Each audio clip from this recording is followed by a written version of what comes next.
Tantor Audio, a division of Recorded Books, presents A Stroke of Malice by Anna Lee Huber, narrated by Heather Wilds. Chapter 1. Oh, what a tangled web we weave, when first we practice to deceive. Sir Walter Scott, Marmion. January 5th, 1832. Traquair, Scotland. If there had been any doubts I was visiting a ducal estate, the trumpeting buglers would have clarified the matter. Not that there was truly any confusion. Not when I was staying in a grand 284-room Gothic castle, surrounded by nothing but miles of steep snowy hills and ice-choked burns, save the occasional sheep. And the soaring bedchamber to which I'd been assigned was so lavishly furnished it might have put Louis XIV's Versailles to shame. But the buglers were so unexpected and so extravagant that after first catching my breath from the start they'd given me, I found myself giggling at the absurdity. My husband smiled down at me. "They are a trifle excessive, aren't they?" "Do all dukes feel it necessary to summon their guests in such a manner?" I asked, as we descended the stone spiral staircase, his arm linked with mine. Though I had spent a fair amount of time in a number of aristocratic households, including the establishments of my brother-in-law, the Earl of Cromarty, I had never visited the estate of someone as lofty as a duke. Upon our arrival at Sunlaw's Castle earlier that day, we'd been greeted by a battalion of footmen, dressed in crisp green and black livery, with gold braid. But prior to our marriage 9 months earlier, Sebastian Gage's bachelor status, as well as his charm, wealth, and attractiveness, had guaranteed he was a greatly sought-after guest. And those attributes didn't even factor into account the delicate investigations he often undertook on behalf of the nobility as a gentleman inquiry agent, or his father's friendships with men as highly ranked as the king himself. "Not all, but the Duke of Bowmont certainly isn't an aberration," he replied. "In truth, he seems to be one of the more unpretentious persons of his rank. I suspect the buglers are merely tradition, and I suppose we can't argue with their effectiveness." He cringed as another musical barrage assaulted our ears. "You can certainly hear them echoing throughout the entire castle." I rather thought a gong might be as effective and a bit less jarring, or perhaps furnishing each room with some sort of chiming clock. We reached the first floor, and a shiver ran through me from a stray draught wafting through the corridors. I pulled my ivory shawl tighter around me, grateful I'd elected to drape it over my bare shoulders, revealed by the scoop neckline of my amethyst sarcenet gown. At nearly 6 months full with child, I found that I was more often warm than cold, but an ancient castle of such immense size was all but impossible to heat efficiently, especially during the chill of a Scottish winter. I could already hear the sound of merry voices drifting through the doors of the dining room, further along the corridor. Warm light spilled out into the gloom of the passage, and we hastened forward, eager to join the festivities. It appeared as if about half of the Duke and Duchess of Bowmont's approximately 6 guests were already gathered in Sunlaw's Castle's dining room. My maid Bree had already ferreted out the information that there was an even more opulent state dining room on the opposite side of the castle, but after surveying the room before me in terms of opulence, I didn't know how much grander one could get. The ceiling was graced with not one but 2 Waterford chandeliers, surrounded by intricate stucco medallions. The walls were fitted with panels of azure silk damask, and the fretwork across all the surfaces, including the curtain rails, was gilded. However, the other guests' attention was not on the Van Orley tapestries or the priceless landscapes by Claude Lorraine spanning the walls, but on the 2-tiered Twelfth Night cake perching at the centre of the long carved mahogany table. The Duchess had told me her pâtissier and confectioner had outdone themselves this year in their preparation of the evening's treat, and while I could not judge their efforts against those from previous years, I agreed the dessert's appearance was quite splendid. The plum cake was covered in layers of pale sugared icing, and then lined with intricate figures made of marzipan. When I leaned closer, I could see that they were courtiers from a medieval court, a jester, a knight, ladies-in-waiting, and, of course, a king and queen. Upon our arrival, the Duchess had prepared us for the prospect of eating dessert at 4 o'clock in the afternoon, though Gage and I were less certain what the remainder of the evening would hold. The Duchess's annual Twelfth Night ball was somewhat notorious for its revelry and high-spirited antics, and invites were coveted among the elite. Normally I would have wished to avoid such a fashionable soiree, but a friendship had recently developed between me and the Duchess, and despite her infamous reputation, I realized not all the things whispered about her and her family were true.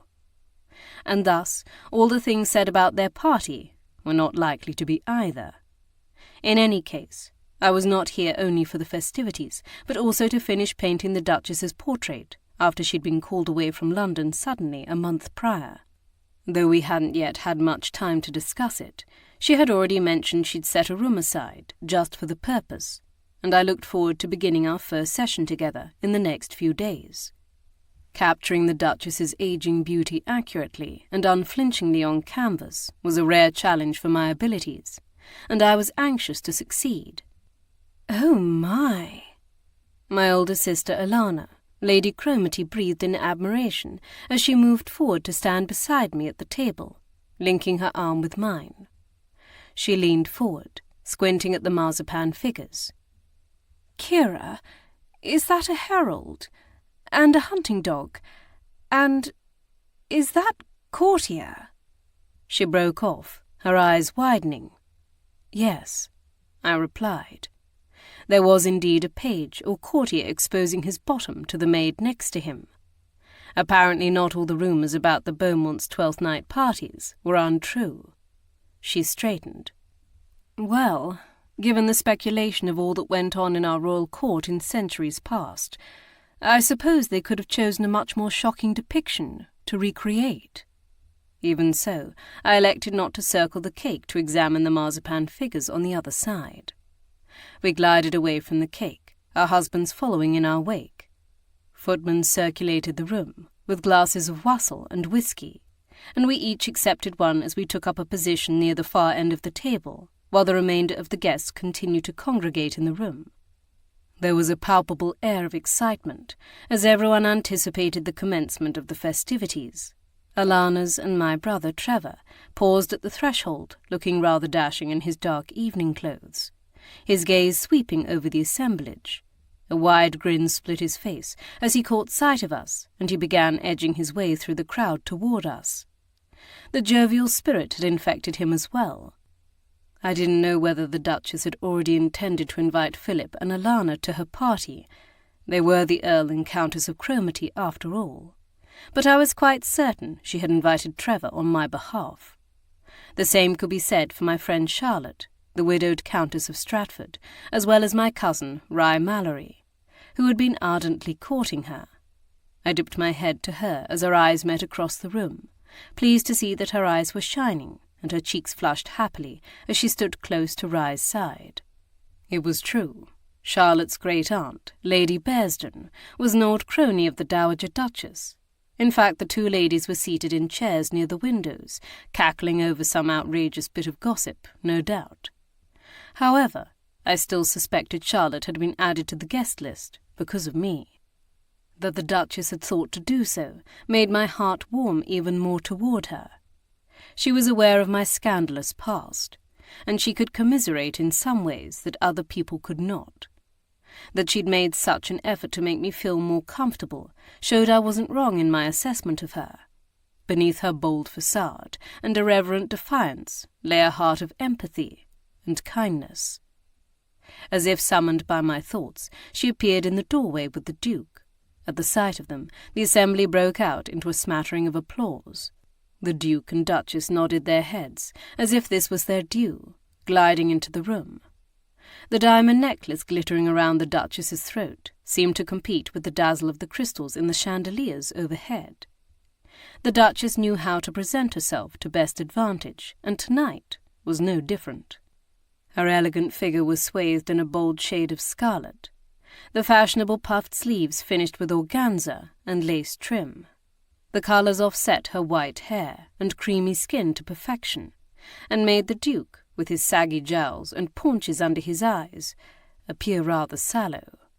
For my part, I was most surprised to see them standing arm in arm, though I knew they often enough did so, for show. Both of their current lovers might be present among the guests, but that wouldn't stop them from performing this bit of pageantry. Having been raised by a mother and father who adored each other, and taught us to eschew such immoral behaviour, I found the rampant infidelity among a large portion of society to be awkward and disconcerting. But I was also aware that much of the nobility did not marry for love, but for wealth and connections. For many, the best that could be hoped for was mutual respect and friendship with their spouse. I moved a step closer to Gage, deeply conscious of how lucky I was. My first marriage to Anthony Darby had been arranged, and it was not an exaggeration to call it the worst years of my life. I hesitated to call his subsequent death a blessing, but it most certainly had saved me from further torment. To have then found Sebastian Gage, a man who loved and accepted me for who I was, seemed at times a miracle. His hand pressed against the small of my back, drawing me in, as he always had, as I hoped he always would.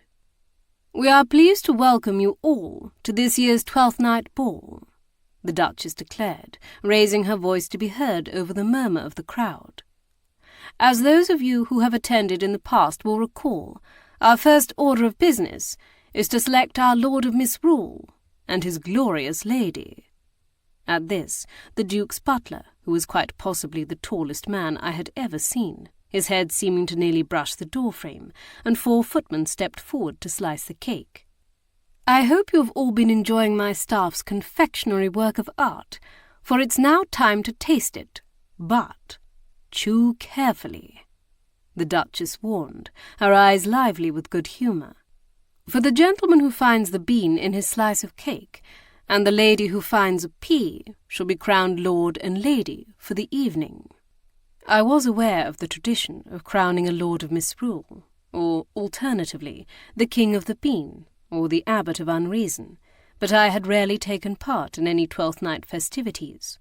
Growing up along the Borders region, between England and Scotland, we had been more apt to follow my mother's Scottish family traditions than those of my father, who was from southern England.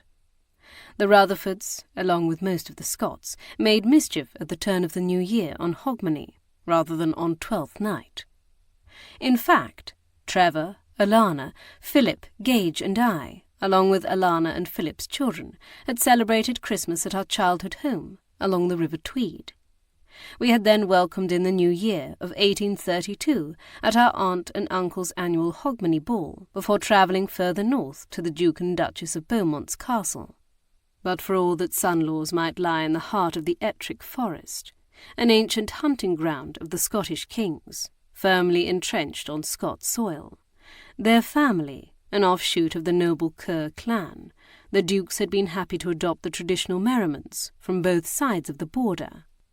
We watched as 2 footmen distributed slices from one side of the cake to the women, while the other 2 footmen passed slices from the opposite side of the cake to the men. Feeling an anxious stirring in my stomach, I leaned closer to my sister to whisper, "If I find the dried pea in my slice of cake, will you claim it instead?" Her gaze cut to mine, thick with understanding. I had never been eager to be the centre of attention, and despite the strides I had made to distance myself from the scandals of my past and stare down those who sought to belittle me, the prospect of acting as lady for the evening was beyond me. I would not enjoy myself in the least. She nodded once. Relieved on that score, I felt my shoulders relax as I received a slice of the heavy cake and began to taste it. Appearances had not been deceiving. It was as delicious as it looked, which made it difficult to consume slowly, especially as I would have happily swallowed the pea and claimed ignorance. Before I had realized it, I devoured nearly half of my cake. As compared to the few dainty bites the trio of ladies standing near us had eaten, while mincing up their slices in search of the pea.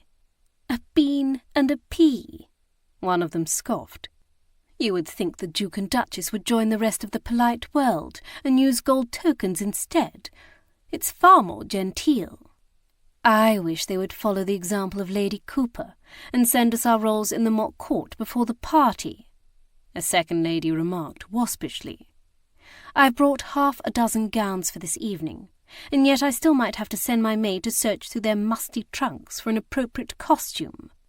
"It's perfectly dreadful," the third commented, with no small dose of melodrama. Alana's gaze met mine, and she rolled her eyes, having overheard the same exchange. These ladies had missed the purpose of the evening's merriment. In forming a mock court, we would be making fun of ourselves and of the conceit and pomposity of the royalty and nobility who came before us. It was a chance to turn everything on its head, to transform the fool into the wise man, and the servant the king. Little as I wanted to be the lady, I understood that choosing the roles ahead of time would take away some of the charm and excitement from the festivities. The Duchess was a clever woman, and I suspected she also recognized another pitfall of assigning the parts before the party began. Her guests might accuse her of choosing them herself, rather than selecting them at random. There was also certain to be a great deal of wrangling, as guests tried to convince her to give them different roles. By drawing the rolls at the start of the party, she had chosen the path of least resistance. Guests like these ladies might complain about the inconvenience, but they could not argue it was unfair. A gentleman across the room gave a hearty shout, and we all craned our necks to see who it was. Lord Edward Kerr, the Duchess's third son, lifted his arm triumphantly in the air, having found the bean. The Duchess circled the room to examine his prize before proclaiming, "We have our Lord of Misrule." Several of the men pronounced huzzas, while Lord Edward bowed with a great flourish. "I shall endeavour to be a kind and noble ruler," he declared as he stood tall, pushing his auburn hair back from his forehead. An impish grin split his face, immediately belying his words. His youngest brother, Lord Henry, the Duchess's 6th child, stood next to Gage, and he groaned before grousing under his breath, "Of course it will be him." Lord Edward waggled his eyebrows. "Remark, I did say, endeavour to be." The assemblage laughed. Given the fact we were all required to obey the Lord of Misrule's commands for the evening, no matter how ludicrous, I hoped he wouldn't abandon those tenants completely. He swiveled left and then right, scouring the room. "Now I get to choose my fool for the evening, do I not?" "Yes, dear," the Duchess replied. Her lip curled at one corner, and I wondered if she already knew whom he would choose. He clapped his hands together, rubbing them. "Excellent! Where are you, Hal?" Lord Henry heaved a sigh before trudging forward. But for all that it was evident he wasn't looking forward to being his older brother's right-hand man and lackey for the evening, and who could blame him? He didn't seem particularly troubled by it. In fact, he smiled good-naturedly as his brother clapped him on the shoulder. "Now who is to be my lady?" Lord Edward moved to circulate the room, as if he could coax out the pea's existence simply by the allure of his smile. I returned my attention to my cake, determined to finish it and swallow any pea it might contain before he reached me. Happily, I had nothing to fear, for a moment later a bashful voice spoke up from the edge of the room. I believe I have it." The Duchess approached her to confirm this, followed by her son. "Indeed you do, Lady Malvina." We all clapped as Lord Edward bowed, and then offered the young lady his arm. They followed the Duchess toward the centre of the room, as another pair of footmen stepped forward with 2 baskets. One was given to Lord Edward, and the other to Lady Malvina. "Now we shall begin the drawing for our characters in his lordship's court. Lord Edward shall be distributing the ladies' parts, while Lady Malvina will pass out the men's." I could see now that the baskets contained tiny rolls of parchment, each secured by a green or purple ribbon. Once you have received your role, you will have until 6 o'clock to assemble your costume and props from any items you have brought with you, as well as the trunks filled with items in the mural room, adjacent to the ballroom upstairs. She raised one hand. However, I must insist that no one remove any of the ancient weaponry from the guard room. Her gaze slid toward where a cluster of younger men stood near the ormolu sideboard. We do not want a repeat of last year's mock joust, when a guest nearly lost his eye. My eyes widened in surprise, but I didn't need to ask how that had come about. Drunken young men pretending to be knights, and sharp swords and lances did not mix well together. The Duchess then nodded to Lady Malvina and her son, but before the girl could take a step forward, Lord Edward gently restrained her with a touch to her arm. "Before we begin, I would like to issue my first edict," he proclaimed. "All of the gentlemen present, whatever their role, shall, at the pleasure of their laird, don kilts." He made a leg, displaying his own expertly wrapped cloth in the red, green, and black tartan of the Kerrs. Several of the men grumbled, but most of the gathering murmured approval, clapping in delight. I glanced at my husband, who stood with his arms crossed over his chest, a small smile playing over his lips. It had been a year since I'd seen him draped in a kilt, and I couldn't deny that the idea of seeing him attired as such caused a pleasant fluttering in my abdomen. "So be it," the Duchess declared with a laugh, before gesturing to the butler, who I presumed was dispatching servants in search of enough tartan to bedeck every man in attendance. Then she selected a parchment from her son's basket, and sent him and Lady Malvina off to distribute the slips of paper. Whatever role she read on the small scroll must have pleased her, for her lips curled upward in an almost fiendish satisfaction. Lady Malvina was the first to pass around our side of the room, so Alana and I watched as the men chose their roles from her basket. Trevor attempted to compliment her, but the poor girl was so bashful she could only stammer a short reply before hurrying away. Philip was the first to unroll his parchment. "Oh, good heavens!" he chuckled before turning it for the rest of us to see. "I'm to be a jack-o'-dandy." Philip was far from unfashionable, but he was also no foolish fop. In any case, it shouldn't be any hardship for him to play such a role. "I hope Barnes is up to the challenge," Alana remarked, recognizing her husband's valet would have the greatest amount of work to do to transform him for such a part.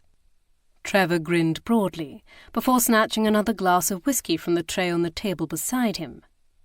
"Best to get into character now." I shook my head as he passed me his piece of parchment, which read, "Good-natured drunkard." "You do know you only have to pretend to be your character," Alana reminded him in a voice I'd often wondered if all older sisters perfected. Trevor's eyes narrowed slightly at the corners, but he did not reply.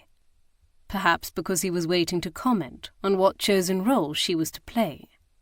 I glanced at Gage, who was staring down at his parchment. His expression was difficult to decipher. I couldn't tell if he was displeased by his role, or simply bemused. "What is it?" He passed it to me almost reluctantly. "Sir Ogle." I understood now. The idea of openly ogling ladies would be repellent to my husband, but once again it was all a game of pretend. "You know you don't actually have to ogle anyone," I pointed out. "She's right, old chap. Just wag your eyebrows a great deal, and make leering faces." Philip jested, plainly enjoying his friend's discomfort. Gage arched a single eyebrow. "I will if you starch your shirt collar up to your cheekbones, and wear a facial patch." Both had been fashionable among the dandy set 2 decades earlier. "You are aware this isn't a contest," Trevor remarked, taking another drink from his glass. "No one wins for best performance." Given that all he had to do was drink to excess, or pretend to slur and stumble, he wasn't helping to soothe matters by stating such a fact. I pressed a hand to Gage's chest before he could utter whatever retort was forming on his lips. "Just be good-humoured about it." I turned to the side, draping my hands over my rounded belly. "Remember, I'm going to have to portray whatever role I'm to play, like this. I can only hope it's not a harem girl, or Mrs. Princem Pransome, for I doubt I should be convincing as an Arabian dancer or a stern prude. This drew a chuckle from him, as I'd hoped it would.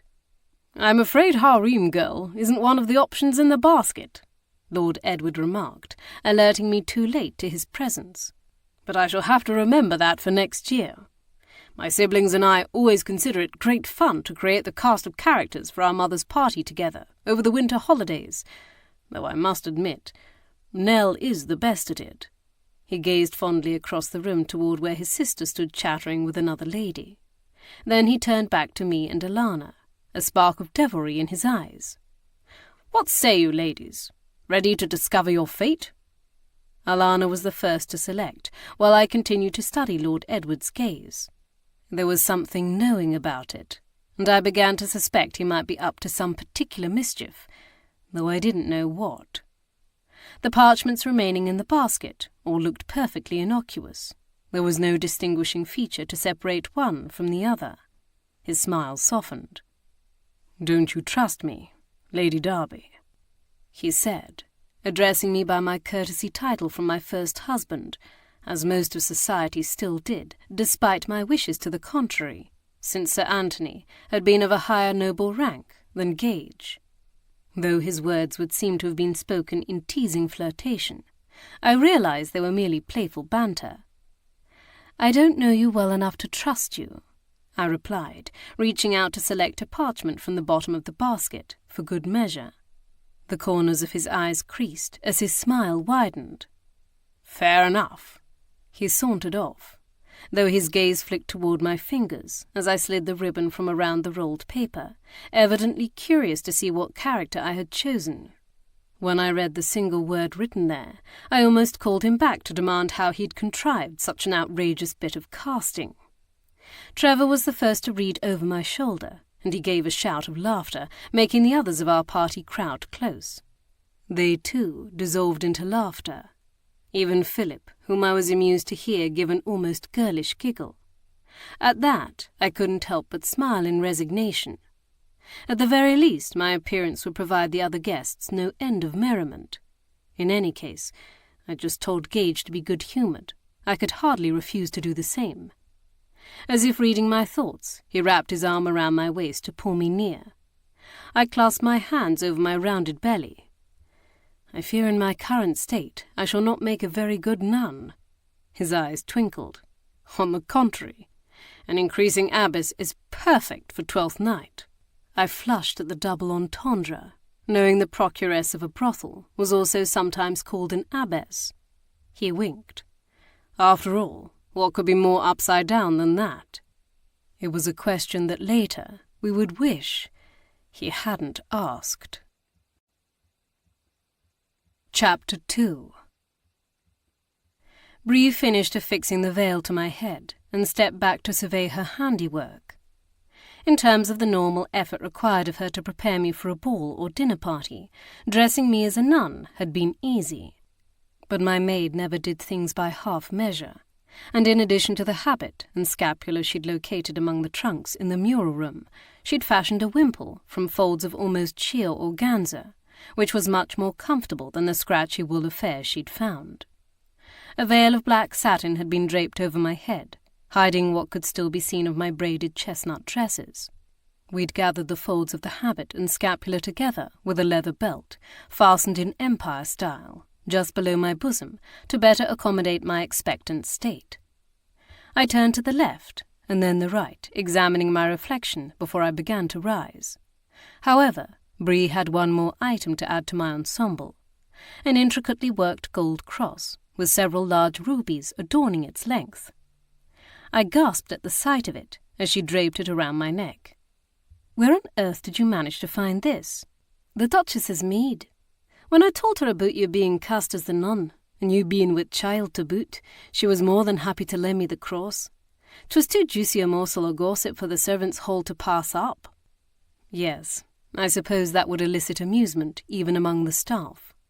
I pushed to my feet and turned to the side, pulling the draping of my habit tight over my rounded belly. I was not overly full yet, but I couldn't hide that I was in the family way. My lips quirked. I suppose I would rather make people laugh than turn their noses up in scorn.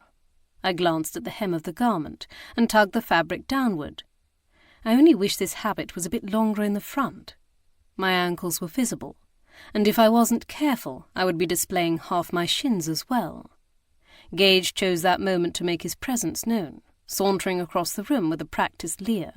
He'd acquired the attire of a late 18th century gentleman, including a white wig with a queue at the back, fastened with a black ribbon, and a set of side curls. How long he'd been standing in the doorway that connected my bedchamber to the sitting room we shared, I didn't know, but he'd obviously heard my last statement. "Oh no, my dear, I find it quite convenient, for it makes it all the easier to ogle your delightful ankles." "I see you've gotten into character rather quickly," I remarked drolly. "Oh, yes." But his gaze was still on my legs, which he was trying to get a better look at by lifting my skirts with the end of his walking stick. "Stop that!" I chided, smacking my skirts back into place as I twirled away. He grinned remorselessly, and Bree giggled, reminding me of her presence. "You may go," I told her.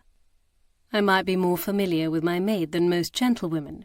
After all, she had assisted me and Gage in any number of past inquiries, but that didn't mean I wished for her audience to my husband's flirtation. Her whisky-brown eyes sparkled as she dipped a curtsy. "Aye, my lady." "Before you go, Miss McAvoy," Gage interjected, "will you do me the favour of keeping an eye on Anderley?" he asked, referring to his valet, a man who, from all I could tell, could handle himself perfectly well in just about any situation. Bree's eyes tightened at the corners, telling me she wasn't fooled either. "As you asked him to keep an eye on me?" He shrugged. "It is 12th night. I expect there will be any amount of drinking, and the usual tricks and pranks, even among the staff." His gaze turned serious. "I just don't want to see you get caught up in anything beyond the normal tomfoolery." Bree's guarded stance softened under his regard, and she nodded.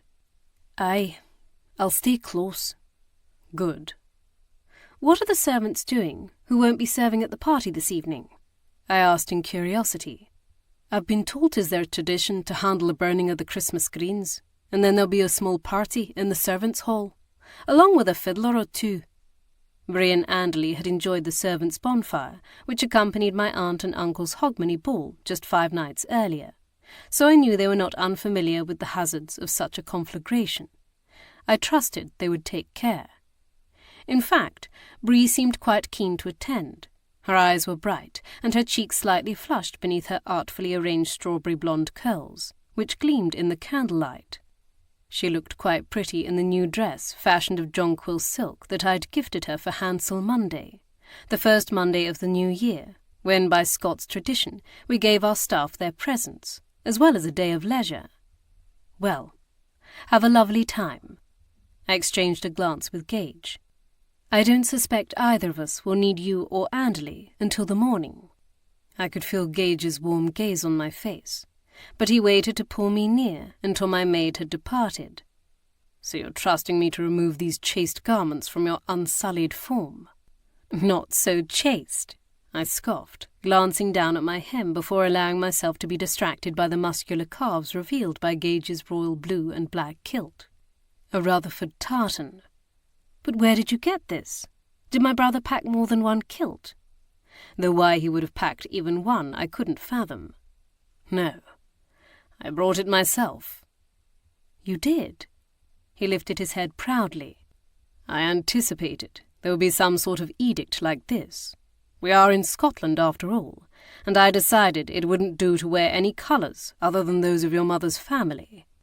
His words made my chest tighten, and the backs of my eyes unexpectedly began to burn. Whether he understood how much it meant to a Scot, even a half-blooded one, for their loved one to adopt their colours, I didn't know. But I knew he would never have made such a decision without some forethought. I was suddenly close to tears, and I knew I could blame the child inside me for that. My emotions swung in greater arcs these days than I was accustomed to, and there was nothing for it but to ride them out. That, or head them off. Before the tears could fall, I wrapped my arms around his shoulders and pressed my lips to his. His mouth smiled against mine. "I knew you liked me in a kilt, but not this much. Perhaps I should start wearing them more often." "Sebastian," I chided.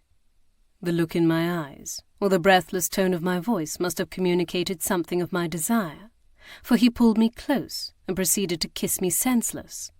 That is, until I lifted my hand to bury it in his golden curls, and encountered his wig instead. My hand came away covered in powder. "Gage, how much powder is on this thing?" I asked, pulling back from him with a cough as the cloying scent assailed my nose. He blinked through the cloud of fine particles. "Whatever was left in its box. I certainly wasn't going to allow Anderley to dust me with more of it. Be damned if it was coated unevenly." I stared down in horror at the black silk and wool of my costume, at least what I could see of it beyond the draping of my wimple. It was speckled with white powder. Neither Gage nor I said anything for a moment, and then I began to brush the offending residue, which stubbornly refused to be dislodged. "Everyone will know what we've been doing." I glanced up to find his eyes twinkling with repressed humour. "Well, it is a 12th Night party." I opened my mouth to demand to know how he could find any of this funny, and then halted, suddenly struck by the absurdity of the entire situation. A giggle escaped from my lips, and then a chuckle, and then I dissolved into outright guffawing. Gage joined in. It was some time before I had myself in hand, and by then my stomach hurt from laughing so hard. The baby had also begun to protest this rough treatment, and I perched on the edge of the bed to catch my breath, laying my hand over the spot where he or she kicked. Gage joined me, wrapping one arm around my lower back and resting the other next to mine, on my belly. We sat that way companionably for a minute, while my black veil collected more powder from his wig, before Gage glanced at the clock on the mantel. "We'd best hurry, before the buglers begin." He jested. I smiled. "Lead the way." The Duchess was the first person to see me as we entered the grand foyer to the ballroom through the picture gallery. If her reaction was any indication of how the evening would progress, I was about to bring a lot of people a great deal of glee, and suffer no small amount of good-natured teasing in return. She gasped in delight, clapping her hands together before she dissolved into giggles. "Oh, this is why we don't assign roles in our mock court in advance, as has become the trend. For who could have ever come up with such a fiendishly humorous casting?" I decided not to share my continued suspicions that her third son had somehow managed to contrive the matter, for I had no hope of proving he'd done so. Her sharp eyes flicked between Gage and me. "And I see you've added your own touch to her costume, Mr. Gage. How clever." "Why, whatever do you mean, Your Grace? I see nothing untoward here," Gage replied with a practised smirk. She straightened, as if recalling herself to the part she was supposed to be playing. "Oh yes, quite right. I should be saying something appropriately waspish." "Mind your hands, you hobbled malt horse, or I'll beat you with a three-legged stool." From her Elizabethan garments and the biting lash of her tongue, I derived she was supposed to be a shrew. Perhaps one designed after Shakespeare's own Catherine, although the glitter of delight in her eyes belied the sting of the insult. "Mother, I do believe you are enjoying this role," her daughter declared as she came up behind her, threading her arm through hers. The younger beauty arched her eyebrows in gentle humour, before casting her glance over her shoulder toward the couple standing near the entrance to the ballroom. "Perhaps because it allows you to say the things you've been thinking, but haven't dared to say aloud," observing the Duke, in what appeared to be a minstrel costume, leaning close to Mrs. Blanchard, a woman nearly half his age, whom he claimed as his current mistress. I rather suspected she'd hit the nail on the head, given the mistress's costume, which included a rather excessively padded bustle, and indicated her role as some sort of Nancy Pratt, a woman with a large bottom. I could only imagine what sort of slicing quip the Duchess had allowed herself to make to them. But the Duchess tossed her head back playfully and demurred. "I haven't the slightest notion what you mean. As usual, you're running your gob again, Miss Prittle-Prattle." Her daughter smiled knowingly, and then turned to survey me and Gage from head to toe, her lips twitching. When I suggested we add the role of nun to our mock court, I never suspected it would prove to be such a comical twist. Lady Eleanor, the Countess of Helmswick, was the Duchess's 5th child and only daughter, and she had inherited her mother's fine looks and lively manner. In truth, the only part of her appearance I could attribute to the man who was her father was her lustrous dark hair, for the Duchess had once possessed the auburn hair she'd passed on to 2 of her sons. I gathered she was supposed to be some sort of chatterbox or gossip, and so she had elected to pile a tower of ringlets onto her head, which bounced and swayed as she moved, and draped strings of small shiny sleigh bells around her waist and neck, which jingled merrily. Truth be told, I almost struck the idea from the list, because I did not want to hear one of the other ladies complain about having to wear a habit all evening, she confided. But now I'm very glad I didn't. I smiled. Well, if you should hear me complain, it will be because I am overwarm, and not because my vanity is crushed. Dear me, she gasped. I hadn't thought of that. I felt as if I would burn up toward the end when I carried each of my children. Please, don't concern yourself, I urged her. If I grow heated, I'm sure a walk along the terrace will revive me. Oh yes, please make use of whatever space you need. What of Helmswick? Gage asked, glancing over her shoulder toward the rooms where the majority of the guests had assembled. I don't believe I've seen him yet. He cast a dimpled grin down at her. Does his costume complement yours, or is he playing some humdrum fellow? I might have imagined it, but I thought I detected a brief tightening in Lady Helmswick's features. I'm afraid he isn't celebrating with us this evening. He was called away to Paris on business a few weeks ago. I'm sure he'll be disappointed he didn't return in time. She glanced at her mother, who smiled in commiseration. A few weeks? Then he'd missed Christmas, Boxing Day, and Hogmanay as well. And Lady Helmswick was here with their 2 young children, rather than at her husband's estate, somewhere in Haddington, if I recalled correctly. Observing the mother and daughter's united front, I couldn't help but wonder if Lady Helmswick's marriage was following the same pattern as her parents'. Was Helmswick truly away on business, or was he in the arms of his mistress? Moving aside so that the Duchess could greet another pair of guests, we followed Lady Helmswick across the foyer, pausing near the centre to survey the scene surrounding us. We had approached from the opposite side of the castle, but a grand staircase dominated one half of the antechamber, connecting 3 of the state-rooms. Portraits of past dukes and duchesses, draped in ermine, spanned the wall leading downward over the shallow stone steps, with nothing else for decoration but a wrought iron balustrade topped by a mahogany rail. The ballroom at the top of these wide steps similarly trended toward the austere. The long, hand-polished oak floors gleamed beneath a set of chandeliers hanging from a vaulted roof supported by stone piers, topped with flowered capitals. While in contrast, the room opening off the antechamber to the south was beyond sumptuous. I'd heard the Duchess call it the Amaranth Saloon, and for good reason. The walls were panelled in silk damask, the shade of violet pink, as was the upholstery of at least half the furniture. The ceiling was painted to depict the myth of Orpheus and Eurydice, while the carpet had been woven with large medallions of the family's crest, displaying a winged lion at its centre, the same crest that graced the fireback in the hearth. The 3rd room, accessed from the antechamber to the east, was the state dining room. Gilded fretwork covered the walls and ceiling and touched every item of furniture. The southern wall was spanned by 4 large windows, each fit with custom panes of stained glass, which portrayed the legend of St. George and the dragon. However, the long table at its centre was clearly the focal point of the room, its length covered in a feast of the choicest dishes, each so prettily arranged as to make them veritable works of art. Beyond this grand display lay a smaller dining room where people could retire to eat their fill of the culinary delights provided. Presented with all these options, I hardly knew where to start. A dance in the long ballroom, where a small orchestra played, a glass of champagne, and a bit of amusing conversation in the saloon, or a sumptuous meal chosen from the tantalizing scents wafting from the selections in the dining room.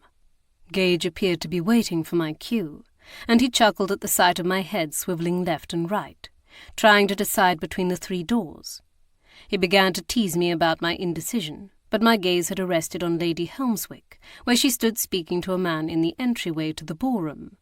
He was dressed all in black, including his shirt and stockings, and sported a dark-hued wig, much like Gage's powdered one, but there was something about him that seemed familiar, and the manner in which the Countess leaned closer to speak in his ear, and the way his hand grazed her lower back before she moved on, made it clear he was familiar to her as well. He watched her walk away for a moment before turning his head to cast his pensive gaze over the vestibule.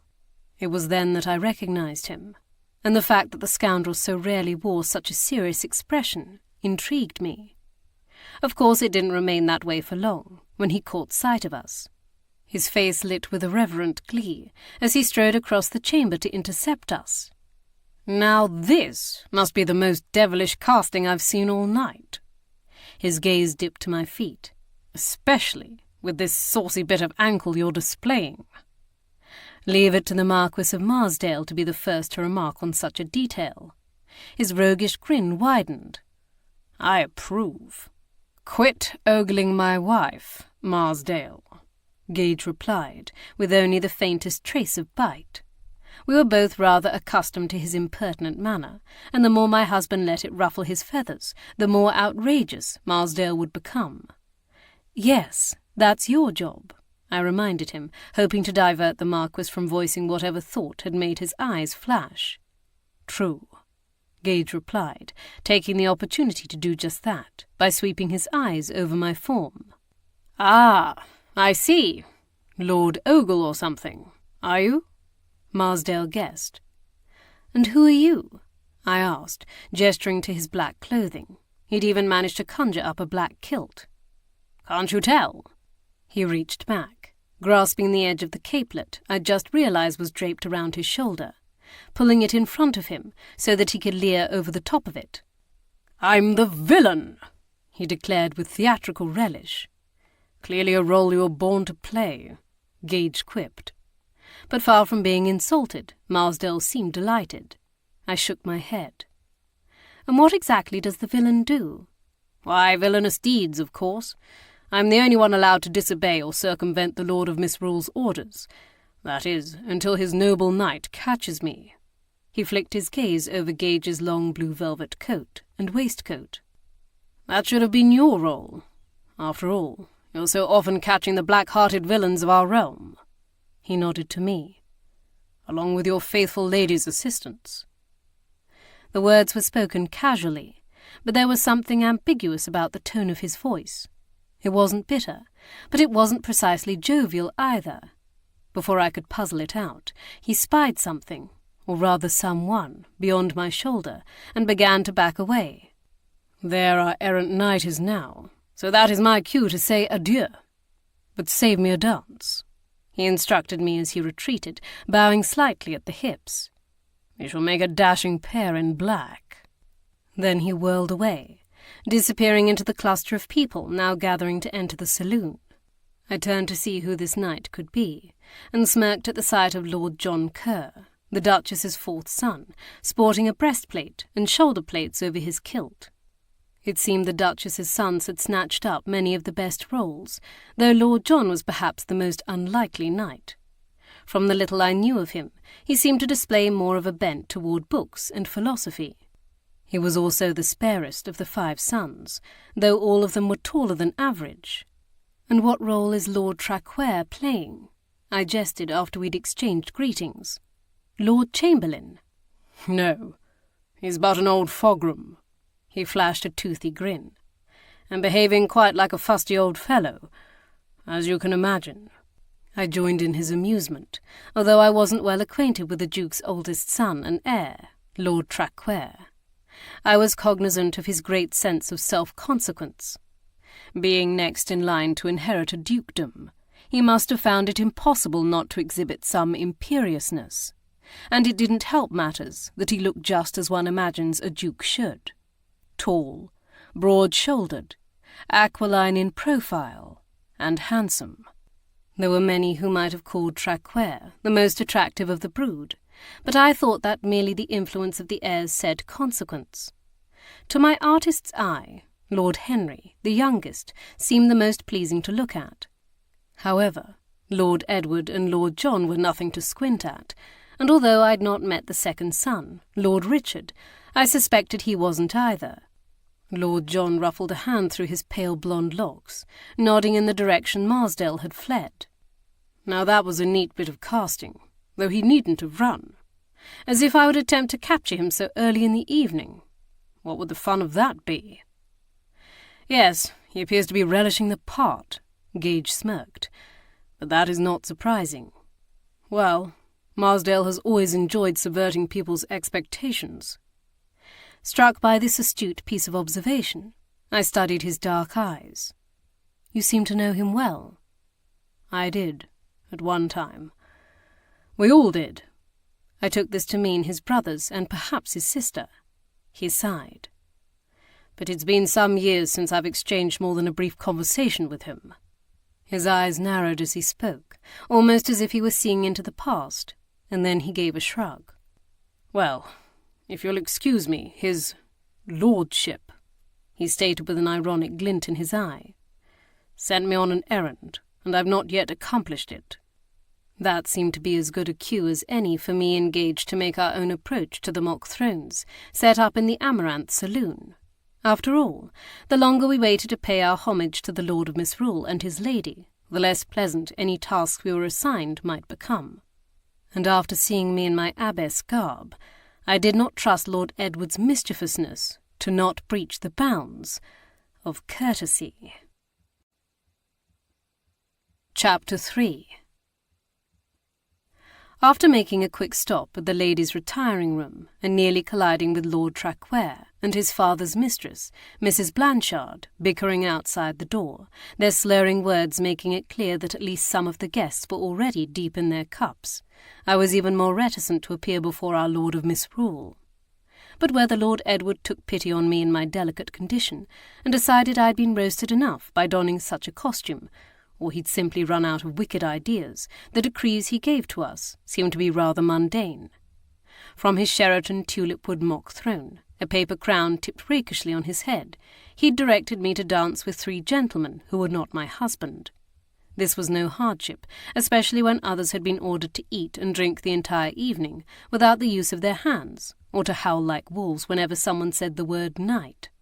Gage had been obliged to kiss 3 maids who were not his wife, a tame commission when compared with the gentleman before him, who'd been tasked with pinching 3 bottoms. Regardless, Gage promptly collected these kisses from Alana, my friend Charlotte, and her great-aunt, Lady Bearsden, before Lord Edward could change his mind. The 3 ladies and Gage, along with my cousin Rye, were waiting for me and Trevor at the edge of the ballroom after we'd danced our set. It had been a rather vexing experience, as my brother insisted on weaving and stumbling, much like the drunkard he was to play throughout the dance. His theatrics had swiftly grown tiresome, and so I was leading him from the floor at a faster pace than was probably necessary. "Whatever you do," I announced to the ladies, "do not accept an offer from my brother to dance this evening, not unless you want to be lurched about like a ship on a stormy sea." But far from being chastised, Trevor grinned. "How do you know I wasn't plaguing only you?" I glared at him out of the corner of my eye. "I don't suggest that's a chance they should take." "I'll risk it, love," Alana declared, tossing the tresses that straggled down from her dilapidated topknot over her shoulder. She'd taken to her role as a draggle-tailed doll with equal relish, even sending her maid to drag the hem of one of her gowns through the dirt in the courtyard. "Besides, I trust our brother knows what I shall do to him if he dares to fling me about." She arched her eyebrows at him martially, before pulling him toward the dance floor.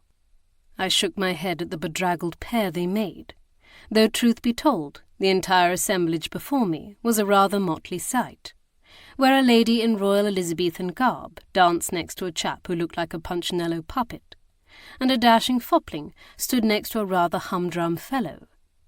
It was also apparent that Gage wasn't the only man who had anticipated Lord Edward's edict about kilts. A colourful array of tartan patterns swirled across the floor, next to the ladies' equally vibrant skirts.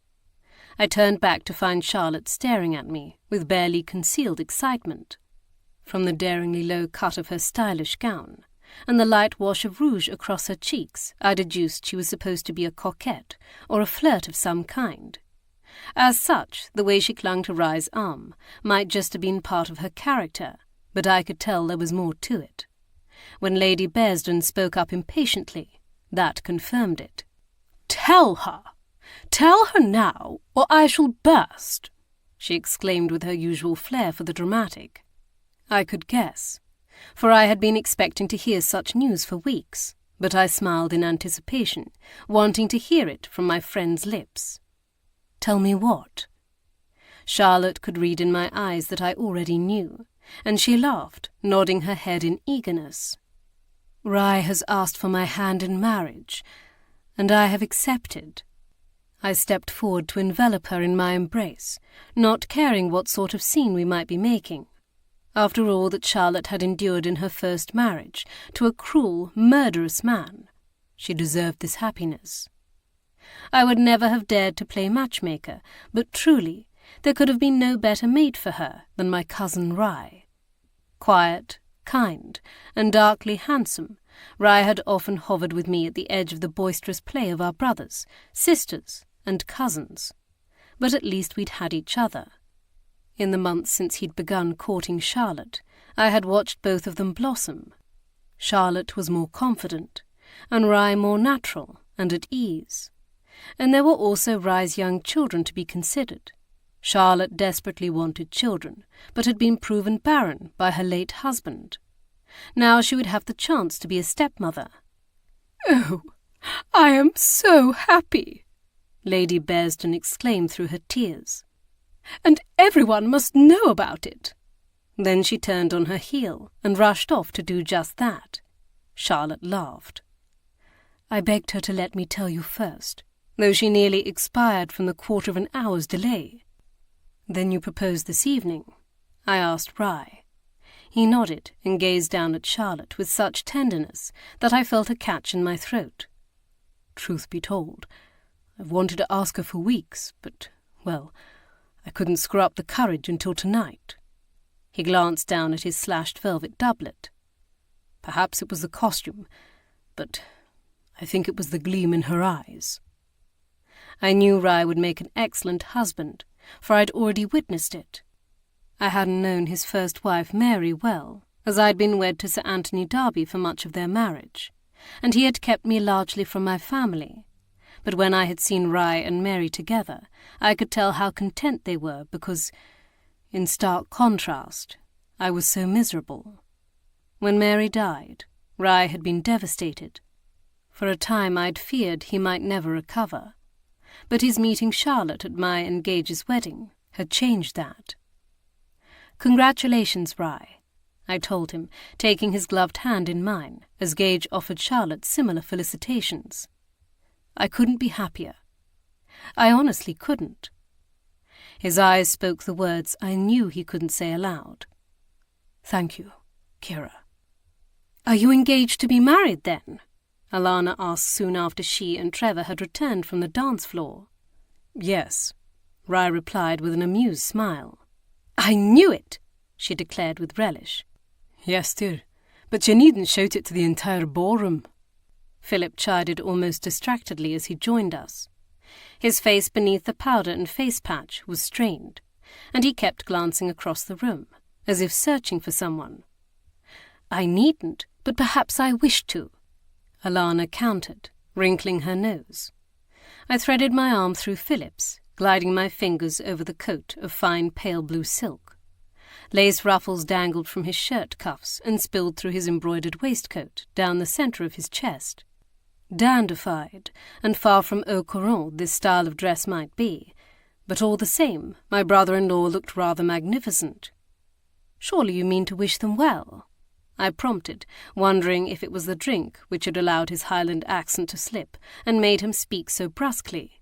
He blinked down at me, before turning to Rye and Charlotte with a sheepish smile. "Yes, of course. My apologies. I do wish to heartily congratulate you. You're a fortunate man, Mallory." Philip was the most courteous gentleman I knew, and yet I read in his eyes that his thoughts were still not focused entirely on the newly engaged couple. Whatever preoccupied him was no small matter. As if to confirm this, his gaze shifted to meet mine. "Might I steal Kiera and Gage away from you, for a moment?" Gage's eyebrows arched in mutual curiosity as we moved toward one of the pillars, leaving Charlotte and Rye to spread their happy news to others. "What's this about?" Alana asked her husband. He frowned, his hand pressing against the breast of his coat. "I received a rather presumptuous note from a lady here this evening." He swallowed, seeming to struggle to form the words. "Asking me to meet her elsewhere." Alana's eyes flashed. "Who?" "I'd rather not say." "Who?" "It might not be what it seems." "Who?" she demanded in a dangerous voice. But I grasped his difficulty almost immediately. "You're wondering if it truly came from this lady, or if it's someone else's idea of a jest?" He exhaled, relieved at my deducing the matter so succinctly. "Aye." His brow furrowed. "I mean, clearly," he gestured to his clothes. "I'm happy to cooperate in this evening's mayhem, but I draw the line at arranging clandestine meetings with a woman who isna my wife." My sister's gaze softened at this pronouncement, and she stepped closer to him, a spark in her eyes. "No interest?" Philip stared down at her, as if she'd grown two heads. "Of course not. Dunna be daft." All the same, he draped his arm around her waist, anchoring her to his side. "You could go to the meeting and ask her if she sent the note," Gage pointed out. A pointed glare from Alana prompted him to add, "And, of course, ask your wife to join you." Philip shook his head. "Nay, that's courting trouble." He scowled. "And yet if she's being played as I am, I dinna wish to leave her waiting in some isolated corner of the castle." "If she goes, she deserves it," Alana said without sympathy. "And if she thinks it's part of her role?" Alana arched her chin upward, refusing to be swayed. "Then why not seek her out here?" I suggested, to which they all turned to me curiously. "Ask her to dance, and find out whether she sent the note, and if she also received one. Then make it clear either way that you have no intention of keeping the appointment. If she happens to be the mutual victim of such a prank, I'm sure she'll be relieved to have you tell her so." Philip seemed much struck by this idea. "Aye, I think you're right. It'd be better to be forthright." I turned to gaze across the room at Lord Traquair, the Duke's heir. He stood conversing with the Earl of Donad, seeming oblivious to the daggered glares his father's latest mistress, Mrs. Blanchard, continued to send his way. For all that she was acclaimed to be one of the most gifted actresses of the age, she wasn't very adroit at hiding her contempt. The more I think about it, the more I'm convinced this is likely some bit of mischief concocted by the Lord of Misrule, or perhaps the villain. I suggested, having forgotten it was Marsdale's task to undermine and disrupt Lord Edward's orders and the general merriment of the evening. In any case, I overheard an argument earlier that seemed to indicate you aren't the only one who may have received a forged note. Gage's expression was questioning, but I decided the conversation I'd heard between Traquair and Mrs. Blanchard outside the ladies' retiring room, which, courtesy of the child inside me I had already visited twice, was not worth repeating. "Then I shall definitely speak with the lady in question," Philip replied, before thanking me and striding off. I looped my arm through Alana's and pulled her toward the door, my heels tapping against the gleaming wooden floor in my haste. "You are not going to stand here glaring at them, making an already awkward encounter even more so." She drew herself up, donning a mask of righteous fury. "I have a right to know who may be trifling with my husband." She forgot that as her younger sister, I had witnessed just such a display far too often to ever be swayed by it. You trust Philip, do you not?" "Yes, of course I do, but—" "Then ask him later. I'm sure you can convince him to tell you." I slid my eyes sideways to glance at her coyly. "Or is he no longer susceptible to your charms?" She tossed her head, taking a cue from her husband's earlier words. "Don't be daft. Of course he is. And if he keeps drinking whiskey and spirits like everyone else at this party, his Highland accent will be as broad as any Scotsman, and his resistance even weaker." She narrowed her eyes. "And why would my husband wish to resist me?" I shrugged, not caring to correct her as she thought I was somehow insulting her. My goal had been to distract her, and I had achieved that. I glanced up at Gage, where he walked on my other side, his lips quirked in amusement. He might not have any brothers or sisters to provoke, but that did not mean he couldn't appreciate our ability to badger and irritate one another, almost to the point of violence, over the most inconsequential things. Something I was sure the Duchess's children could appreciate as well. In fact, at that very moment, Lord Henry looked as if he might wish to commit some sort of violence to his brother, Lord Edward. Poor Henry. His brother definitely hadn't spared him in making him his fool. I couldn't help but empathize, even as my lips curled into a smile at the sight of him. He'd been obligated to don a pair of purple tights and a multicolored tunic which strained across his broad shoulders. His pointed shoes were fitted with bells, as was the hooded cape worn over his head. But perhaps worst of all, he'd been forced to wear a codpiece, one which, though I tried not to look, was fashioned of embossed leather. However, for all the ridiculousness of the ensemble, and the embarrassment Lord Henry must feel wearing it, he certainly didn't show to disadvantage. Many of the female guests were far less polite than me, openly ogling his muscular stature. Fool though he might have been cast to be, I suspected any number of the ladies would have been interested in receiving his attentions. One glance at Lord Edward told me he'd anticipated this very thing, sending his fool off time and time again to perform one gallant, if inane, act after another for one of the ladies present. Though I was quite certain he was enjoying his younger brother's discomfiture, I also wondered if he had nobler motives for his edicts. For not 10 months before, Lord Henry had lost the woman he loved, and in the time since I had heard numerous murmurings about his morose seclusion and refusal of female companionship. Perhaps this was Lord Edward's way of prodding him out of his glum isolation. In any case, Lord Henry did not scowl all night. As the evening wore on, there were moments when I was quite certain his beaming smile and open-mouthed laughter were genuine, as was the merriment of most of those in attendance. The evening advanced steadily toward midnight and beyond, and yet the delectable food overflowing from the table in the dining-room continued to be replaced, and the decanters and carafes of wine, ratafia and whiskey continued to flow. So much so that nearly every nobleman with a Scots accent to hide saw his carefully cultivated voice stripped of pretension. I danced a reel with one lord who hailed from just west of Glasgow, whose accent had become so thick I could not understand more than 1 in 5 of the words he spoke. At one point, the festivities paused so that we could troop down to the landing, which overlooked the guard-room below, to listen to a group of wassailers who had either hiked or been driven up to the castle in wagons from the village. Their singing earned them applause, as well as the generosity of some of the guests, who added their own coins to the traditional boon of pennies being distributed by the staff along with cups of mulled cider and pieces of cake.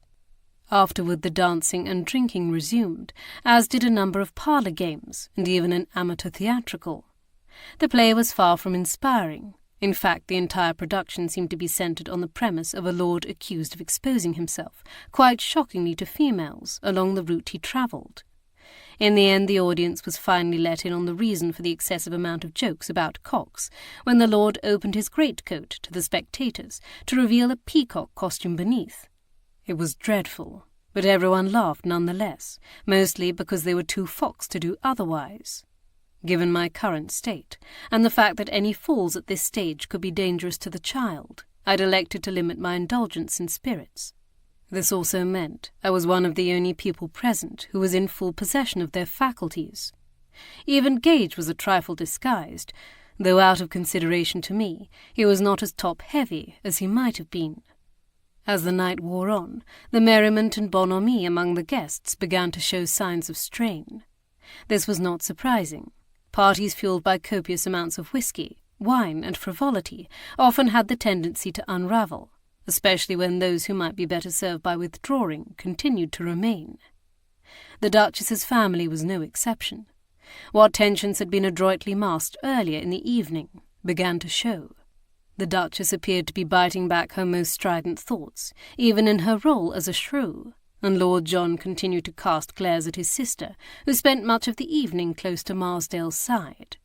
If it was because Marsdale played the villain for the evening, I didn't know why Lord John didn't simply apprehend him, as it was his task to do. But I began to suspect it was something else. Something to do with the closeness that was evident between Lady Helmswick and Marsdale. A closeness I imagined Lord Helmswick would not approve of. Or perhaps he wouldn't care. After all, the Duke of Bowmont was clearly unruffled by anything his Duchess did. In fact, he was the one member of his family who seemed not to exhibit the least amount of discontent with any of the others.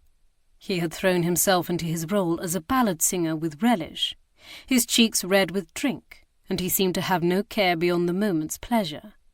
Given the frenzied gaiety and the fissures beginning to appear in some of the merrymakers' facades, as well as the continued consumption of strong spirits, my nerves became attuned for impending hostility and confrontation, blunting my enjoyment. So when Lord Edward announced his intention of leading a ghost tour through the castle, I leapt at the opportunity. Gage was less eager, but then his senses were dulled to the potential for discord. In any case, it didn't take long to convince him to join me, especially when I declared my intention to go with or without him. Gage was nothing if not protective of me, particularly since I carried his child. And this time, though I didn't yet know it, I had more cause than usual to be glad of his escort. Chapter 4. I'd expected the tour to be rather dull, but Lord Edward swiftly proved me wrong. For one, he was not nearly as drunk as I'd assumed him to be, and for another, he was an excellent storyteller. He caused the hair to stand up on the back of my neck at his tale of the maid whose own neck had been snapped during a fall down the ballroom staircase, and who hovered nearby, waiting to bestow the same fate on others. The Green Lady in the North Tower, and the courtiers supposedly spiked on the gun terrace, were similarly affecting. Gage, on the other hand, was less impressed. But then again, he'd never been inclined to believe in the supernatural, even though we had both seen things that would make the most logical of humans question the possibility. My Scottish roots, and tales woven by my nanny since birth, made me more susceptible. "This is ridiculous," he leaned close to whisper in my ear as we followed Lord Edward down a passage bustling with servants, moving between the kitchens and storerooms and up to the staterooms 2 floors above. Further along the passage, the periodic flourish of fiddle music could be heard emerging from the servants' hall as the door opened and closed. "I can think of 4 dozen things I'd rather be doing." His teeth nipped my ear. "And one in particular." "Later," I retorted. He chuckled.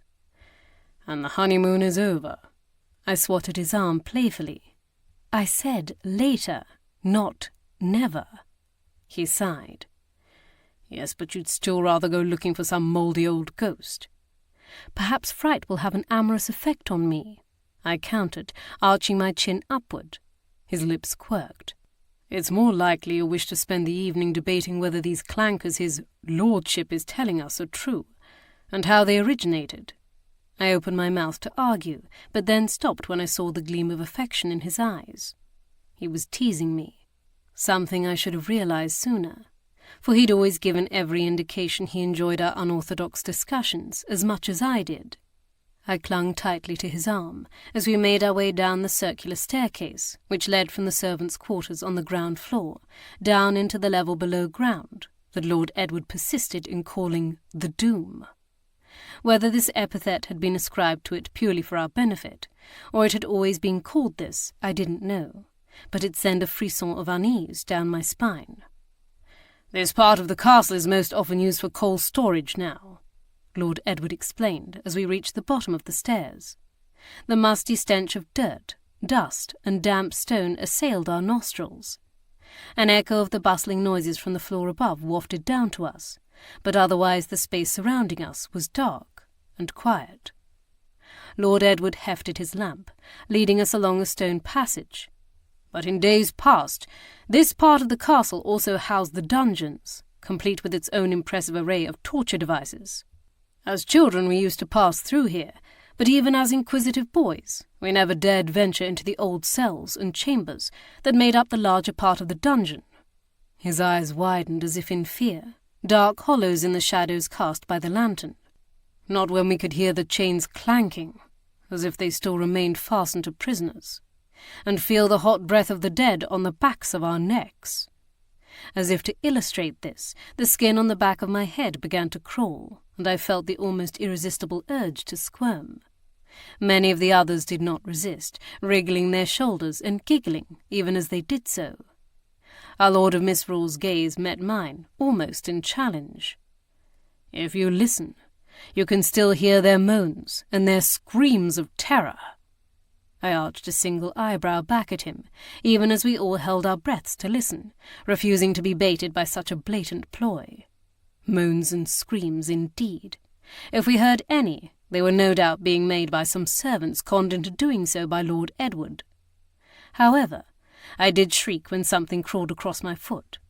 I leapt away from it, nearly climbing onto Gage as a furry creature darted into a hole in the masonry to our right. "Oh yes, perhaps I should have said, there are rats down here as well." I pressed a hand to my chest over my pounding heart, glaring at Lord Edward and his wry smirk. "The rat-catcher persists in setting traps, but the vermin obstinately insist on staying," he continued blithely. "It is a dungeon after all, even if no one has been imprisoned here in over 200 years. They probably lived here for generations, their grandfather's grandfather's grandfather, passing down the knowledge that this place holds the potential for tasty treats. So they refuse to leave." "That's gruesome," I snapped. "And absurd." He shrugged.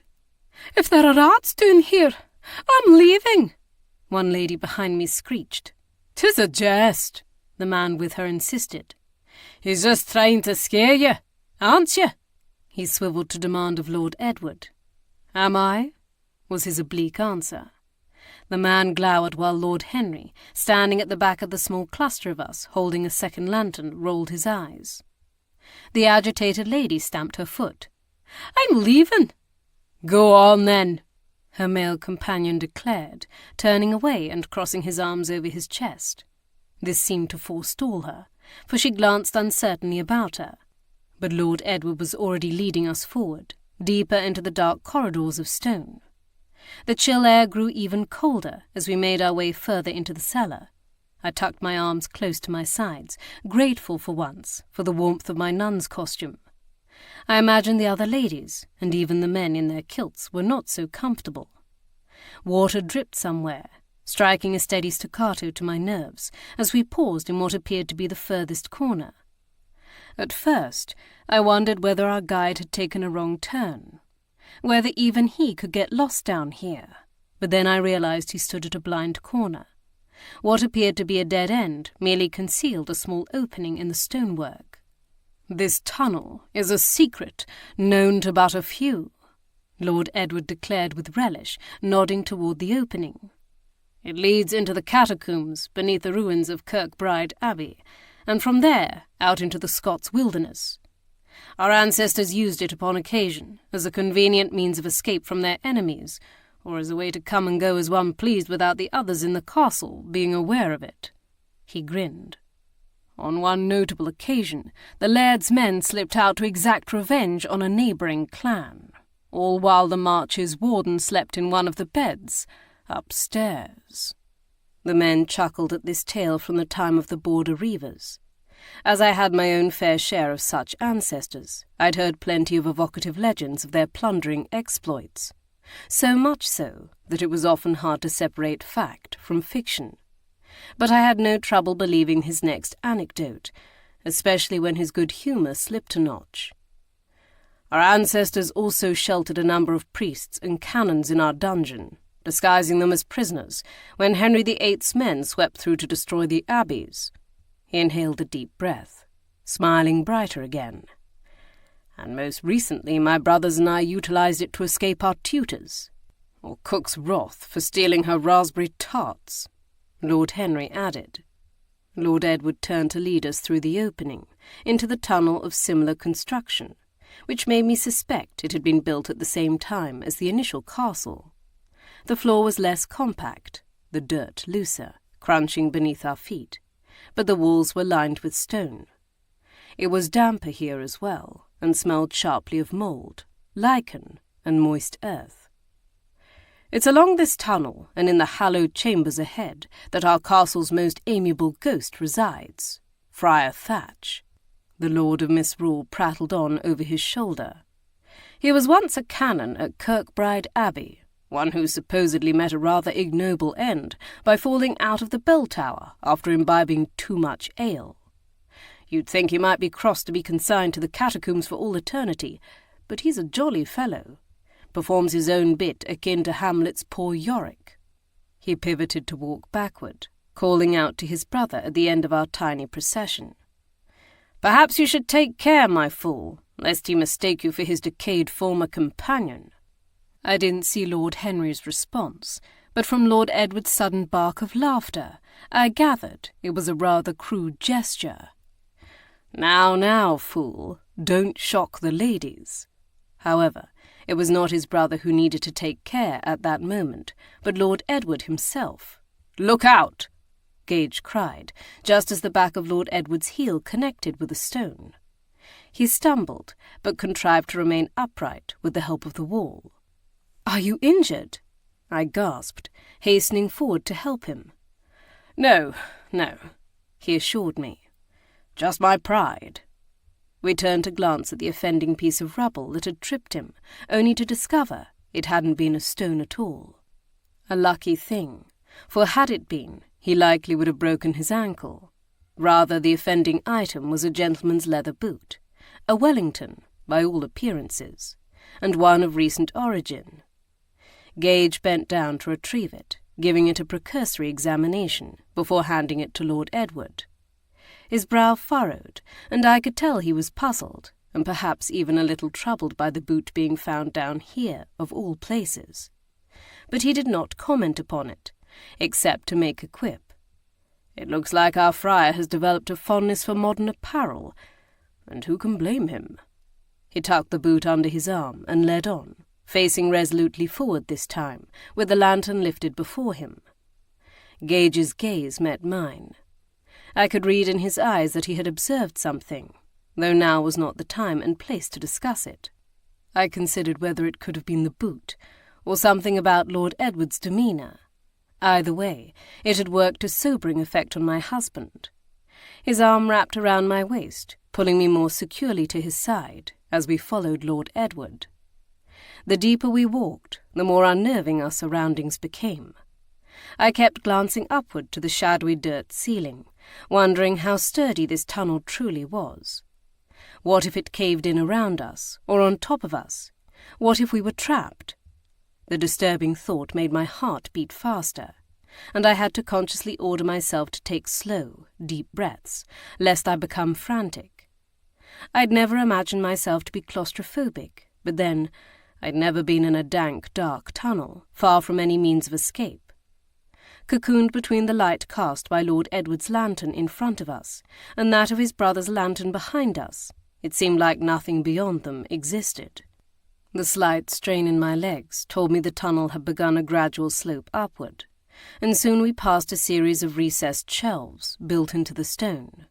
These were largely empty, but I knew that wouldn't be the case the further we ventured into the crypt. Not that the sight of old bones would normally disturb me.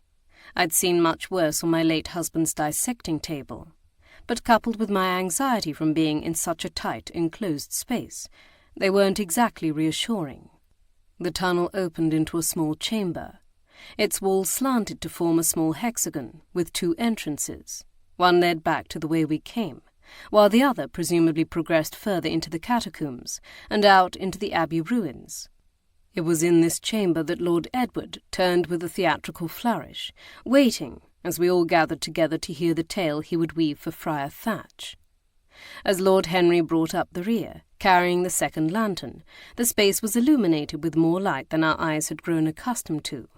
I blinked, turning my head to the side to gaze into the shadowy recesses, while my vision adjusted. Though my nerves were still tense, I found I could breathe more easily in the wider space. But with those deeper breaths emerged a new scent, one that was faint but somehow familiar, though mingled with the dirt, the damp, and the musk of an ancient stone I found difficult to place. Whatever it was left a sour taste at the back of my throat that with each swallow made the lump of uneasiness forming in my gut grow bigger. I allowed my gaze to linger over the skeletons still draped in their disintegrating coarse woolen cassocks. Their bodies had long ago decomposed, even in the cool climate of the crypt. Even so, not all sense of their humanity had drained from them. The bony hand of one monk still clutched a wooden cross to his ribcage. Lord Edward stepped closer, leaning against the wall to my right. "This is the supposed final resting place of Friar Thatch," he declared, dipping his head toward the skeleton in the lower niche, where I noticed an old dusty bottle had been set in the far corner for dramatic effect. I nearly rolled my eyes, knowing full well the monks would never have set it there. It had been added at a later date, probably by one of the Duke of Bowmont's ancestors, possibly the same ancestor who had first dreamt up the absurd tale of Friar Thatch's haunting. "At this hour, you're most likely to see his ghost seated at the top of the crumbling walls of the bell tower, swigging from a bottle, but at times he roams the corridors of the catacombs. You'll hear his hearty chuckle as he jests with the bones of his long-dead brothers." Lord Edward gave his own hearty chuckle, clearly amused with himself. However, I was more interested in Lord Henry's reaction. He had taken a step closer to the lower recess to the right of Friar Thatch's, the bells on his shoes jingling. His brow was furrowed with obvious confusion, and a quick study of the niche in question explained why. The body or object that lay there was not open to the air like the others, but had been stuffed into a crude sack of some kind, one of far more recent construction than the fabric of the long-deceased monks inhabiting the other recesses. The pair of ragged holes the canvas sported had not been caused by time, but most likely by the rats Lord Edward had informed us lived in these passages. Meanwhile, the niche above was naught but a disorganized jumble of bones and cloth, rather than a ceremoniously laid-out skeleton. Lord Henry's expression left no doubt that he was surprised to see the canvas sack, and a quick glance at Lord Edward's face, when his words faltered, showed that the discovery was also unexpected. That, or he was simply a very good actor. He stepped forward. "Now, what do we have here? I wonder if our friendly friar has been making a bit of mischief," he remarked, as he reached out to finger the largest hole. I heard the pops of ripping fabric as he widened the opening. It was then that something inside the sack shifted, and suddenly out flopped an arm. Or rather, what was left of one. The skin between the gloved fingers and the coat had been gnawed. I turned away, pressing a hand to my nose as recognition of the stench that had been tickling at my nostrils finally became clear. With that rend in the fabric, the scent had grown stronger, and I struggled to retain my composure as memories battered at my senses. Gage's arm tightened around me, anchoring me to the present. Chapter 5. One of the ladies screamed at the sight, and another joined in as two rats scampered from the sack and dashed down the corridor into the darkness. The space rang with their shrieks of horror and the men's shouts of outrage, making the dank air tremble. But the Duchess's sons only had attention to spare for each other. Their jaws hardened, and their eyes flashed with misgiving. "What is the meaning of this?" one man bellowed, the lady beside him cowering into his shoulder. "Frightening ladies with such gruesome and vulgar tomfoolery. The Duke will hear of this. but I cannot believe he would sanction such shameful nonsense."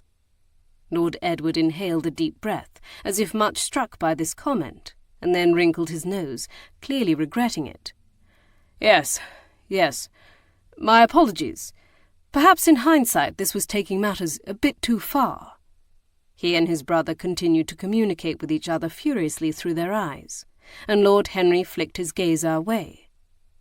"Fool, perhaps you could lead the way back," Lord Edward added, speaking over the continued complaints of the others.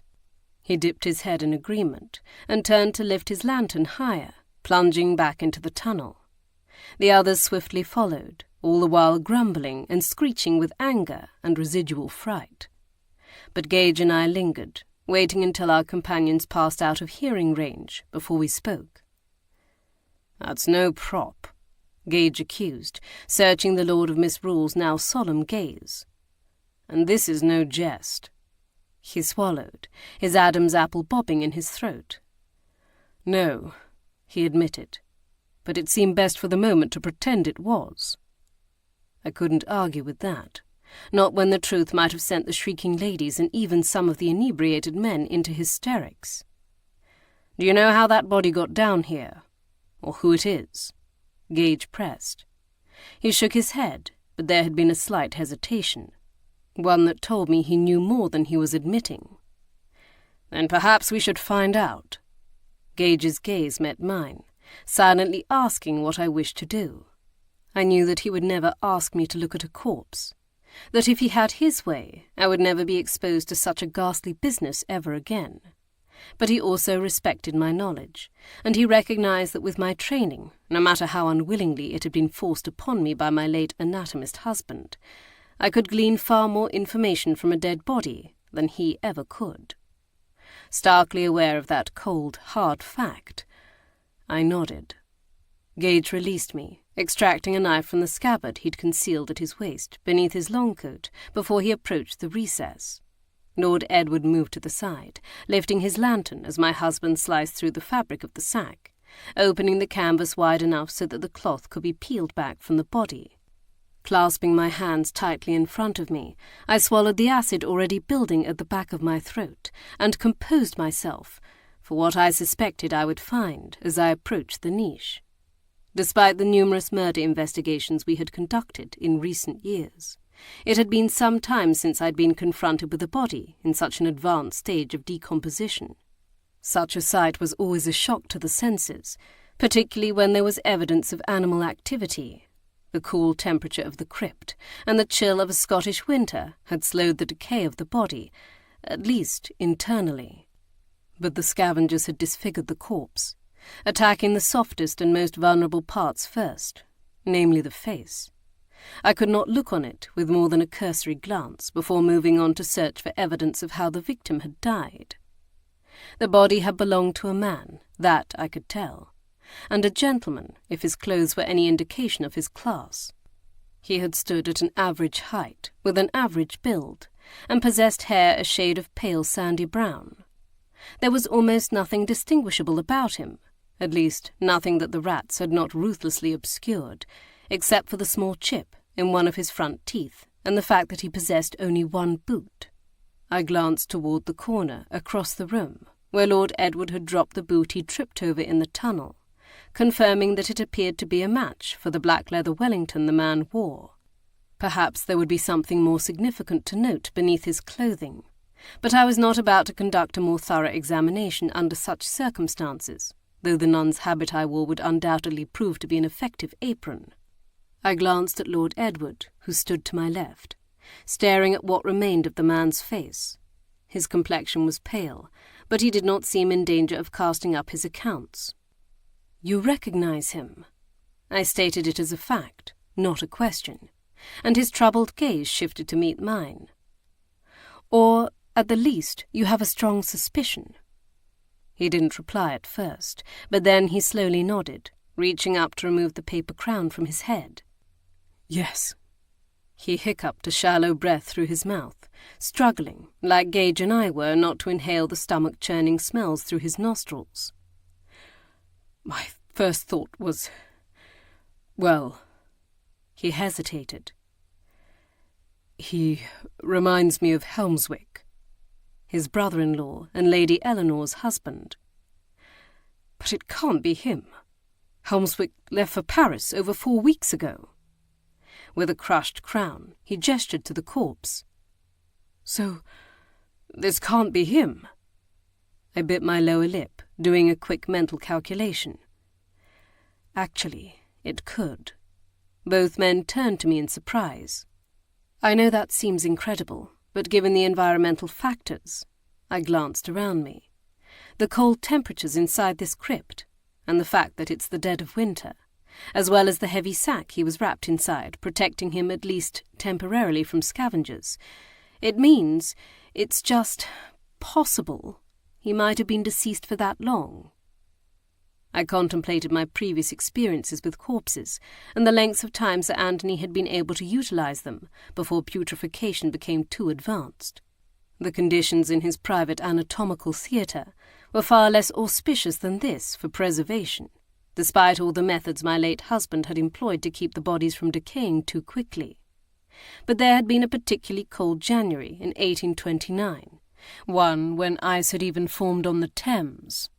I remembered how bitterly cold the cellar was, where Sir Anthony performed his dissections and experiments. But in spite of my cramped fingers, I also couldn't help noting how the chill had slowed the normal rate of decomposition. I wrapped my arms tighter around my body as a shiver worked through my frame.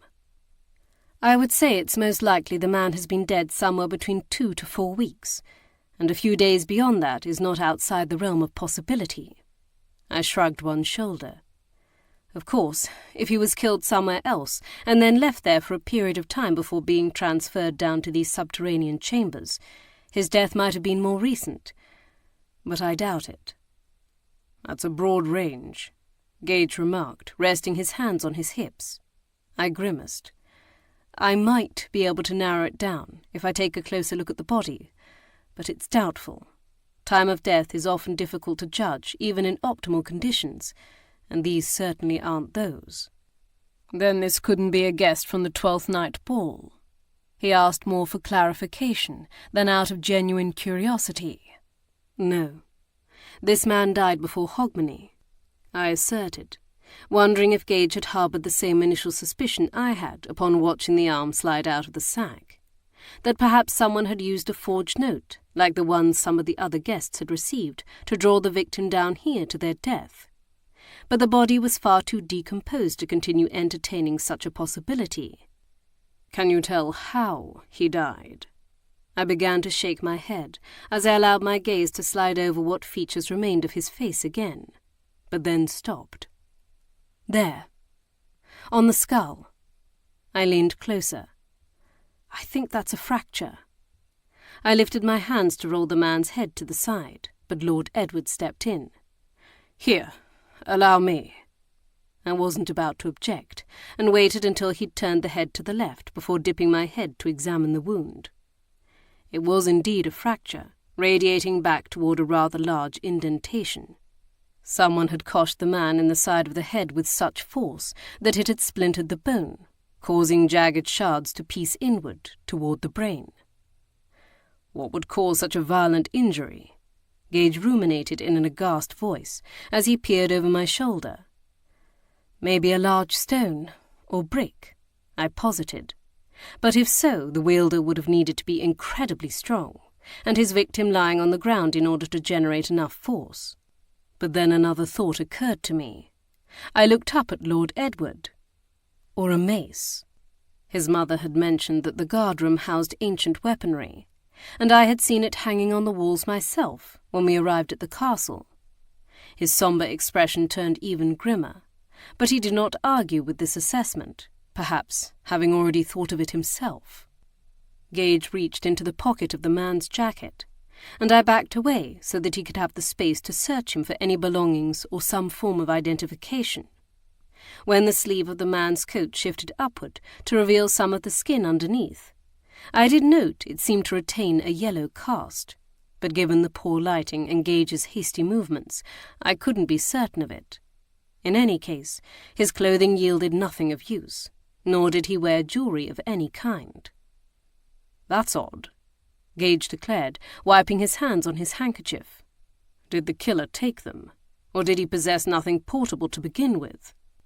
Given the fact he's dressed in the clothing of a gentleman, I find it difficult to believe it's the latter. I scowled. Wouldn't Helmswick have at least worn a signet ring? He was an earl, after all. Lord Edward scoffed. Helmswick would have worn a great deal more than that. Jewelled stick-pins, pearl-inlaid pocket-watch cases, gold quizzing glasses. Helmswick embraced the sartorial trappings of a nobleman. I glanced down at the man. Then if this is the Earl, someone must have taken them.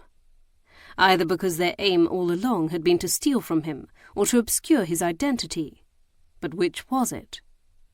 The horror of the situation suddenly seemed to seize me. Not only did we not know who this unfortunate man was, we had no apparent way of identifying him.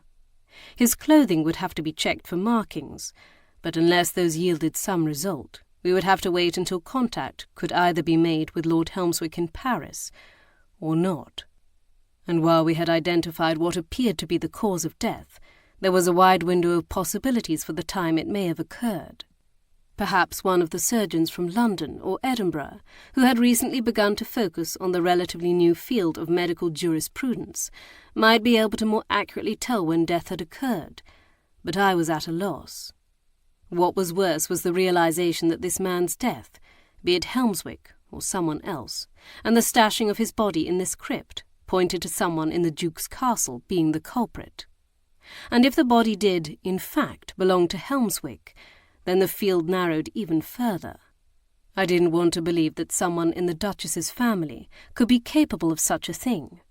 But who else had been here in the month leading up to the 12th Night ball? Lord Edward's jaw hardened as if he were contemplating the same blunt fact. What of that small chip in his tooth? I queried softly in one final feeble attempt at identification. I don't recall one. His shoulders slumped as he turned to me, voicing what he knew I was already thinking. But of course, it could have occurred during the struggle. His gaze held mine, and I could see the wariness swimming in the dark depths of his eyes. Already he was wondering what information he should share, and what he should withhold, whether I could be trusted. Whoever he is, his body needs to be transported back to the castle, Gage stated, seemingly oblivious to the undercurrent swimming between me and Lord Edward. However, I knew my husband well enough to suspect he was not so insensible. He was choosing to ignore it. He nodded toward the torch affixed on the wall beyond Lord Edward. Can that be lighted? Let's find out, Lord Edward replied, reaching up to remove the wooden staff. It might not keep the rats at bay entirely, Gage remarked, as the Duchess's son attempted to light the cloth wrapped around the top of the torch with the lantern he held. But the light should act as some deterrent until we can fetch a board of some kind to carry the body on. It took several attempts, but the torch finally caught fire and was secured in the sconce on the wall. Meanwhile, Gage had tied the canvas sack around the remains as best he could. I stood back, breathing measured breaths through my teeth as I watched them, knowing what was to come would be much worse. The hour was now long past midnight, and I could feel fatigue dragging at my bones. With the combined stress of carrying a child and discovering a dead body, it was no surprise I was longing for the comfort of a soft, warm bed. There I might pull the covers over my head and at least attempt to forget the horror of the last quarter hour. But there was too much to be done. The Duke and Duchess would have to be informed, the body secured somewhere safe from human tampering and further scavengers, and a servant would need to be sent to notify the local procurator fiscal. If the Duke asked us to investigate, and I had a sinking feeling he would, then any further examination of the corpse would need to be undertaken sooner rather than later.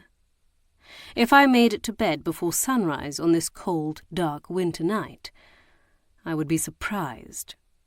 Stifling a whimper, I huddled closer to Gage's side as he wrapped an arm around my waist to hasten me back down the tunnel after Lord Edward.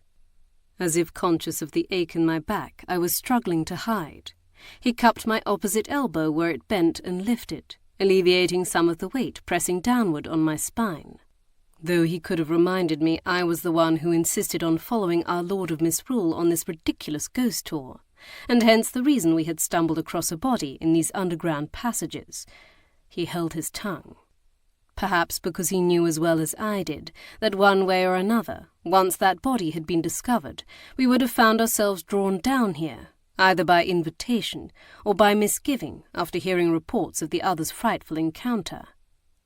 I wanted to believe that the Duchess's family would not have tried to conceal the discovery of the body, but truthfully, I didn't know any of them very well. 6 portrait sessions with the Duchess did not make us friends, even if she had been willing to reveal a vulnerability with me that she showed to few. My longest conversation with her youngest child, Lord Henry, had been an interrogation during our investigation into the death of the woman he loved. As for the others, the Duke and Lord Traquair were merely social acquaintances of mine, and I'd just met Lady Eleanor, Lord Edward, and Lord John at this very house party. I'd heard reports of them, of course. Everyone talked about them. They were the children of a Duke and Duchess, after all, and rather notorious ones at that. The 4 youngest of the 6 children were widely accepted to have been fathered by other men, though the Duke had claimed them as his own. I'd never dared to ask the Duchess if it was true, but from everything I'd observed of their family, I also did not discount it. The Duke had his fair share of sideslips as well, borne by his string of mistresses, while none of them had grown up in the ducal household they had been acknowledged and provided for. At least, that was what the rumours claimed. Our trek back through the tunnel seemed faster the second time, and soon we were crossing the stone corridors of the Doom and climbing the spiral staircase to the servants' domain. At this level, Lord Edward stopped a passing footman and ordered him to return with Tate, the butler. I'd expected him to send for the Duke as well, but then I recalled that his Grace had been rather foxed when we departed on our ghost tour nearly an hour past. Who knew what sort of state we would find him in now? Perhaps I should go in search of the Duchess, I suggested, knowing that I would not be needed in the task of moving the body, and that my presence would only make the servants uncomfortable. The Duchess, while tipsy, had not appeared to be altogether muzzy, and I somehow anticipated she would still be in control of her faculties. If so, she should hear what we'd discovered as soon as possible, as should Lady Eleanor. If the body was in fact her husband, then she might know more than the others how he could possibly have met such an end. I only hoped she hadn't helped him to it. Gage's shoulders lowered, almost as if he was relieved I had presented him with a way to remove me from our current situation. "Yes, I think that's a good idea." My husband's respect for my intelligence and investigative abilities would forever be at war with his protective inclinations, especially now that I was carrying our first child, and I couldn't fault him for that. Not when I'd experienced an entire lack of consideration from my first husband. Gage's care and concern made me feel cherished, even when they grew tiresome. Fortunately, in this instance, I was more than happy to avoid another trek through that tunnel. I turned toward Lord Edward, whose lips had flattened into a tight line. He was clearly conflicted about what to do. "Unless you think I should alert Traquair?" I asked. As the Duke's eldest son and heir, he would be the natural choice to appeal to next. But knowing what I did about the Duchess, I didn't think she would take kindly to being overlooked in favour of her son, particularly if the victim in question was her son-in-law. "No, I think the Duchess would be best," he agreed. I nodded and turned to climb the circular staircase, wasting no time in beating a hasty retreat, as Tate and the footman came striding down the corridor bordering the kitchens. This particular staircase climbed all the way from the Doom below ground, up through the ground floor servants' quarters, past the first floor receiving rooms and the second floor with its state chambers and large ducal suite, to the third floor, which had largely been given over to guest bedrooms. I could have exited on the first floor and traversed the corridor outside the dining room where we had eaten the 12th Night cake before passing through one of the back hallways to the ballroom staircase and up to the state rooms. However, I elected to continue on to the second floor instead, and retrace Sebastian Gage's earlier route, cutting through the library and then the picture gallery. The library had intrigued me almost as much as the portrait gallery, where I'd spied paintings by Holbein, Rembrandt, and Reynolds. But I couldn't afford the distraction of examining either the artwork or the dark shelves lined with old books, some of which I suspected would be quite rare. Even so, the smell of leather and parchment that assailed my nostrils as I crossed the threshold was as comforting as it was enticing.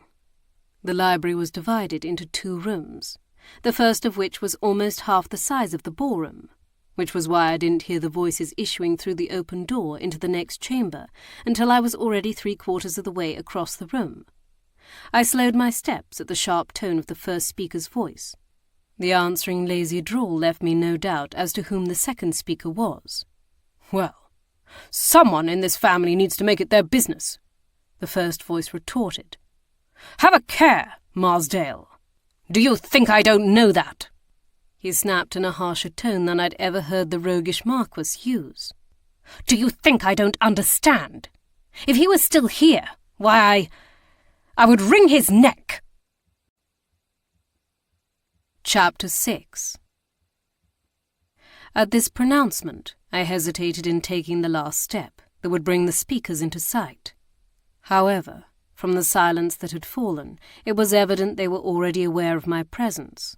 I wondered briefly if I should have masked my approach so that I might discover whom Marsdale and the other man were discussing, though I had a fair idea. In any case, to hang back now would only make the encounter more awkward, so I strode through the doorway into the room, which appeared to double as a study. Marsdale leaned back against a desk, his arms crossed over his chest. His face carefully masked the turbulent emotions made evident in his outburst, but there was no denying the relief that seemed to soften his posture as he realized it was me. His companion was not similarly eased. In fact, Lord John's spine seemed to stiffen further. He watched me with what could only be described as wariness. It was a caution that seemed out of proportion to the words I'd overheard, but he was rumoured to be a very private man, much more so than Marsdale, and we didn't know each other beyond a passing acquaintance. Perhaps he was simply uncomfortable, having such a conversation aired before a veritable stranger. Or given our gruesome discovery in the crypt, maybe it was an indication he knew far more than he wished me to realize. "Am I interrupting the final denouement?" I asked with forced levity. "Has our knight finally captured our villain?" Lord John summoned a tight smile. "Something of the sort." Marsdale cast Lord John a look from beneath his hooded eyes that for once I could not read. "Where's Gage?" he asked. His gaze lifted to scrutinize me, and I could tell from the flat gleam of his eyes and the rosy hue of his skin that he was far more sotted than the relatively clear enunciation of his words would have led me to believe. He nodded to my rounded belly. "Given your state, and the state of everyone else here, I'm surprised he let you out of his sight." "Yes, well, he's attending to a more pressing matter at the moment," I replied obliquely before turning to Lord John. Marsdale gave a bark of laughter. "Don't tell me you've stumbled across a dead body." My gaze snapped back to his, unable to hide my startlement at his making such a pronouncement. But at the evidence of my distress, his amusement swiftly faded. "Dear God!" he gasped.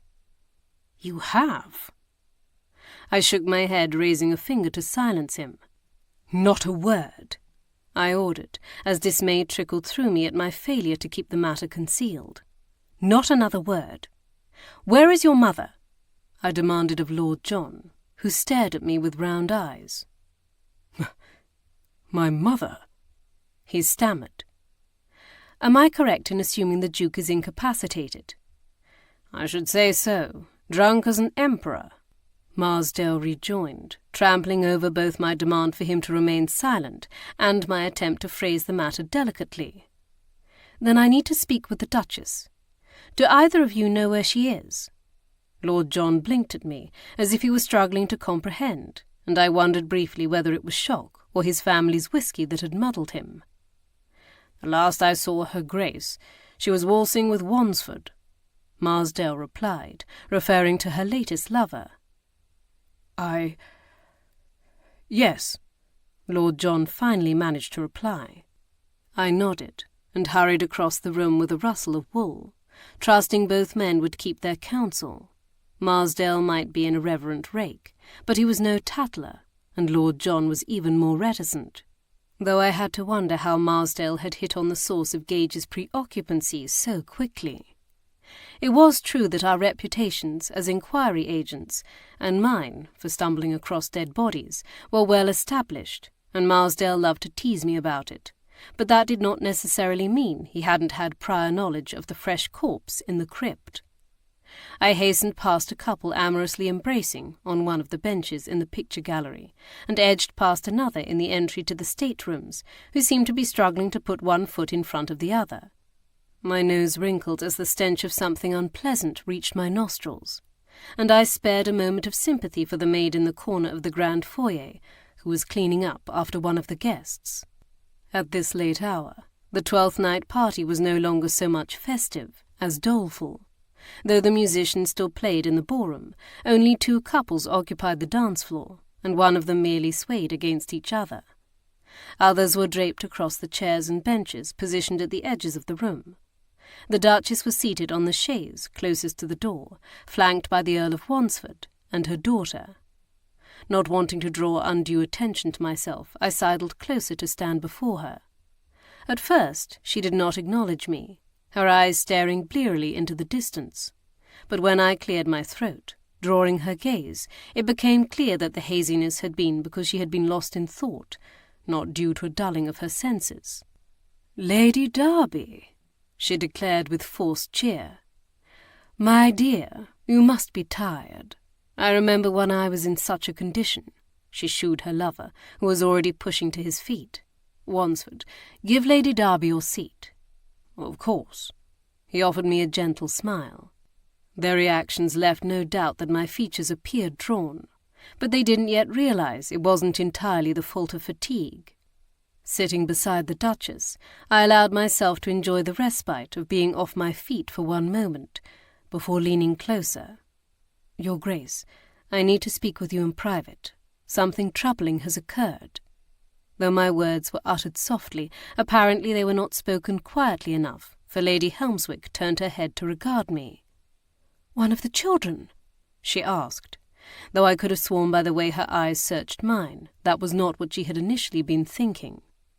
"No," I assured her, "but perhaps you should join us." The Duchess's expression remained as smooth as glass. In fact, but for a tiny puckering above her left eyebrow, I would have believed her completely unconcerned. "Of course, my dear. Follow me."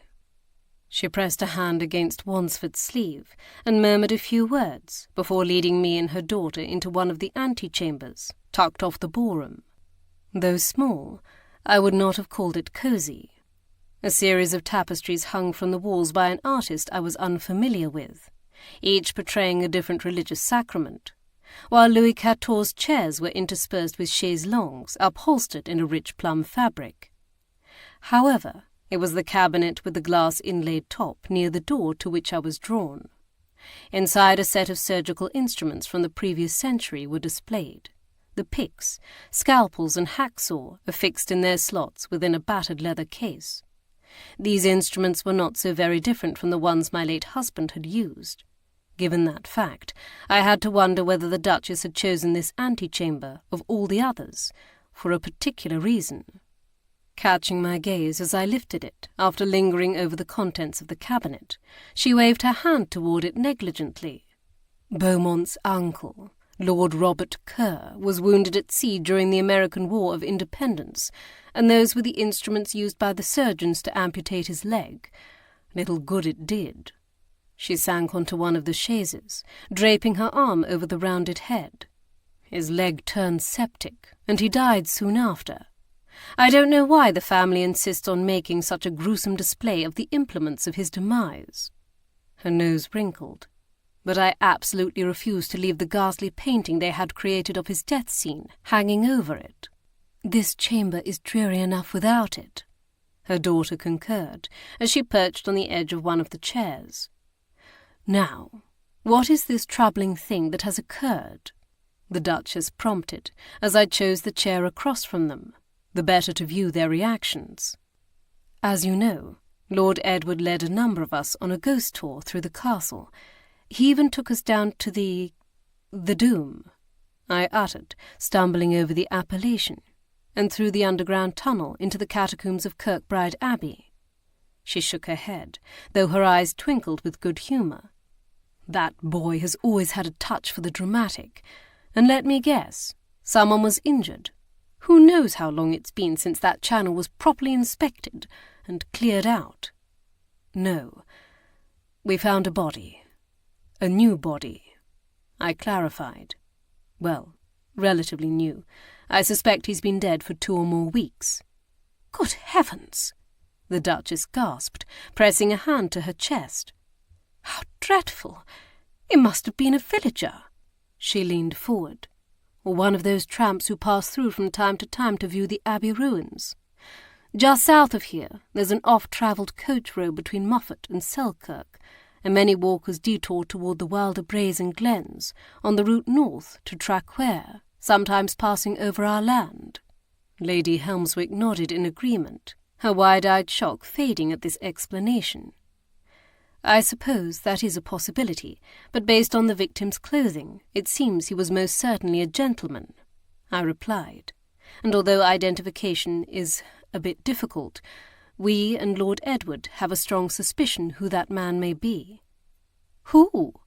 The Duchess asked.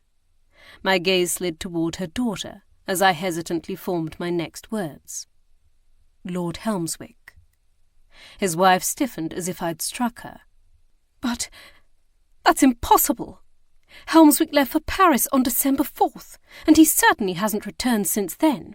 So he can't be a 2-week-old corpse rotting. At least 2 weeks old, I interrupted to say, but perhaps as much as 4 or 5. Her throat worked as she swallowed, her face very pale. I'm sorry, I began, but it was her turn to cut me off. No, she shook her head vehemently. No, it's impossible. This is simply too cruel of you. Her eyes blazed. I never believed the things they said about you. I discarded it as vicious gossip, but now I see they were right. Eleanor, her mother cautioned, you are a monster, aren't you? Eleanor! A siren, a ghoul. Eleanor, the Duchess snapped. That is enough. I do not believe Lady Darby relished telling you this. Just look at her. Does it look like she's enjoying your pain? I could well imagine what she saw when she looked at me, because I was struggling not to tremble as my hands gripped the arms of my chair. The knowledge of the hurt I was causing her, the sharp lance of her accusations, and the memories they dredged up, and the fatigue of the long day threatened to topple me where I sat. Lady Helmswick's heaving breath slowed, and the ire slowly faded from her eyes. "Where is Mr. Gage?" the Duchess asked, evident concern tightening her features. "Shall I send for him?" I inhaled shakily. "No, he's retrieving the body from the crypt with the assistance of Lord Edward and a number of your servants." I forced myself to take another calming breath, pushing away my discomfort to address Lady Helmswick. "When was the last you heard from your husband? Could we be mistaken?" Her gaze dipped to her bright cherry-red skirts, the shiny sleigh bell she'd draped around her jingling as she moved. She reached up to remove the string from around her neck, pulling them past the ringlets, now drooping over her brow. "I haven't received word from him since he left," she admitted. "But that isn't unusual. Helmswick isn't exactly the most attentive of husbands, and he absolutely abhors letter-writing. It's not uncommon for us to pass 2 or 3 months when we are apart, without any direct correspondence." I felt a stab of pain at the thought of passing 2 or 3 months without any word from my husband. Gage was no great correspondent himself, but I knew he would never let such a gap occur in our communication, let alone willingly allow me out of his sight for such a length of time. The same could be said of my brother-in-law, Philip, whose efforts in the House of Lords sometimes called for him to be away from his family, but upon those occasions his letters to his wife still arrived with almost unerring frequency. Lady Helmswick wanted to appear as if this truth did not bother her, but I could tell from the tightening around her eyes that it did. "Is there someone he would correspond with?" I queried cautiously. "His solicitor. Maybe his steward." She turned away. "I honestly can't say. We will need their names and direction, so that we can contact them and try to verify Lord Helmswick's whereabouts." "Of course." It was evident she was struggling with some strong emotion, but I didn't think it was worry or even grief. In fact, if I'd had to put a name to it, I would have called it relief, though a tremulous one at that. I recognized it because it was what I'd felt at Sir Anthony's passing. To suddenly be presented with the realization that I was free of him after 3 years of horror and degradation had overwhelmed me, though not with pain, but release. Of course, I couldn't have known what was to come next, but at least I had been liberated from that nightmarish marriage. This observation made me view Lady Helmswick in a different light. I knew little about her or her husband, which meant I knew almost nothing about their marriage. But if the thought of Helmswick's death gave her such relief, then I had to wonder what she would receive a reprieve from. Had Helmswick been such a terrible spouse, or was she eager to escape him for another reason? After all, their marriage wouldn't be the first union to have potentially been arranged for political and financial advantages that the parties later regretted. Her parents, for example. I glanced at the Duchess. For all their outward display of accord and indifference to each other's affairs, Her Grace had let slip how she, at least, had entered her marriage to the Duke with faithful intentions. Her husband's infidelity had been both shocking and cutting. But society was vicious to the unsophisticated, and she had quickly learned to adjust her expectations and, once the requisite heir and despair were born, to seek her happiness elsewhere. Having given birth to a daughter, and only one son, Lady Helmswick had not yet met this unspoken requirement that would give her license among much of society to take a lover. And yet I had seen the way Marsdale's hand brushed against her lower back earlier that evening as she entered the ballroom. I had seen the look in his eyes. Was his attraction reciprocated, and if so, had it been acted upon? I rubbed 2 fingers against my temple, disconcerted by the rampant infidelity among the members of the ton, and the frank acceptance of it by many. Sadly, it all too often had a part to play in our inquiries, and as such I'd grown much more accepting of it, and all of human nature's follies than I'd ever believed possible. But of course, I also would never have dreamed I would be involved with one murder investigation, let alone nearly a dozen. What of you, Your Grace? Have you had any contact with your son-in-law? The Duchess seemed surprised at first I should ask her, but she quickly recovered, shaking her head. No, not for several months. I was in London when he escorted Eleanor and his children here. I turned to Lady Helmswick in question, wondering if she would explain. Her eyes gleamed in her pale face. The cholera outbreak. Her simple reply sent a chill of fear whispering down my spine. The deadly disease that had ravaged Russia and the Baltic lands had reached the shores of Britain, despite all efforts to prevent it, in early November at the port of Sunderland in northern England. From there, it had begun to spread to the north and south along the coast, leapfrogging its way closer to the densely populated cities, leaving death in its wake. I'd yet to hear of the disease reaching London, but Edinburgh had seen its first case around Christmas, spreading rapidly through the squalid, overcrowded tenements. In 2 weeks, it had already killed more people than the number of deaths attributed to the typhus outbreak of the previous spring. Helmswick's estate lay in Haddington, along the North Sea just to the east of Edinburgh, much too close to one of the pockets of contagion for my comfort. It had been fortuitous that the Earl had thought to remove his family before the disease neared his home. As if reading my thoughts, his wife nodded. We hadn't known, of course, that cholera would actually reach Haddington, but I didn't want to take any chances, not with the children. So before he departed for Paris, we decided the children and I would journey here. She glanced at her mother. With the holidays approaching, it seemed appropriate. That's why I left London so urgently. The Duchess reached out a hand to her daughter, who took it. When I received Eleanor's letter, saying they were fleeing the cholera, I knew she might have need of me at son-in-law's. My mouth creased into a small smile at the evidence of the natural affection between mother and daughter, all the better to deny the tiny stab of envy I felt that I should never experience something similar with my parent. My mother had died when I was 8 years old, and while Alana had done her best as my older sister to fill that empty space, it could never be the same. However, I also couldn't ignore the little gnaw of doubt that neither of them was being completely honest with me. Perhaps the suspicion was unjustified, the mere consequence of my jealousy, but I had noted the watchful manner in which the pair interacted, almost as if they were taking their cues from each other as to what to say. Lady Helmswick's fear of cholera was genuine, but that did not mean she hadn't also come here for a different reason, one that further explained her motives for sending that insistent letter, asking her mother to join her here. The Duchess sat taller. "You don't think... Could that be how this man died?" she queried with wide eyes. "The cholera?" "No, I'm afraid it's not so simple," I informed her with a grimace. He almost certainly met with foul play. This seemed to knock the wind from her. "Oh, some sort of violence, then?" I nodded. Her gaze trailed away only to return to mine hopefully. "And it couldn't have been an accident?" I had considered just such a possibility. Perhaps the man, be it Helmswick or someone else, had fallen and hit his head on a rock.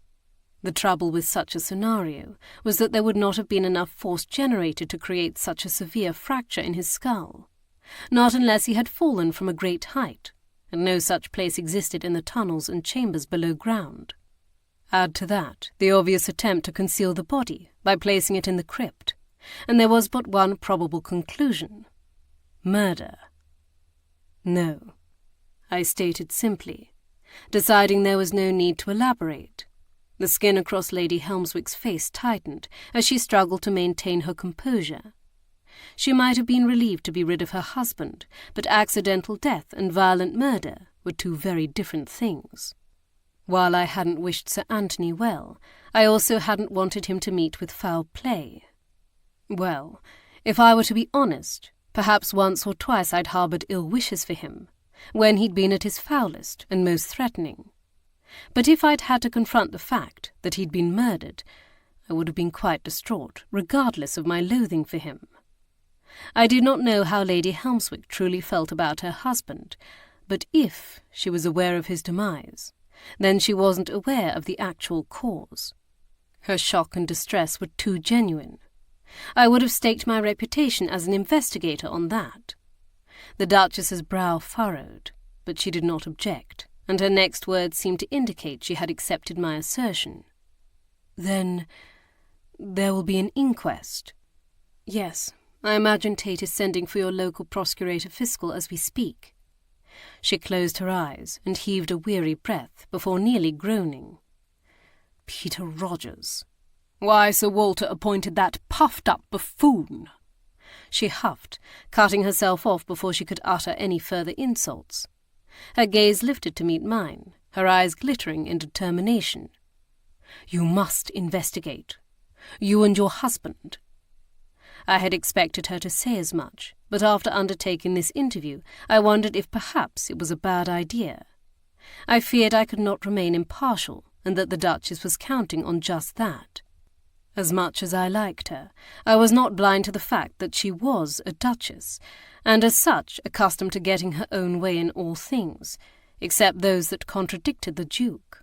However, in this, I knew they would be in accord. When I hesitated, she slid forward on the chaise, grasping my arm. "Please, Kiera, you're the only one I trust." Her pleading words and the use of my given name might have been her first calculated manoeuvre to manipulate me, but I realized I was helpless to say no. especially when my natural curiosity and drive to uncover the truth were already urging me to say yes. But that didn't mean I wasn't going to voice some stipulations. If we undertake this, then you, your family, and your staff must cooperate fully, I stated firmly, pressing a hand to my belly, feeling the baby stir in answer to my agitation and the late hour. We will undoubtedly ask uncomfortable and impertinent questions, and we expect to hear the truth. My gaze flicked to Lady Helmswick, and then back. We can be discreet when necessary, so long as something proves not to have bearing on the results of our inquiry. I would not have asked you had I thought otherwise, the Duchess replied, regaining some starch in her spine. This family has many secrets. For all the gossip spread about us, much of it does not even begin to scratch our closest held confidences.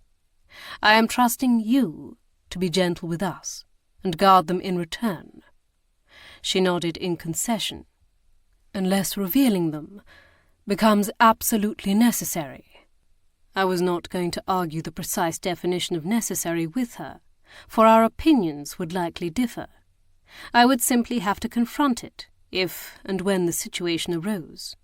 For now, I had bigger problems to address, including an unpleasant post-mortem examination.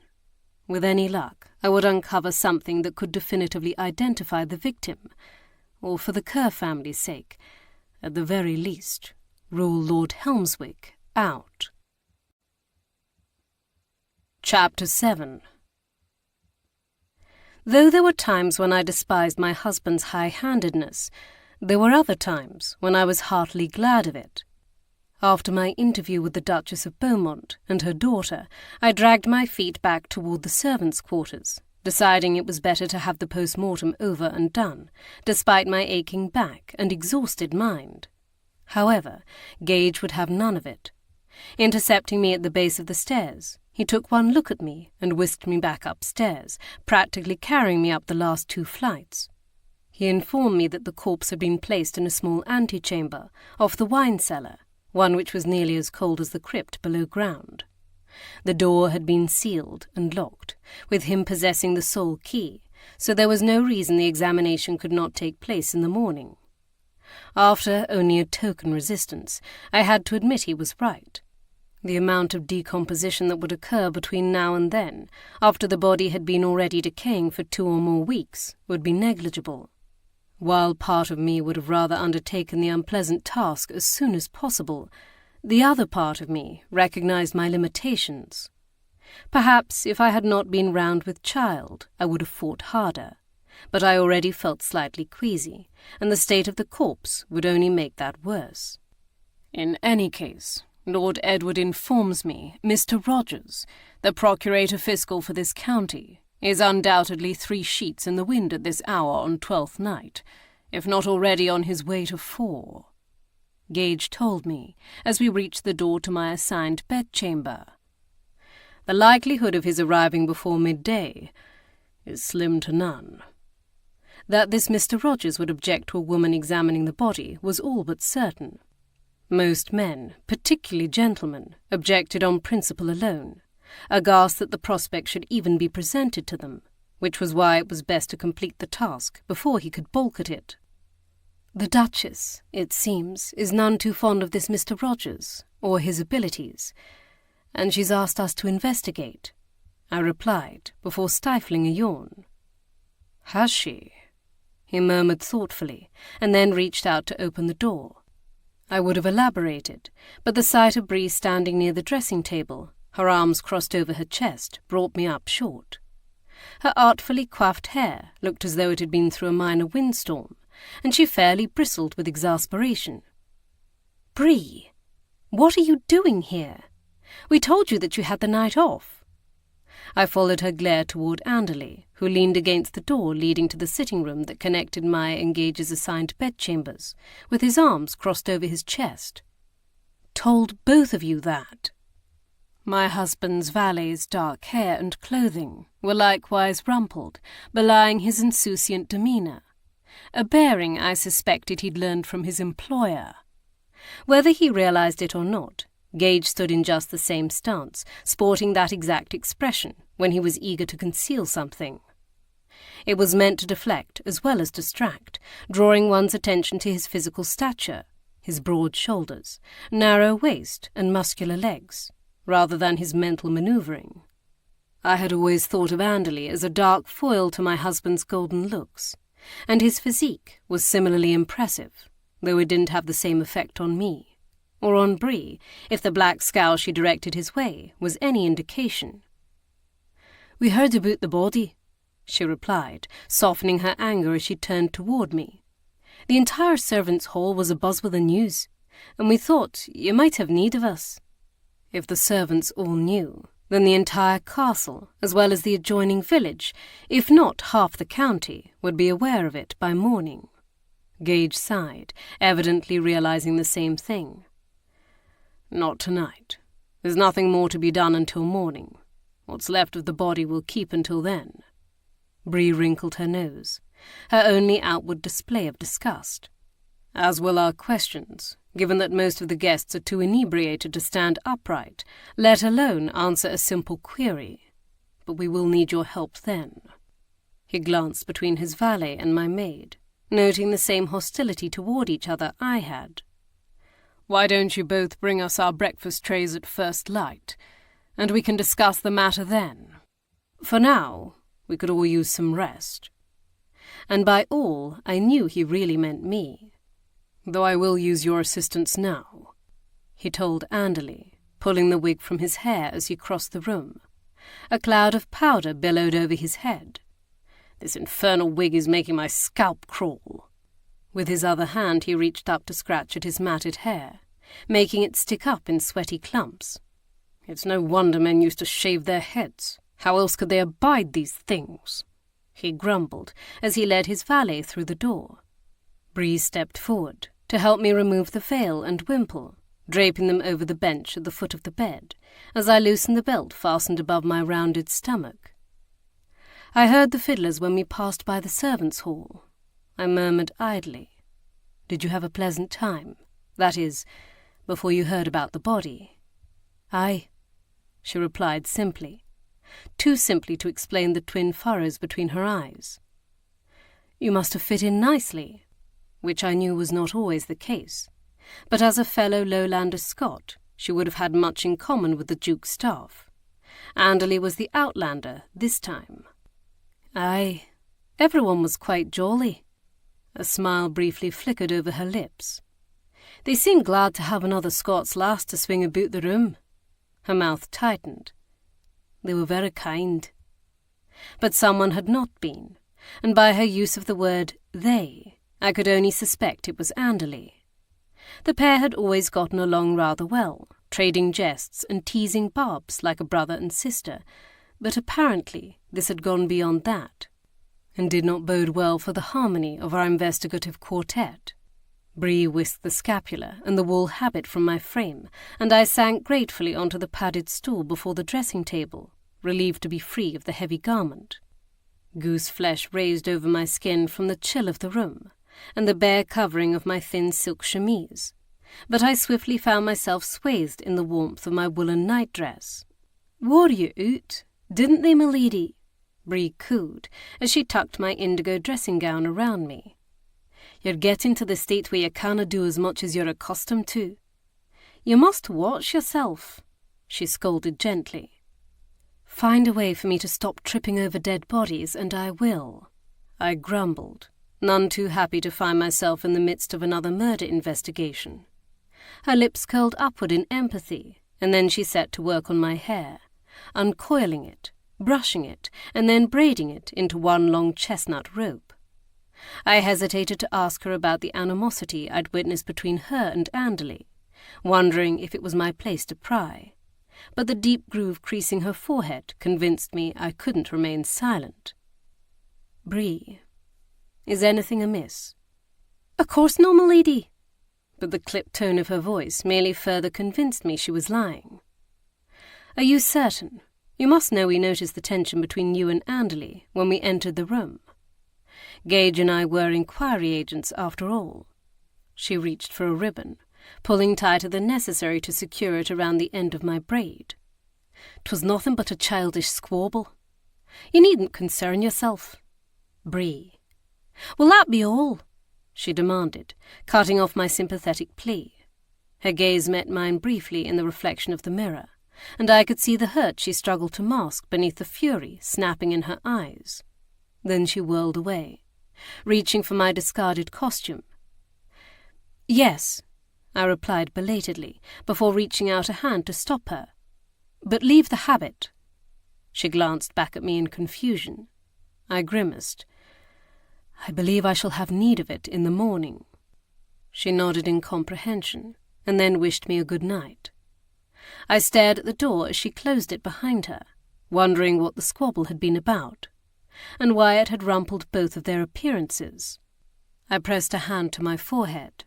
I was too tired to contemplate the matter further. Daybreak would come soon enough, and with it, perhaps some answers. Tossing my dressing gown across the end of the bed, I climbed between the soft sheets of the four-poster bed. My muscles began to melt as I stretched my toes down toward the warmth of the cloth-wrapped brick Bree must have tucked down at the bottom of the sheets before Gage and I arrived. I fleetingly considered waiting for my husband to join me. Contrary to many married couples among the upper class, we shared a bed every night. Gage used his assigned chamber only to change his clothes. I wanted to find out if he'd wrung anything from Anderley about his quarrel with Bree, but if he was bathing to remove the powder from his skin and scalp, he could be some time yet. My eyes drifted shut happily on the thought of Gage's muscled form in the bath, and that was all I remembered. Anderley and Bree returned with the sun, just as instructed. Fortunately, during the short days of early January, when Scotland received less than 8 hours of sunlight, this did not occur until nearly 9 o'clock. So while I still had to drag myself wearily into a sitting position, at least the 6.5 hours of sleep I'd gotten had blunted the edges of my exhaustion. Anderley opened the drapes to allow a pale wash of light to flood the room through the northwestern-facing windows, while Bree helped me to draw on my dressing gown, and then settled a breakfast tray over my lap. In deference to the cold of Scotland and the castle, I noticed Gage had donned proper night clothes for once, and even he drew his burgundy dressing gown over his shoulders against the chill. He urged Bree and Anderley to pull a chair or bench closer to the bed, and each drew up flanks on either side of the bed, next to their respective employer. Though this was only natural, I could tell that whatever animosity had flared up between them the night before was still there, simmering beneath the surface. "Now, first things first," Gage declared, as he sliced a piece of sausage. "Has anything changed in regard to the arrival of our Procurator Fiscal from Selkirk?" Anderley shook his head. "Last night, I overheard the footman Mr. Tate, sent to inform Mr. Rogers, say that the man had been as drunk as a wheelbarrow, but his butler had promised to inform him as soon as he regained consciousness." Gage nodded as he chewed and then swallowed. "Good." His gaze slid sideways to meet mine. "Then Mrs. Gage should have time to do what needs to be done, without interruption." I smiled tightly, the bite of dry toast I'd taken settling like a lump in my stomach. "However, I shall need you to warn us if he arrives early, and distract him if necessary until Mrs. Gage is safely away." They both agreed, intimately familiar with the outrage and disgust I routinely encountered when people were confronted with my past involvement in my late husband's anatomical dissections. The scandal surrounding it all was still too fresh, no thanks to the recent conviction and execution of the murderers, known as the London Burkers, body snatchers turned killers, and men my late husband had possibly acquired human subjects from when he was alive. There was no need to explain our desire to keep my continued connection with the dead a secret. People might appreciate Gage's and, by association, my investigative abilities when they found themselves in a troubling situation, but that did not mean they accepted the necessity of a gentlewoman possessing my unique education to examine a corpse. Though the gossip and reproach surrounding me still stung, I had finally learned that the best approach to this vicious scandal-mongering was simply to refuse to be cowed. I couldn't stop people from saying or believing terrible things about me, but I could control my reaction to it. Rather than cower and slink away in shame, I could hold my head high and refuse to waste my breath or attention on those who only wished to castigate me. I'd learned that from the Duchess, who had discovered early in her marriage that, even as a Duchess, she had to demand respect, or it would be stripped from her. Since you've already distinguished the victim's most likely cause of death, I suppose your chief aim will be attempting to uncover something that will either verify or establish his identity, Gage remarked to me before he took a drink of black coffee. Yes, I confirmed, as I fingered the fine handle of my china teacup. I informed Lady Helmswick last night that Lord Edward had tentatively suggested the victim might be her husband. I didn't want her learning of our suspicions in some other way. That would be far too cruel. But we need definitive proof. Did she think it was possible? She insisted that Lord Helmswick was in Paris, that he could not possibly be lying dead in Sunlaw's castle's crypt. But she also admits she hasn't received any correspondence from him since he left. Anderley's dark eyebrows rippled, as if he was struggling to withhold his reaction, but Gage had no qualms about allowing his astonishment to show, as his fair ones arched high. Likewise, Bree's expression grew more troubled. She insists this is nothing abnormal, that neither of them are great letter writers. It's not unheard of, Gage admitted. But to be gone over Christmas and Boxing Day, and even Hogmanay for you Scots, and not send a word of greeting to your wife and children, seems rather harsh. He's in Paris, for goodness sake, not the edge of civilization. The answering gleam in Bree's eyes communicated this had been her thought as well.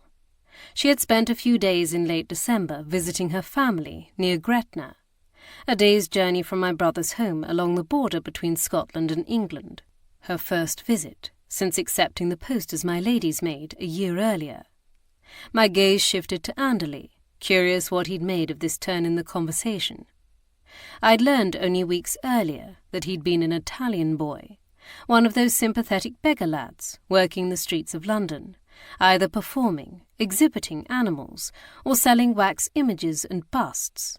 What I, and most of London, hadn't realized was that the Italian boys were largely brought to England by a padrone, who bought their services from their parents back in the economically devastated regions of Italy, promising to teach them a trade, but who actually treated them as little more than slaves. Anderley had run away from his master and found himself in Cambridge, where he had fortuitously fallen in with Gage during a time when he'd most needed a loyal manservant. He'd quickly learned to valet, and Gage had discovered his other useful skills in the course of his investigations.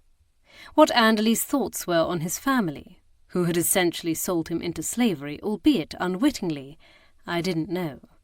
But Gage said he maintained a regular correspondence with them back in Italy, and had even visited them on Gage's grand tour of the continent following university. His face now was a mask of indifference, though his eyes did seem to balk at meeting mine. "As to your proof, I think I may be able to help as well," Gage continued, his eyes narrowed on something across the room. "What do you mean?" I asked. "I want to get a better look at his clothing." I remembered then his reaction in the tunnel. The boot. He turned to me in confirmation. "I thought there was something telling in your reaction to it, and Lord Edward's as well." His face was grim. "If I'm not very much mistaken, I believe there was some sort of marking inside it," which might have explained why Lord Edward had so swiftly identified the corpse. Helmswick was already on his mind. But was the boot truly confirmation, or had it merely planted the seed of suggestion? Probably both. For why would another man be wearing Helmswick's boots? There was nothing to suggest someone had deliberately set out to obscure the identity of the body. That had all been done naturally. Even the fact that we had stumbled across the body before it resembled the skeleton surrounding it had been pure chance. Given that, such a ploy didn't make sense. "What of the chip in his tooth?" Gage asked, tapping at the shell of his hard-boiled egg. "Was Lady Helmswick aware of it?" "I forgot to ask her," I admitted, cradling my cup, the tea having grown tepid. Truthfully, I suspect it was done at the time of death, or just before or after, but I shall ask her anyway. It can't rule him out, but it could urge the matter toward confirmation. "What is the staff saying below stairs?" he asked our servants. Bree and Anderley exchanged a speaking glance across the expanse of the counterpane, their first that was not filled with tension, but rather weary resignation. "They don't say much," Anderley said, "not around us, and the other guests' servants. But I overheard 2 of the footmen talking about how no one goes down to the cellars. Did you know they call it the Doom?" he interjected in disbelief. We nodded. "Well, they said no one goes down there, except the coal heavers." He paused. "And the Duke's sons." "Yes, I gather it was a great lark when they were boys, as it would be for any rowdy, inquisitive group of young lads." Gage glanced up from his food. "Or were they implying they spend time down there even now?" Anderley shrugged his shoulders. The footmen ended their conversation rather swiftly when Tate entered the room, so I can't say. "Then what was that look the 2 of you shared just now?" I gestured between them with my free hand as I took a sip of tea. "What else are they saying?" They shared another glance, but Bree was the one to answer. "Some think it's the ghost of that monk."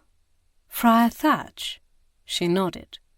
This time it was Gage and I who shared a speaking look, rife with cynicism.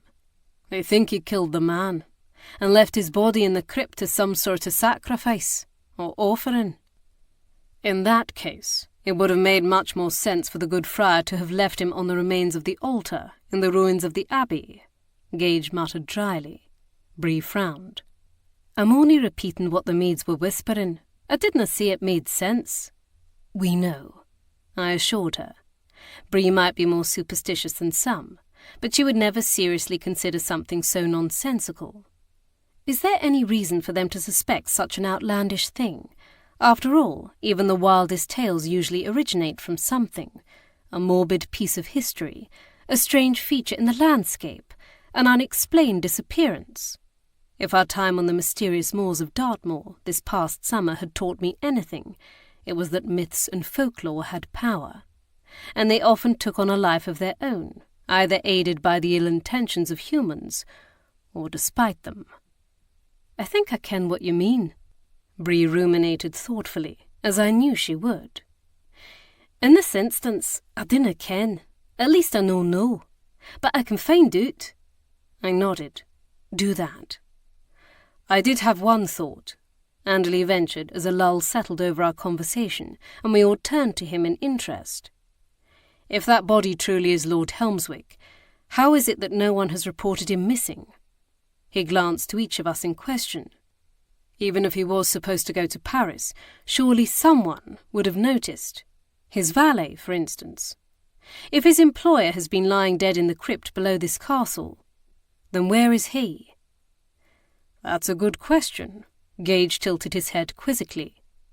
"Are you acquainted with Helmswick's valet?" "Slightly," he replied with a lift of one shoulder. This wasn't surprising. Many of the upper class's personal servants seemed to be acquainted with one another, and Anderley had been valeting long enough for Gage to have encountered most of them. "Was he loyal to Helmswick?" "I wouldn't say Warren was so much loyal to Helmswick as aware that if he ever tried to seek other employment, the Earl would blacken his character."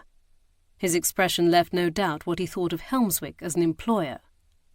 "Warren was browbeaten by Helmswick, who would make him scramble to complete the most trivial of tasks. Then if he was sent ahead to Paris to await his employer's arrival, might he have remained silent when he did not appear? Perhaps for a time, and I can't blame him. It would have been a welcome respite, for a few days," he emphasized. "But you said Helmswick departed from here 4 weeks ago."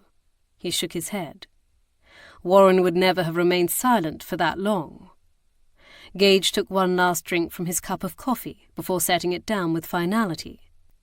"Then, if this body proves to be Helmswick's, or it proves we cannot rule him out, then you should be prepared to set out for his estate. Perhaps someone there will have the answers we seek. It's not far from here, I believe," he added, turning toward me. "Haddington," I supplied, setting down my own half-eaten piece of toast, unable to stomach another bite as the last one turned to ash. Gage opened his mouth to say more, but I spoke over him. "If it comes to that, you will need to be very careful, Anderley." He looked at me with an intent gleam in his eyes, having heard the concern in my voice. "The cholera has spread to that town." I flicked a glance at my husband. "That's why Lady Helmswick and her children have been staying here. They were fearful of just such a thing." Anderley's gaze dipped vaguely toward my rounded belly before refocusing on my face. "Yes," I answered to his unspoken query. "But I am also worried for you."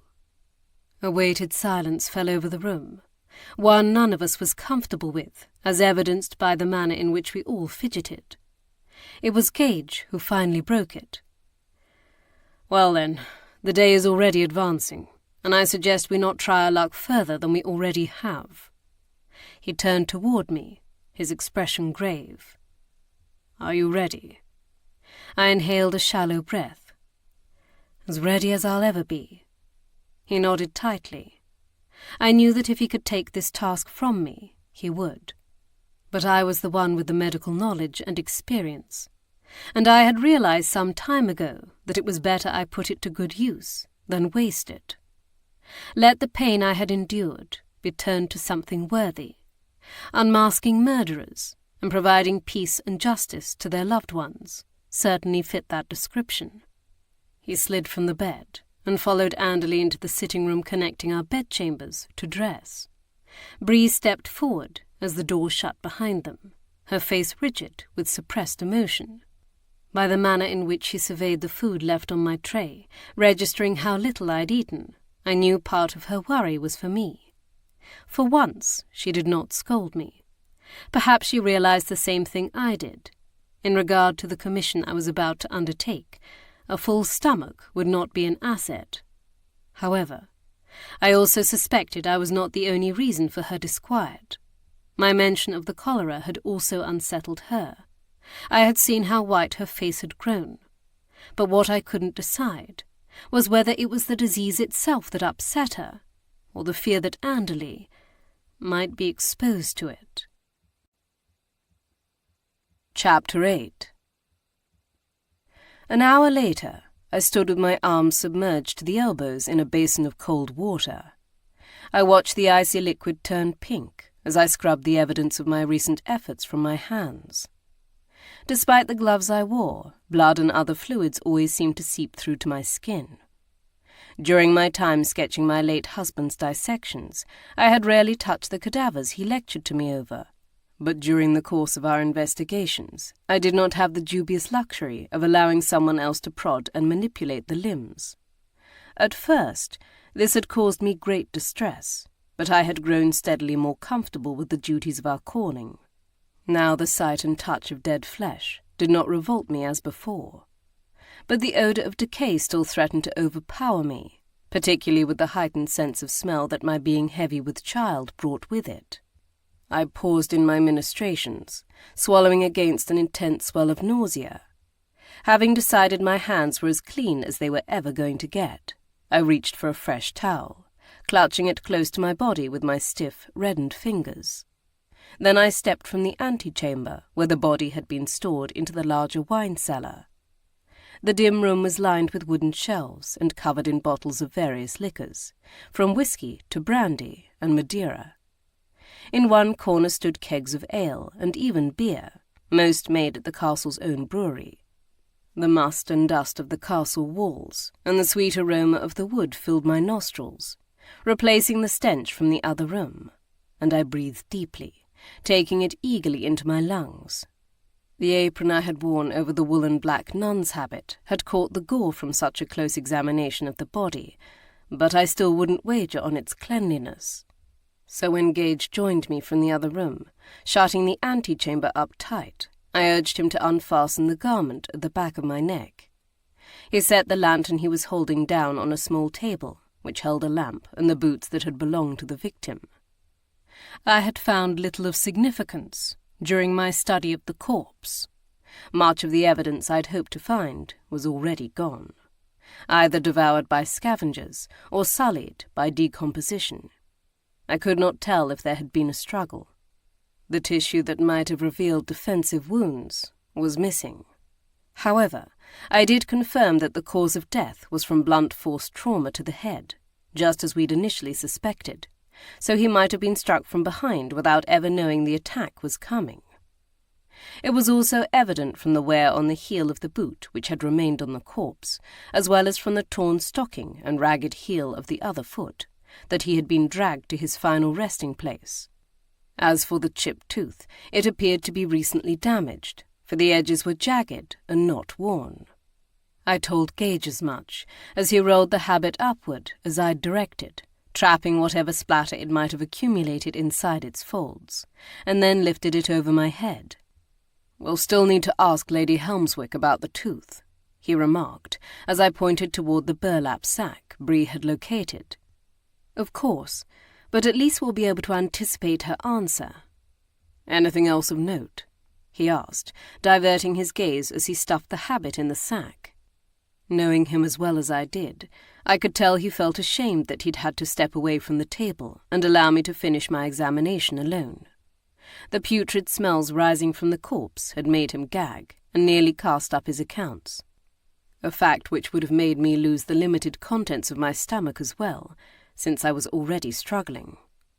To his credit, he had not left the room, but had turned his attention to the boots and other pieces of clothing we had removed from the body. Most of those items had been replaced in the canvas sack we'd found the corpse tucked inside of within the crypt, so that my examination of the body would be less noticeable should Mr. Rogers insist on viewing the corpse. Then we closed up the canvas as best we could before cleaning ourselves. "Perhaps," I hedged, as I wrapped my arms around myself. The cap sleeves of my blue-green dress had been practical for this morning's purposes, but they were not very warm. Gage glanced at me in interest. "The chest and abdomen showed the very beginnings of what I believe to be spider angiomas," I replied hesitantly, having been uncertain whether to mention it since the markings were so faint, and I had only ever seen them once before on a body my late husband was dissecting. Vascular lesions which form under the skin, and I was able to note on a few of the more intact fingers that his nails showed signs of clubbing, bulging out at the top rather than dipping in, as on most people. Both are signs of a disease of the liver. Had I been able to examine the liver directly, I suspect I would have detected cirrhosis, something that, according to the French physician Laennec, would not be uncommon to find in a person who was a heavy drinker. Was Helmswick? "I don't know." He drew me closer, rubbing his calloused hands up and down my arms. "Some people hide it better than others." I took that to mean Helmswick wasn't a notorious tippler, but perhaps Lady Helmswick would be able to tell us if he overindulged privately. I dipped my head toward the boots. "Did you find what you were looking for?" "They're Hobies, London's most fashionable bootmaker, and as such, certainly the shop a man like the Earl of Helmswick would patronize." "Were there any markings, as you suspected?" His brow furrowed. "No." My shoulders sank. "But that doesn't mean they're not pertinent. After all, Lord Edward seemed to recognize them." I glanced at the calfskin boots and their distinctive stitched edge along the back of the calf. "I wonder if Lady Helmswick will recognize them as well." "We shall soon see." His hands tightened around my upper arms. "Now let's get you out of here before your teeth begin to chatter." He picked up the boots, cradling them in the same hand as the burlap sack containing the habit, and then opened the door to peer out into the corridor beyond. Unfortunately, the wine cellar was tucked behind a blind corner in the far reaches of the servants' quarters. No sooner had he ushered me out, before closing and locking the door, than the sound of footsteps could be heard advancing from the direction of the kitchens. My eyes widened, and I glanced about me, curious how we would brazen this out, should the person approaching prove to be unfriendly. Then I spied a narrow doorway at the far end of the corridor and scurried toward it, concealing myself on the other side of the stone frame. Once inside, I could tell that it was a servant's staircase fashioned of bare stone, one that I hoped was not the intended destination of the owner of those footsteps, for in my current state I could not hope to outpace them. I soon had my answer when Gage hailed, "Anderley, what news?" I exhaled a sigh of relief and retraced my steps toward where both men were watching me. "The Procurator Fiscal. He's arrived," he explained. Gage removed his watch from his pocket. "And an hour sooner than I anticipated." Anderley's lip curled upward at one corner. "From the looks of him, it would have been better had he taken that extra hour." Gage glanced at me. "His temper must be foul, then. As foul as he risks it being in front of the Duke." Anderley's gaze flicked toward me. "His Grace is requesting that both of you join them in his study." "His Grace?" I asked pointedly. A glint of humour flashed in his eyes. "Their Graces." I nodded. Then the Duchess had informed the Duke of our discussion, and of her request that Gage and I investigate. It appeared, at least for the moment, that he was indulging her, or perhaps he shared her low opinion of this Mr. Rogers. Gage passed his valet the boots and burlap sack. "What of the other guests?" "Most of them are only beginning to stir." Then in this instance, the party and everyone's general state of drunkenness had worked in our favour, for the servants couldn't spread gossip to their employers if they were still asleep or unconscious. Gage nodded. "Secure the boots in my chamber, and tell Miss McAvoy to—" He faltered, glancing at me. "Tell Bree to have the garment laundered," I instructed Anderley. Given the amount of vomit I suspected the laundresses would be scrubbing from the clothes of other guests, I hoped they would believe the same of my habit. Our trio hurried down the corridor, where Anderley closed the door leading into the hustle and bustle of the kitchens, to allow me to pass unseen. Even through the thick wood, I could hear the cook hollering something at her maids over the clatter of pans and crockery. Gage and I quickly mounted the stairs to the second floor, while Anderley continued upward. But there I paused outside the entrance to the long library. I brushed a hand over my hair to straighten any stray strands fallen from my simple chignon and pivoted toward my husband, whose gaze swept over my form, scrutinizing the fabric. "Am I presentable?" He reached out to rub a smudge of something from my chin, and I arched my neck toward him, trusting him to remove the stain. His pale blue eyes shifted to meet mine, and a gentle smile curled his lips. And just like that, though no words were exchanged, he steadied me.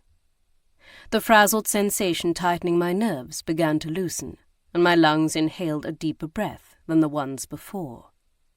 Somehow his very presence had that effect on me, soothing and strengthening. One tender glance or touch, one whiff of the scent that seemed to be all his own, and my frantic pulse and straitened breaths evened out. And yet, another glance or touch from him could send my heart racing and my skin prickling with desire and anticipation. I didn't know that I would ever understand why he alone caused such reactions within me, but then I supposed it didn't matter if I did.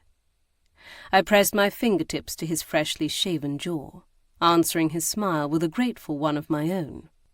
"Ready?" he asked simply, and I nodded, brushing my hand over the deep green superfine of his coat. As we passed through the long library, we could already hear the voices of two men arguing behind the closed door to the study. One of them, I was surprised to hear, belonged to the Duke, not because I didn't believe the genial and blithe nobleman was incapable of speaking with such icy disdain, but that he'd roused himself enough to do so. The other, we quickly learned, as the door was opened upon Gage's rapping, belonged to Peter Rogers, the Procurator Fiscal from Selkirk. His small, rather close-set eyes glowered at us as the Duke ushered us forward. "Ah, here you are," he declared, as he sank deeper into the chair behind his desk. These are the inquiry agents I was telling you about, Rogers. Allow me to present." "I ken who they are," Mr. Rogers snapped, though he only gave Gage a cursory glance. The manner in which he scoured me from head to toe, eyeing me like some bit of refuse he'd like to scrape from the bottom of his shoe, made it clear his opinion of me. He wasn't the first person to look at me thusly, and he had sorely underestimated me if he thought such contempt would make me cower. In the past, I would have chosen to outwardly ignore such disdain, while inside I struggled to stifle my anger, frustration, and shame. But I was through with letting those who neither knew me, nor had tried to empathize with my situation, influence my emotions. I didn't have time for their petty judgment, but at the same time I was also tired of meekly standing by while they belittled me. So when he cast his scornful gaze over me a second time, I didn't even attempt to resist the urge to arch a single eyebrow back at him, in mockery. Out the corner of my eye I caught the Duchess suppressing a smile, even as Mr. Rogers' feathers seemed to ruffle up behind him, and his neck seemed to jut forward like an offended peacock. "I suppose I shouldn't be surprised that a man of your reputation consorts with people of such an unsavoury ilk," he sneered to the Duke. The Duke's already ruddy cheeks reddened further as he opened his mouth to respond, but Gage beat him to it, speaking with an icy civility that thinly veiled the anger flashing in his eyes. "Given the fact my father is friends with not only the king, but also most of this country's highest-ranking men and holders of office, I suggest you rephrase your last comment and speak with a great deal more respect." The glare he turned on my husband clearly said it would be a cold day in hell before he did either. "Gentlemen," the Duchess intervened, recognizing as I did that we were not going to get anywhere if we allowed the men to control the reins of the conversation. The Duke and Mr. Rogers were both obviously in ill humours, due at least in part to their overindulgences the night before, and Gage, with his protective nature, had taken umbrage at the Procurator Fiscal's insolent demeanour toward me. "Can we please set aside our prides and focus on the matter at hand? There is a dead body in my cellar, and I would like to know who it is and why it ended up there." Her withering tone seemed to have some effect on the men, for at least they did not object. When she turned to me, her voice became warmer. "Mr. and Mrs. Gage, please, have a seat." She gestured to the canapé sofa beside her, skillfully aligning us in a united front, as I sank down beside her. "Now, as I've already informed the Duke, I have asked the Gages to conduct an investigation into the matter.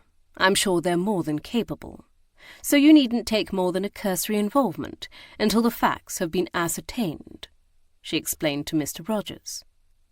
He leaned back in his chair with his substantial frame, which seemed to be as large as he imagined his consequence, and raked us again from head to toe. Though this time, I noted, he took at least a little care to restrain his thoughts. I realized this must be a tactic he often used in his duties as the county's prosecutor, one that was calculated both to allow time for him to think and to unsettle the subject of his stare, hoping to induce them to speak and possibly incriminate themselves. Gage utilized a similar method, aware that people were often uncomfortable with silence and so rushed to fill it. However, contrary to Mr. Rogers, whose eyes seemed to gleam with satisfaction, he was careful not to let his intentions show. "I suppose your results are undeniable, though I question the methods you employ to get them." His gaze landed squarely on me with this comment, and I was hard-pressed not to roll my eyes, for I was now onto his game. "But if this is what the Duke wishes, then I shall no refute it." He rolled his shoulders backward, as if he had just made a magnanimous gesture, except we would have to be dolts not to recognize this was a development that pleased him. Not only would he not have to lift a finger, but he could also take credit for the wisdom of engaging us to identify the body and solve whatever crime had been committed.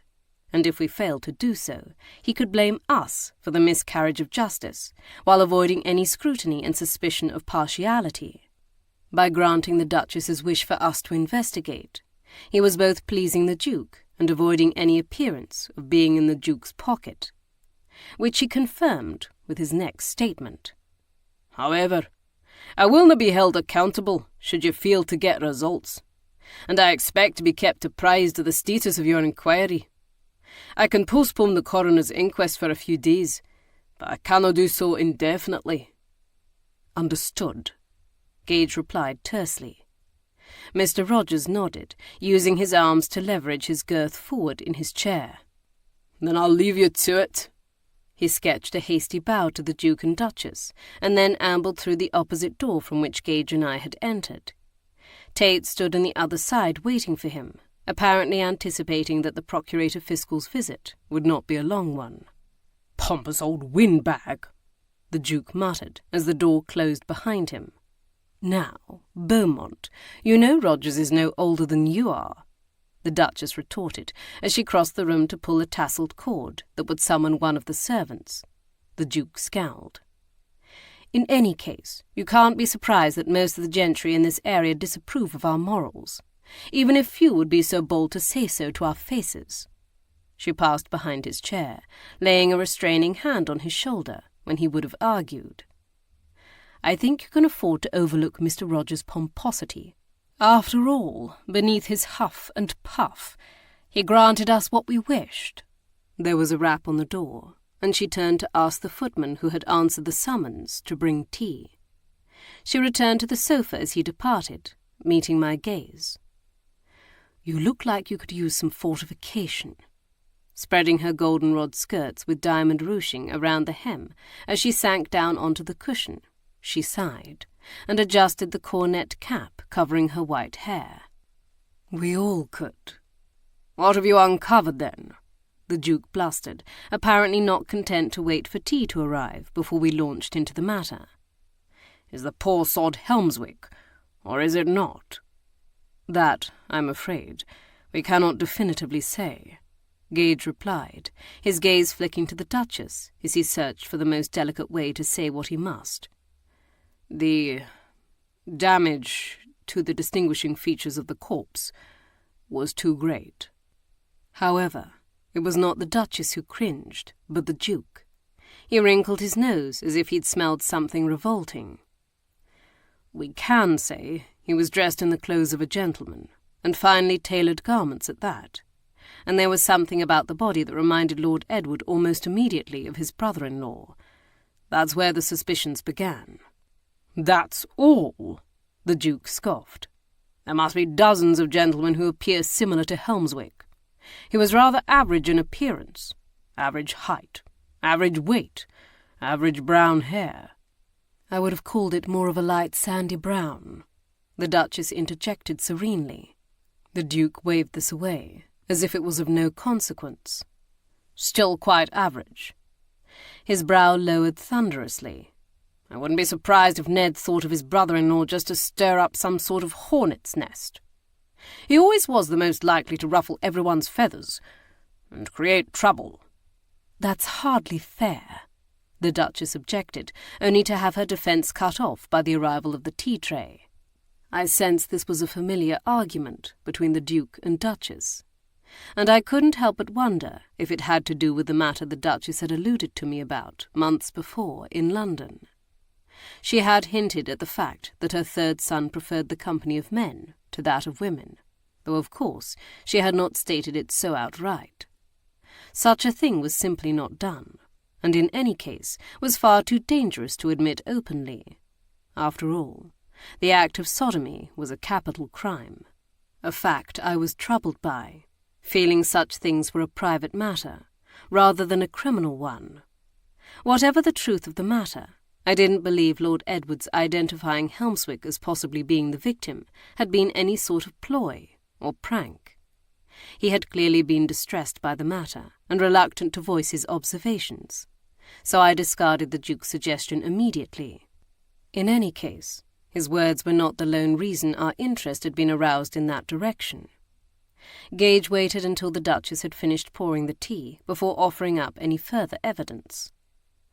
"The corpse was also wearing a pair of Hobie boots, as do half the noblemen in the House of Lords," the Duke argued, which was only a slight exaggeration. Yes, but these Wellingtons had rather distinctive stitching along the back of the calf. The Duchess paused in bringing her cup to her lips. Then, as if realizing how much she had betrayed, continued as if she'd never hesitated, though the fact that she would not meet my gaze said more than enough. The Duke, on the other hand, scowled, evidently having no idea what we were talking about. But then not every gentleman was sartorial-minded. In general, gentlewomen paid more attention to the details of others' clothing.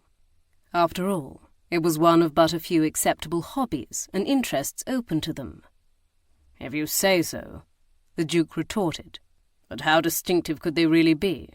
Hobie probably sold the design to dozens of his clients." "Perhaps. But if not Helmswick, what other gentleman has visited your estate in recent weeks, wearing a special pair of Hobie boots?" Gage countered. "And have any of them gone missing?" This silenced the Duke, for he could not refute such an implication. A dead body had been found in his crypt, and it was wearing the clothing of a gentleman. If not Helmswick, then who was he? "I still think it could have been one of those tramps or walkers who go roving off through the Ettrick forest, searching for beauty or inspiration, or whatever it is they seek," the Duchess declared primly. "We don't forbid them from using the old byways through our property, and from time to time they even venture into the Abbey ruins to sketch or compose, or stare around them. Some of them are gentlemen." The Duke gestured toward his wife in silent agreement. "Perhaps," Gage hedged. His jaw had grown tight, suggesting he was struggling to keep his patience. "But most walkers would wear more sensible clothing for such exploring. Even gentlemen." "You recognize the stitching my husband was speaking of, didn't you?" I asked the Duchess, before the conversation became fixed on their theory about tramps and walkers. A tiny furrow formed between her eyes, letting me know she was unhappy I'd noticed her reaction, and perhaps displeased I pressed her about it when she'd not spoken up herself. I wondered for a moment if she would lie. "They do sound vaguely familiar," she finally admitted. "But Eleanor is the one you should be asking. She would know far better than I." I nodded slowly. So that was her game.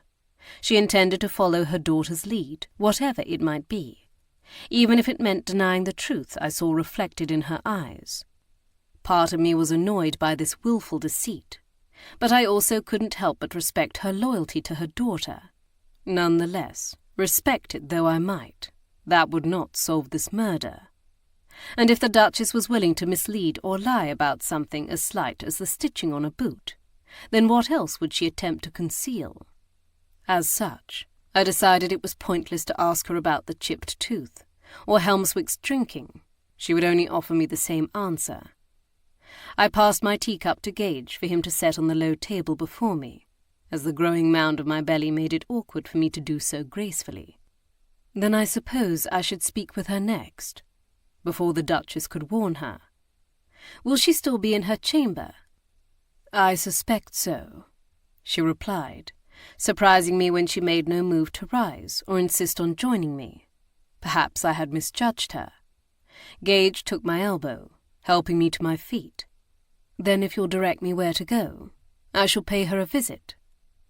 I glanced up at my husband, seeing in his watchful gaze that he already understood my intentions for him to fetch the boots and bring them to Lady Helmswick's chamber. "Of course, my dear. Tate will show you the way." Chapter 9. Lady Helmswick's chamber was most easily accessed from a circular staircase at the far end of the ballroom. In the stark light of day, the ballroom appeared quite different than the evening before. It seemed worn and almost hollow, stripped of its flowers and garland. The sound of our footsteps echoed in the lofty space. A line of maids knelt across one side of the room, hand-polishing the oak floor. They flicked glances at us as we passed, and I stepped carefully, fearful of scuffing their hard work with my kid-leather half-boots. At the base of the stairs, Tate paused, glancing back into the room behind us with a frown. Evidently something about their efforts was not to his satisfaction. "Lady Helmswick's rooms are on the floor above, through the door on the left," he instructed me. Somewhat relieved to be rid of the imposing butler, I climbed the stairs as quickly as my current condition would allow me, and was surprised to discover that the stairs opened onto a landing which held only 2 doors. I'd already realized that the castle's layout was something of a labyrinth. Staircases led to some floors, but not others. Corridors ended in blind walls. Certain chambers were solely accessed through other ones. It was disorienting, but not incongruous to the way most old castles were expanded upon. I rapped on the door on the left, wondering if the chamber on the right was used by Lord Helmswick when he stayed at the castle, and whether it was kept empty in his absence, or another guest was sleeping there. Lady Helmswick herself opened the door, a coy smile stretching her lips. "Did you forget?" "Oh!" she stammered to a stop. "Lady Darby, it's you." She hesitated, her eyes searching mine. "Won't you come in?" I stepped through the door, into a sitting room decorated to appear like a garden cottage. Dainty furniture, with cabriolet legs and wheat-coloured upholstery or rush seats, were covered in pillows with cheerful floral patterns, or topped with vases bursting with flowers. Even the bare stone walls of the castle had not been plastered over, as if to imitate the walls of a courtyard, spilling over with ivy. Between these sprays of greenery hung a number of wide mirrors and landscapes depicting the southern provinces of France, while above, the ceiling was painted a pale robin-egg blue. I had to admit it was a charming effect, though it lost some of its appeal when I saw her brother, Lord John, seated on one of the chairs. I held nothing against Lord John. In truth, I rather liked him. But I had hoped to speak with Lady Helmswick on her own. Had the Duchess known her son, one of them, in any case, would be here with Lady Helmswick? Was that why she had allowed me to visit her alone? Or was I being unreasonably suspicious? If Lady Helmswick hadn't been precisely happy to see me, Lord John seemed almost dyspeptic. He pushed to his feet, tugging at his mulberry-hued frock-coat, while his features flickered between a tight smile and a pained grimace as he greeted me. It was a feeling I knew well, for I suspected my face had sported the same expressions on innumerable social occasions when I had wished to be anywhere else. "Sit, please," Lady Helmswick exclaimed, gesturing with her hands as she plunked down onto the pale green upholstered settee. Her gaze flickered over my rather plain blue-green morning dress, with its simple scalloped lace trim. It was a stark contrast to her pine needle green gown, with buttons marching down the front, bordered by a diamond pattern, a high collar, and enormous jiggered sleeves. "Is there news?" she asked, recognizing the significance of my visit. "Yes, and no," I began hesitantly, trying to decipher from her demeanour what would be the best way to proceed. "I don't wish to alarm you unnecessarily, and we don't want to make any claims that are unsubstantiated, at least as much as they can be." I glanced between the brother and sister. Their eyes both displayed varying degrees of anxiety. "But we have not found any evidence that suggests the body found in the crypt could not be Lord Helmswick." She blinked at me for a moment, and then inhaled sharply, almost as if she'd forgotten to breathe. "Does that mean you found evidence that suggests it might be?" Lord John's hands tightened where they rested on the dark trousers covering his thighs. "The man's boots. They are rather distinctive. Mr. Gage will be joining us shortly with them, and you will be able to tell us for yourself whether you recognize them." She nodded. Also, his clothing was obviously that of a gentleman. A deep blue coat of superfine, smoke-grey waistcoat, and dark trousers. "Does that sound like something your husband would wear?" She lifted a hand to her forehead, but then lowered it again, as if she didn't know what to do with it. "Yes, it does. But it is a rather common ensemble, is it not?" "It is," I conceded. "Then that's not proof of anything," Lord John interjected, his brow furrowing. "It's not proof of identity, no. But it's also not disproof. I glanced between them. You understand, that is the difficulty we are currently working with. Realization flickered over Lady Helmswick's features, a ripple of shocked distress, and then she managed to regain control of her emotions, once more concealing them behind a mask of mild concern. I shifted in my hard chair, trying to find a more comfortable position. What of your husband's appearance? Was there anything notable about his skin, particularly on his chest? I voiced hesitantly, the question being somewhat awkward to frame in front of her brother. Or his teeth, I hastened to add. Were they distinctive in any way? Lady Helmswick cleared her throat. I wouldn't know what you mean about his chest. In truth, I'm not all that familiar with his body. This wasn't altogether surprising. Regardless, the markings I'd seen had been faint, and given their lack of intimacy, I'd known it would be unlikely she'd noted them. As for his teeth, you must mean the chip. I straightened, but she shook her head. Ned mentioned it, but he said you believed it had happened when the man was killed. She fumbled over her words. I sank back. It's likely. The chip is undoubtedly recent, something that occurred in the last few weeks of his life. So you were not aware of Lord Helmswick having a chipped tooth? No. She glanced almost uncertainly at her brother, who shook his head to convey he wasn't either. I was here when they arrived at Sunlaw's, he explained to my questioning look. Then you saw Lord Helmswick before he departed for Paris? I clarified. Yes. Who else was in residence? Ned was here, Lady Helmswick replied, turning to confer with her brother once again. And Hal? Lord John tipped his head. Oh, and Luke was here too, wasn't he? She shrugged one shoulder negligently. Our half-brother. She narrowed her eyes in thought, but he left before Helmswick. Yes, back to Edinburgh. I struggled with how to phrase my next question, even though they seemed perfectly resigned to the existence of their father's byblows. But of course, they were rumoured to be bastards as well, though to the Duchess. Do your father's other children often visit Sunlaw's?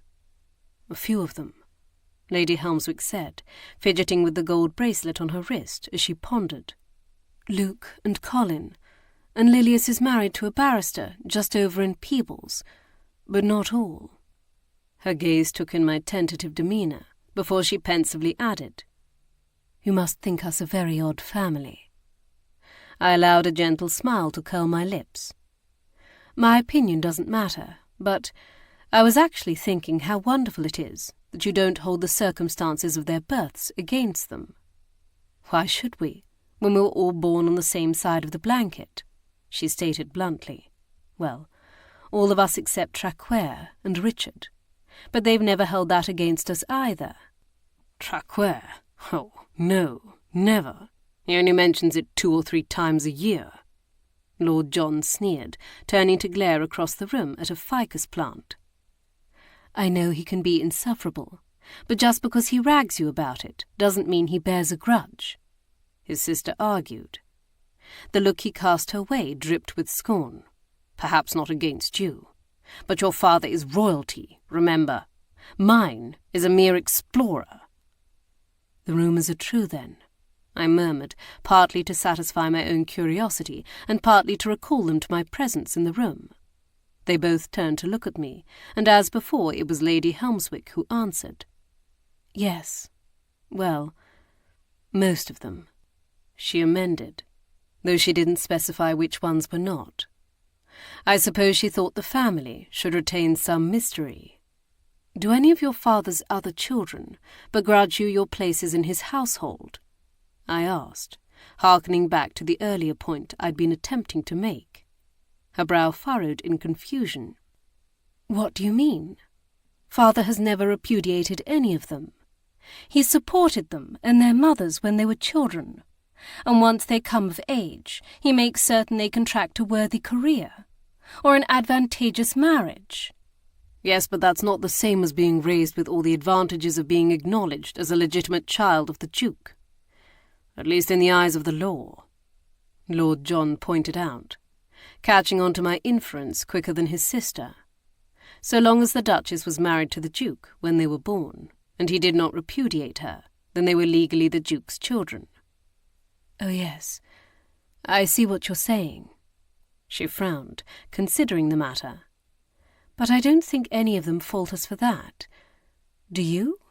she asked her brother. "No," he replied after a moment's hesitation. "You don't sound certain of that," I told him. No, I am," he countered. "That is, I'm certain about the Duke's children who are old enough to carry a grudge. I was thinking of the younger ones whose characters haven't fully developed." It was a credible excuse, but something in his eyes made me question whether it was the complete truth. Before I could press him on the matter, he countered with a question of his own. "Why are you asking about them?" He scowled. "Surely you don't believe one of them had anything to do with what happened to that man?" "I'm simply trying to understand all the people who may have come and gone from Sunlaws. Everyone who might have known about the old Abbey's catacombs and the tunnel connecting them to the castle." I folded my hands in my lap. "Did any of your half-brothers or sisters know about the tunnel?" He eyed me suspiciously before replying. "Luke did. I'm not sure about Colin." "But Luke doesn't have sandy brown hair," I clarified. "Oh, my goodness!" Lady Helmswick gasped, as if just realizing another reason I would be interested in the Duke's other children. "No, Luke's hair is as black as coal dust." "Neither does Colin," Lord John said. "Though he's with the East India Company Army in Bengal, and has been for the past 3 years, so the body couldn't be his regardless." Lady Helmswick's eyes narrowed, and her lips pressed together in a thin line, as if she was contemplating something, so I paused, curious to hear what she'd say. "Couldn't he be one of those tramps and walkers my mother mentioned?" she finally burst forth with. She leaned forward, as if she was as eager to convince herself of this as me. "Wouldn't that make more sense than to assume it's Helmswick?" It was a struggle not to allow my vexation to show. "Firstly, we're not assuming anything. And second, the man's clothes were too fine," a voice said behind me. I turned around in my chair to find Lord Edward standing in the doorway. My husband hovered just beyond his shoulder. The Duke's third son looked as if he'd just risen from bed. His thick auburn hair was more tangled than artful in its disarray, and his clothes were wrinkled, as if he'd slept in them. He'd foregone a neckcloth, and his lawn shirt gaped to reveal a strongly corded neck, sporting a gold chain. Whatever dangled from it was hidden behind his shirt, but I suspected it was important if he wore it even now. I had to resist the urge to reach up and press my hand to the spot where the amethyst pendant my mother had given me hung beneath the neckline of my gown. Lord Edward's gaze softened as he advanced into the room. "Nell, I know you don't wish to confront any of this, but ignoring it will not make it go away." She dipped her head, as if unable to withstand the empathy shimmering in his eyes, but he pressed on. "Not until we know for certain whether it's Helmswick or not." "Why are you so certain it is?" Lord John's face twisted angrily. "Thus far, I haven't heard any evidence to suggest it's anyone but a gentleman with a similar hair colour. And all the while Helmswick is likely safe and sound in Paris, doing whatever he dashed well pleases, like he always does." This outburst seemed to surprise not only me, but also his brother and sister. They stared at him in silence as his cheeks flushed with colour. It was clear he didn't think well of his brother-in-law. What was unclear was whether his opinion was unbiased. "Well, perhaps this will provide us some clarification," Gage remarked, stepping forward to display one of the victim's boots. I noted it was the one found in the corridor, the one that had not recently clung to the leg of a decaying corpse. He held the boot out to Lady Helmswick, who accepted it gingerly, though she didn't speak. I could tell by the ashen pallor of her skin and the manner in which she swallowed that she recognized the stitching in the black leather. "Helmswick had a pair very like it, didn't he?" Lord Edward prodded gently as he sank down on the settee beside his sister, as if sensing she could not gather the words to confirm it. She nodded, swallowing again before she could croak. "Yes." Lord John scowled at the boot as he took it from her hands. "Surely a number of gentlemen possess a similar boot. You can't tell me the bootmaker made this style exclusively for him." "No, but how many of those gentlemen visited Sunlaw's castle during the month of December?" Gage counted once again, sitting in the rush-seated chair next to mine. "If he was tramping through Ettrick Forest, he wouldn't be wearing clothes as fine as those he was found in." Gage cut him off. "Maybe he didn't have anything less fine," he argued, though his expression showed that even he knew he was grasping at straws. Gage took the boot, turning it over in his hands to examine the supple leather. "Perhaps fine isn't the right word, but rather appropriate. For I certainly wouldn't wish to make a tramp across open country in the garments this fellow was wearing, no more than I would want to attend a ball in them." I contemplated the boot, as well as Anderley's earlier questions about the location of Lord Helmswick's valet. If the body in the wine cellar was indeed Helmswick, then where were all of his travelling trunks? Everyone we'd spoken to claimed Helmswick had departed Sunlaw's castle after escorting his wife and children here. But was that true? Had he returned for some reason, or had he never left? "What of the Earl's belongings?" I asked. "Did he leave anything behind before he left for France?" Lady Helmswick looked up from the spot she had been staring at on the floor, seeming to be much struck by this. "I suppose he could have." She glanced toward the door on her right. "These chambers are kept for us, so that they're available whenever we should choose to visit." She dipped her head toward the door. "You're welcome to search his rooms." I nodded, struggling to mask my confusion, for I had anticipated her husband's chamber lay on the opposite side of this room, through the second door leading off the landing. Who occupied that room, then? One of her brothers? I'd overheard someone discussing the aptly named bachelor's tower, which the 3 unwed brothers inhabited, but that didn't mean the 2 married brothers and their wives didn't utilize that suite. As for your question about which gentlemen have visited the castle in the past month, you could simply consult our hall porter's ledger," Lord Edward supplied, sinking deeper into the settee. His sister nodded at this suggestion, but Lord John frowned. "Does your porter keep a record of all your visitors?" Gage asked. Lord Edward nodded. "And a meticulous one at that. Every arrival and departure of both the family and any overnight guests or callers. It's kept in the porter's lodge, just beyond the guard-room. I can instruct Mr. Hislop to allow you access to it, if you like." Gage and I exchanged a speaking glance, both of us silently wondering why no one had mentioned this before. "Yes, that would be tremendously helpful," he said. A visit to the porter's lodge would also give us a chance to examine the armaments adorning the walls of the guard-room for any potential murder weapon. "When you're ready, then." Lord Edward tipped his head toward the wall. "I assume you wish to examine Helmswick's rooms first." He assumed correctly. Gage and I rose from our seats and moved toward the door they'd indicated. It led into Lady Helmswick's bedchamber, and I allowed my gaze to travel over its feminine contents in curiosity as we crossed toward the door on the other side.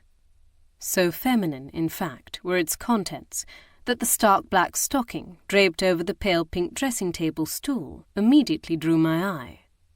Knowing that the Duke's children were listening from the other room, I did not remark on it, but followed my husband into the next room.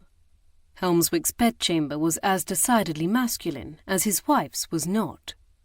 Decorated in dark colours and austere furnishings, its empty drawers and bare wardrobe also suggested it was scarcely used. It even smelled vacant, not having absorbed any of the typical sense of inhabitation. While his wife's chamber next door was permeated by a profusion of fragrances, her perfume, her rose-hip soap, the bacon and eggs from her breakfast, the must of burning coal, the lavender-scented papers used to pack her gowns in their cedar-lined trunks.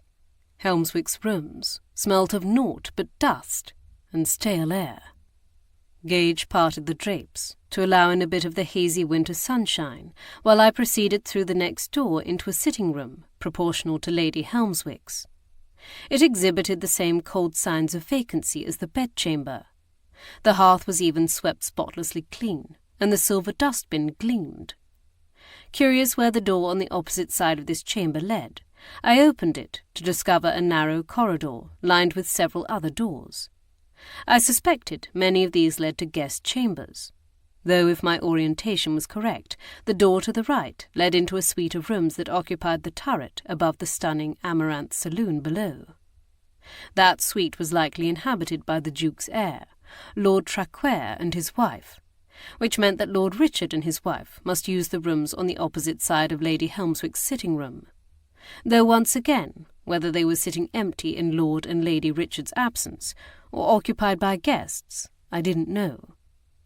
Returning to Helmswick's bedchamber, I found Gage standing in the middle of the room, with his hands on his hips, scowling at its contents, or lack thereof. "I don't know what to think," he said in a low voice. "Either Helmswick rarely, if ever, slept here, or the Duke's staff did a dashed fine job sweeping away his existence." I understood what he meant.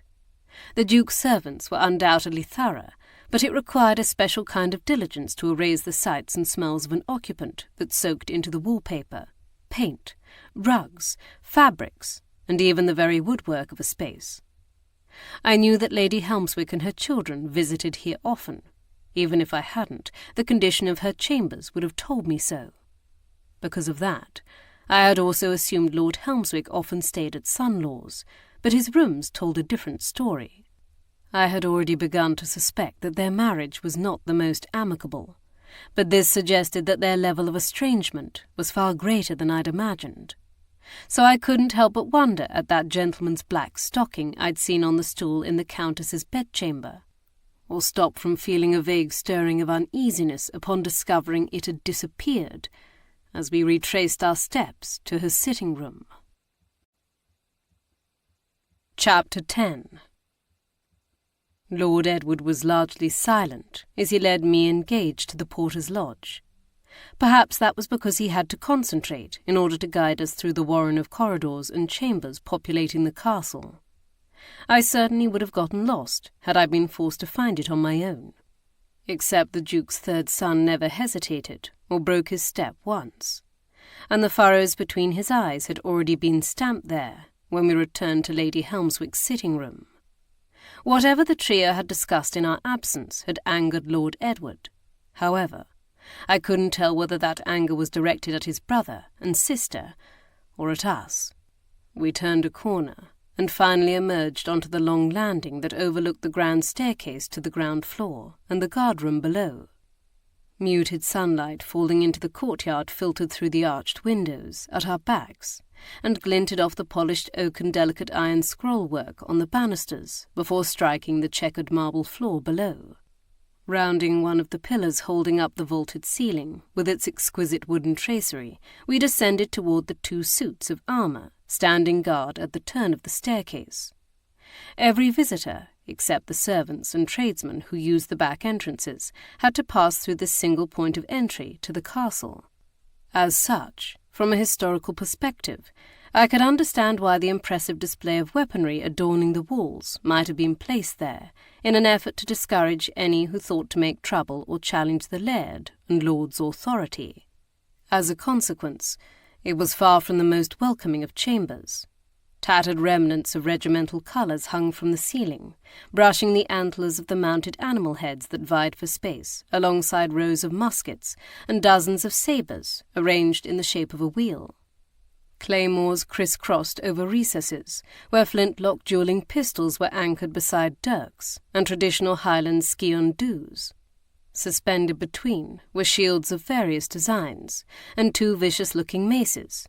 They were both fashioned with a series of sharp flanges. "What of these?" Gage asked, halting beside me as I studied them.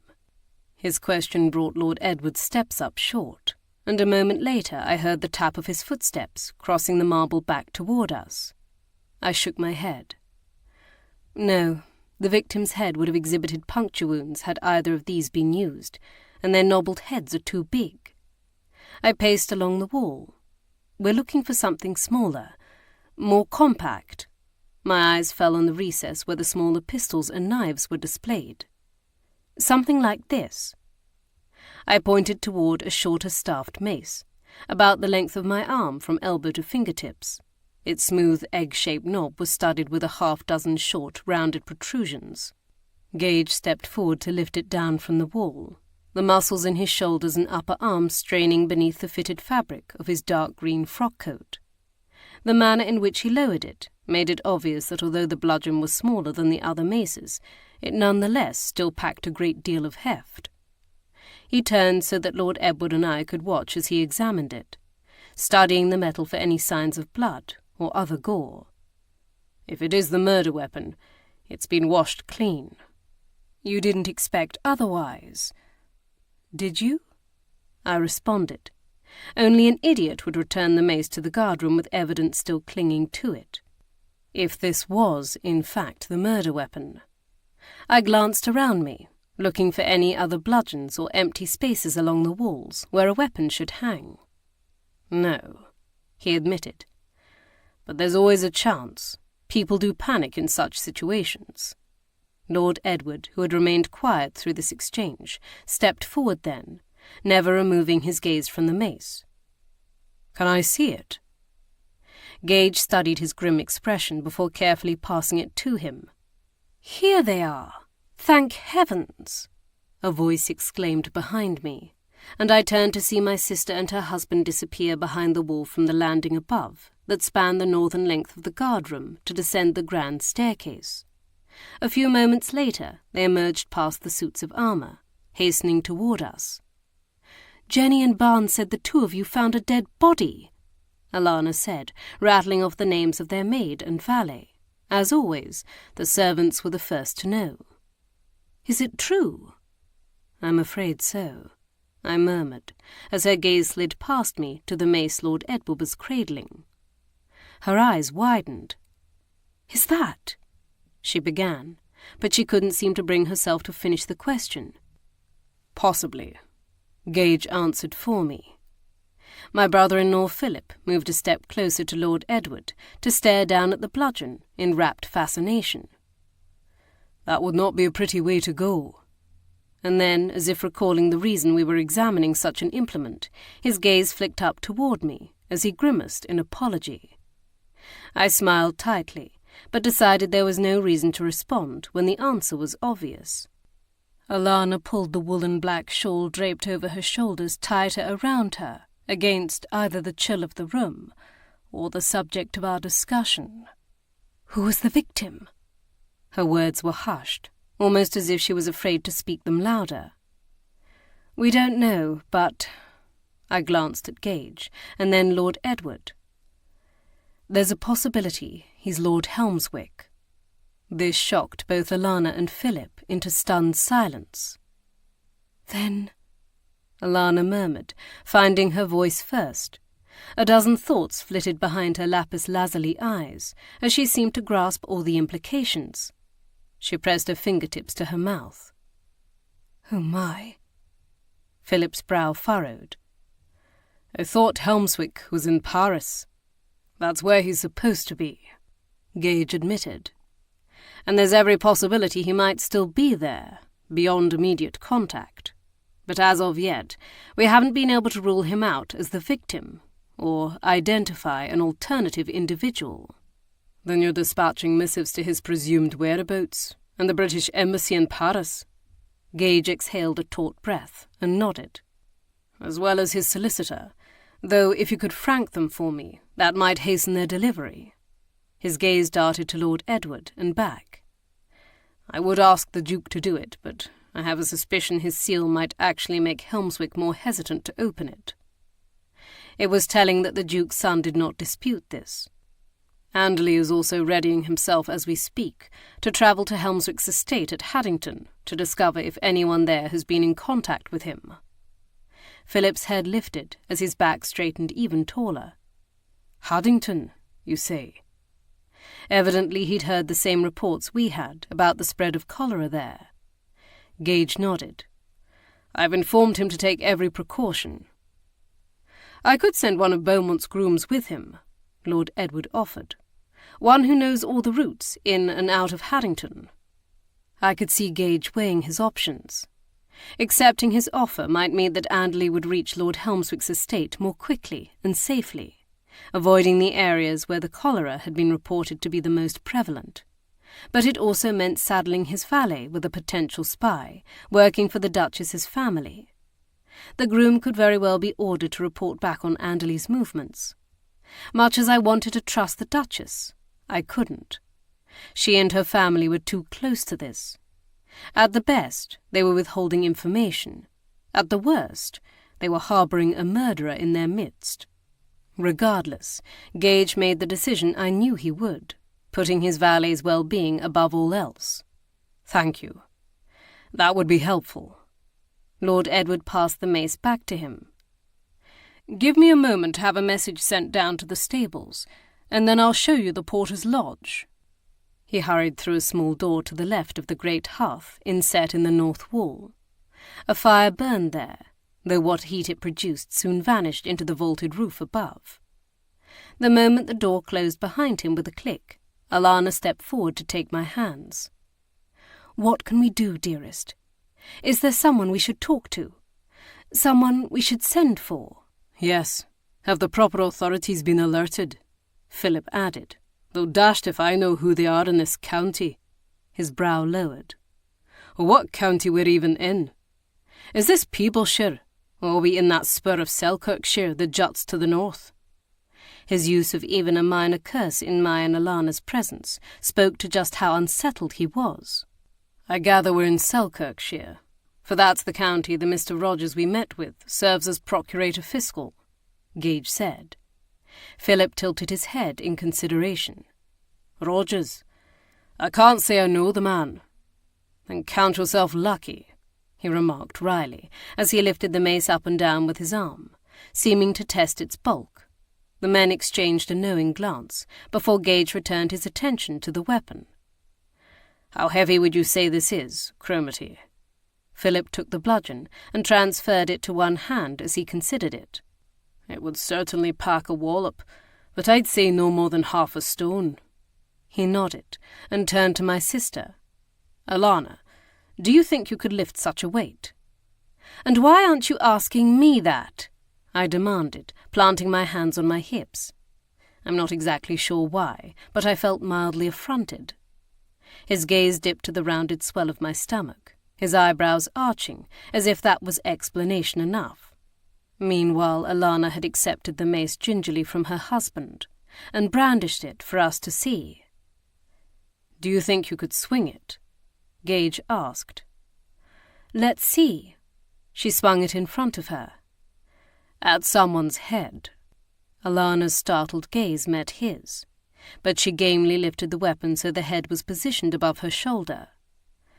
Well, yes, I suppose, if I was determined enough.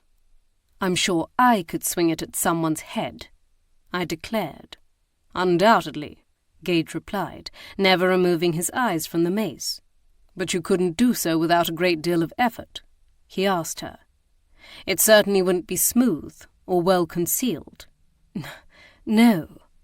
She lowered the bludgeon to cradle it with her other hand, her composure shaken. I suppose to be successful, I would have to hit the person from behind. Philip, who had scowled through much of this exchange, took the weapon from her. That's enough, Gage. I should say you've ascertained what you wished. Yes, he said, accepting the mace. That it's not outside the realm of possibility that our murderer could be female, albeit one with strength, determination, and height. Lord Edward returned then, slipping back through the door where earlier he'd exited. Well, now that that's squared, Why don't I show you the visitor's book?" I reached out to touch Alana's hand, drawing her attention back to me. "There is one thing you can do." My gaze darted to Philip and back, including him in my request as well. "Reassure the other guests." The clock on the wall showed that it was nearing midday, which meant that many of them would just be rising from their beds after the late night of revelry, and hearing from their servants for the first time about the dead body we'd found. Let them know we don't believe any of them are in danger, and try to prevent them from making wild speculations. I'm sure the Duchess is already attempting to quash the worst of their conjectures, but a dozen more have likely sprung up in their place. "I heard Crawley spouting some rubbish about ritual sacrifice when I passed by the breakfast parlour earlier," Lord Edward interjected, confirming my worst suspicions. At this, Philip actually rolled his eyes, something I would have believed beneath his dignity. "Yes, well, Crawley is an idiot," he retorted, his voice dripping with scorn, which he tempered as he answered me. "But we will do what we can." Alana opened her mouth, as if she was going to say something, but then seemed to think better of it, offering me a tight smile instead. Watching her ascend the grand staircase, I puzzled over whether she had been about to issue some motherly words of caution, or if there had been something else she'd wished to share. I shook the thought aside, as Gage and I crossed the room toward where Lord Edward was waiting for us, before the door positioned to the right of the great stone hearth. This door contained a small window, all the better through which to monitor the comings and goings from the castle. After a peremptory knock, Lord Edward opened the door to reveal a room lined with dark bookcases. Many of these were filled with books and ledgers bound with leather, but one portion was dominated by smaller pigeonhole-type compartments, similar to what might be found in a writing desk. This was evidently where the post and missives were sorted and stored before being delivered to each intended recipient. Immediately to the right lay another door, which was propped open to allow in sunlight from the next outer room's windows. Opposite this, another door stood open to allow access deeper into the servants' domain of the castle. I quickly surmised this must be the way trunks and baggage were carried in and out of the sprawling building from the grand portico. While the guests entered through the vaulted passage from the portico and processed through the guardroom, their servants and belongings were hustled inside via a side door and through the porter's lodge into the servants' quarters. In this way, the hall porter was certain never to miss the arrival or departure of someone staying at the castle, be they family or guest. It also allowed the air to circulate, blunting the smells of ink, paper, wood, and stale cigar smoke. As for the hall porter himself, he possessed a shock of white hair, and perched at the desk positioned against the wall by the door through which we'd entered. The better to capture the most natural light as possible, I supposed, as well as hear the sounds of footsteps passing through the guard-room. Even so, the corners of his eyes were deeply etched with wrinkles from his squinting over the ledger before him with the aid of a candle set nearby. He glanced up in surprise and quickly rose to his feet. "Hislop here is our hall porter," Lord Edward declared. "He's been with us for how long now? Eons?" The sprightly older man, who was no taller than me, cast the Duke's son an amused glance before answering in a rich brogue. 40 years, my lord." His features were rather delicate, except for his red protuberant nose, which showed evidence of his having recently suffered from a cold in the head. Lord Edward's wide mouth twitched. "Mr. and Mrs. Gage need to take a look at the most recent visitor's book. Going back to when?" He turned to us in query. "The 1st of December?" "That should do," Gage replied. "Can you assist them with that?" He eyed us with reserved interest. "Mr. Teat informed me, no 20 minutes ago, that Her Grace has asked us to assist in any way we can, and so I shall." "Good. Then I shall leave you to it." Lord Edward's gaze dipped to the mace Gage dangled by his side. "Shall I ask Tate to lock that up for safekeeping?" Gage's hand tightened around the handle. "I think I'll keep it in my possession, for the time being." If Lord Edward was insulted by or suspicious of this move, He didn't show it. He merely shrugged and turned to go. "As you wish." "December 1st, you say," Mr. Hislop muttered, turning to stoop over his desk. "Then that'll be the current log." He closed the ledger he'd been studying upon our entrance and opened the one below it, bound in cognac leather. Flipping the pages backward from the marker he'd inserted in the book, he swiftly located the date in question. "Here we are. Please, m'lady, have a seat." That answered my question whether he knew who I was, for evidently he was aware I still held my late husband's courtesy title. Those who were not close to me, and those who refused my wishes, still addressed me as Lady Darby by courtesy, if not by right, since my first husband outranked my second. Though I'd heard a rumour that Sir Anthony's nephew, who had inherited his baronetcy, was now engaged to be married, which would soon make me the Dowager Lady Darby, at the ripe age of 26. I gratefully accepted his offer to use his chair, allowing him to push it in behind me.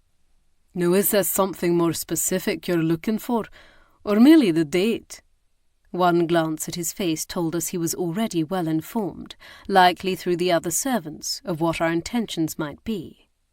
Nonetheless, the question remained, could he be trusted? Even though the Duchess of Bowmont must have communicated something to her staff, via Mr. Tate, her butler, we didn't know precisely what that was. After all, there were levels of cooperation, and although the Duchess had promised me she would direct her servants to offer us their full support, that didn't mean that whatever they chose to confide in us would not still be restrained because of our taint as outsiders. Gage leaned one hip against the corner of the desk and crossed his arms over his chest, affecting the casual demeanour I'd seen him use often enough when cajoling a witness or possible suspect. "As I'm sure you've already heard, the recently deceased body of a gentleman was found in the old Abbey's catacomb last night. We are attempting to ascertain his identity, but as of yet we have had no luck in confirming it. As such, we need to know which gentlemen have visited the castle in the past 4 or 5 weeks, who may be unaccounted for, excluding the guests of this party," he clarified. "Any of their deaths would be too recent to be our victim, and in any case, I've heard no word of anyone from the Twelfth Night festivities having gone missing." Mr. Hislop reached up to scratch his chin in contemplation. No, unless you count Lord Fairhope, but I hear his wife found him in Lady Lindlow's bed." "That accounts for the shrieking I heard when I was leaving the library," Gage muttered dryly. "But as for the rest, the Duke and Duchess and their children do a fair amount of entertaining. We'll have to look and see if any of the names leap out at you." "What of Lord Helmswick?" "Oh, aye." He leaned forward, trailing his finger down the lines of the ledger.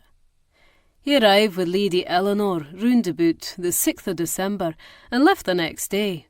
Aye, see here." He tapped the entry. "Bound for Paris, I believe."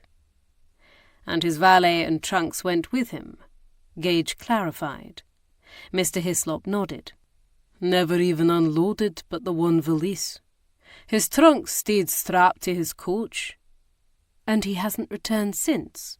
I chimed in to ask. His gaze lifted to meet mine, his pupils widening with comprehension. "No to Sunlaw's." He hesitated. "Least, no through the guard-room. But why would he enter any other way?" Why indeed? That was the question, wasn't it? If the victim was Helmswick, then why would he have chosen to enter through one of the servants' and tradesmen's entrances, or even via the Abbey ruins, down through its catacombs and that long underground tunnel? It simply didn't make sense.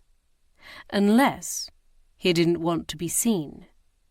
But once again, why? I frowned, placing my finger at the top of the ledger and running it down the column of names and dates.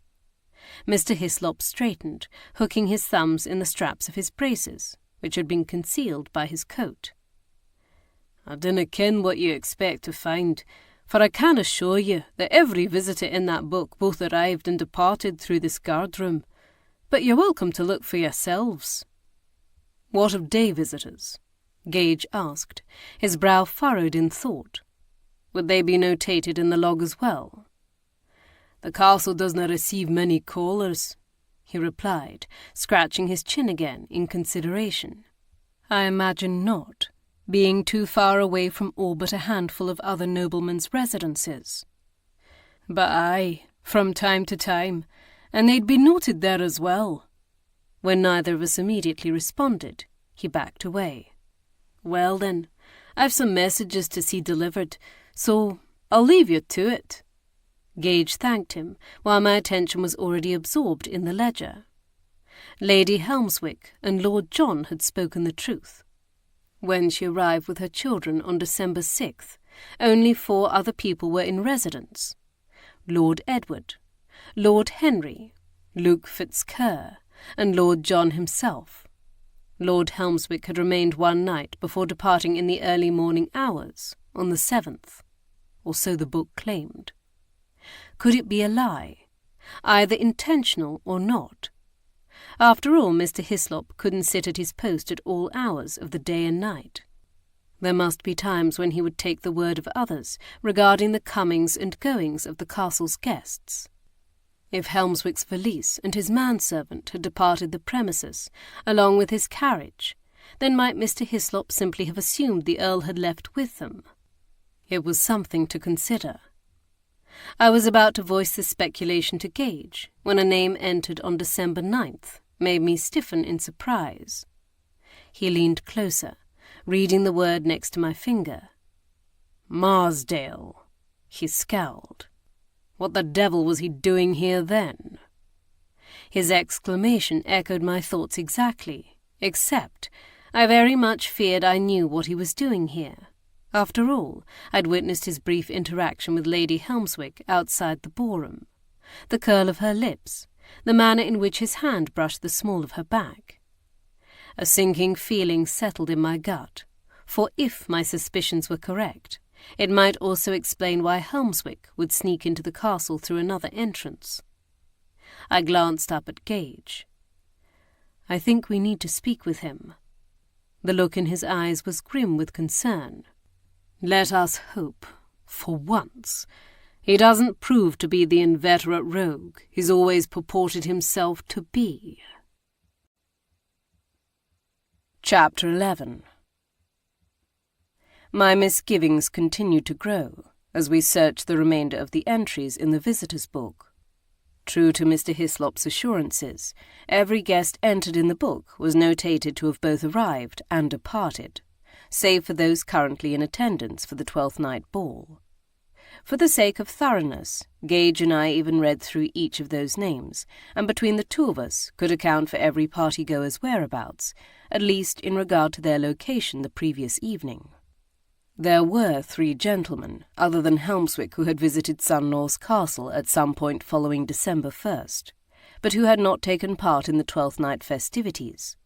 So we noted their names and direction, but I was not hopeful that one of them would prove to be our victim. 2 of them I recalled as being too old, and Gage believed the third possessed wheat-blonde hair. But it wouldn't do to leave any stone unturned. That being said, I needed a brief reprieve from turning over one particularly troublesome rock. So Gage escorted me to our chambers, where I asked Bree to bring me my luncheon, feeling unable to face a barrage of questions from the guests.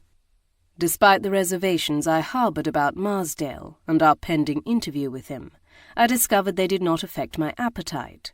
It was undoubtedly due to the fact I'd eaten very little that morning, and that the growing babe inside me seemed to demand I fill my stomach at least every 3 hours. Regardless, I was soon stuffing my mouth with gusto. Ignoring Bree's knowing grin, I urged her to sit. "I have another task for you," I muttered between bites of roasted chicken. She perched on the edge of the chair opposite mine, at the round table positioned before the wide bay of windows overlooking the vale beyond.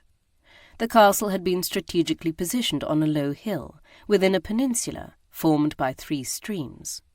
From my room's vantage toward the northwest, I could see the nearest burn trickle past beneath 2 of the stone bridges, leading away from the property. On the far side stood the buildings devoted to the castle's brewery and distillery. Further west, the stream forked, forging one ribbon of water between the green and brown gorse-laden braes rising on both sides. Snow dusted the lower slopes of the southern face, contrasting starkly with the dark rock beneath. The other fork swept away to the south, forming a small pool near the base of one of the hills before carrying onward. The sky overhead was heavy with clouds, so that the lowest seemed to brush the tips of the braes with their wispy fingers. I felt a pulse of concern for Anderley, wondering if he'd set off for Haddington yet. There seemed little doubt that snow would fall before nightfall. I could only hope it would not hinder his and the groom's progress eastward. Swallowing a drink of warm, spicy cider, I leaned toward Bree as I set the cup on the table.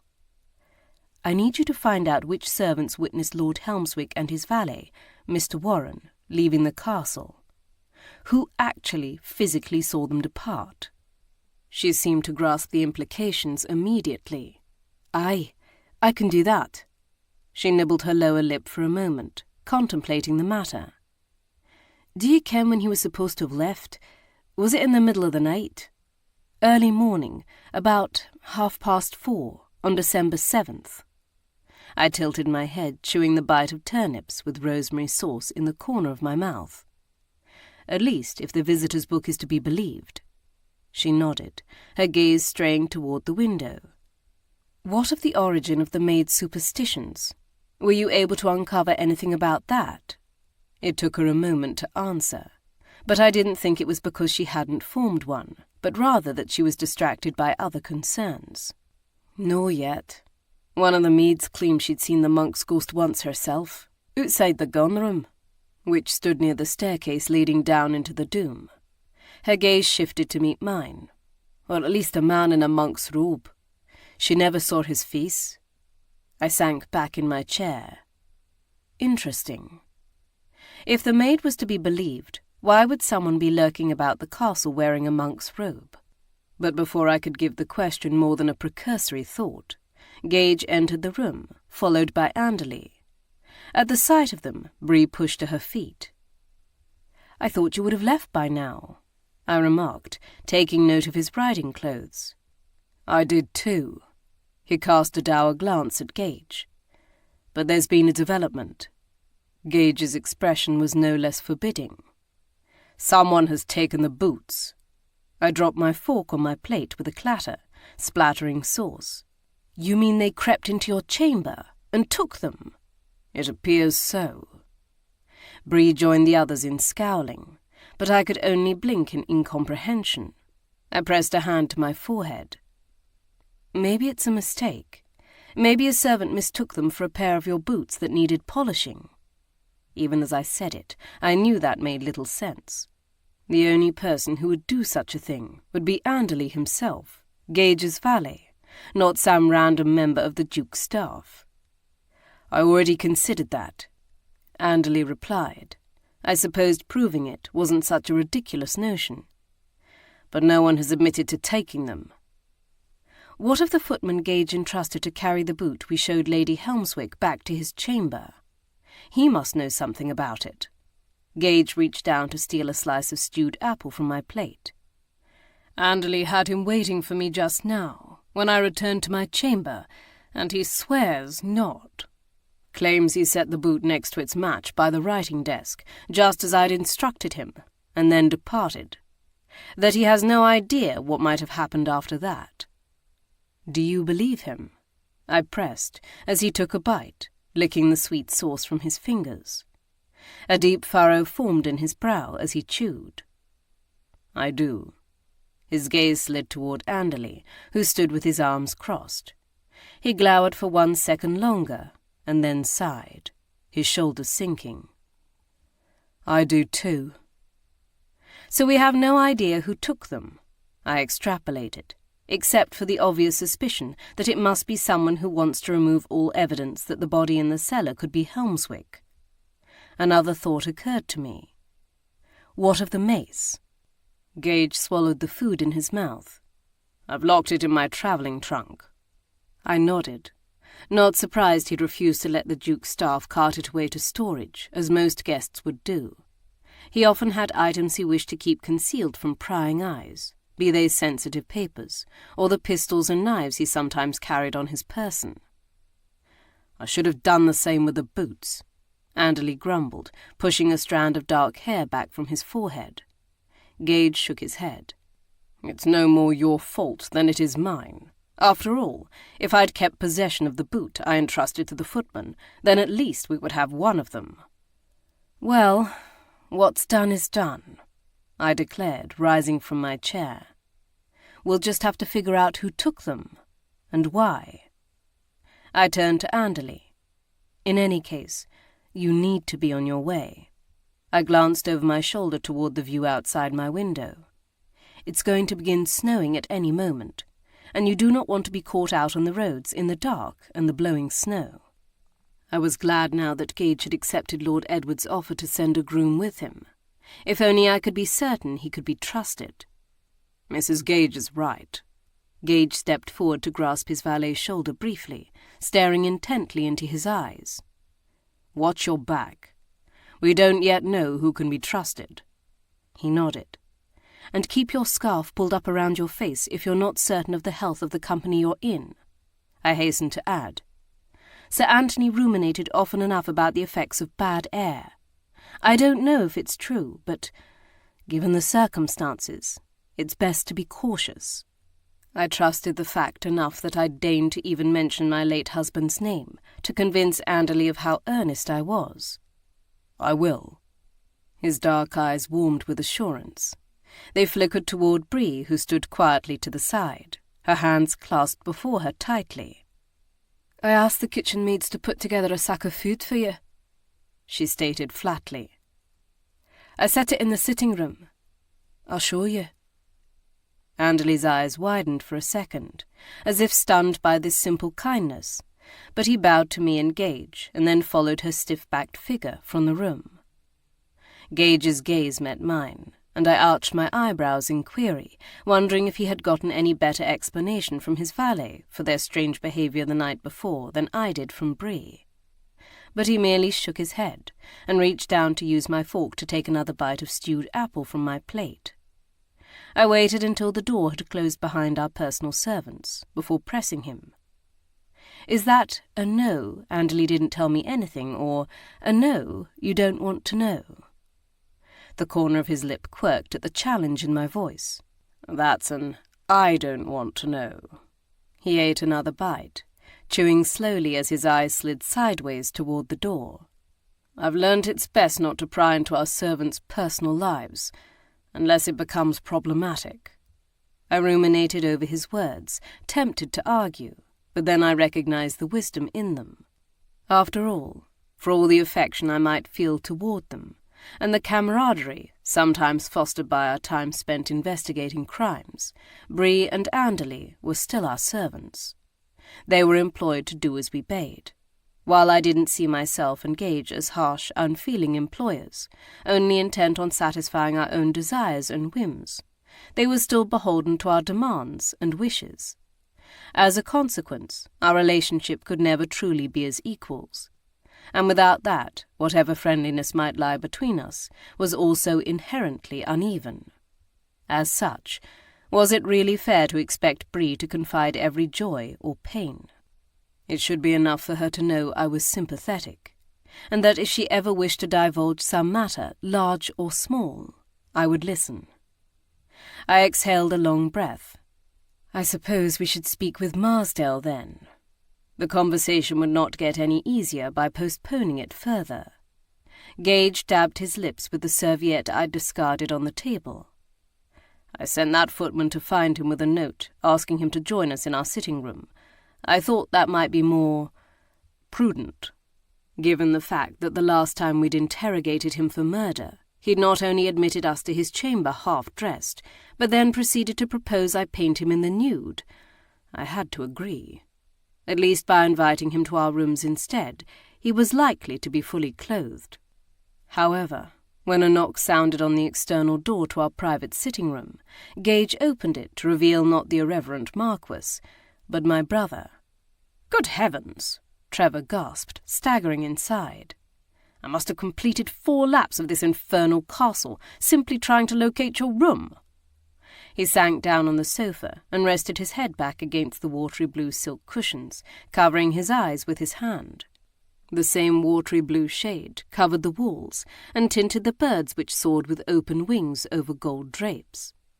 If anyone was suffering the effects from last night's overindulgence, it was Trevor. His face was haggard and pale, his forehead shiny with sweat, and his eyes, when he lifted his hand long enough for me to see them, bloodshot. "You should be in bed," I stated pitilessly. "Yes, well, I would be, only I have this sister who persists on tripping over dead bodies." I rolled my eyes at his dramatics. "It is partially what Gage and I do, investigate crimes, sometimes murder. In any case, you're not responsible for me any more.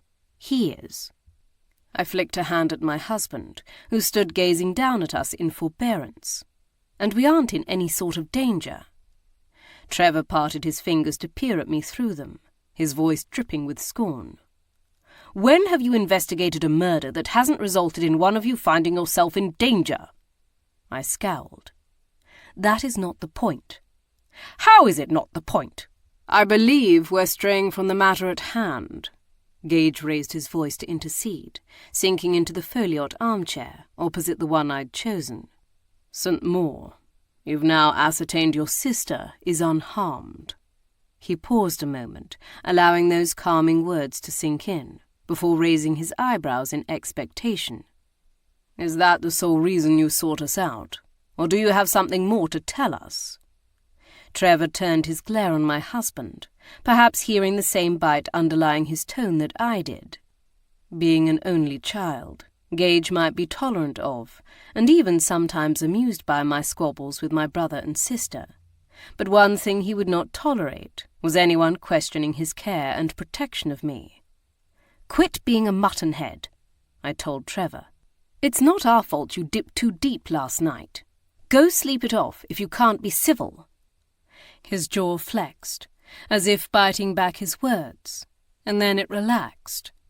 "Have you spoken to Alana?" "About an hour and a half ago. Why?"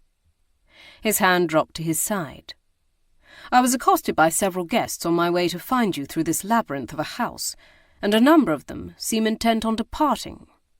Given the fact Alana and Philip had left their children in the care of the governess and nursemaid some 40 miles distant at Blakelaw House, our childhood home, which now belonged to Trevor, while we ventured to this house party, I could read between the lines.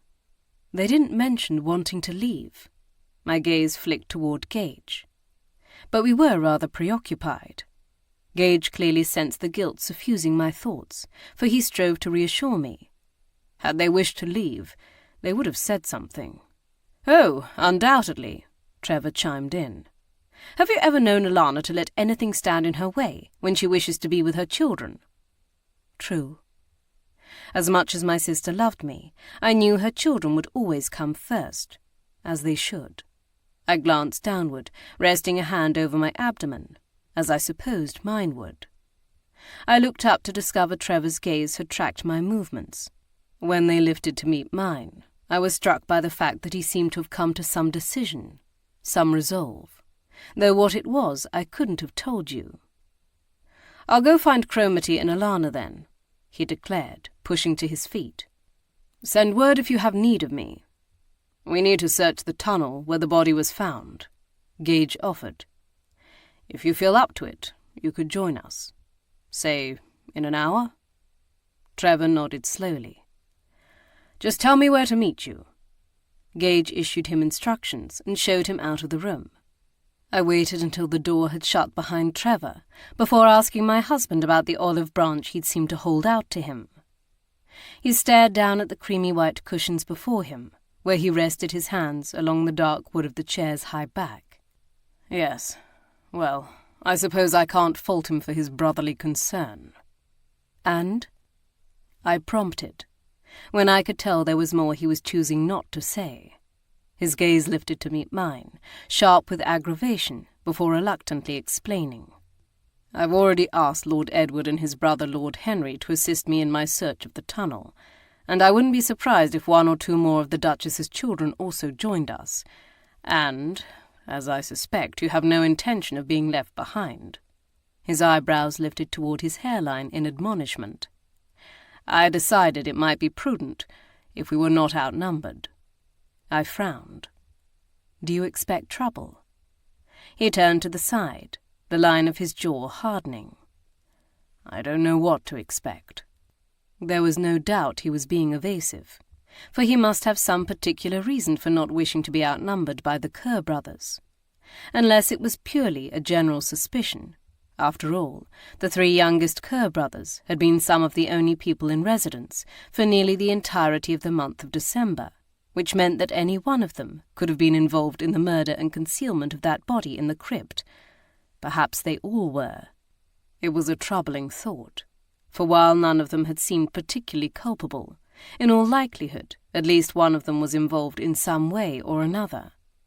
In any case, I knew all too well that appearances could be deceiving, and while none of them had appeared capable of violence, they were all adept at playing the game of deception that was endemic among society. Then there were the boots. As far as I was aware, no one except the members of the Duchess's family was aware of the existence or importance of those boots and their potential to help identify the victim as Helmswick, which meant one or more of them had been responsible for stealing them from Gage's bedchamber. I deliberated over this as Gage turned to answer the second rap on our sitting-room door. "You sent for me?" I turned to see Marsdale lounging against the door-frame, a gleam of mischief in his eyes. Gage gestured for him to enter, and he sauntered forward, allowing his gaze to trail over the contents of the chamber. Given everyone's late-night indulgences and Marsdale's history of drunkenness and infamous behaviour, I hadn't known what to expect from him. But he was dressed respectably, in a fawn-coloured coat and walnut trousers, his dark hair artfully tousled, and his jaw clean-shaven. However, the look in his eyes when his gaze fell on me clearly communicated that whatever he was about to say was far from respectable. "I must say, I was surprised you invited me to your chambers. The last time I proposed just such a thing, I do believe you threatened to do me some sort of violence," he drawled to Gage, never removing his gaze from mine. "But perhaps your wife's expectant state has given her unexpected urges." A furious blush burned its way up into my cheeks. "Marsdale, sit down and close your mouth," Gage snapped, "or I'll carry through in that threat of violence I made, perhaps in triplicate." Given the fact I didn't recall, or perhaps hadn't heard, this threat of violence, I was at a loss as to what this meant. But I suppose having anything painful done to you 3 times must be worse than once. At any rate, his threat seemed to restrain Marsdale to some degree, for he sank down onto the sofa opposite and smothered his smile, or at least attempted to. His teeth no longer flashed at me, though a hint of his amusement still lingered at the corners of his lips. "Now," Gage declared, resuming his seat in the chair beside mine, "what is your relationship with the Duke of Beaumont's family? You seem to be rather familiar with them." Far from being intimidated, Marsdale leaned back, crossing one leg over the other, as he draped an arm across the back of the watery blue cushions. "What is our relationship? Well, I suppose we're cousins of some sort. 3rd or 4th through some great-great-great-grandmother of theirs, and some great-great-great-grandfather of mine. As you well know, the entire bloody aristocracy is much the same. Everyone married to everyone else, keeps the blood as blue as possible." Gage glowered at him in weary aggravation. "Don't be facetious. How do you know the Kerrs?" Marsdale stared silently back at him for a moment, as if debating how much to try his patience. Then he shrugged. "We played together often as children. Our mothers were good friends. Perfectly natural, really, them both being duchesses. And as the children of dukes, their children were thus deemed to be suitable playmates." His mouth twisted ruefully. Of course, that was before the rumours about the Duchess of Bowmont's infidelities reached Norwich, his father. The old Duke always did prefer the country. Closeted himself away with mouldy old manuscripts, trying to unravel the code in Charles I's letters. It was his life's work, you know, he murmured, his voice shaded with mockery, to decrypt the doomed sovereign's correspondence that was smuggled out of his prison at Carisbrooke Castle during the last months of his life, before he'd been executed by the Roundheads in one of the more shocking moments of the English Civil War. "I'd not realized your father was such a scholar," I said. He shrugged one shoulder negligently. "I'm not sure I would call him a scholar, but he has his pet hobbies." That he was playing down their significance to the Duke of Norwich and their effect on his own life was obvious. He might try to dismiss it all as a mere hobby, but I could tell by the set of his shoulders and the manner in which he avoided my gaze that they were not a trifle. It also added a new dimension to Marsdale's disreputable behaviour in the past, as well as the more considerate and serious bent in his demeanour I'd witnessed at times in the wake of the Duke's recent illness. But we were straying from the point. "Did your father try to prevent your mother from visiting the Duchess of Bowmont?" I queried, shifting so that the pillow I'd placed at my back pressed higher into the arch of my spine. He laughed humorlessly. "Oh, he forbade it." His lips curled into a grin that didn't quite reach his eyes.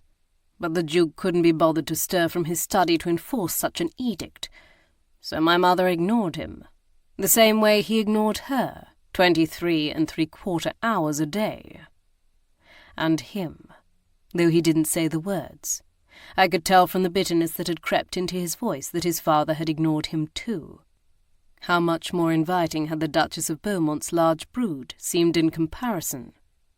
I glanced at Gage out of the corner of my eye, suspecting, as a fellow only child, he understood far better than me. After all, I'd had an older sister and brother, and often multiple cousins about to keep me company, even when I didn't wish for it. Marsdale turned to the side, staring out the window at a slice of the hazy sky. "Unfortunately, she fell ill a short time later, so her rebellion was short-lived. She never recovered." "And so you continued her rebellion for her?" I murmured. He glanced back at me in mild surprise, clearly having never considered the motivation behind his behaviour in such a light. This insight appeared to make him uncomfortable, for he uncrossed his legs and tugged at the intricate draping of his neckcloth. "Yes, well, a good idea should never be dismissed." Though the comment was flippant, his tone of voice did not quite match. Gage's fingers tapped against the arm of his chair, perhaps growing impatient with this turn in the conversation. His annoyance with Marsdale had not abated, despite the similarities in their childhood. Gage's father had also largely been absent from his and his mother's lives, though that had not necessarily been by choice. As a captain of the Royal Navy, Lord Gage had been ordered to sea to engage in battle and man the blockade against Napoleon and France. His mother had also fallen ill and remained so for many years, although unbeknownst to anyone at the time, that had been because her maid was poisoning her.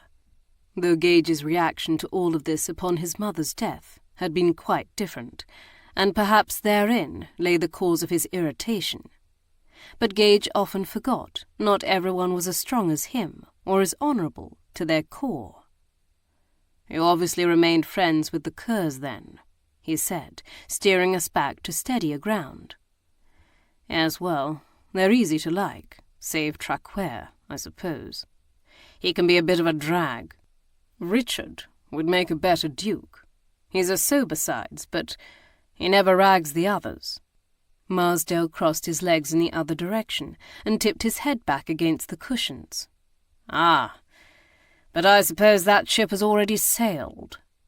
I assumed he was referring to Lord Traquair's son, who was next in line to inherit the dukedom, should anything happen to his father. Only the death of both heirs apparent could pave the way for Lord Richard to eventually succeed his father as duke. "What of Lady Helmswick?" I inquired, deciding it was time to stop beating around the bush. You seem quite close to her as well." He studied my features, seeming to search for something, or perhaps merely delaying his answer. His deep brown eyes crinkled at the corners. "You have a naughty mind, Lady Darby." "Do I?" I replied doubtfully, refusing to be deterred. "Or am I simply observant?" I gentled my voice. "I see the way you look at her, the way your hand brushes the small of her back when she passes." His eyes broke contact with mine yet again, and beyond anything he was or wasn't saying, I found his hesitation to claim a relationship with Lady Helmswick most interesting of all. In the past, Marsdale had never been shy about declaring his assignations with women, be they young or old, married or otherwise. In fact, I would have termed his eagerness in confessing them as vulgar. But Lady Helmswick was evidently different, and I didn't think his reluctance to share stemmed from the fact her husband might lie dead in the wine cellar below, or at least, not solely. When he finally lifted his gaze to meet mine, it was to state but a single fact. "Lady Eleanor is an exceptional woman."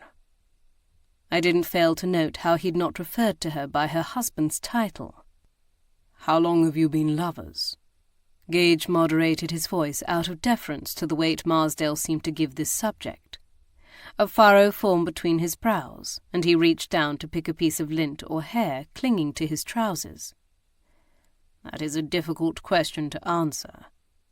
His tone adopted a harder edge.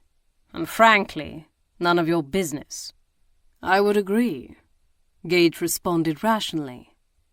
"But for the fact that you arrived at Sunlaw's castle on December 9th, 2 days after Lord Helmswick allegedly departed, and we discovered a corpse in the Abbey's crypt last night, which bears a suspicious resemblance to him." "But you don't know for a fact it is him," he countered. Gage's eyes narrowed slightly. "Not yet." The two men stared at each other, as if testing each other's resolve. "Yes, I arrived on the 9th, Marsdale confirmed. I had been invited to spend the holidays here. Surely that is nothing extraordinary. As for Helmswick," he reached up to adjust his neckcloth for the second time in nearly as many minutes. "I haven't the foggiest idea whether that could be him. He departed before I arrived, and I haven't seen him since. That is all I can tell you," he declared, rising suddenly to his feet. "If you have further questions about Helmswick, I suggest you contact his solicitor," he said over his shoulder as he strode toward the door. "Or even one of his mistresses. Has one in London and Paris, probably Haddington too. They'll know where he is better than any of the rest of us." But this was plainly a lie, just as his statement that he hadn't any idea whether the body could be Helmswick's had been, and I told Gage so, as Marsdale shut the door firmly behind him. He knows something. His expression was as grim as I felt. "Undoubtedly. The question is whether he's shielding himself or someone else." I worried my lower lip, fearing it might be both. Chapter 12. True to Gage's expectations, we arrived in the antechamber on the servants' level position between the gunroom, one of the storerooms, and the staircase that would take us down into the Doom, to find not only Trevor, but also Lord Edward, Lord Henry, and Lord John waiting for us. However, there was an unforeseen addition to their party, a burly man with a thick curly red beard. From the smell of fermentation and hops wafting from his rough clothing, I had already deduced his occupation when Lord Henry stepped forward to introduce him. "This is Mr. Henderson, our brewmaster. He has some information you should hear." "I dinna ken if it'll help you any," the ruddy man demurred. "But I've a young apprentice who disappeared about 3 weeks ago." Gage tilted his head in interest. "What do you mean by disappeared?" "Didna show up for his shift one morn, and his mam hasna seen hide nor hair of him since." He scratched at his chin, his nails rasping against the wiry hair of his beard. I wouldna call Colin Brunton the most responsible of lads, but I wouldna expect him to skip out on his mam like that neither. No for 3 weeks. No when she relies on him so. Gage and I shared a speaking glance. Does he have any friends at the brewery, or elsewhere he might have confided in? He asked. Mr. Henderson shrugged. They all say they dinna ken where he is. Perhaps. But it was just as likely they were lying to their master, fearful that their having any knowledge of the matter could get them in trouble as well. Gage asked Mr. Henderson a few more questions about the direction of Colin Brunton's mother, and the names of his mates, before thanking him and sending him on his way. Do you think that's who the body belongs to? Lord John asked, as the brewmaster's footsteps receded down the corridor toward the outer door. Gage shook his head. The body was dressed in the clothing of a gentleman, and I doubt Colin Brunton had access to such apparel, let alone any reason to wear it. From the manner in which Mr. Henderson spoke of him, Mr. Brunton is also much too young, I explained. Not a man close to 80 in years, as the corpse is. Lord John frowned as he considered this, and then nodded. And the information is useless. Not necessarily, Lord Henry ruminated. Perhaps the lad disappeared for a different reason. Maybe he saw something that made him fear for his life. It was mine Gage's turn to nod, both having thought of the same thing. Gage pulled his dark woolen greatcoat with 3 capes tighter around him, buttoning it down the middle. We need to track him down, whatever his reasons for hiding. I heard in his voice the same misgivings I harboured, for if Colin Brunton had disappeared out of fear for his life, what was to say the reason for that fear hadn't already caught up with him? I could only hope for his sake, and ours, it hadn't. Have we enough lanterns? He added, pulling me closer to his side. This time I would be venturing into the tunnel, not in a nun's habit, but one of my warmest winter gowns, and my forest green fur-lined cloak. Lord Edward passed each man a lantern, while Lord Henry disappeared through the door to the kitchens, and returned with a lit spill of wood. After lighting each wick, he blew it out, and returned it to where he'd found it, before bringing up the rear of our motley band of explorers, as we descended the circular staircase into the doom. I caught a glimpse of 2 maids spying on us from a doorway further along the corridor, their eyes wide with curiosity. It would be interesting to know what they were thinking, and who else they might have seen going down these stairs. I could only hope Bree would be able to coax it out of them. She was capable enough. I certainly didn't doubt her abilities, but Anderley often played her foil, cajoling those maids susceptible to his charms and good looks when her sympathetic ear wasn't enough, or snubbing them so they would welcome Bree's overtures of friendship. I knew neither of them enjoyed such calculating manoeuvres, but with our inquiries, time was often of the essence, and if a little manipulation helped us catch a murderer faster, then they would do what needed to be done. Gage lifted his lantern higher as the darkness closed in around us, while keeping his other arm tightly linked with mine, lest I stumble on the steps, worn smooth and concave with time. The must of earth and stone permeated the chill, stagnant air. We paused at the base, as Gage turned to gaze down the passage that Lord Edward had told us during his tour led to the dungeons. The brothers waited for him to speak. "Did you mean it when you said no one ventures down here?" Gage asked Lord Edward. "Not even you and your brothers?" He nodded solemnly. Gage narrowed his eyes as if trying to ascertain his truthfulness. "I'm not saying we never explored there. What curious lad wouldn't? But we none of us liked it." He glanced at his brother next to him. "And after the time we left John there alone, a stupid, childish act of retribution for his wrecking our fort, and received the thrashing of our lives, we never set foot there again." He nodded toward his youngest brother, beyond my shoulder. "Hal's never even seen the dungeons." Lord Henry neither confirmed nor denied this, but Lord John crossed his arms over his chest, either in remembered outrage or fright. "We can search them if you wish, but I don't know the layout, and will want to do so in pairs." Gage turned to me, clearly torn about what we should do. It seemed unlikely that anything would be found in that part of the Doom, but then the people assuring us so were also 3 of our suspects. I had no great desire to venture into the old dungeons either, but it seemed faulty not to at least give it a precursory exploration. So I posited a compromise. Why don't we search through just a few of the chambers in each direction, and then regroup? If no one sees anything of interest, or even notices a pattern of disturbance in the dust and dirt on the floor, then it's doubtful anyone ventured that way in some time. He nodded. That's a sound plan. Why don't you go with Lord Henry? He suggested, turning to pass me off to the auburn-haired lord. I wasn't surprised Gage wished to pair us off, each with one of the Duchess's sons, or that he'd chosen to send me with the youngest. Lord Henry also seemed to me to be the least culpable suspect. Past experience had shown him to be an honourable man, and his shocked reaction to the discovery of the corpse in the catacombs had appeared quite genuine. I offered him a tight smile as I accepted his proffered arm.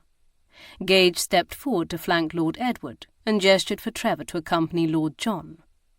At this bit of manoeuvring, a flash of amusement lit Lord Edward's eyes. Am I to take it I'm the chief suspect, then? Gage ignored this comment. Lead on.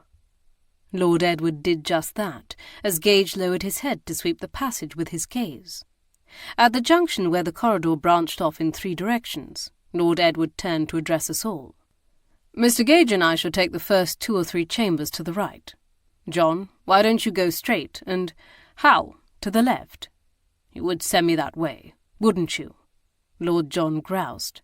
I took this to mean the room he'd been left in as a boy lay in that direction. Lord Edward paused, and then changed course. Then Gage and I shall go that way, and you take the right. Before another objection could be voiced, he set off down the dank stone corridor. Lord John was still grumbling under his breath as he led Trevor through the doorway to the right. My brother, perhaps not as comfortable with this strategy as my husband had been, cast me a guarded glance over his shoulder before following.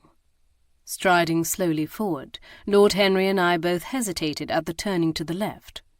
For my part, it was to swallow the lump of dread that had lodged at the back of my throat, but he seemed just as wary. Shall we?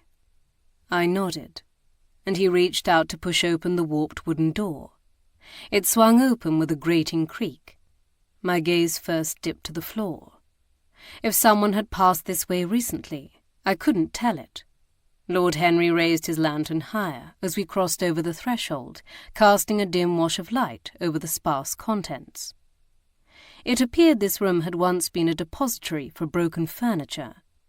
A chair missing one leg lay on its side next to a table that had buckled in half, and one single empty drawer from some sort of chest. We cautiously ventured deeper into the room, pausing at the centre, and I turned in a circle to survey the entire chamber. But nothing of note leapt out at me, except for the footprints in the dust, which so obviously marked our passing. I don't know that we need to go any further, I remarked, for it's obvious no one has passed this way in quite some time. I think you're right. His eyes tracked his progress as he took several more careful steps toward the opposite side of the room. Even walking gingerly, we could still see the impressions of his shoes in the dirt. If the same was the case for the others, then we could exclude this portion of the lowest reaches of the castle from the remainder of our search. I studied his handsome face as his gaze scoured the contents of the room, wondering who his real father was, and why his profile suddenly seemed so familiar to me. But then he turned to look at me, and it was gone. Whatever connection had stirred in my brain vanished with it. Our gazes met and held, though neither of us spoke at first. He seemed to be attempting to gather his words, so I waited. What he had to say was not what I'd expected. I never had the chance before, but I wanted to thank you for catching Lady Drummond's murderer. He swallowed, his eyes still a well of sadness almost 10 months after her death. Thank you. I nodded, for what could I say? I knew words didn't really help in such a case, but it seemed I should say something. I glanced at my feet, softening my voice, though it still seemed too loud in the echoing chamber. I miss her, you know. I didn't know her long, but I miss her. They were wholly inadequate, but one look at his face told me he understood. Yes, he murmured. Me too. I'd never doubted he loved my friend, despite her being married to another man, despite the impossibility of their being together. Lord Drummond had been an angry, jealous man. It didn't matter that his wife hadn't taken Lord Henry to her bed. He would never have allowed their attachment to continue. Their friendship was doomed from the start. He cleared his throat, and then seemed to blindly latch on to whatever subject occurred to him next. Helmswick, then. Do you think it's him? I asked, unwilling to allow such an opportunity to pass. He reached up to rub the back of his neck. I don't know. I mean, he left for Paris the day after he delivered Nell and the children. We know he did. But could he have come back? His grey eyes swam with doubts. He shrugged. I don't know. Maybe. If it is him, I began, tentatively trying to probe him to see what he might reveal. Why do you think he returned? His mouth flattened into a thin line, and at first I thought he would deny knowing, but then his gaze flicked toward mine, dawning with comprehension. You already know about Marsdale, don't you? I didn't reply, allowing him to believe what he would.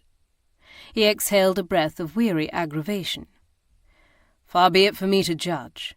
I know Nell is unhappy with Helmswick. He scowled.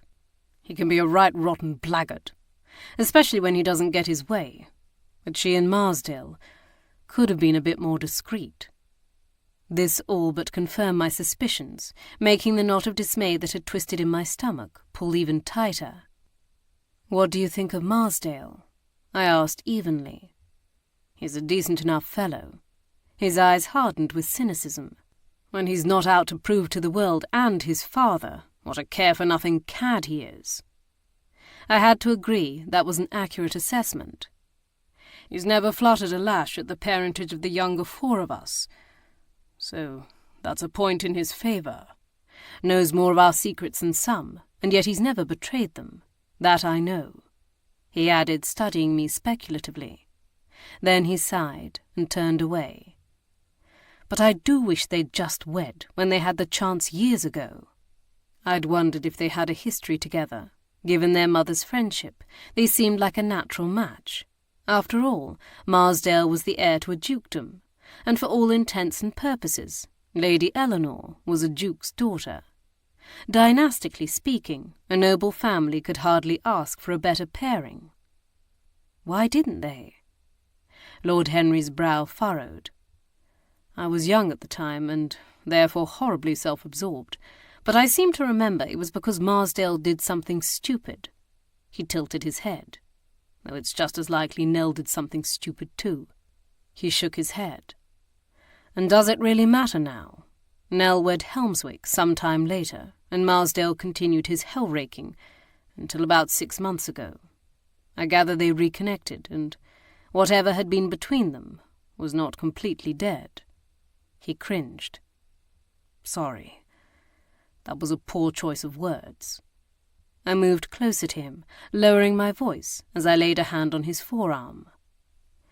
If Helmswick had returned to son-laws, and if he'd caught his wife in bed with Lord Marsdale, I searched his eyes, allowing the suggestion to dangle in the air between us. What do you think he would have done? His gaze turned troubled. I don't know. He hedged. But it would not have been good for Nell. Do you believe he would have taken her before the House of Lords and tried to divorce her, or sued Marsdale for criminal conversation with his wife? I asked aghast. Both were rare, but absolutely devastating to the wife when they occurred. Any property she brought to the marriage, as well as their children, would belong to the husband. But, of course, there was no similar recourse for wives who found themselves with philandering husbands. In truth, among the nobility, infidelity was almost expected among the men, and even when the husband was brutal, there was nothing the wife could do unless she could prove her life was in danger. This I knew well. I don't know if he would pursue it that far. Whatever his words, he didn't sound very certain of that. But Nell loves her children, and Helmswick would not be above taking them from her. Not that he has any use for them. From what I can tell, he spends as little time with his children as possible. But he knows how much such an action would hurt Nell. I pressed a hand to the child growing inside me beneath the cover of my cloak, horrified at the possibility. To have one's children stripped away seemed unspeakably cruel, far worse than the scandal of a trial or divorce proceedings flaunting one's unfaithfulness. Simply the thought of it made me sick and bitter, knowing no man need fear such a thing. Then, if Marsdale truly cares for her— I didn't need to finish my sentence, for I could read in Lord Henry's eyes that he intimately understood the Marquis's dilemma. The sound of voices alerted us to the return of the others, and he lowered his own to answer as he offered me his arm once again. Well then, who knows what he might have been willing to do, what any of us might have been willing to do, he amended, his gaze meeting mine, to save her that heartache. You mean you and your brothers? I whispered. I followed his gaze toward where Trevor stood speaking with Lord John. Think on it this way. What would St. Maur do to spare you? It was not an idle question, at least not in my case. For although my brother had not known about my late husband's ill treatment of me at first, he had eventually come to suspect it. Upon Sir Anthony's death and the public revelation of some of the horrors I'd endured, Trevor had blamed himself for not uncovering the truth sooner, for not putting a stop to it, even though I'd told him time and time again there had been nothing he could do. No court in the land would have sided with me over the eminent anatomist and surgeon to the king, Sir Anthony Darby. But of course, I hadn't gone so far as to consider murder a viable option.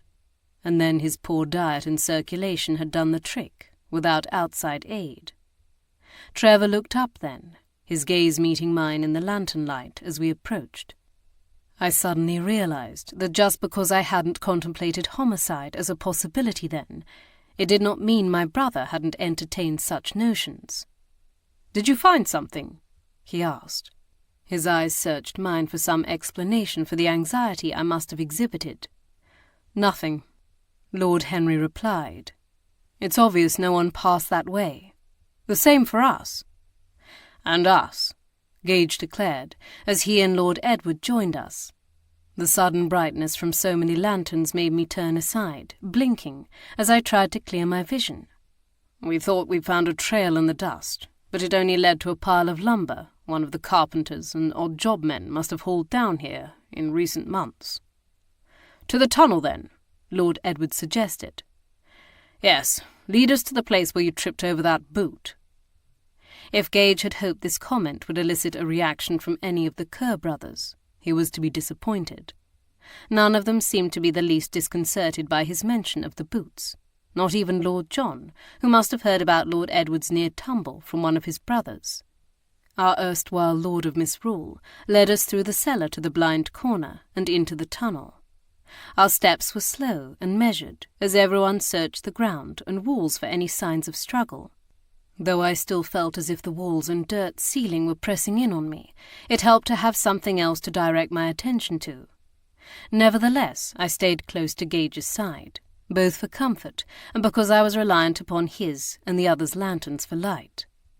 Truth be told, I was doubtful we would find any definitive evidence of an altercation. Any marks in the dirt floor had been scuffed and muddled by our passage during our 12th Night ghost tour, just as any pools or trails of blood had been absorbed by the earth. But perhaps during the attack, blood had been cast off onto the wall.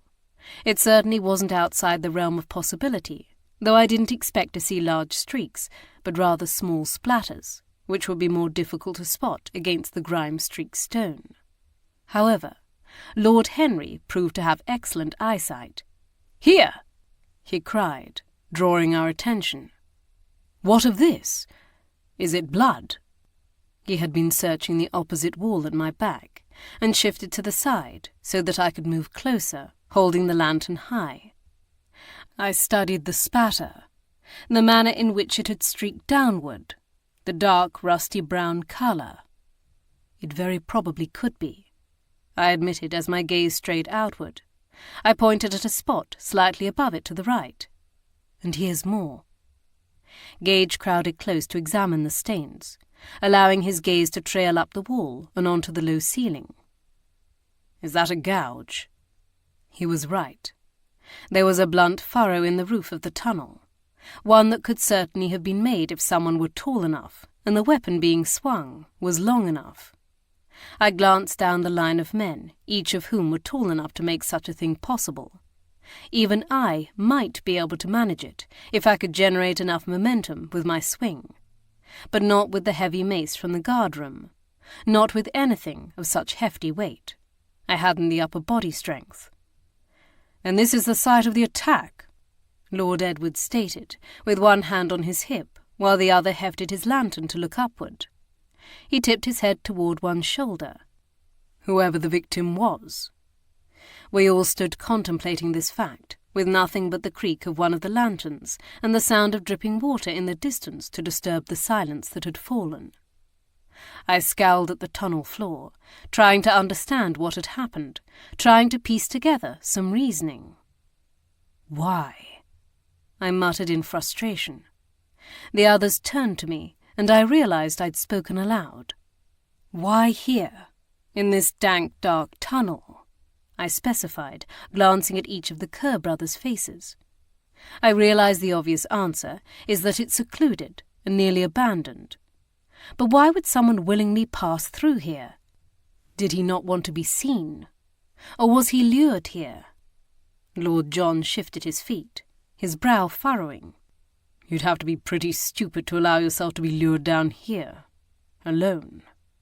Not necessarily. Not if the pretense was good enough. I thought of the forged notes people had received at the 12th Night party, how at least some of the people might have thought it was part of the game, the reverie. Though we knew the victim had died weeks before the party, and so could not be the victim of such a prank, they still stood as a prime example of why someone might allow themselves to be lured into such a place. He might not have felt himself to be in danger from whoever he was with, Lord Henry pointed out.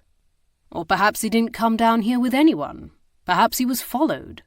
Lord Edward glanced up and down the tunnel. "Or somebody was already lying in wait." "Where?" Lord John sneered. "This isn't exactly the ideal location for an ambush." I had to agree. If the murder had been a sneak attack, then the blind corner behind us, or the opening to the catacombs before us, would have been much better places to surprise the victim. "No," Lord Edward conceded, before arching his eyebrows in challenge. "But perhaps they were simply here waiting to confront the victim, with or without him knowing they would be here." "Is the crypt easy to access from the Abbey?" Gage interjected, interrupting this exchange. Perhaps he realized, as I did, that this discussion was doing nothing except to incite an argument between the brothers. "Relatively," Lord Henry replied. "There is no sign pointing the way, of course, but with a bit of poking around, someone could find it. Then feasibly an outsider could find their way into the tunnel, or be directed to it." Gage narrowed his eyes down the tunnel, the glint in his eyes telling me he was stumbling towards something in his mind. "Feasibly," Lord John confirmed. "Did Helmswick know about the tunnel?" The three brothers shared glances, but whether this was because they were conferring to get their stories straight, or because they could only answer for themselves, I didn't know. "I didn't tell him." Lord John was the first to reply. Lord Edward scoffed. "Neither did I." "Me neither, but—" Lord Henry hesitated. "He might have heard us talking about it, rehashing one story or another." Trevor's gaze met mine, both of us recognizing how easily this could have happened. After all, how many times had Philip or Gage or any of our other mutual friends been forced to listen to the same stories we and Alana recounted over and over again? So he might have known about it, Gage clarified. Yes, but I can't envision him ever deigning to actually come down here. Lord John scowled, brushing a hand through his blonde hair and then flicking at his shoulder as if dust or something had fallen on him from the ceiling. I glanced above me before sweeping a hand over my own tightly restrained tresses. Lord Edward nodded. He's like Traquair, but worse. Traquair used to complain how childish it was, but he joined in all the same. As long as we let him be King Arthur, or Henry V, or whoever was the sovereign of whatever quest we were undertaking that day, he added dryly. What of Lord Marsdale? I asked quietly, refusing to flinch from the facts. Or any of your other boyhood friends?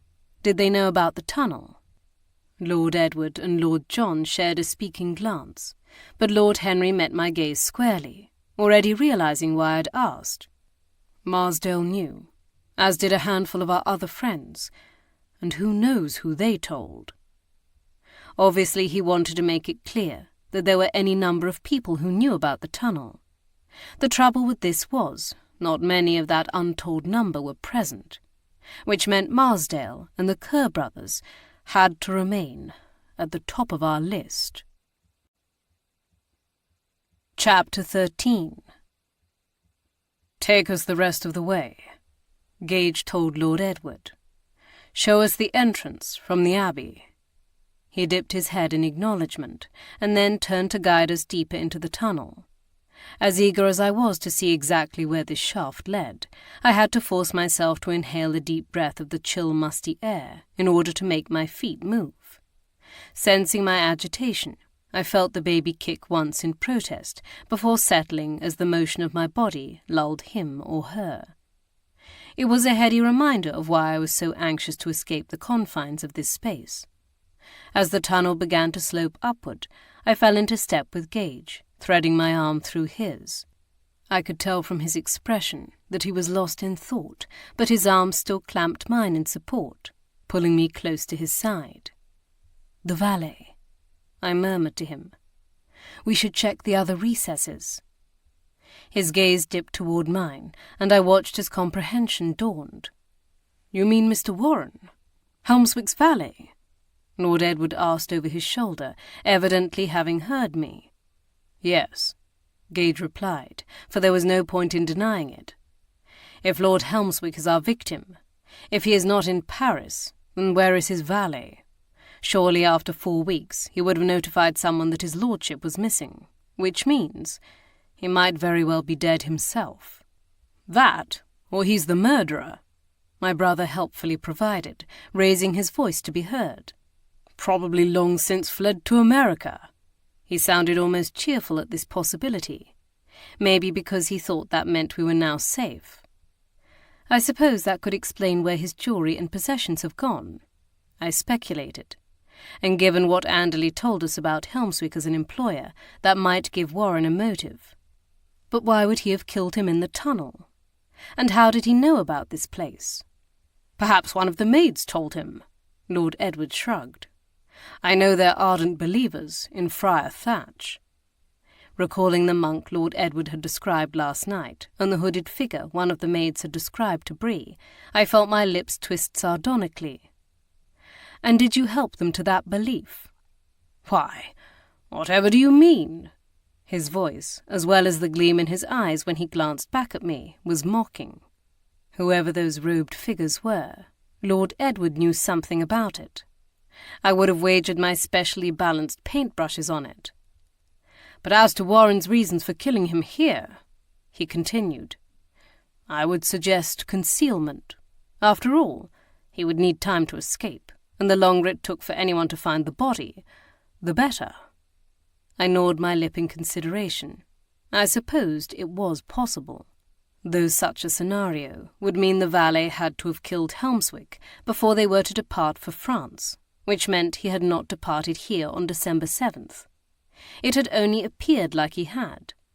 Hopefully Bree could find a servant who could answer this question once and for all. In any case, I was soon distracted by the stench of decay that still lingered in the hexagonal chamber where the corpse had been laid out in a niche. It seemed to have soaked into the very dirt and stone, as well as the bone and fabric of the neighbouring monks, though I knew this was more my imagination at work than the truth. A quick survey of the other recesses showed these bodies were long dead, so we moved on to the next chamber. When the catacombs branched off in two directions, we split into two groups, with me and Gage following Lord Edward, while Trevor partnered with the other brothers. The temperature grew incrementally colder as we neared the entrance. The wind swirled through the stone chambers, making me glad I'd chosen to wear my winter cloak. As we regrouped in the outermost chamber, I spied a set of stone steps leading up toward an opening which at one point must have boasted a door, but now stood wide open to the sky. Neither trio had had any luck. From all appearances, the remainder of the crypt had been undisturbed. I frowned at this discovery, or lack thereof. Not that I'd wished for the valet to be found dead, but his continued absence only seemed to point the finger further in his direction. It answered many of the questions, including one that had just come to mind. "It must have been cold in early December," I remarked, as I pulled the fur-lined hood of my cloak over my head. And yet the victim didn't appear to have been wearing a greatcoat. I looked up at Gage. "Unless you found one and didn't tell me." "No, there wasn't one with the body," he admitted. Did that mean he hadn't worn one, and so had come down the tunnel from inside the castle, or had the killer taken it along with his other possessions? But if he'd been wearing it during the attack, it would have been splattered with blood, and so useless and incriminating to the murderer. Then Helmswick must have come from inside the castle. "The killer must be Warren," Lord Edward exclaimed, latching onto the explanation just as I'd known the family would. After all, it neatly cleared all of them from blame. And who was this valet anyway? Just a lowly servant, one who wasn't even answerable to them. A better scapegoat could not have been found. Now let's pause one moment. Gage's brow had lowered in irritation. "We are getting ahead of ourselves. Yes, I agree this Mr. Warren warrants further investigation, but not 30 minutes ago all of you were still doubtful of the identity, if not adamant the body could not be Helmswick." He glared at the Kerr brothers. "Now you are sure it is him." "I agreed there was a possibility it was him," Lord Edward protested. "One that's grown stronger." Lord Henry nodded in agreement, though he didn't seem as certain as his older brother. "Well, my opinion has not changed," Lord John declared, pointing his finger back in the direction we came. "That body you found is not Helmswick. It's not." At least he was consistent. I studied his features, the hard line of his jaw, the spark of defiance in his dark eyes, as if he was daring us to contradict him. "How can you be so certain?" "Because I am. You haven't shown us any conclusive proof, and until you do, I won't believe it. I'll go to Paris and track down my dashed brother-in-law myself if I have to, just to show you you're wrong." I didn't know what to make of this display of temper. Did he know something the rest of us didn't? Something he refused to share? Or was he trying to protect someone, most likely his sister, and he thought the best way to do so was by stubborn denial? "Well, we're going to pursue all angles until we have enough proof either way," Gage told the men in a stony voice. "And until then, we're going to treat all the evidence equally." He flicked a glance down at me, crooking his arm. "Now let's discover what these abbey ruins look like." Though the late afternoon sun was blocked by heavy clouds, after the dark of the crypt the sky was almost blinding. True to my prediction, snow had begun to fall. The soft flakes swirled through the air on the stinging breeze, dampening my cheeks. Putting my back to the wind as best I could, I turned to survey the sight before me. Kirkbride Abbey was but a stony skeleton of its former self. Soaring walls of Gothic arches surrounded a grassy field where Premonstratensian canons once gathered to worship. Here and there sat large chunks of toppled stone, and another random wall or two jutted outward from the main outline, but the remainder of the rubble had been carted away to be utilized elsewhere, probably even in the expansion of Sunlaw's castle. I had visited my fair share of abbey ruins, for the Borders region was littered with them, and while similar, they each left me with some unique but indelible impression. Melrose Abbey possessed a stateliness, a pomposity that seemed to cling to the past, like some grand old duchess who refused to give way. Dryborough Abbey stood draped in ivy and secrecy, a woodland sprite whispering in a language too delicate and ancient for our ears to comprehend. Kelso Abbey, near my childhood home, was stark and stolid, as if a giant had once planted his foot there and left his boot behind. They were fanciful notions, I knew, but I couldn't help the feelings they inspired, just as I couldn't ignore the sense of forlornness overtaking me as I gazed up at the remnants of Kirkbride.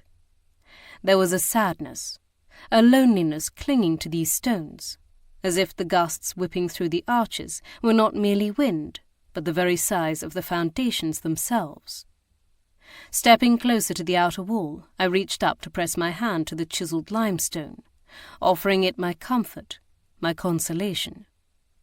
I'm not sure what I expected, if I expected anything, for all I felt through my glove was cold, solid rock, but it seemed the right thing to do all the same. Gage stood to the side of where the opening gaped, conferring with Lord Edward about something regarding the entrance to the crypt. From this vantage, gazing at their backs, the hems of their greatcoats whipping about their legs, I would never have realized there were stairs leading anywhere. They had been recessed into the stone, and unless one looked closely, they could be missed. All the same, they were there, and someone could find them, particularly if they'd been instructed to their location. My husband turned his head to say something to the other men, who were standing a short distance away, but the wind snatched up his words so that I couldn't hear them. Deciding they weren't meant for me, I turned to wander further along the grassy former nave, my eyes drawn to the bleak expanse of the moor that stretched to the south.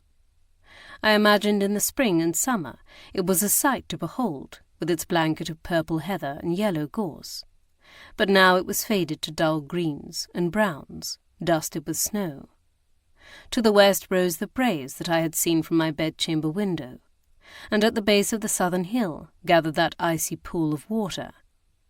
Had I been in possession of certain stolen items I had taken from a corpse to prevent it from being identified, that would be an ideal location to discard them, those and any blood-stained clothing. In my current condition, across open country, it would be a tiring walk, but a hearty man would have no trouble making the journey there and back in the matter of an hour, probably less, even with naught but the moon to guide him. My gaze continued sweeping northward, and I moved a few steps to the right, blinking into the swirling snow, to get a better glimpse of the round building several hundred yards away. It resembled a Romanesque folly, but even from such a distance I could tell it was of relatively recent construction, distressed to look older. "A mausoleum," Lord Edward explained, coming forward to stand beside me. His cheeks were pink with cold as he huddled into the collar of his greatcoat. None of the men had brought hats, and so their hair was dusted with snow, the tips of their ears turning red. "Grandfather built it in honour of his mother, and then he joined her soon after. Hasn't been opened since." He shrugged one shoulder. "Well, except for George." I glanced at him in question, though he never moved his eyes from the building in the distance. "He was born between Richard and me. Lived only 3 weeks. He flicked a glance at me out of the corner of his eye. Said he had a weak heart. Apparently it runs in the family, for after father, Grandmama lost 2 children the same way." I didn't know what to say to this, so I said nothing, but his words pressed heavy on my heart. To lose a child was a horrible thing, though I knew it happened every day, every hour. Sickness alone carried away so many precious little ones. How many had been lost to the cholera, just in the short weeks since it had arrived in Edinburgh. Dozens. Hundreds. I wrapped an arm around my abdomen, as if I could shield my child, though I knew I couldn't. Not completely. Because diseases did not care what class you were, or how much money you possessed, or whether you were kind or hateful. They infected indiscriminately. I had been nervous about becoming a mother, about how I would balance our sometimes dangerous inquiries, my portrait painting, and a child. But now that I could feel the child inside me, I had become attached to his or her presence, and the thought of them no longer being with me stole the breath from my lungs. Inside my cloak, my hand rubbed soothing circles over my stomach, as I forced myself to take deep, even breaths. I thought of the Duchess, of the pain and disillusionment she hid behind her gaiety and insouciance. Evidently baby George had been the Duke's son, and the last child they had had together before she took other men to her bed. It cast a new light on why she had done so. As uncertain as I felt about some of her behaviour, there was one thing I could say with confidence. The Duchess of Bowmont was a good mother. It was evident in the way her children spoke of her, in the way she interacted with them, and in the manner she rushed to their aid or spoke in their defence when necessary. But such a fact also generated an inherent conflict. For what would she not do for her children? What would she not lie about? I wasn't certain I could fault her for that, but I was certain I couldn't trust her. Not in this investigation. Not entirely. A hand brushed against my back, and I turned to find Gage gazing down at me in concern, his pale lashes speckled with snow. "Shall we return?" "Not through the tunnel," I insisted, despite the fact that it might be drier and warmer to be sheltered from the wind buffeting us. His lips quirked as he apprehended, perhaps for the first time, how anxious that dark, enclosed space underground had made me. "There must be a path leading back to the castle." He looked to Lord Edward for confirmation. If he was unhappy to be forced to make a trek through the cold, swirling snow, he was gentlemanly enough not to show it. "Indeed. Follow me." Gage guided me forward, his steadying hand pressed against my back. The others fell into step beside us as we passed. "Thank heavens," Trevor grumbled, stamping his feet. "If we'd had to traipse back through that bloody tunnel, I might have done someone an injury." I smiled at my brother, not having realized he'd been as unnerved as I was. I wondered why he was so quiet. "Yes, well, it isn't very manly to admit that rats make you want to shriek. You could have blamed it on me," I told him. I wouldn't have denied it. The look he cast my way clearly expressed what he thought of the idea of casting blame on his little sister for his fright. "Well then, what of Friar Thatch?" I amended, suddenly feeling impish. "He is rumoured to haunt that passage. Perhaps he's known to shriek as well." Trevor shook his head. "I'm not even going to respond to that." I smiled as he lengthened his stride to outpace us. Dinner that evening was anything but festive. Not only were people noticeably still recovering from their excesses the night before, but all anyone wished to discuss was the body found in the crypt. Well, that and the weather.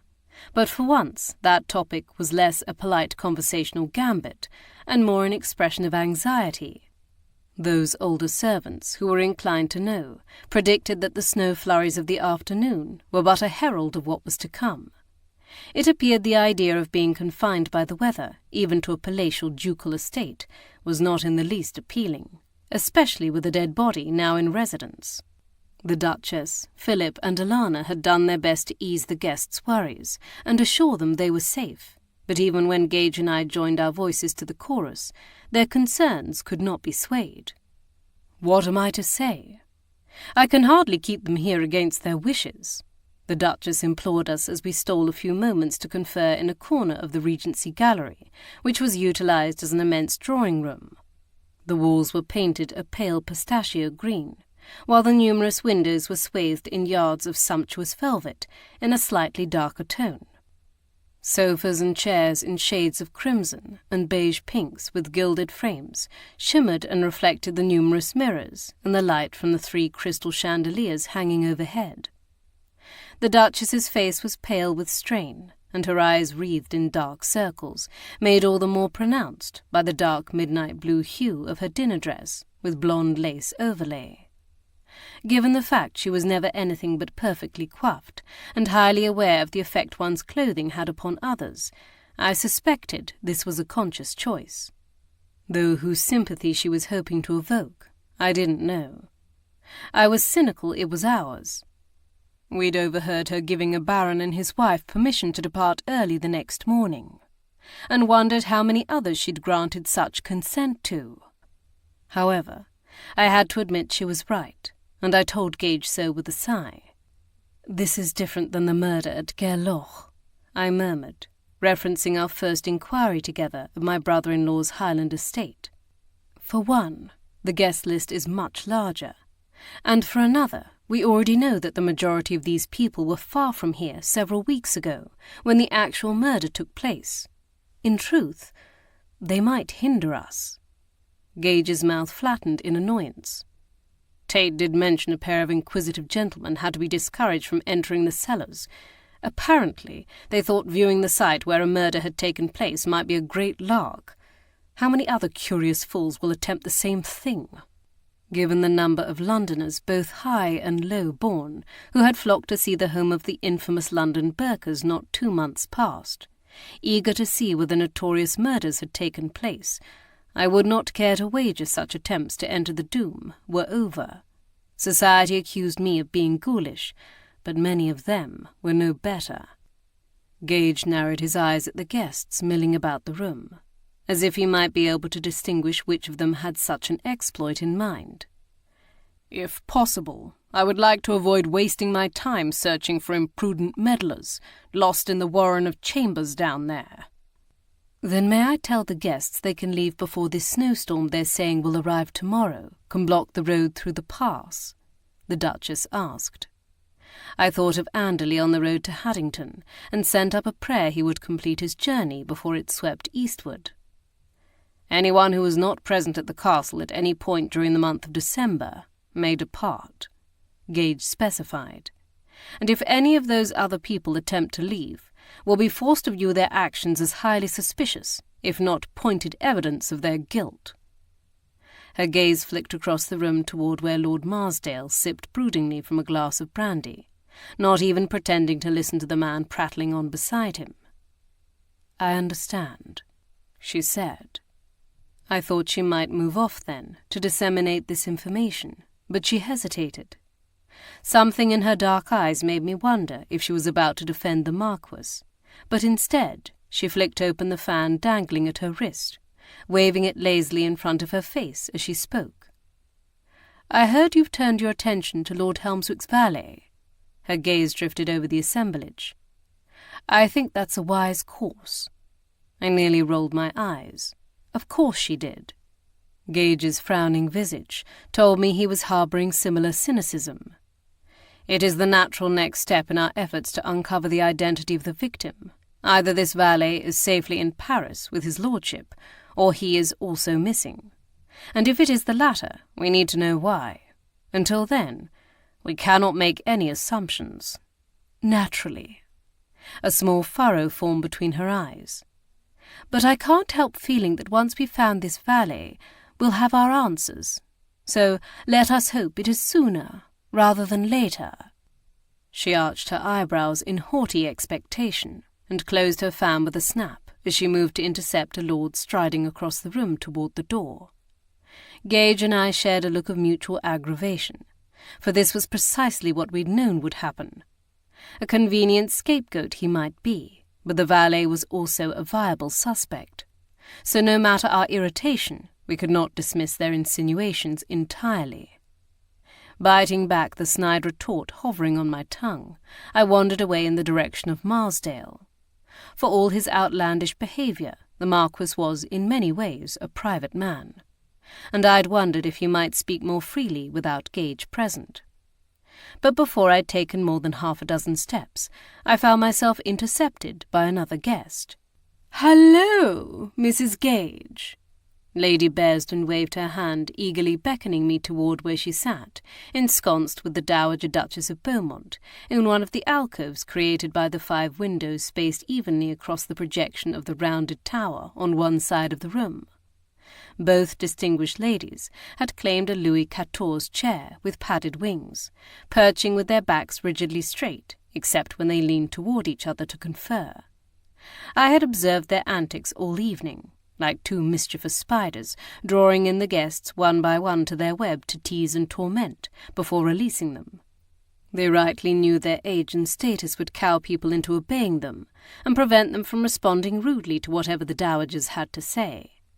Lady Bearsden, being Charlotte's aunt, I knew her to be a kind-hearted, if impish old woman, and a terrible gossip. However, I eyed her friend with some misgiving. I'd faced my fair share of ridicule and condescension from the matrons of society, and the Dowager Duchess of Bowmont was rumoured to be one of the most vicious. I hoped they weren't about to offer me more childbirth advice. I'd already been waylaid by a number of helpful ladies offering their dubious counsel.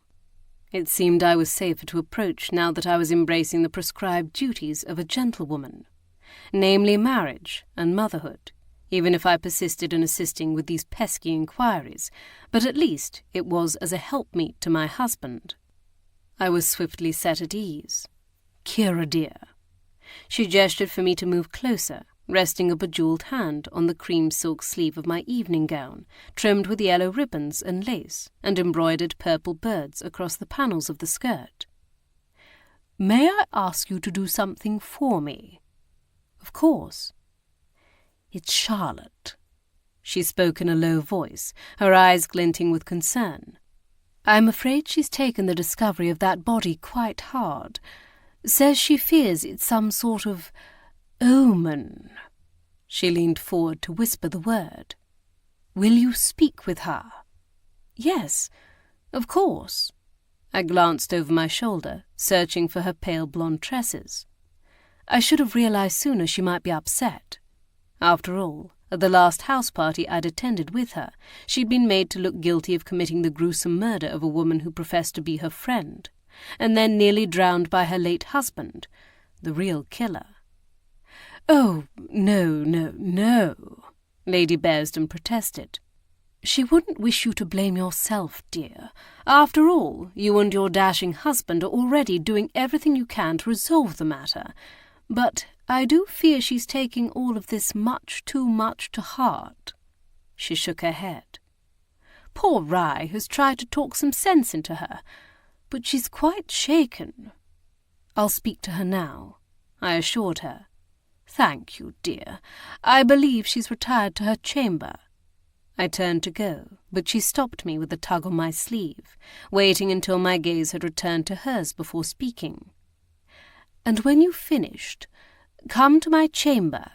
She nodded significantly to the Dowager Duchess. "The 3 of us will have a cosy chat."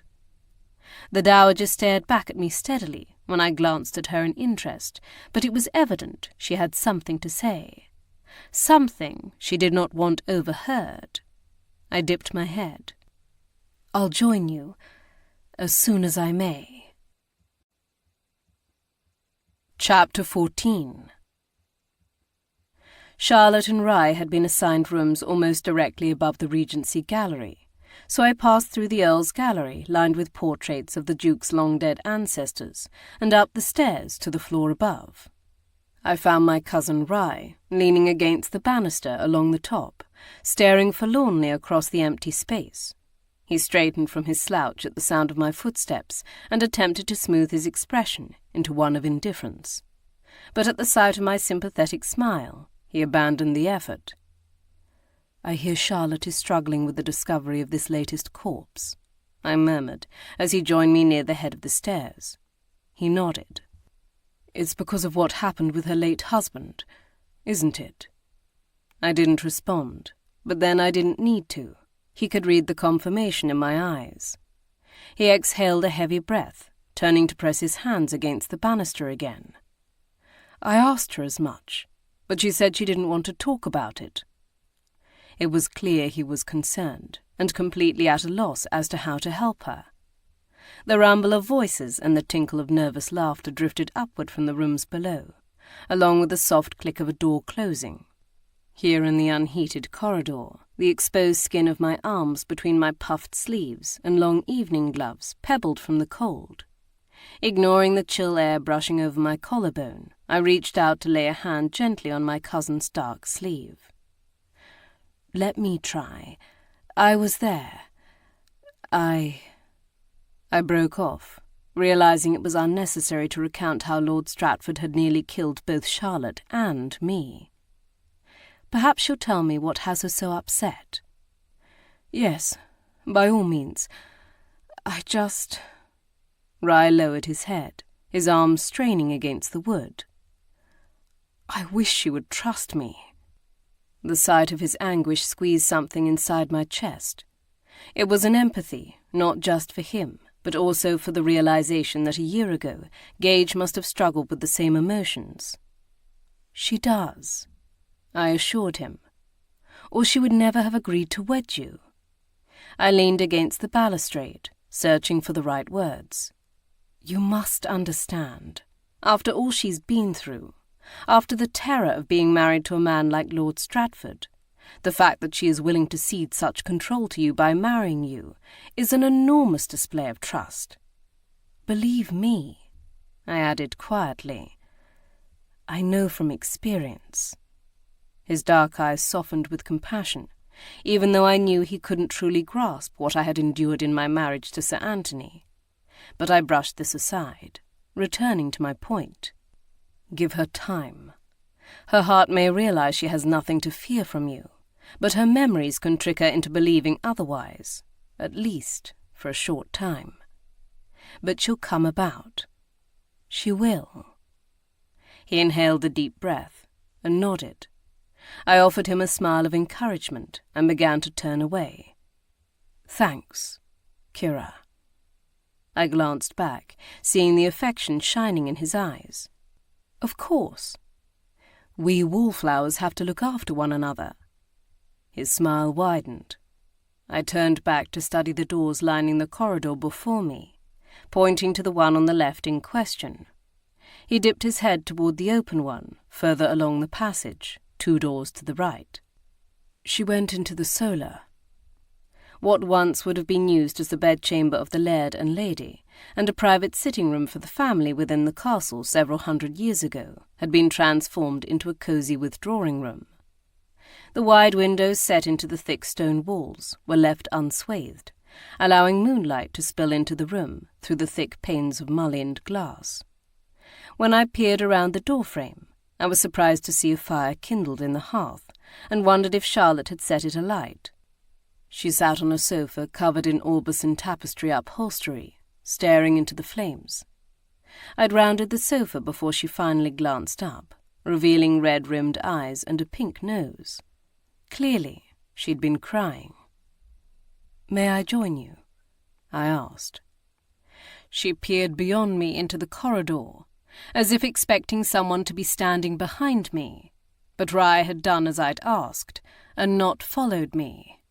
Taking a shuddering breath, she attempted to speak, but appeared unable to get the words out, so she simply nodded. I sank down beside her as she lifted a handkerchief to dab the tears spilling from her eyes once again. I reached out to clutch her other hand. "Will you tell me what's wrong?" I prompted, when she remained silent, struggling to stifle her weeping. "Is it the body?" She hiccuped and nodded. "Dead bodies are, of course, unpleasant," I said gently.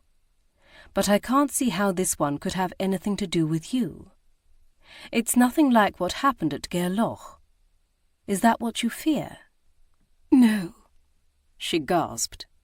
"But it's an ill omen, isn't it? That you should find a corpse, and a murdered one at that, immediately after Rye and I announced our engagement." I studied her tear-streaked cheeks and shook my head fondly. "Oh, Charlotte, you goose. There are no such things as omens, ill or otherwise. Intuition, yes, but I can't see how that could be speaking to you right now." She stiffened as if to pull away, but I wouldn't let her. "You're afraid," I stated boldly, knowing she needed someone to make her face the truth. "You're afraid that you've made a mistake, that Rye will turn out to be like your first husband, and that's understandable. But deep down, you know he's nothing like him." She sniffed, gripping her handkerchief tightly in her fist. Her eyes were shadowed with uncertainty. "He's not, is he?" I squeezed her hand in reassurance. "He's not." And then, just to be clear, I added, "Rye is a very good man." She nodded, but there was still a hesitance to her demeanour.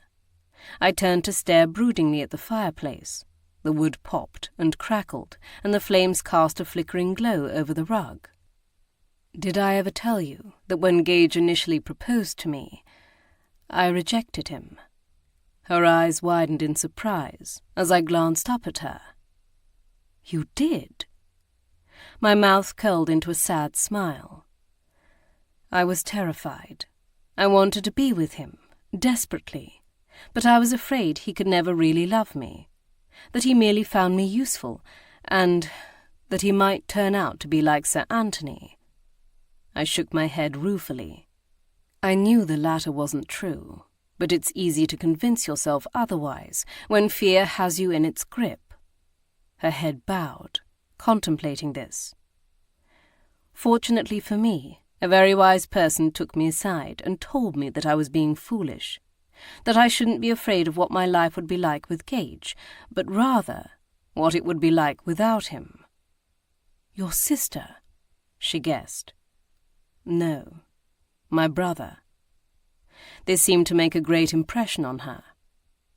"He forced me to consider what my life would be like if I didn't take the chance, if I let Gage walk away. How would it feel to never see him again, to hear of his eventually marrying someone else? Could I live with myself for being so cowardly?" Thoughts flitted across her features in the firelight, tightening the skin across her brow and making her throat work as she swallowed. "I cannot answer for you," I murmured, but I decided Gage was worth the risk. My lips curled at the thought of his handsome face, his quick mind, his strong arms, and his roguish smile. And he has proven to be, time and time again. Her eyes assessed me, perhaps guessing at some of my thoughts. "I suppose you're right. As I said, you must decide for yourself." I turned serious. "Just be certain you're not blaming Rye for the sins of another man." I lifted my eyebrows in emphasis. "Or falling prey to superstitious nonsense. You do realize that man had been murdered at least 2 weeks ago. So if there was such a thing as an ill omen to be attached to it, it seems to me it would be for the day of the killing, not the day the body was discovered." I hadn't considered that. Seeing how this reassured her, I wanted to call her a goose again, but I decided once in an evening was probably enough. Then her pink lips flattened, as if she'd just recalled something, and her gaze lifted to mine almost warily. "Is it true that the body belongs to the Earl of Helmswick?" Having already been asked the same thing by a dozen guests, I wasn't surprised by the query, just as I hadn't been surprised such a choice piece of tittle-tattle had already made the rounds of gossip. "It may be," I replied, "but thus far we haven't been able to definitively identify him." This made her flinch, just like all the others. "Why?" I tilted my head, able to tell there was some motivation behind her query other than simple curiosity. "Were you acquainted with the Earl?" "Vaguely," she frowned. "He attempted to court me when I made my coming out, but then Lord Stratford swooped in and took an interest in me and, well, my father and I only had eyes for him." Her face twisted in bitter regret. "Being a diamond of the first water, and the most vied-for debutante the year she made her come out, it was no surprise she had been courted by so many highly ranked men.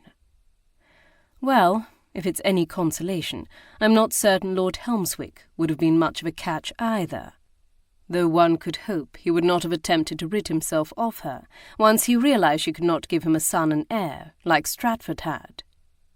From everything I've learned thus far, he was not the kindest or most considerate of men. I do not think his marriage to Lady Eleanor has been happy. Her brow furrowed, and I thought she was contemplating what her life would have been like had she encouraged Helmswick rather than Stratford. A useless exercise, in my opinion, for Stratford had been determined to have her, and had she wed Helmswick instead, she might still be trapped in a loveless marriage with a selfish, unpleasant husband. But when she spoke, I realized I was wrong. Do you know if Lady Eleanor is his first wife? I opened my mouth to reply, and then paused to ponder. Had Lord Helmswick had another wife? I didn't think I'd ever heard one mentioned, but that didn't necessarily mean anything. After all, he was nearly a decade older than I was. I don't know, I admitted. Why? Did he mention her to you? Well, no, not in so many words, but he said something odd to me once. Frankly, it unnerved me, because he seemed so angry when he said it. I think that's why I still remember, after all this time. What did he say? Something to the effect of, "Now you will make a suitable bride for a man such as me. Yes, a much better countess." Is that not odd? It was, and I told her so, but it didn't mean he was speaking of a late wife. Could his family have been pressuring him to wed someone he deemed unsuitable? She shook her head. I don't know, but his father was already dead. She glanced to the side, biting the corner of her lip. And his mother as well, I believe.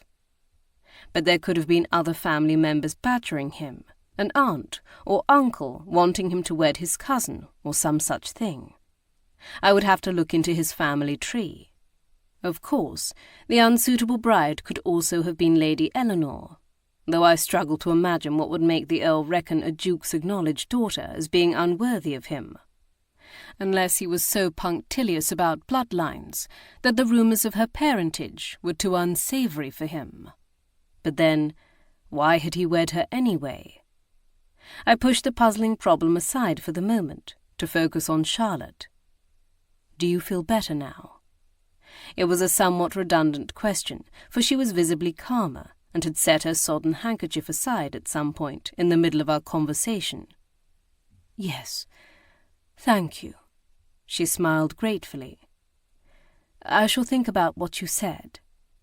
Good, I declared, rising to my feet, and she with me. I was reaching out to offer her a tentative hug when a movement near the door drew my attention. It was naught but the flutter of a shadow in the corner of my eye, and I dismissed it from my thoughts as Charlotte pulled me in tighter. It had probably been Rye looking in on us, or someone else searching for a moment of solitude and retreating when they discovered the solar was already in use. I don't want to hurt him, she whispered, and I knew she was speaking about Rye. Then think about what it is you need, what it is you want, and then be honest with him, whatever it is. I pulled back to look at her. He wants you to be happy, and if you can't be with him, then he deserves to know it, and he deserves to know why, even though it may hurt him. She nodded, tears glistening on her lashes again. Just don't let fear control you. If you do that, then even though he's dead, you let Stratford win. A spark of anger glinted in her eyes, and I knew, perhaps before she did, what she would choose, for she would never let Stratford control her again. When I left the solar, the corridor beyond was empty. Even Rye had departed, which was perhaps just as well. It was not my place to tell him what Charlotte had revealed, so before he reappeared, making any encounter awkward, I slipped back down the stairs to the floor below and through the entrance to the picture gallery. Contrary to the evening before, it was wreathed in shadows. The only source of light glimmered from 2 candles, one positioned on each of the tables set before the doorways at opposite ends of the long chamber, presumably to allow any guests passing through on their way to their assigned bedchambers to light their own candle to illuminate their way. I considered taking one of the unlit candles lining the nearest commode, but I knew Lady Bearsden's room was not far. My footsteps were dampened by the rug, and as I reached the opposite side, I felt compelled to look behind me. The gallery was still empty. No faces peered back at me, but for the faces leering down from the paintings on the wall.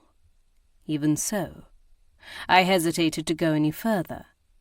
I stood at the entrance to the staterooms, where the Duchess of Bowmont had greeted her guests arriving at the party in their costumes the evening before. The foyer was silent and dark. The moon shining through the windows cast gossamer shafts of light over the imposing staircase and the freshly polished oak floor of the ballroom beyond. As my eyes adjusted to the dark, I found myself searching the corners of the antechamber. For what? I wasn't certain. It must have been Charlotte's talk of omens, or Lord Edward's silly tale about the maid who haunted the grand staircase, having fallen down them and broken her neck. It had made me susceptible to suggestion. Scolding myself for such foolishness, I forced my feet to move forward, ignoring the tingling sensation that had begun at the base of my upswept hair. After all, hearing Lord Edward's ghoulish story had caused almost the same effect. It was nothing but recollected fright. Nonetheless, I paused to look behind me before taking a firm grip on the smooth mahogany banister and beginning to descend. I was about 3 steps down when the icy chill at the back of my neck was suddenly replaced by a humid gust of air, like someone's hot breath. But before I could turn my head to see who was there, I felt myself being propelled forward. Rather than a shove, it was as if someone or something exerted a steady pressure against my spine, forcing me to move faster and faster down the steps. My feet pattered against the worn stone, and my heart kicked in my chest as I struggled to maintain my balance. My fingers could not find a grip on the banister, and my slippers were in danger of flying out from beneath me on the slick stone. My centre of balance was already compromised by the weight of the child inside me, and I shrieked as I began to tumble forward. Chapter 15. Though later I couldn't recall the details, somehow, some way, at the last second my hand finally found purchase on the railing.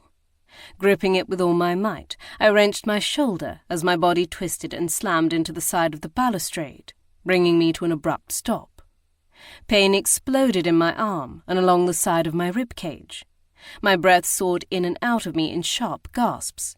But I hadn't fallen. I hadn't fallen. "Oh, my dear Mrs. Gage!" I heard someone below exclaim. "Oh, go to her! Go to her now, young man!" It wasn't until the pounding feet reached me, and a footman dressed in the Beaumont's green and black livery offered me his arm in support, that I realized I was shaking. His eyes were round in his face, and I could tell what he was thinking. The ghost. I lowered my gaze, accepting his assistance to rise to my feet from where I'd sunken down on one of the cold steps. Carefully he guided me downward, where I could now see Lady Bearsden and the Dowager Duchess watching me in grave concern. "Are you well, my dear?" Lady Bearsden demanded to know as she bustled forward to meet us at the base of the stairs. "I must tell you, coming around that corner and finding you clinging to that banister as if you were about to topple over gave me quite a fright. Did you trip?" I tried to swallow, but my throat was so dry. "I don't know," I managed to croak. "Well, come over here and sit down. Sit down. We've sent for Mr. Gage," she explained, while the footman helped me over to a padded bench pushed against the wall. "He should be here any moment," she gasped. "My goodness, but you're as pale as a sheet. You really must take more care in your condition." "For goodness sake, give the girl some air." The Dowager Duchess stepped forward to remonstrate. "I'm sure she knows perfectly well what's at stake. Reminding her does not help matters." While not precisely comforting, her stern voice and unflinching gaze did help to steady me. "Robert, fetch Lady Darby a glass of brandy." The footman hurried off to do her bidding, nearly colliding with Gage as he hastened through the doorway. "Kiera, what's happened? What's wrong?" he asked as he fell to one knee in front of me. His eyes anxiously surveyed me from head to toe, lingering on the rounded swell of my abdomen. "Nearly fell down the stairs, that's what happened," Lady Bearsden interjected before I could gather the words to speak. "And gave us a terrible fright." Gage kept my hands gripped in one of his larger ones, while he reached up to brush back a tendril of curls that had fallen from the bandeau in my hair, tucking it behind my ear. "Your condition truly has made you clumsy, hasn't it?" He spoke lightly, but his features were taut with alarm. A small smile of chagrin formed on my lips at his reference to my slip on the stairs in our home in London 2 months prior. Though I had strained my wrist slightly then, it had been nothing like the terror of this incident. "It appears so." I could feel the Dowager Duchess's eyes on my face, and lifted my gaze to meet hers, seeing clearly that she knew that I was minimizing the episode, that this had not been a simple matter of clumsiness. "Are you injured?" my husband asked, once more studying my appearance for signs of harm. "No, but I wrenched my shoulder a lit—" My harsh intake of air, as I tried to move it, belied those words. Pain shot through my joint, sharp and swift, before settling into a dull throb. Gage surged to his feet. "Don't move it, Kiera." I gave a short nod, having no intention of doing so. "Is there a trusted surgeon in any of the neighbouring villages?" He turned to ask the Dowager Duchess. "I don't need a surgeon," I protested, having a natural aversion to allowing any man of that profession to touch me after the 3 years I spent married to Sir Anthony Darby. Most medical men recognized me by my name immediately, but surgeons and anatomists often displayed a particularly derisive and antagonistic attitude toward me. There were exceptions, of course, but I was not optimistic about the liberalness of a surgeon from the strict Calvinistic small villages of lowland Scotland. "I've merely wrenched it. I'm sure it will be better after a good night's rest." Gage's eyes softened with understanding, but his jaw was set.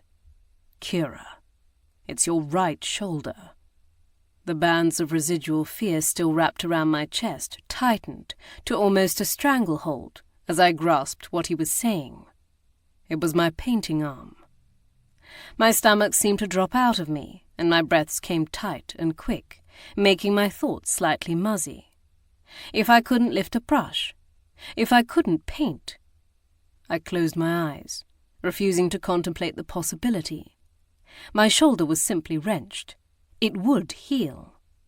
Nevertheless, I didn't protest when Gage conferred with the Dowager Duchess again, and then sent the waiting footman off to have the surgeon and physician summoned. Nor did I speak when he reached down to grasp my left elbow to help me rise, pulling me close to his side. The other footman returned then, with the glass of brandy, and hovered behind Lady Bearsden, uncertain what to do with it. "Oh, give it here," the Dowager Duchess huffed as we moved away. Gage did not speak as we travelled the corridors of the castle to my bedchamber, though I noticed he avoided the ballroom staircase, instead taking me around the perimeter of the castle to the circular staircase leading from the Doom straight up to our rooms. For my part, I could not have spoken, even if I wished to. I was too preoccupied with the effort not to whimper in pain. Gage allowed me to hobble forward for a few yards before sweeping me up into his arms. It was a testament to the amount of pain I was in that I did not object. Perhaps it was the result of the initial shock from my narrowly avoiding disaster, and its dampening effect on one's nerves releasing its hold on me, but each step seemed to awaken some new ache. My shoulder throbbed in time to the pounding beat of my heart, and each jolt of movement seemed to send sharp spikes of pain into my side, where I had slammed it against the balustrade. Upon reaching my bedchamber, he set me down, and I turned my back to him, urging him to begin unfastening my gown.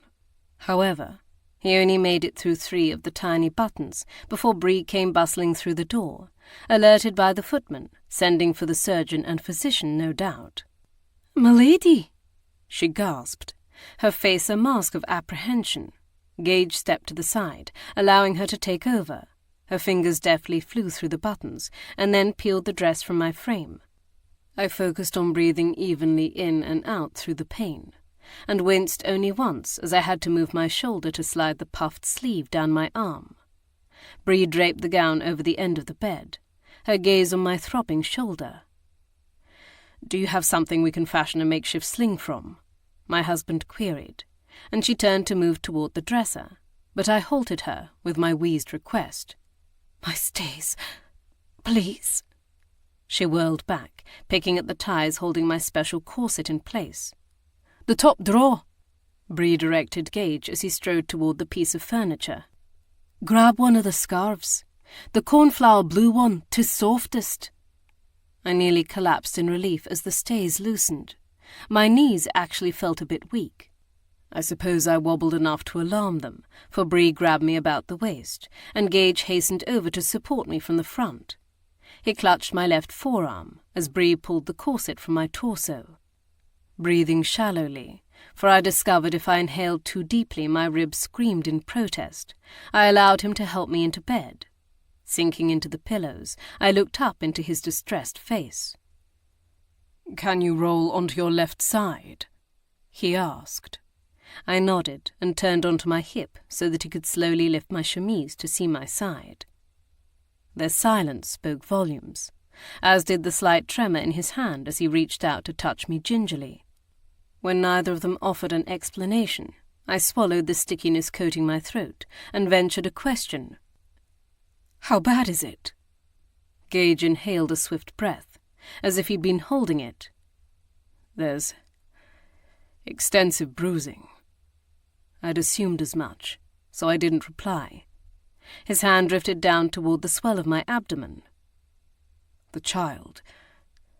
Can you—" He didn't seem to be able to finish the sentence. "No," I choked out, refusing to give in to that fear. "But I usually can't feel the babe move unless I'm lying down or sitting still." "Then perhaps you will shortly." "Yes." Our voices were tense and hollow, both of us holding back an unspeakable dread. Lowering my shift, he helped me to roll over onto my back, settling me as comfortably as I could manage. Then he began untying my garters and rolling my stockings down my legs, his gaze fastened on the bruise that must already be appearing on my thigh. Once the coverlet was pulled up over my legs, he perched on the edge of the bed and held up the scarf. "Do you wish for me to fashion you a sling, or do you want me to prop your arm up with a pillow?" "A pillow will do," I replied, releasing my left hand's grip on my right arm, where I was supporting the weight to adjust the bolster. Bree swept my gown from the bed and draped it over her arm. "I'll fetch you a nice pot of tea, my lady, and see what sort of liniment they have for those bruises." Although I never moved my stare from the shadows gathered in the corners of the soft green and gold chain-patterned bed curtains above, I could feel her assessing me. My maid was much like I was during a crisis, driven to do something, unable to sit still. So I didn't tell her I would rather have a tot of whiskey than a pot of tea. Instead, I thanked her quietly. She hesitated a moment longer, and then turned to Gage. "Ring if you need me sooner." The door closed behind her with a click. When still I didn't speak, he rose from his perch and crossed to the entry to our sitting room. I could hear him moving about, the clink of glass, the quiet tick of the clock on the bedside table. Closing my eyes, I tried to will myself not to feel the raw ache trembling through me, both in my muscles and bones, and my heart. How many times during the years of my marriage to Sir Anthony, and the year and a half that followed, had I lain in bed, broken, in body or spirit, sometimes both. How many times had I prayed for the strength to endure? And though this time things were different, I still found myself back in the same humble position, a constant of the human condition. I focused on my breath, on the beat of my heart, searching for the single truth that had always seen me through. I am loved. I am precious. I am cared for. They were the words our mother had said to us every night, had promised would see us through any struggle, no matter how wide, no matter how deep. The world could be a mean and terrible place, but so long as I clung to that truth, nothing could break me. Lifting my left hand to rest it over the precious life inside me, I prayed as hard as I could. I couldn't form the words, nothing beyond a beseeching, please. But I knew God understood. So turned inward were my thoughts that I didn't realize Gage was standing over me until he spoke. I thought you might like some whiskey, for the pain. He held out a cut tumbler filled with 2 fingers of amber liquid. Though I'd silently wished for just such a thing only a few minutes before, I shook my head against the pillow. Are you sure? He asked in concern. I'm fairly certain the physician is going to offer me laudanum, and I know from experience that does not mix well with whiskey. His hand lowered to his side. I hadn't thought of that. I smiled tightly. He stared down at the glass before taking a drink himself, and then setting it on the table by the bed. The strong muscles of his throat worked above his loosened cravat. I was tempted to remove the neckcloth from him completely, but the urge passed as my shoulder throbbed simply from the thought of lifting it. Scraping a hand over the bristles beginning to show along the edge of his jaw, he perched on the mattress next to me. So, what happened? I inhaled a shaky breath. I don't know. Not exactly. I'd known this question was coming, and yet I still wasn't certain how to answer it. Did you slip? No. Trip? No, Gage, please, give me a moment. He obeyed, though I could sense in the taut set of his shoulders he was impatient to understand. I licked my dry lips. I know this is going to sound ridiculous, but it was like someone was pushing me from behind. Gage sat taller, his brow lowering thunderously. Someone pushed you? Yes. No. I don't know, I replied in confusion. I lifted my left hand to my head. I didn't see anyone there, but I swear I felt someone's hand on my spine. Except they didn't just give me one swift shove. It was as if they were propelling me forward, faster and faster. I kept trying to slow myself, to stop, but I couldn't. It was all I could do to keep my feet underneath me. Surely you're not trying to tell me it was a ghost? He asked dubiously. No, but what happened to me, Sebastian? I demanded in agitation. I took careful hold of the banister. I moved slowly. I didn't slip or trip. So what happened? He took hold of my left hand, clasping it firmly between his own. A push needn't be a shove to topple you. Even a small amount of pressure exerted in just the right place can propel a person forward at a rate they're not prepared for. Then the body has to struggle to adjust and regain control, something that in your state would be even more difficult. His thumbs rubbed soothing circles over my skin. It's like a sled being tipped over the side of a hill, gaining speed and momentum as it travels.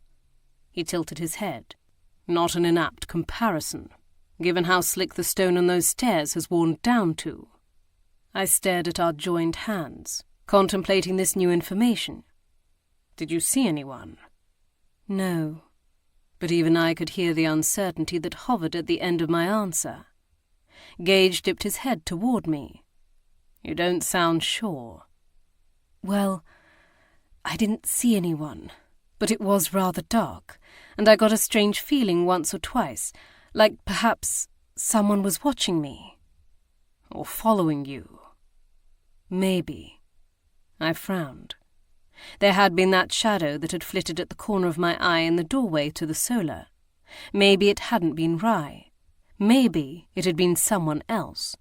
Someone with less noble intentions. But it would have been difficult for them to trail me across the expanse of that picture gallery without my seeing them. I chastised myself for not heeding that unsettling sensation in the pit of my stomach. And after I'd just spoken to Charlotte about knowing the difference. If I'd paused to light a candle to take with me, might I have seen the person who may or may not have pushed me? Or would I have burned myself, or set my dress on fire when I stumbled down the stairs? I sighed. But it was too late to second-guess my actions now. The damage, whatever it was already done. Shying away from examining that fact too closely, I tightened my grip on Gage's calloused hand. There was no doubt his thoughts were troubled, but from the manner in which his eyes traced the elegant scrollwork carved into the wood of the headboard, I knew something else had occurred to him. That's when I realized there might be another way of approaching the information we sought. Who was missing from the Regency Gallery before the footman summoned you? His gaze shifted to meet mine. That is where you were, wasn't it? Yes, but the chamber is so large. In that crowd, there was no way I could have noted everyone who was present, and who was not. But you did notice someone who was not there, or you're fairly certain of it? I gentled my voice. I can see it in your eyes. Sebastian? When still he did not speak, my nerves tightened with dread. It must be someone whose possible perfidy would hurt me much more than a mere acquaintance. His chest rose and fell on a swift intake of breath that seemed to shudder through him. There were two, actually, but their absence may mean nothing. I waited for him to continue. The Duchess of Bowmont slipped out a few minutes before, though she had been stepping in and out all evening, no doubt managing the details of the party and the desires of so many guests to depart the next morning. That was true. There was nothing odd in that, which meant he must be anxious about accusing the other person. Who else? The corners of his pale blue eyes tightened. Marsdale. My heart squeezed in my chest. I noticed that he was missing not long after you left the room. There was a question in his eyes, and I answered it. Lady Bearsden asked me to speak with Lady Stratford. The discovery of that dead body had upset her. Understandable, after what she endured at Gairloch, he replied in a controlled voice. I wondered if he was also contemplating what I'd suffered. Yes. I didn't want to think about how Marsdale might have pushed me down the stairs. Yes, he was an inveterate scoundrel, but at some point along the topsy-turvy road of our acquaintance, I'd begun to think of him as a friend. I didn't want to believe there was true malice in him, or that he could direct it at me, so I turned my mind to other possibilities. Was Lady Helmswick present? Perhaps Marsdale had stepped out to be with her. Gage's gaze shifted over my shoulder, narrowing in thought. No, I don't believe she was, but I only recall noticing that because I'd thought maybe you would seek her out to speak with her. What of the Duchess's other children? Lord Henry was there. He seemed to have taken up permanent residence in the corner near the sideboard, making only the most minimal of conversation with those who approached him. I realized I recalled seeing him there as well, his silvery grey eyes assessing those who wandered near his roost. He knows something. This bit of insight did not surprise him. I agree, but whether he'll tell us is another matter entirely. My shoulders had begun to slide slowly down the pillows, and I shifted, trying to prop myself up so that my neck was not contorted at such an awkward angle. I sucked in a harsh breath as I did so, from the stab of pain that shot through my shoulder. Gage reached out to help me, the deep shadows of concern gathering in his eyes again. Once I was settled, he picked up the glass of whiskey from the table. The glass sparkled in the candlelight as he tipped it toward me. Are you sure you don't want any of this? No. His mouth tightened with some unspoken worry, and then he tossed back the last of the libation. He grimaced at the sharp bite of it at the back of his throat. "What of the other Kerr brothers?" I asked, returning to our previous topic of conversation. He shook his head, setting the glass aside. "I don't know. I can't recall whether I saw Lord John or Lord Edward. And Traquair?" His expression turned wry. "Was trading daggered glances with Mrs. Blanchard again, his father's mistress." So Gage had also noticed their animosity at the 12th Night party. There's something there as well. I plucked at the coverlet with my left hand, though whether it has anything to do with the dead body, I don't know. I strongly suspected it was something less malevolent, but still unsavoury. Gage had turned to stare at the landscape painting of a Scottish loch, which hung on the wall beside the bed. "The Duke's mistress might have a different insight into the family than others do." Having made the celebrated actress's acquaintance, I suspected much of it would be vitriol poured against the Duchess, but I took his point. She might possess knowledge that could be helpful to us, whether she knew it or not. Perhaps I should arrange a private tête-à-tête with her. A glimmer of amusement lit my husband's eyes. "I suspect she might be more willing to share whatever she knows with me." Having taken the woman's same measure, I had to concede he was right, but that did not mean I was pleased by the prospect of his being closeted with her. Such an aversion must have shown on my face, for he gave a short bark of laughter. "Don't tell me you're concerned about my meeting with this woman." "Of course not." But he could tell I was lying.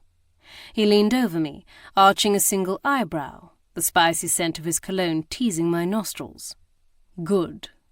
Because you should be perfectly aware by now that I much prefer inquisitive portrait artists to anyone else."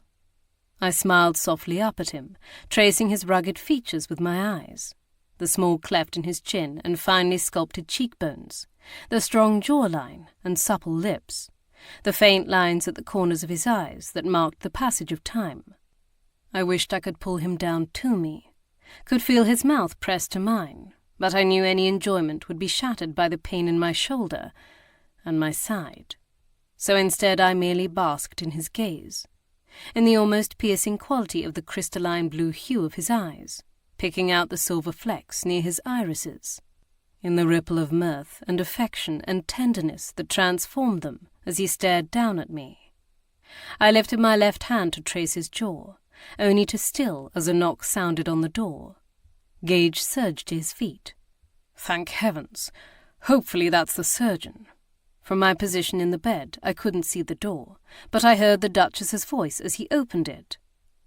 "I heard what happened," she gasped without preamble. "And I am so dreadfully sorry. Is she badly injured? May I speak with her?"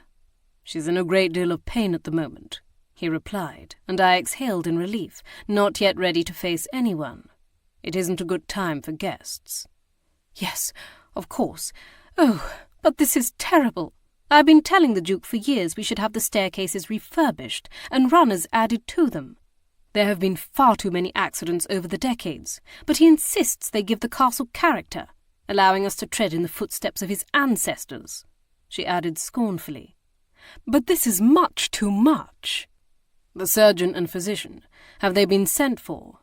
Gage managed to ask before she could continue. I had never known the Duchess to prattle so. "Yes, though it is some distance." Her voice was fretful. "I do hope they come quickly. Is there anything to be done in the meantime? Any way I can help?" I did not hear his response, for I was distracted by something far more momentous. A small fluttering sensation in my abdomen.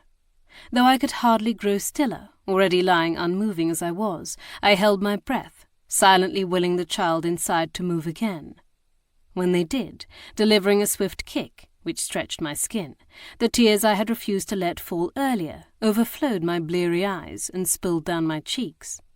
I pressed my left hand to the spot where the baby continued to assault my insides, weeping softly in such profound relief that I didn't care how much their tiny kicks and punches were hurting my tender ribs.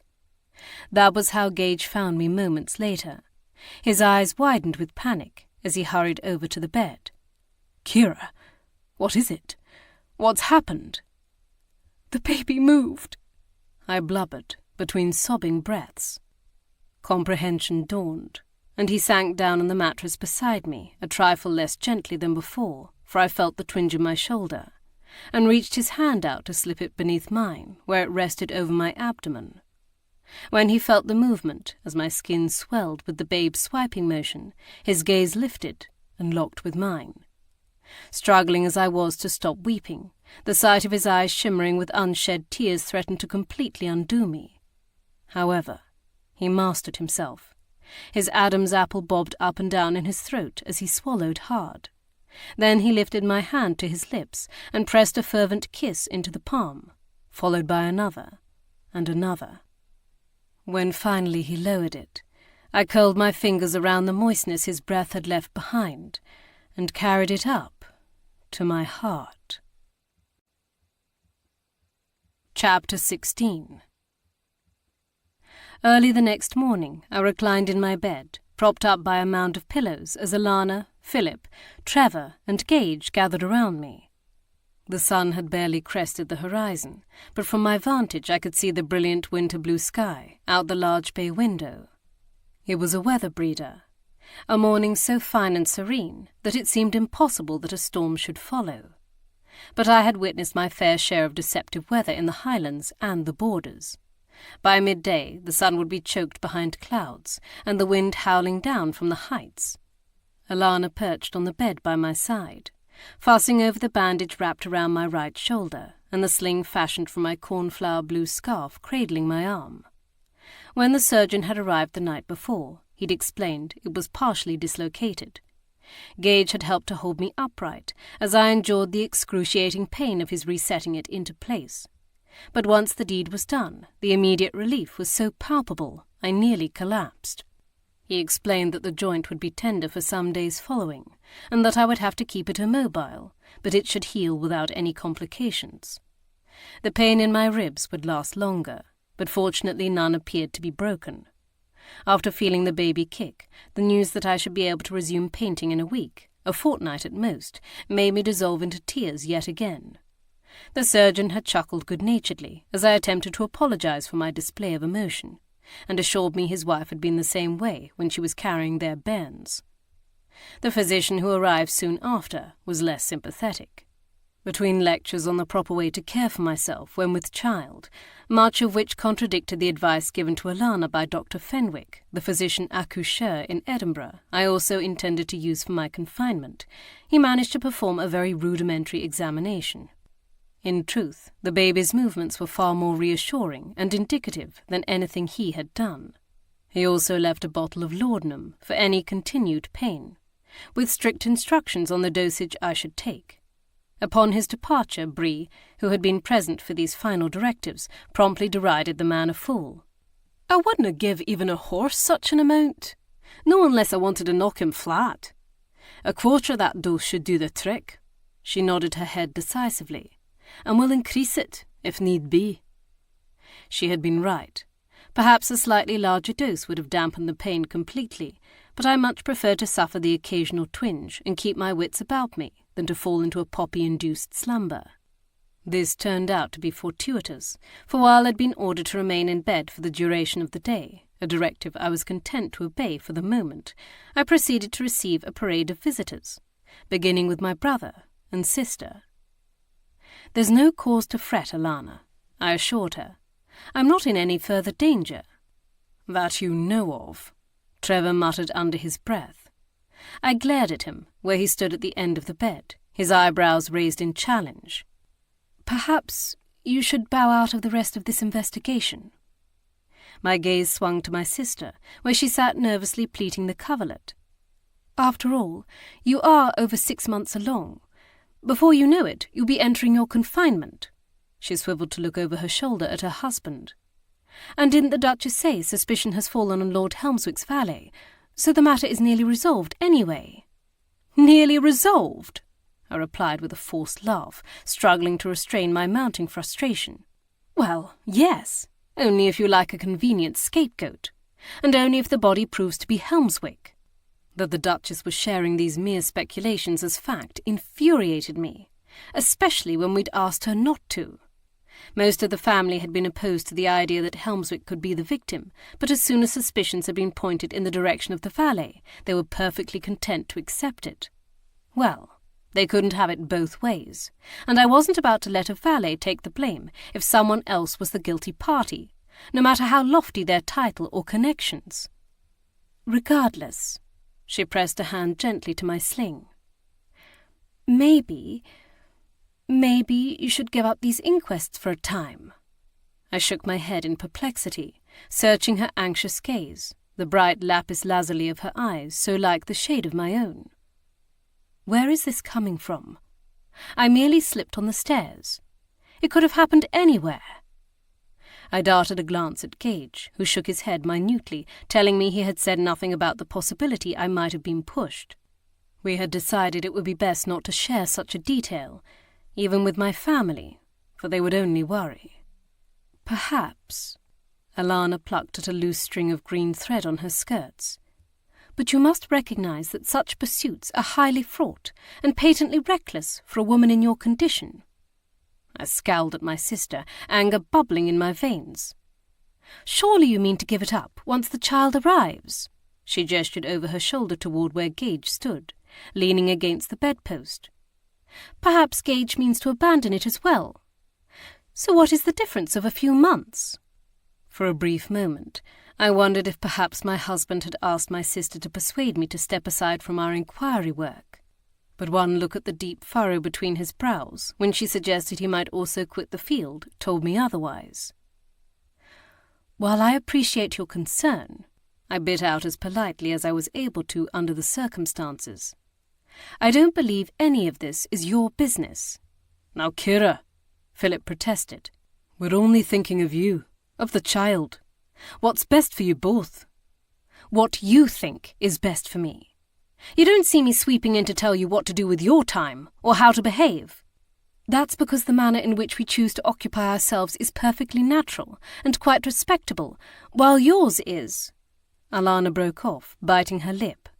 But I refused to let her turn away from what she had been about to say, even though her brow had crinkled in regret. Unnatural. The sharp tone of my voice communicated how furious I was. That had been the accusation lobbed at me time and time again, in shouts and denunciations, in whispers and hisses, by Sir Anthony's colleagues and the police magistrates, by the newspapers and broadsheets, by the crowds of spectators outside the Bow Street magistrate's office, and the members of society clustered in the drawing rooms of Mayfair. Hearing my sister use it so carelessly made something dark twist inside me and set my blood pounding in my veins. I turned my head to the side, unable to continue looking at her. I misspoke, she stammered. I should have used different words. Yes, she should have. But then I might never have known how she and Philip truly felt about our continuing to act as inquiry agents. Trevor, too, for I could feel his stern gaze pinned on me. I'd known they were concerned for my safety, but they'd seemed to accept my aptitude for such pursuits, my need to seek the truth, in anything and everything. I couldn't leave a puzzle unfinished, a mystery unsolved. What was my art but a desire to capture the essence, the truth of another human being with naught but canvas, brushes, and pigments? Now that I was to become a mother, it was only natural that their concern should also extend to the baby. But that didn't seem to be what they were saying. The only word I could hear ringing in my ears was unnatural. Unnatural person, unnatural woman, unnatural mother. I was already struggling with the concept of motherhood, terrified that I would be a horrible parent. Their words, their disapproving glares only fed the fears mounting inside of me. But surely you can understand. You should leave, I stated, cutting off my sister's words, unable to listen to any more of her censure. My words were met with shocked silence, one I felt compelled to fill just to make myself clear. Now! Go back to Blakelaw House. Your children need you. When still none of them moved or even spoke, I turned my head to find my sister blinking at me, like I'd lost my senses. It set a spark to the tinder of my fury. "That's what you wish to do, isn't it?" I demanded, flinging my left hand out. "So go! Be with them!" My eyes narrowed. "You're not needed here." Her mouth drooped, and her gaze turned wounded, and it was all I could do not to snarl at her. She had no right to feel wounded. I was the one who had been insulted, but neither Philip nor Trevor seemed to understand that. My brother-in-law's features were tight as he rounded the bed toward his wife. "Come, Alana." She allowed herself to be pulled to her feet, her eyes locked with mine. It was only when Philip pulled her toward the door that her gaze dropped. Trevor followed soon after, aiming a black scowl at me. "I'm not leaving son-laws, so you can hold your tongue if you're thinking of trying to get rid of me as well. And don't try to tell me you slipped down those stairs."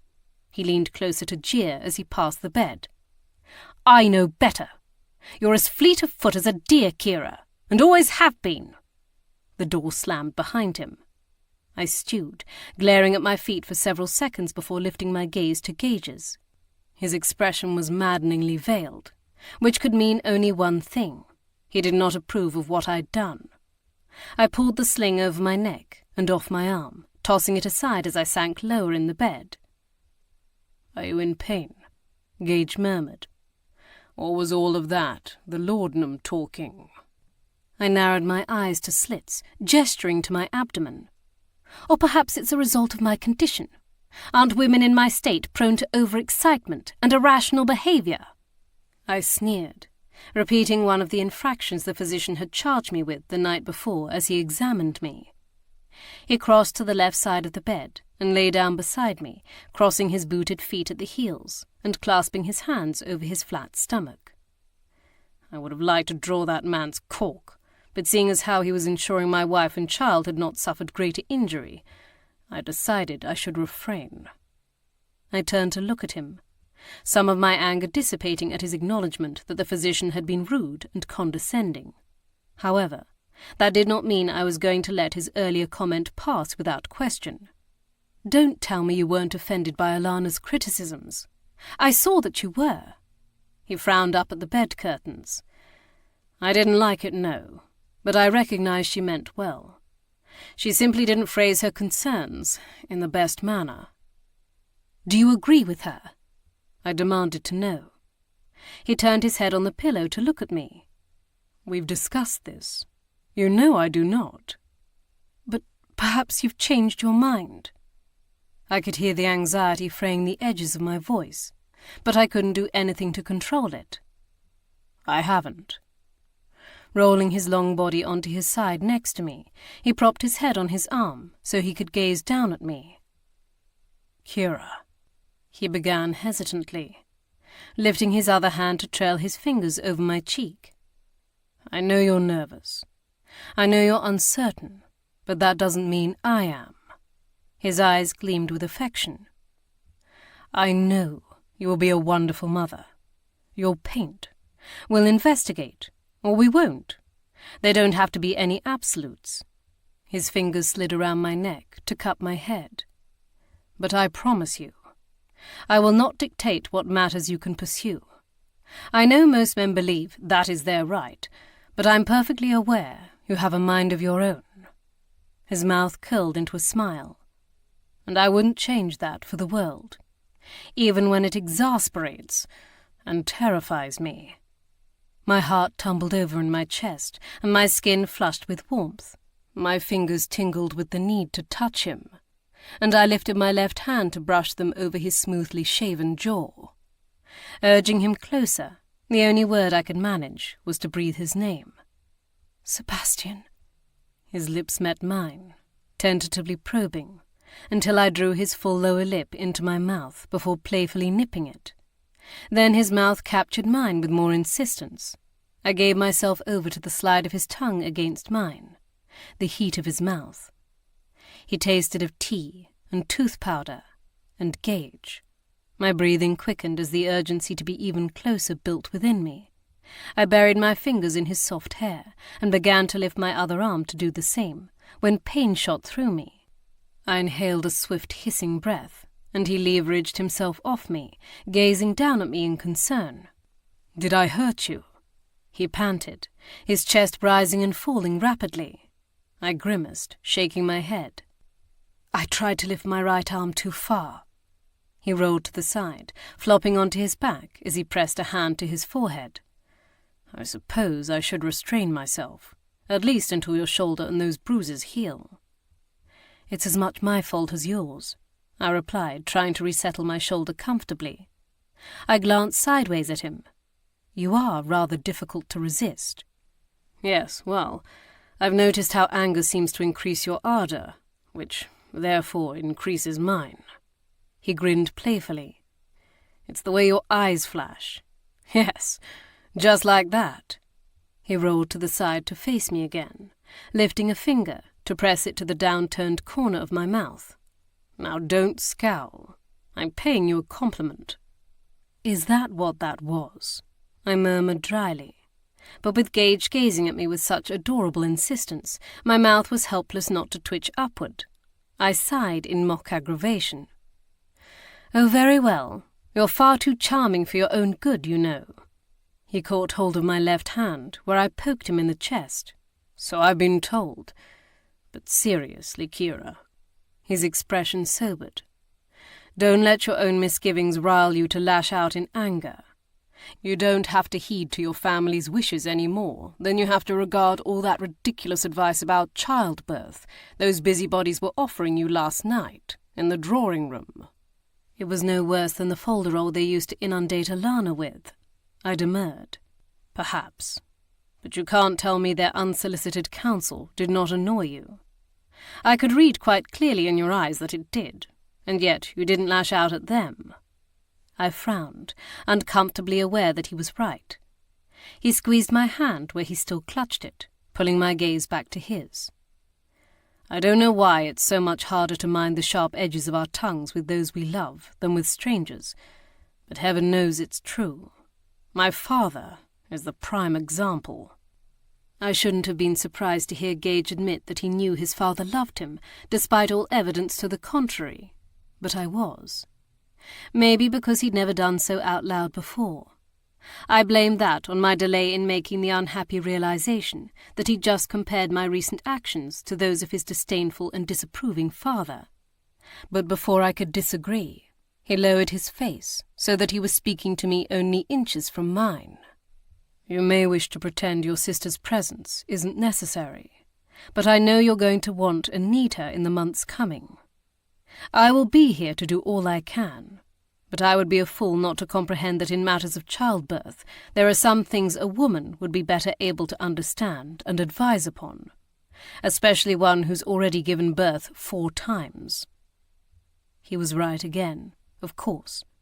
One of the other reasons I wished to give birth in Edinburgh was so that Alana could be near. I was relying on her to help me. But what if we were still angry with each other? What if we weren't speaking? "Best to heal any rift before it can grow too wide," Gage counselled, correctly interpreting my thoughts. "Or before it causes you needless worry." I wanted to retort that she had been the one mainly in the wrong, that it should be her responsibility to apologize first. But Alana had never been one to easily admit her mistakes. I blamed it on her being the oldest, and the fact that our mother had died when she was only 12, forcing her to take on a more maternal role to Trevor, and particularly me. So I heaved an aggrieved sigh and nodded. I wanted to ask her what she'd stopped herself from telling me in the guardroom the day before anyway, unless it had been an earlier urge to caution me about the investigation. He smiled and pressed a kiss to my lips. "I'll send her to you." "And what are you planning to do?" I asked as he rose from the bed. "I'm going to pay a visit to Mrs. Blanchard and see if I might be able to ferret out the reason for the animosity between her and Traquair," he replied, adjusting his cuffs. "And then I'm going to set about locating this Colin Brunton, who is missing from the brewery." "Then perhaps you should wear your forest green frock coat instead." He looked at me in question, obviously trying to understand why I would suggest he switch from his sapphire tailcoat to the knee-length double-breasted garment. Comprehension dawned in his eyes. "I see. so that Mrs. Blanchard won't be able to ogle so many of my—" his eyebrows arched in amusement. "Attributes. Yes, well, there's no need to allow her to covet any more of the artwork than is necessary." Gage threw his head back and gave a shout of laughter. My lips curled at one corner. He could guffaw all he wanted. I was simply glad he was at least wearing trousers. The sight of him up close in his skin-tight pantaloons was more than I wanted to share with the Duke's mistress.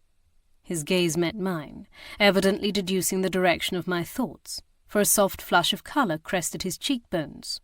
"I shall take that as my cue to leave, for if I stand here with you continuing to gaze at me like that for much longer, I won't be able to continue to restrain myself, as I must." I grinned broadly, pleased with myself for being the one to cause him to blush for a change. A few minutes after his departure, there was a knock on the door. Expecting it to be my sister, I called out for her to enter, and attempted to adopt a contrite expression. However, I was not greeted by Alana's wary, affronted visage, but Charlotte's anxious one. She gasped, and fretted over the dressing wrapped around my shoulder to stabilize it, barely allowing me to get a word in edgewise. "For goodness sake, Charlotte!" her great-aunt, Lady Bearsden, chided as she hobbled through the door after her, leaning on the gold figurehead of her cane. "Allow her some space to breathe." She sank into the chair Bree had positioned near the bed with a wheeze. "I told you she wasn't in life-threatening danger." Her gaze softened as she turned to me. "Though I am glad to hear the babe also seems to have suffered no ill effects." "Thank you," I told them both as Charlotte perched on the edge of the bed. I took in the sight of her in a stunning rose-pink carriage dress. "Are you two also departing before the snow sets in?" "Yes, unless you need us," Charlotte leaned forward to ask. "Thank you, but my brother is remaining.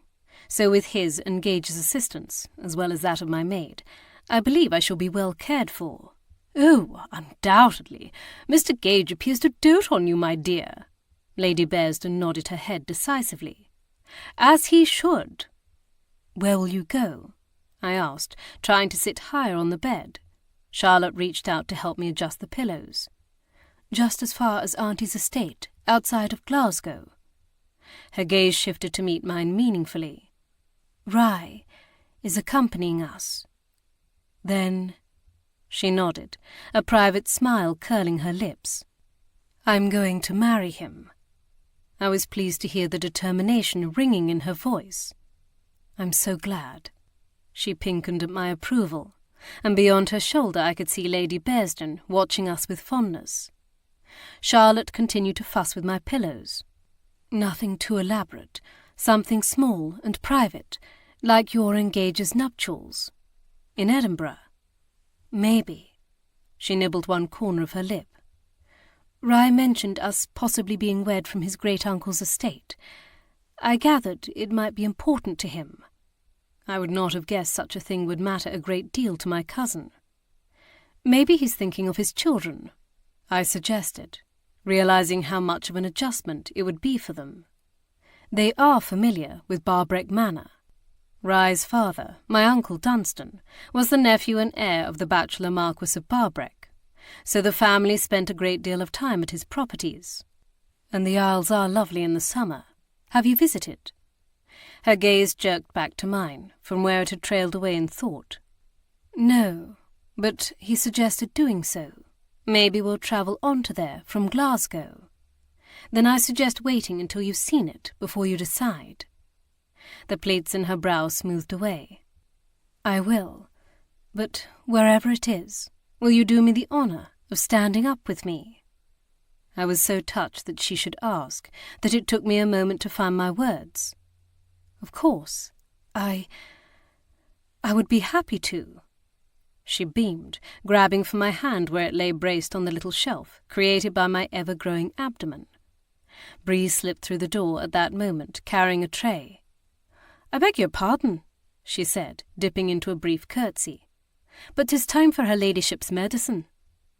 "Then I shall go." Charlotte squeezed my fingers before leaping to her feet. "I'll write you when we arrive safely." "Yes, please."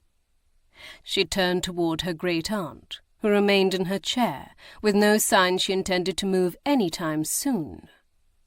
"I'll join you shortly, my dear," she told her niece. Charlotte nodded uncertainly, but then shrugged and swept from the room with a last goodbye. Lady Bearsden waited silently as Bree set the tea-tray on the table beside the bed and helped me recline in a more upright position. She arched her eyebrows in gentle chastisement at the sight of my discarded sling, before helping me to loop it around my neck and slide my arm into it. Then she removed the bottle of laudanum from her pocket and gave me a small dose of the sickly sweet syrup before passing me a glass of water. She poured me a cup of tea, prepared with sugar and cream as I liked it, and handed it to me in its saucer to balance on my stomach. "Shall I bring another cup for your ladyship?" She turned her head to ask my guest. Lady Bearsden shook her head. "I never drink before carriage trips."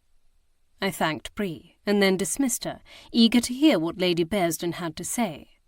After all, I had been making my way to speak with her and the Dowager Duchess of Bowmont the evening before when my accident occurred. Lady Bearsden, however, appeared to have other matters on her mind first. She watched Bree, waiting until the door had closed firmly behind her before she spoke. "That's your maid?" Her voice was rife with speculation. "Well then, that makes sense." "What makes sense?"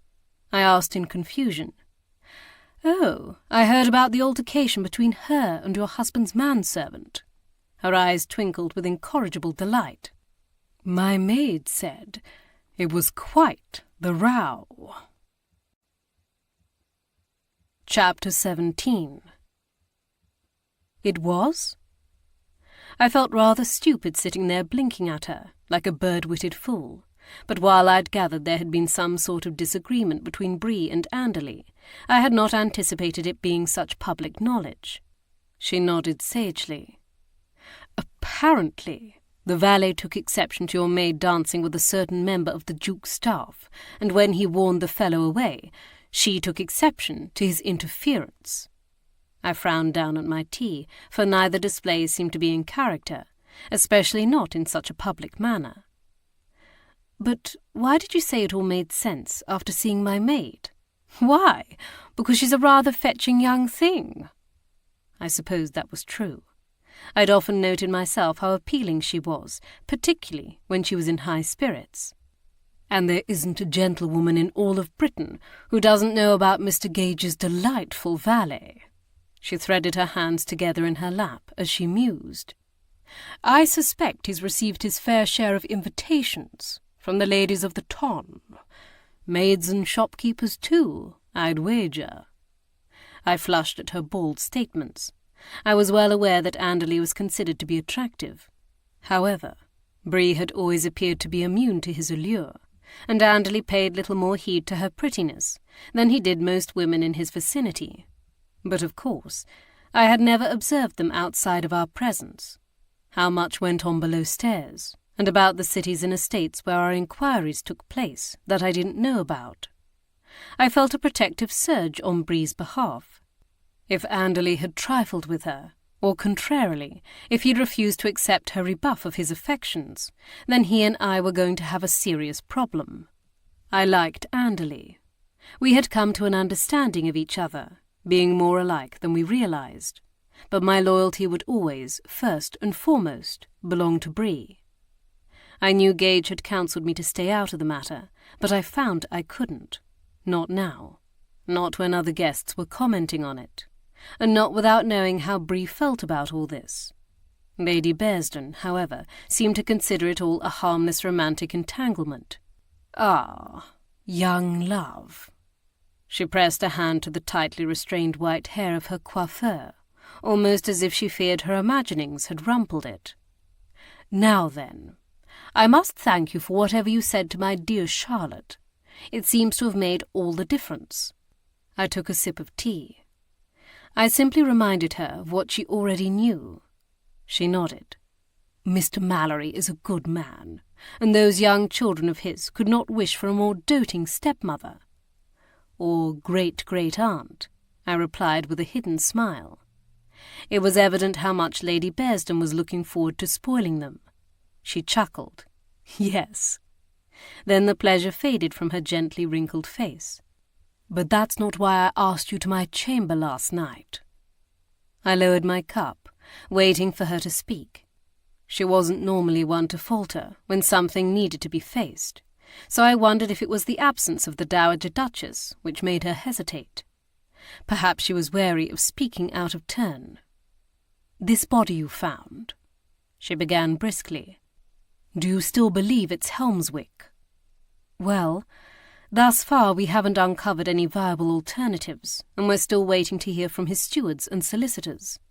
As far as we know, no one has heard from the Earl in over 4 weeks. As for definitive proof," I exhaled a weary breath, "we're searching for it." She nodded her head once. "Then it likely is the scoundrel." "Is he? A scoundrel, I mean."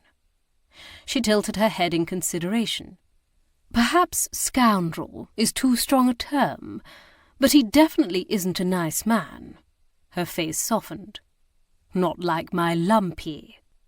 I was aware of her fondness and continued affection for her late husband, whom she called Lumpy. I often wondered what he had thought of this sobriquet during life, no matter how lovingly she said it. "I don't know much about Helmswick," I admitted. "Well, he comes from good stock. His mother, God rest her soul, was a lovely woman, but she had absolutely no backbone. Quite the wilting violet whenever any difficulties or confrontation arose. Lived under the thumb of her husband, and then her son, until she died." "Was her husband a tyrant, then?" I asked over the rim of my cup, as I lifted it to take another sip. "No, not particularly. No worse than most gentlemen." Her gaze was sharp, unflinching from the truth. She certainly never seemed to challenge him, but their son was of a different mould. I heard tell that he and his father used to get into terrific arguments. It would send her to bed for days. "Did you ever hear what any of those arguments were about?" "Oh, the usual, I imagine. A young man eager to kick over the traces." She shook her head. "He never seemed to be able to please his father," was his mother's popular lament. "But in my opinion, he never really tried." Her words trailed away as her head turned to the side, and I could tell she'd thought of something. "There was one instance I remember quite clearly.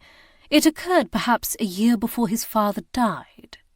The late Lady Helmswick had a habit of defending her son's actions, at least to others, but in this case she didn't even try to. I gathered that whatever he'd done was so shocking, she could hardly grapple with it." Now this was interesting. I set my empty teacup and saucer down on the bed a short distance from me. "And what did his father do?" She shook her head. "I don't think he knew. At least, his wife seemed determined he not know."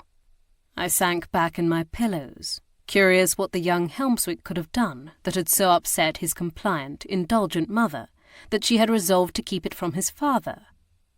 Had she been able to keep the secret? And if not, what had the elder Helmswick's reaction been? And did any of this have anything to do with what had happened to Helmswick here in the crypt? I couldn't see how, but I tucked it away in my memory to consider later. What of the rest of Helmswick's life? The rest of his family? Was Lady Eleanor his first wife? I'd not forgotten the strange statement he'd made to Charlotte about her making him a much more suitable bride. Let's see. Helmswick has no brothers or sisters. They all died in childhood, as they so often do. She said this without any real inflection, unconscious of the pulse of fear those words sent through me. His father's brother was stationed somewhere in India, quite the nabob, as I understand it.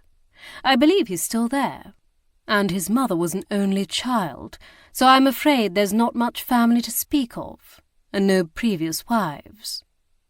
Then why had he said that to Charlotte? The fingers of my left hand tapped the coverlet beneath me in agitation as I puzzled this. Perhaps there had been an earlier attachment, a previous indiscretion. Someone he had been pressured to wed, either because of some sort of thoughtless act or a familial understanding. Someone he had decided he would not wed because his consequence was too great. It might explain the incident that had so shocked his mother. If he had gotten, say, the vicar's daughter with child and then refused to marry her, that would cause quite the stir. Unless the issue of suitability itself pertained to Lady Eleanor. How much of a stickler to propriety is the younger Helmswick, at least when it comes to his wife? I clarified, for we all knew the rampant hypocrisy that most gentlemen, most men in general, held when it applied to their own behaviour versus that of what they expected from their wives, sisters, and daughters. Oh, he undoubtedly expects the strictest of decorum from his wife. Recall, he believes the example set by his mother and father to be the ideal. Except Lady Eleanor is no shrinking violet. No, she is not. The look we shared was significant, both of us wondering how Lord Helmswick had handled this discovery. Had he tried to cow her? Had he resorted to violence? Or were vicious words and threats more his style? My fingers curled into fists at the remembrance of all I'd endured at Sir Anthony's hands, and I couldn't help but feel a surge of empathy for the Duchess's daughter. What of the rumours about her parentage? Would Helmswick have had any qualms about that? Her brow furrowed. Possibly. He certainly wouldn't feel any such qualms about holding it against her. I nodded. Undoubtedly, it was a familiar fault he hurled at her, as if the circumstances of her conception meant whatever charge he'd raised against her was to be expected. I laid my head back against the pillows to gaze up at the bed curtains, feeling the effects of the laudanum taking hold. This dose must have been slightly larger than the last. There was a fuzziness at the edge of my thoughts, and my eyes felt sticky. I had to concentrate doubly hard to pay attention. Are the rumours true, then, about the younger four? Lady Eleanor and Lord John had admitted to it, but I was curious what Lady Bearsden knew, both as an inveterate gossip and the Dowager Duchess's friend. Despite the Duke's acknowledging them as his, I don't believe there's truly any doubt. And the fathers? Do you know who they are?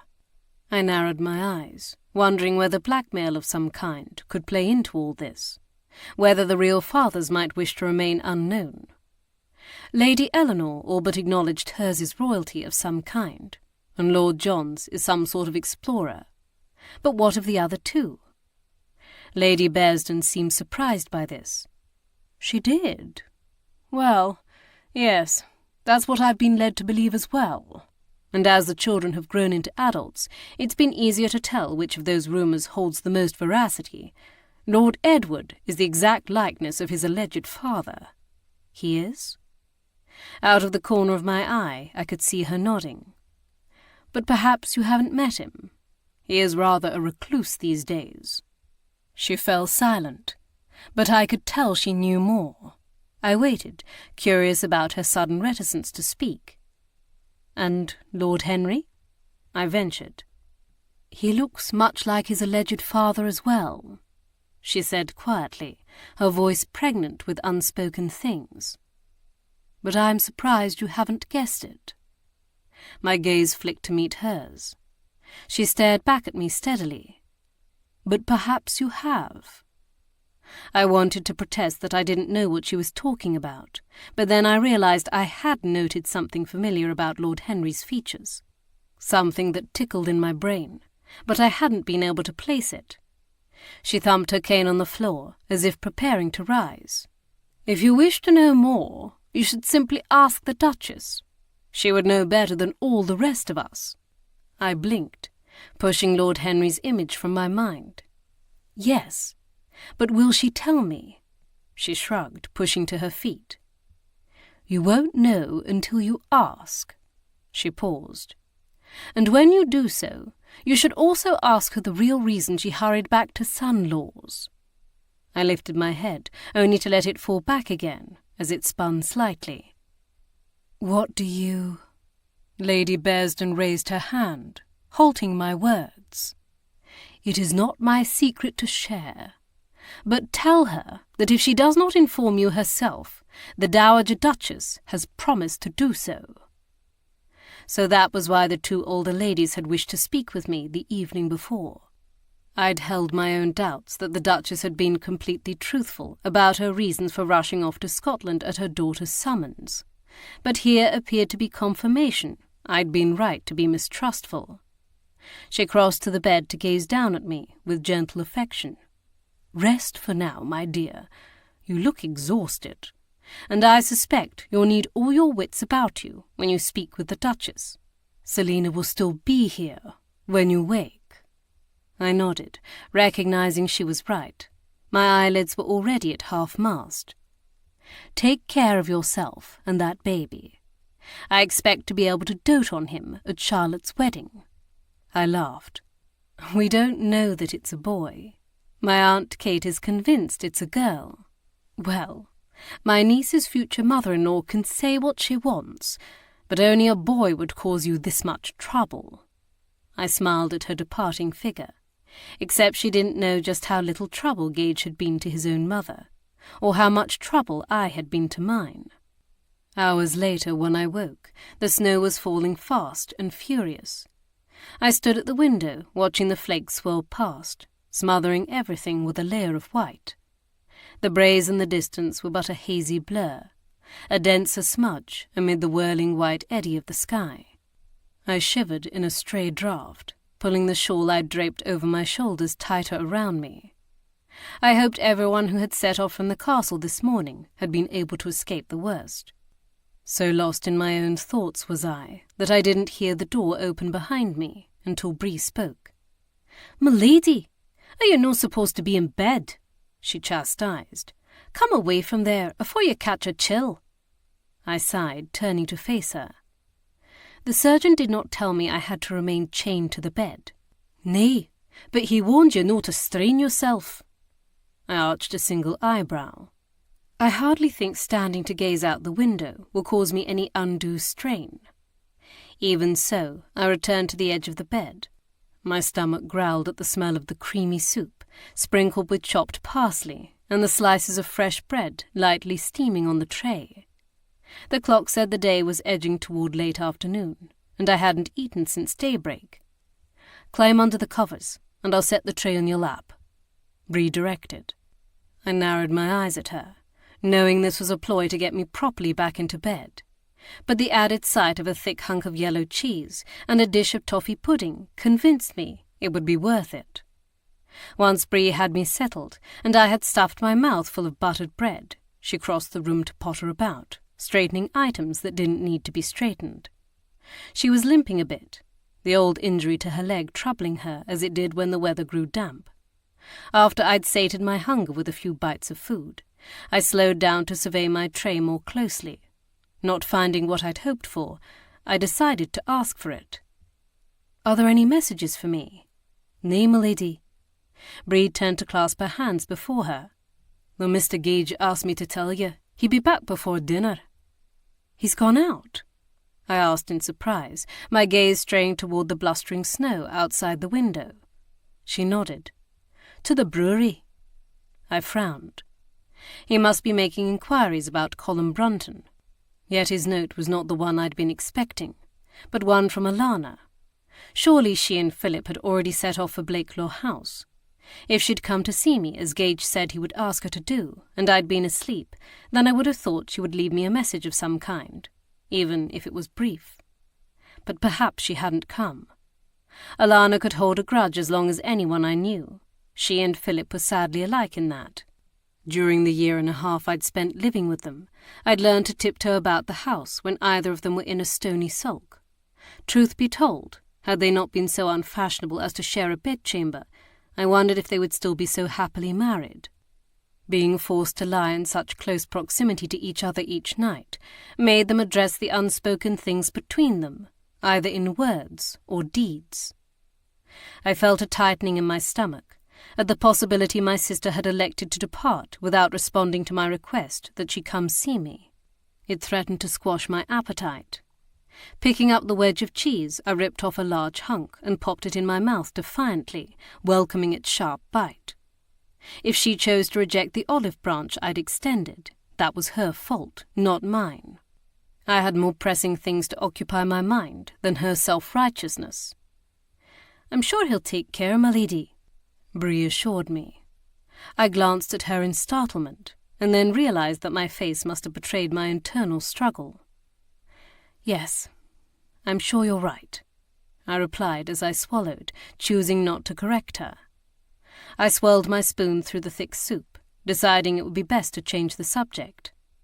"What of you? Have you made any progress locating anyone who witnessed Lord Helmswick leaving the castle on December 7th? She seemed oddly reluctant to reply, and I narrowed my eyes suspiciously. "I have, my lady. I told Mr. Gage about it as he was leaving." When she didn't elaborate, I grew impatient. "And?" She inhaled a quick breath. "There's a footman. Says he was on duty the morning Lord Helmswick left." "So he saw Helmswick depart with his own 2 eyes?" She nodded. "Says he closed the carriage door behind him and raised the step." I sat back to consider this information, frustrated by her continued agitation as she shifted from foot to foot. I eyed her resignedly.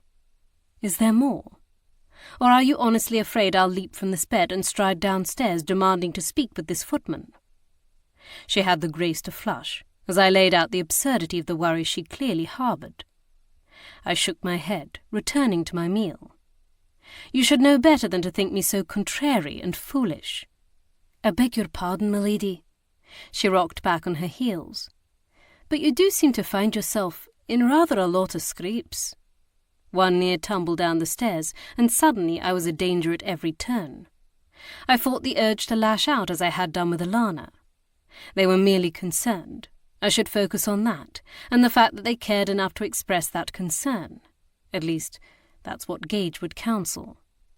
Exhaling a long breath of exasperation, I returned to the matter of the footman. "Mr. Gage can speak with this footman when he returns and form his own assessment. But what of you? What do you think of him?" I tilted my head, suddenly wondering which servant Anderley had taken exception to her dancing with. "Do you think he was being honest?" Her brow furrowed, and her lips twisted as she gave the question some serious deliberation. "Well, he's one of the junior footmen." I nodded. If he'd been on duty during the wee hours of the morning, when the ledger indicated Lord Helmswick had departed, then he would almost certainly have been lower ranked. "So he's no so high and mighty as some. Seems to be a hard worker." Her eyes sparkled with amusement. "Though he's no learned a knack for keeping his gloves clean yet. I had to show him how to scrub away a spot in a pinch," which was probably how she'd convinced him to talk to her. Her good humour faded. "But he's also young and very eager to please." "To prove his loyalty?" I guessed. Her mouth tightened. "Aye."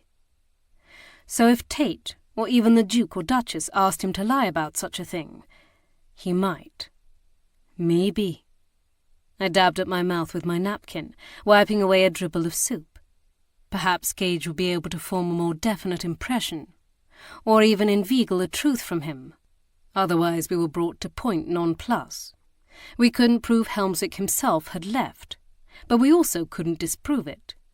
Truth be told, the entire affair was beginning to feel bereft of options, a muddying swirl of conjecture and probabilities, all impossible to prove and devoid of further recourse. I ate in silence for a few more minutes, and then indicated Bree should take the tray. My thoughts were too much a tangle, and my insides as well, for me to even be able to take another bite of the delicious toffee pudding. She set it to the side without a disapproving look for not finishing the meal. I supposed she was taking pity on me. While she checked the bandage wrapped around my shoulder to stabilize it, making certain it was not abrading my skin, I studied the tiny row of flowers adorning the puffed sleeve of her pale pink gown. The floral trim had been one of my presents to her for Hansel Monday. Per tradition, our other servants had received new uniforms, along with their few small gifts, but as a lady's maid, Bree was allowed to wear simple gowns, most of which were my cast-offs made over, but some of which were purchased for her new. I'd noticed her eyeing the trim in a shop in London while we were selecting winter accessories to match the dresses I had made to accommodate my ever-expanding waistline. I was pleased to see she'd already put the trim to good use. "There," she declared, as she finished adjusting the soft linen cloth and pulled the sleeve of my nightdress back over my shoulder. "No, that should not trouble you." I thanked her, refraining from pointing out that it hadn't troubled me before. She helped me loop the sling back over my head and around my arm, and yet I still hadn't found a way to voice the sentiments I wanted to. However, when she made to rise, I halted her with a gentle touch to her arm. The pupils of her whiskey-brown eyes flared in surprise, but she waited patiently as I gathered my words. "I want you to know that your secrets are your own." Her expression grew guarded, clearly guessing what I was hinting at. "I will not pry, unless it cannot be helped," I amended. "But if someone should hurt you or pester you in any way—" I clamped my lips together, knowing I was making a hash of this. "Well, I want you to know that you can tell me, no matter who it is, and I will help you." Her eyes lowered, and her brow puckered. "Thank you, my lady, but you should ken, no one's been pestering me." She lifted her gaze to stare warily at me through the fringe of her lashes.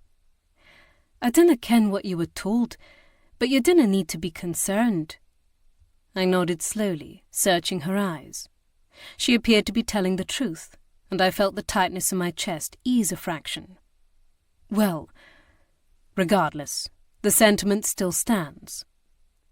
This time it was her turn to search my gaze, and I made sure she could read that I was perfectly in earnest.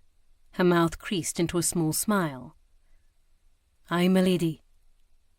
She pushed to her feet, lifted my tray, and moved toward the door. However, something made her hesitate and glance back at me. "When do you think we'll receive word from Anderley?" If I'd needed confirmation that it was Anderley we were both speaking of in our previous exchange, this was it. I schooled my features so as not to display my reaction, for to be sure she had revealed far more with her dithering and hesitance to speak than I supposed she wished. "I doubt we shall hear from him before Monday," I told her evenly, my gaze straying toward the windows where the snowstorm raged outside. It being only Saturday, that meant 2 days of waiting. There was no need to express my worry over the weather, for it was stamped across Bree's features as well. Snowstorms, cholera, and possibly a duplicitous escort. I could only pray nothing else stood in Anderley's way, for the sake of his safety, but also because, for obvious reasons, I was anxious to see this inquiry resolved. I didn't see how that was possible, without determining once and for all whether the corpse was indeed Helmswick. Chapter 18. I lay on my left side, dozing again, when I heard the click of the door to the sitting room opening. Dressed in dark evening attire, his damp hair curling atop his head, Gage checked his progress into the room at the sight of me gazing up at him. I suspected I looked quite a slovenly sight, having lounged in bed all day. What I could see of my braid dangling over my shoulder was frayed and fuzzy, and I could feel a dull ache beginning in my side, telling me it was almost time for another dose of laudanum. Nevertheless, Gage's expression softened as he looked down at me, his supple mouth curling in a gentle smile. "I'm pleased to see you're obeying the surgeon's instructions." He shifted aside a pair of books I had been perusing earlier, so that he could perch next to me. "Though it must be killing you to lie there when there is a murder to be solved." I arched my eyebrows at his clumsy wording. "Yes, well, I haven't been completely unproductive." "Oh?" I ignored the implied question in favour of my own. "Did you speak with that footman who says he helped Helmswick into his carriage the morning he departed?" If he was surprised Bree had told me as much, he didn't show it. "I did." "Do you think he was being honest?" He shifted position, pulling his leg up onto the bed so he could face me more directly while he contemplated the matter. "I'm not sure," he admitted with a small frown. "He seemed like he was being honest, but as I'm sure you've already noted, he has a great deal to be either gained or lost, depending on what the truth really is." I nodded, wondering if the Duchess was honouring her promise not to interfere. But of course, the footman needn't have been given instructions to lie. He might have taken it upon himself to do so, thinking it would help the family, and thus him. "I'm going to speak with the men in the stables tomorrow, see what they can corroborate." That seemed like a sound plan, though it was evident he didn't expect to uncover any discrepancies, but every avenue had to be exhausted. "What of Colin Brunton? Were you able to find out anything about his disappearance?" I asked. Frustration tightened his features. "His friends were singularly unhelpful, but they definitely know something." "Why do you say that?" "They were fidgety, evasive, at times unwilling to answer." I considered this. "Could they be frightened?" "Maybe. They're definitely uneasy. The question is, why?" I pushed myself upright. "And are they worried for themselves, or for their friend?" Gage leaned over to help me adjust the pillows, and the scent of bay rum from his shaving soap tickled at my nostrils, along with the starch of the crisp white collar of his shirt. Candlelight glinted off his high cheekbones and pale lashes, and picked out the paler streaks of blonde in his golden hair.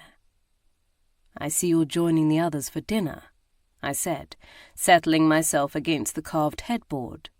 "Yes, I figured one of us should be present, lest someone slip up and reveal something they wish they hadn't."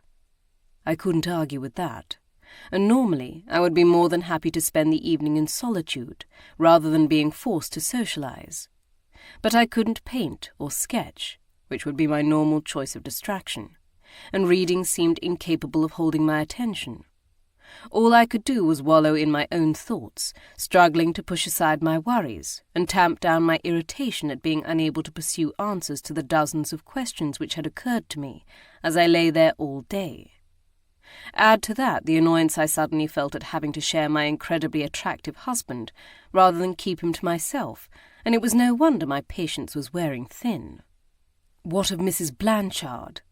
What did she have to say? He chose to ignore the lightly clipped tone of my voice. "A great deal, but nothing of much use. She did very little to hide her contempt for the Duchess, or her obvious frustration that she will never usurp her in that role. That is, unless, of course, she dies." His eyes glittered with such disapproval that I was left with no doubt she had actually stated aloud something so vulgar. "But even then she's deluding herself if she believes the Duke is going to marry her. In truth, I think he's tiring of her already." "What of the animosity between her and Traquair?" "She claims it's because he's a pompous prig, that he objects to his parents' affairs. Except I hadn't observed him behaving in such a manner toward Lord Wansford, his mother's current lover. In fact, they appeared to be quite cordial toward each other. All the same, I supposed it was possible. Men did often give other men an amount of leverage they would never accord to women who behave similarly. I still think there's something more to it than that, I maintained. The level of hostility they aim at each other seems to far exceed such an explanation. I agree, but Mrs. Blanchard herself is not going to admit to it, and I doubt Traquair will either. Then perhaps his sister or one of his brothers knows. I'll see if I can draw the information from Lady Helmswick tomorrow. I was relieved when he didn't object to this, or the implication that I would be leaving my bedchamber the following day, but his thoughts seemed to be focused on something else. There was one thing the waspish woman said that I thought worth noting.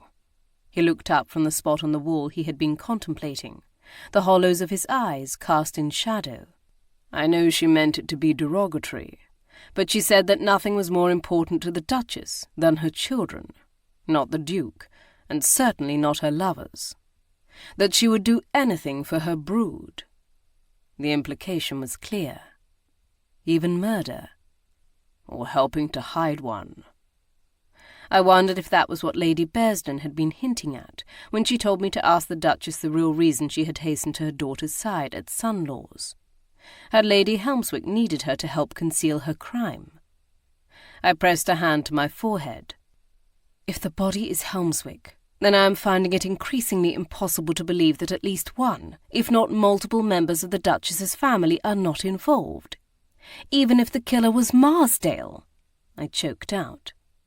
I can't believe no one else knew. After all, the body was hid in a place that the Duchess's sons professed to know best.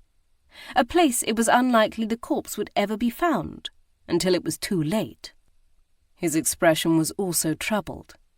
Except Lord Edward decided to conduct that ridiculous ghost tour, with me and you in tow.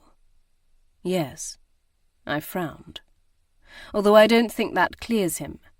He could have just as easily led us there because he had a guilty conscience, or because he needed the body to be found.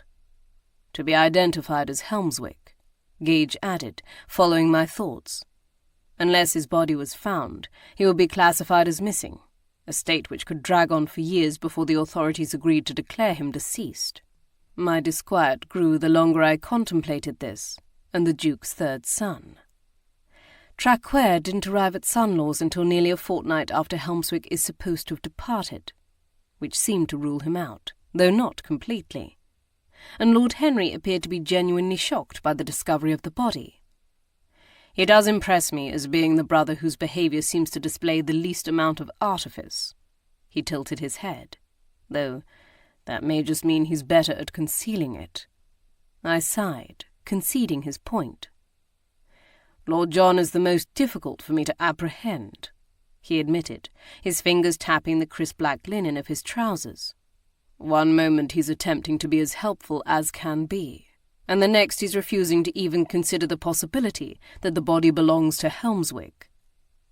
He seems very protective of his sister.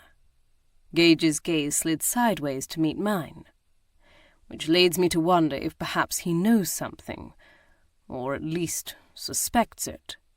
Something about Lady Helmswick and Marsdale. He didn't reply, but his silence spoke volumes. I stared grimly down at the hump created by my feet beneath the coverlet. Then I think we know which conversations we need to have tomorrow. But don't try questioning Marsdale alone. I turned to him in surprise. His gaze was shuttered. I don't want to think it, but I've seen people do terrible things when they believe they're cornered. In that way, we're no different from animals, and Marsdale is no rabbit to cower in fear. I swallowed the lump that had formed in the back of my throat and nodded, praying it would never come to that. I didn't want to be wrong about the inveterate rogue, especially when it came to his inability to hurt me.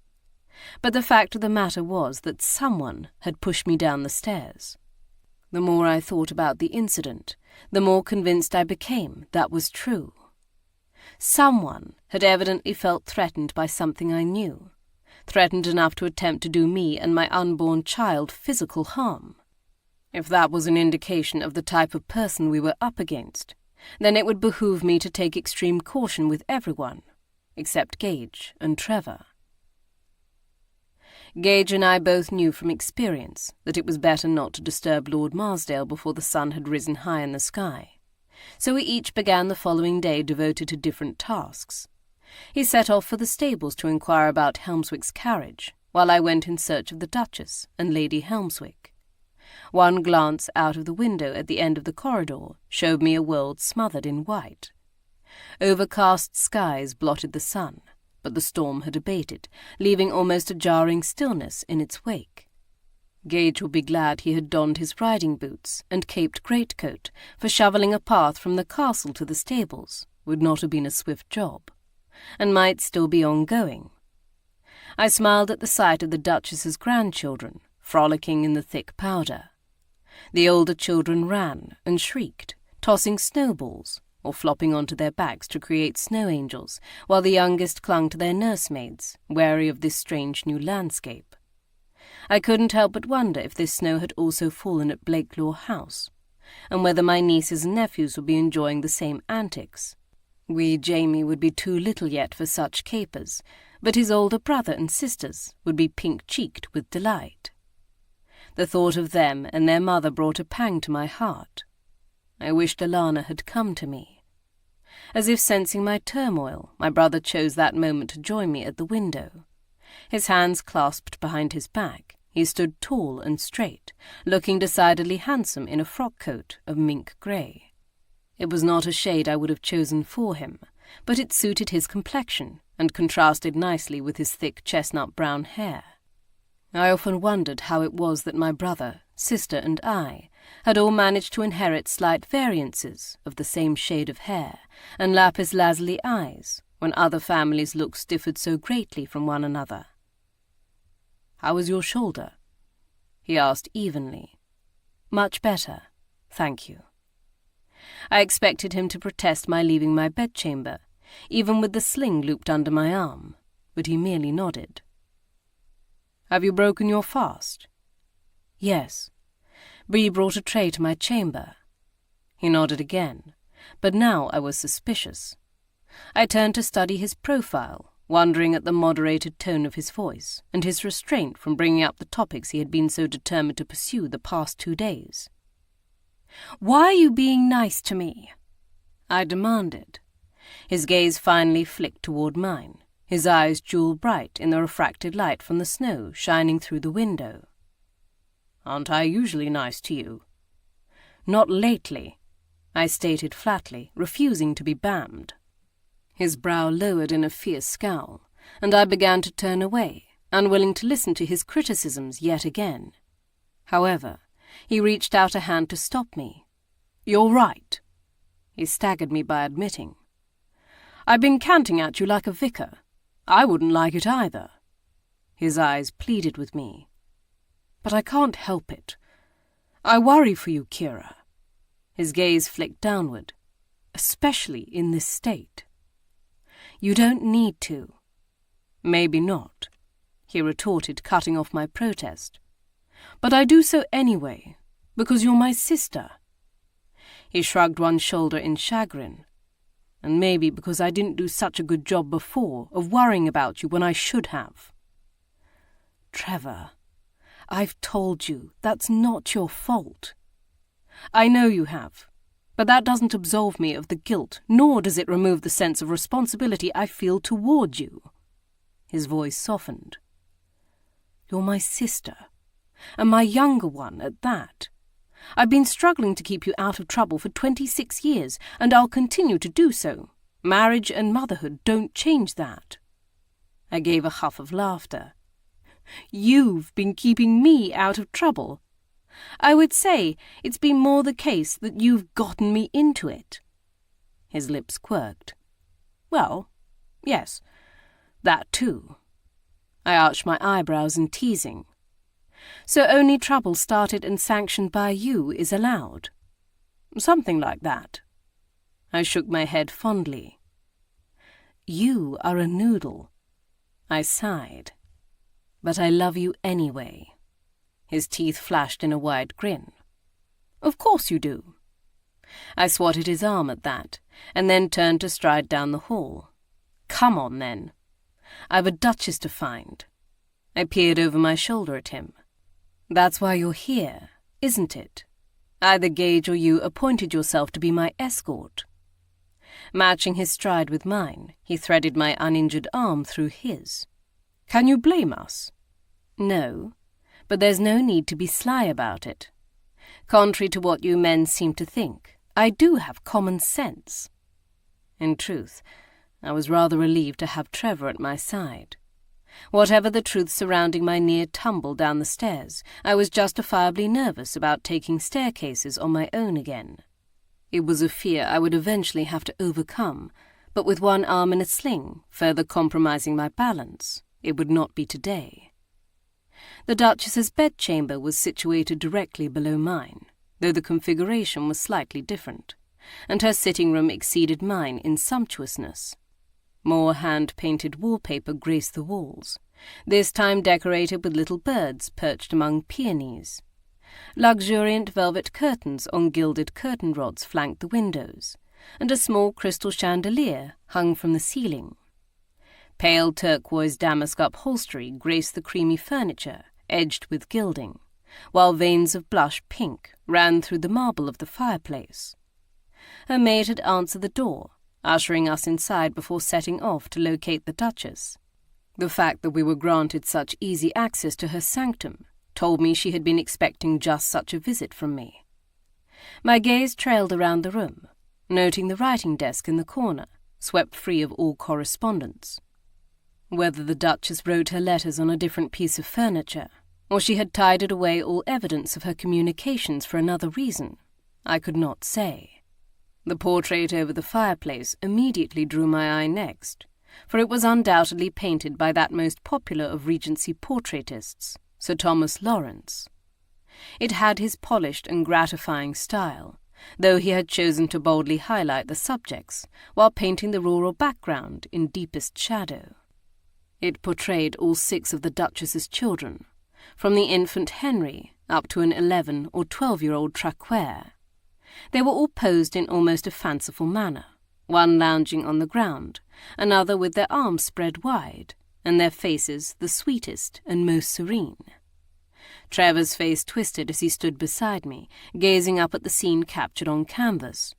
"I don't care if they are a duke's children. There's no way they all posed like that. Not even for a second." I smiled. In my portraits of children, I preferred to capture them as they were, boisterous or shy, mischievous or uncertain. Of course, all art was in some ways an artifice, for no one wanted their offspring forever immortalized while screaming, or sulking, or even drooling. But to remove all expression from them extinguished the spark of life and light that shone inside them. I found myself wondering if Lawrence was one of the artists who had displeased the Duchess by painting her not from reality, but rather from what he fancied she wished herself to be. That had been one of her stipulations when she commissioned me to paint her portrait.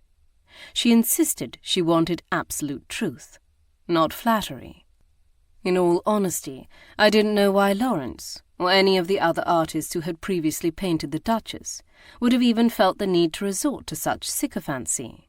The Duchess might be almost 60 years old. She might sport a few wrinkles, but she was still undeniably lovely. My fingers twitched with the urge to paint her aging beauty nearly every time I saw her, to capture her puckish grin and lively eyes. The twinkle of a secret lurking in their depths had thus far been an agreeable challenge. I sighed, but one that would now have to wait until my shoulder healed, and she was cleared of suspicion. The door leading to the corridor opened to admit the Duchess, swathed in an elegant kimono-type garment of rich red and midnight blue silk, with a shawl collar and decorative scarf. She clutched her small white dog under one arm. The terrier began to yap at the sight of me, until the Duchess tapped him on the nose, admonishing him to be silent. "My dear Lady Darby," she exclaimed, hastening toward me, "I hope your husband conveyed how terribly sorry I am that this should have happened." She pressed her other hand to her chest. "I cannot tell you how relieved I am that you haven't suffered any irreparable harm." Her distressed gaze dipped to my abdomen, leaving no doubt she was speaking foremost about the child. I offered her a tight smile. "Thank you, though I'm afraid you'll have to wait a little longer for your portrait," I added, tipping my head toward the arm and shoulder cradled by a sling. The bandage still wrapped around my shoulder peeked out from the scoop neckline of my emerald green gown with its gold leaf print. "Do not concern yourself for another minute about that." She waved her hand airily. "What is another few weeks' delay? It's more important that you should take care of yourself. After all, I'm the one who went running off to Scotland, postponing its completion in the first place." Her gaze trailed over my shoulder. "Marie, yes, take him, will you?"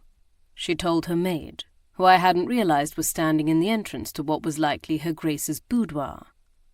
"He will need a walk, if it can be managed in this weather." Marie hurried forward to take the dog, murmuring to him as they exited the way she'd entered. Then the Duchess turned to greet my brother, before clasping her hands before her. "Shall I ring for tea?" I declined, before glancing at my brother. "But perhaps you could allow us a bit of privacy." What I needed to discuss with the Duchess would be awkward enough, without having an audience. "Of course," he replied, apparently having no qualms about leaving me alone with the Duchess. "The library is just across the hall, is it not? I'll wait for you there." He bowed himself out of our presence, closing the door softly behind him. The Duchess's expression softened with regard. "Your family's care for you does them credit." "It does, though I'm afraid I don't always properly appreciate it," I admitted, as she led me toward an oval-shaped sofa near the hearth, close enough to enjoy the fire crackling within, but not so close as to singe one's toes. She chuckled. "Yes, Eleanor often chafes under her brother's protectiveness as well, but it's to be expected, given she's one of the youngest, and the only girl. I tell her to be thankful for it." She turned away, tapping the turquoise cushions lightly. "Many women are not so fortunate in their brothers." The manner in which she said it made me wonder if she was perhaps speaking of herself. "All of your children seem to be quite close, and quite close to you," I said. "Relative to most people of our rank, yes. I suppose we are." You demur, but there must have been some conscious effort on your part. Her eyes glinted with approval. She could speak in inferences and innuendos, as well as any member of the ton, but months before I had taken her measure as a woman who preferred to speak plainly. True. Despite the demands of society, I've always tried to give each of my children a portion of my undivided attention. But I suspect a large part of the reason is that they've always known that no topic is taboo. In my presence, they can raise any subject, and I will not shush them for the impropriety. She tipped her head to the side. Now the Duke is another matter. For all his cavorting and philandering, he is remarkably conformist when it comes to certain things, much like his mother. She leaned toward me, to lightly tap my hand where it rested in my lap. Children need to feel able to voice their concerns and ask their questions, especially as they grow older. She sank back, her brow puckering. Secrets are like poison within a family. When people feel they must keep hidden from those they most love the things they have forbidden, then the relationship begins to rot from within. She might have been offering me advice, but I could tell she was speaking of her own family. It was there in her abstract gaze and the hollowness of her voice, and as such, I could not let it pass without comment. "Are your children keeping secrets from you, Your Grace?" Chapter 19. The Duchess turned to stare at me, her expression conflicted. A series of emotions seemed to flash in her eyes: irritation, hurt, defiance, doubt, and even fear. "I don't know," she finally replied, her voice tinged with either confusion or denial. I gazed back at her silently, waiting for her to elaborate, but it seemed denial had won the day, for she inhaled swiftly, all but brushing the question aside. "Have you received word yet from your husband's manservant? I understand he set out for Haddington late Friday." "No," I replied woodenly, "and we don't expect to hear from him until tomorrow. I suppose it's unavoidable that the post should be delayed by this weather, though I trust he arrived safely. Does one of those secrets you spoke of involve the true paternity of your children?" I prodded, refusing to be diverted by my concern for Anderley. She broke off from whatever she was about to say, and turned to glare at me through narrowed eyes. "Forgive me. I realize it's impolite to broach such a subject, but given the circumstances, I'm afraid it's necessary." When her hard, glittering gaze did not soften, I pressed further. "Everyone has heard the rumors, and 2 of your children spoke openly to me about the ranks of their fathers." This did not seem to surprise her, but if the aggrieved sigh that passed her lips was any indication, it certainly exasperated her. Her mouth pressed into a tight line, and she reached up to finger the fringe of red scarf dangling from the lapels of her gown. "I'm not sure why this matters," she exhaled again, tipping her head back, "or why I'm even affronted by your asking the question." Her cheeks flushed with mild chagrin. "It's not as if you're going to run off and sell whatever I tell you to the nearest scandal rag." She hesitated a moment longer, her gaze searching mine as if to be certain she had not been mistaken about me. "Yes, my children all know who their fathers are, and Traquair and Richard are most certainly the Duke's, his heir and a spare, if you will." Something flickered in her eyes then, and I wondered if she was thinking of the baby Lord Edward had told me she'd lost, the boy who would have been Beaumont's third son. Her gaze sharpened.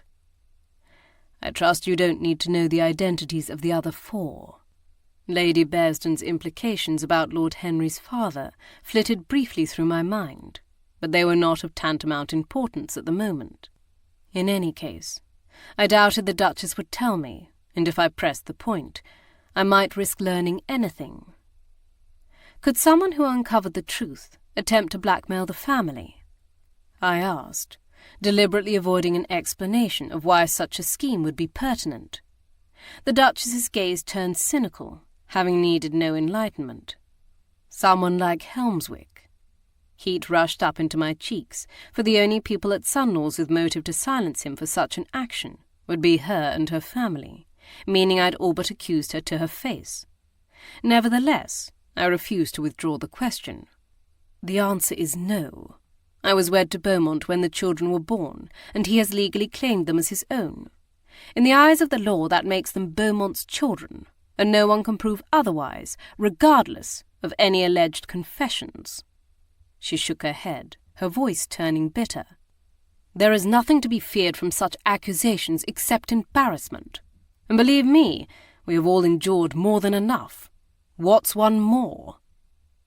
I felt a pulse of empathy for the Duchess, for the disillusionment of her marriage.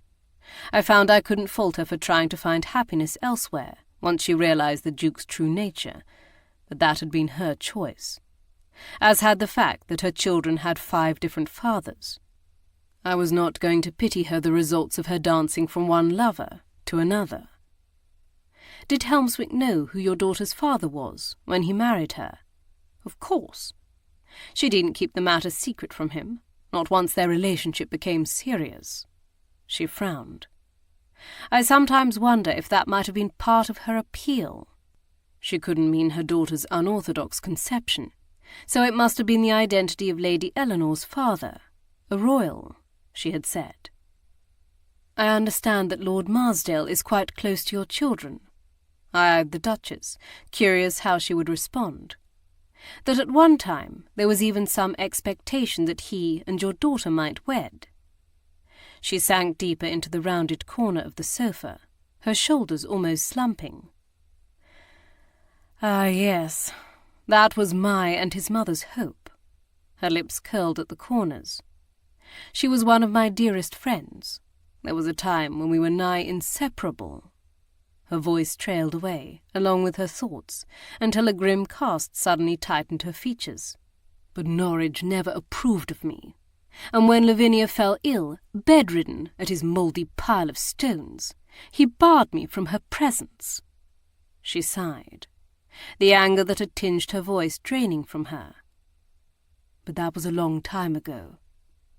I hear Norwich isn't expected to outlive the new year, and I find that I don't have the will to hold any further grievances on the matter. What's done is done." Which was all well and good, except that wasn't the information I sought. "Why didn't Marsdale and Lady Eleanor wed?" I pressed. She held up a hand forestalling me. "I'm not going to air their past differences. If you wish to know the truth about that, you'll have to ask them, just as I'm not going to speculate on their current relationship. Once again, you'll have to discuss that with them." I supposed I couldn't fault her for not wanting to discuss it. Whatever she did or didn't know, she had been placed in an unenviable position. But the facts of the matter were that her son-in-law was most likely dead, killed here at the castle, where her daughter was now carrying on an affair with possibly her first love. I could not overlook those things, not when the death was so violent and the concealment of the body indicated it was murder. If I did so now, for her, then what did that say about me? What did that say about all our past investigations? Did I truly care for truth and justice, or only when it suited me? Why did you rush to your daughter's aid here at Sunlaw's? She opened her mouth to speak, but this time it was my turn to forestall her. And before you tell me it was because of the cholera, you should know that the Dowager Duchess told me to tell you that if you won't tell me the truth, she will. If I'd thought I'd seen the Duchess of Bowmont at her angriest earlier, I was sadly mistaken. Such fury blazed in her coffee-brown eyes that I had to fight the urge to shrink away from her. "Does she now? Such honour! Such integrity!" she sneered. "For all but her daughter-in-law and grandchildren, when they ask for her assistance and discretion." She turned her head aside with a sound of disgust. Given the fact she'd essentially admitted she hadn't been entirely honest with me, despite promising me she would, I felt little sympathy. Her outrage at her mother-in-law was a bit like the pot calling the kettle black, but I bit my tongue, deciding I would get the truth from her faster if I remained silent. Her long, elegant fingers drummed the upholstery for several seconds before she begrudgingly began to speak. Eleanor was unhappy in her marriage. Very unhappy.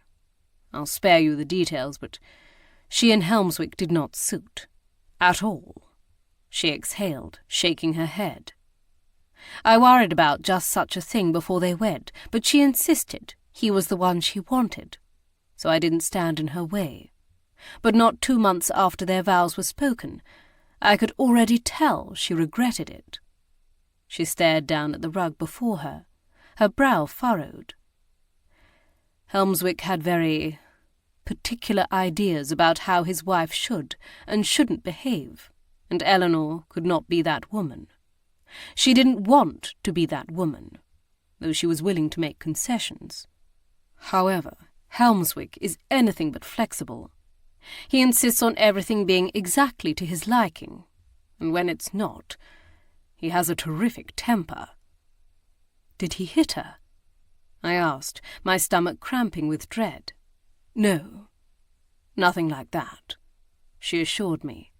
The look in her eyes told me she understood more about my past than perhaps I would have liked. No, Helmswick has too much ice in his veins. He doesn't need to use his fists, when his words and will can be even more brutal. She dipped her head.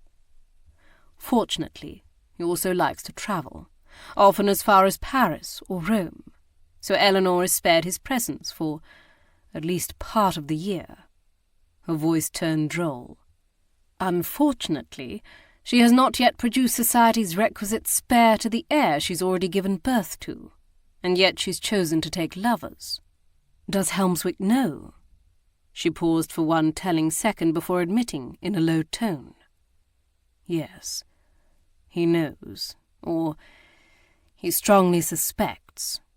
She inhaled a taut breath. Enough to accuse her of it. When? Her gaze when it met mine was wary, but it must have been evident I already knew, for she replied resignedly. Just before they came here. Is that why she wrote to you? Because her husband was aware of her infidelity? Yes. But there was more. There had to be, or else why would the Duchess have departed London so suddenly, racing off to Sunlaw's when Helmswick was on his way to Paris, and she already intended to see her daughter in less than a fortnight? Was he threatening legal action?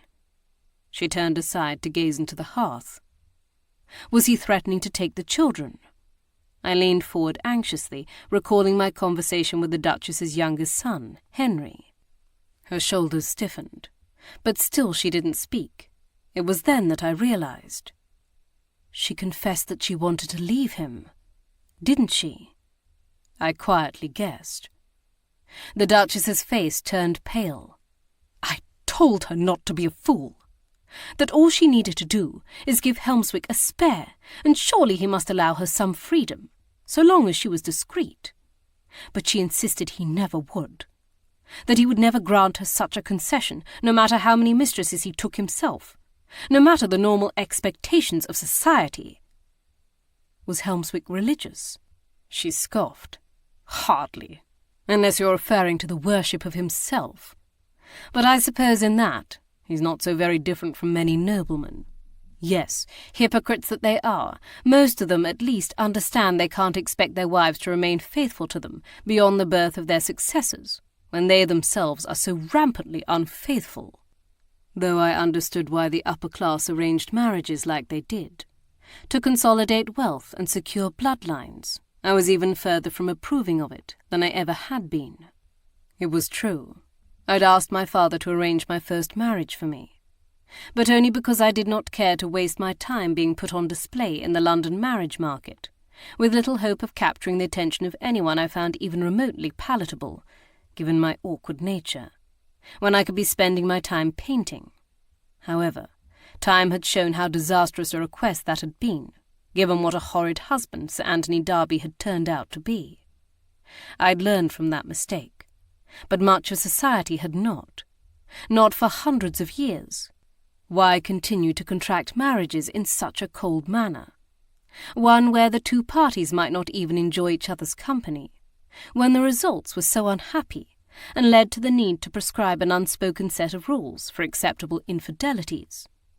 Some might call me romantically foolish, but I defied them to discredit the results.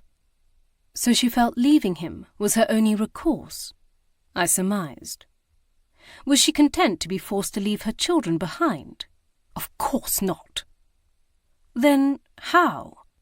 She said she'd discovered something about him, she snapped. Something she could use to force him to allow her to live separately and continue to see her children. I sat taller. What was it? I don't know. She wouldn't tell me. Her mouth flattened. But she seemed confident about it. I glowered back at her, considering this new information. The fact that Lady Helmswick wished to leave her husband potentially gave her, as well as Marsdale, motive to kill Helmswick.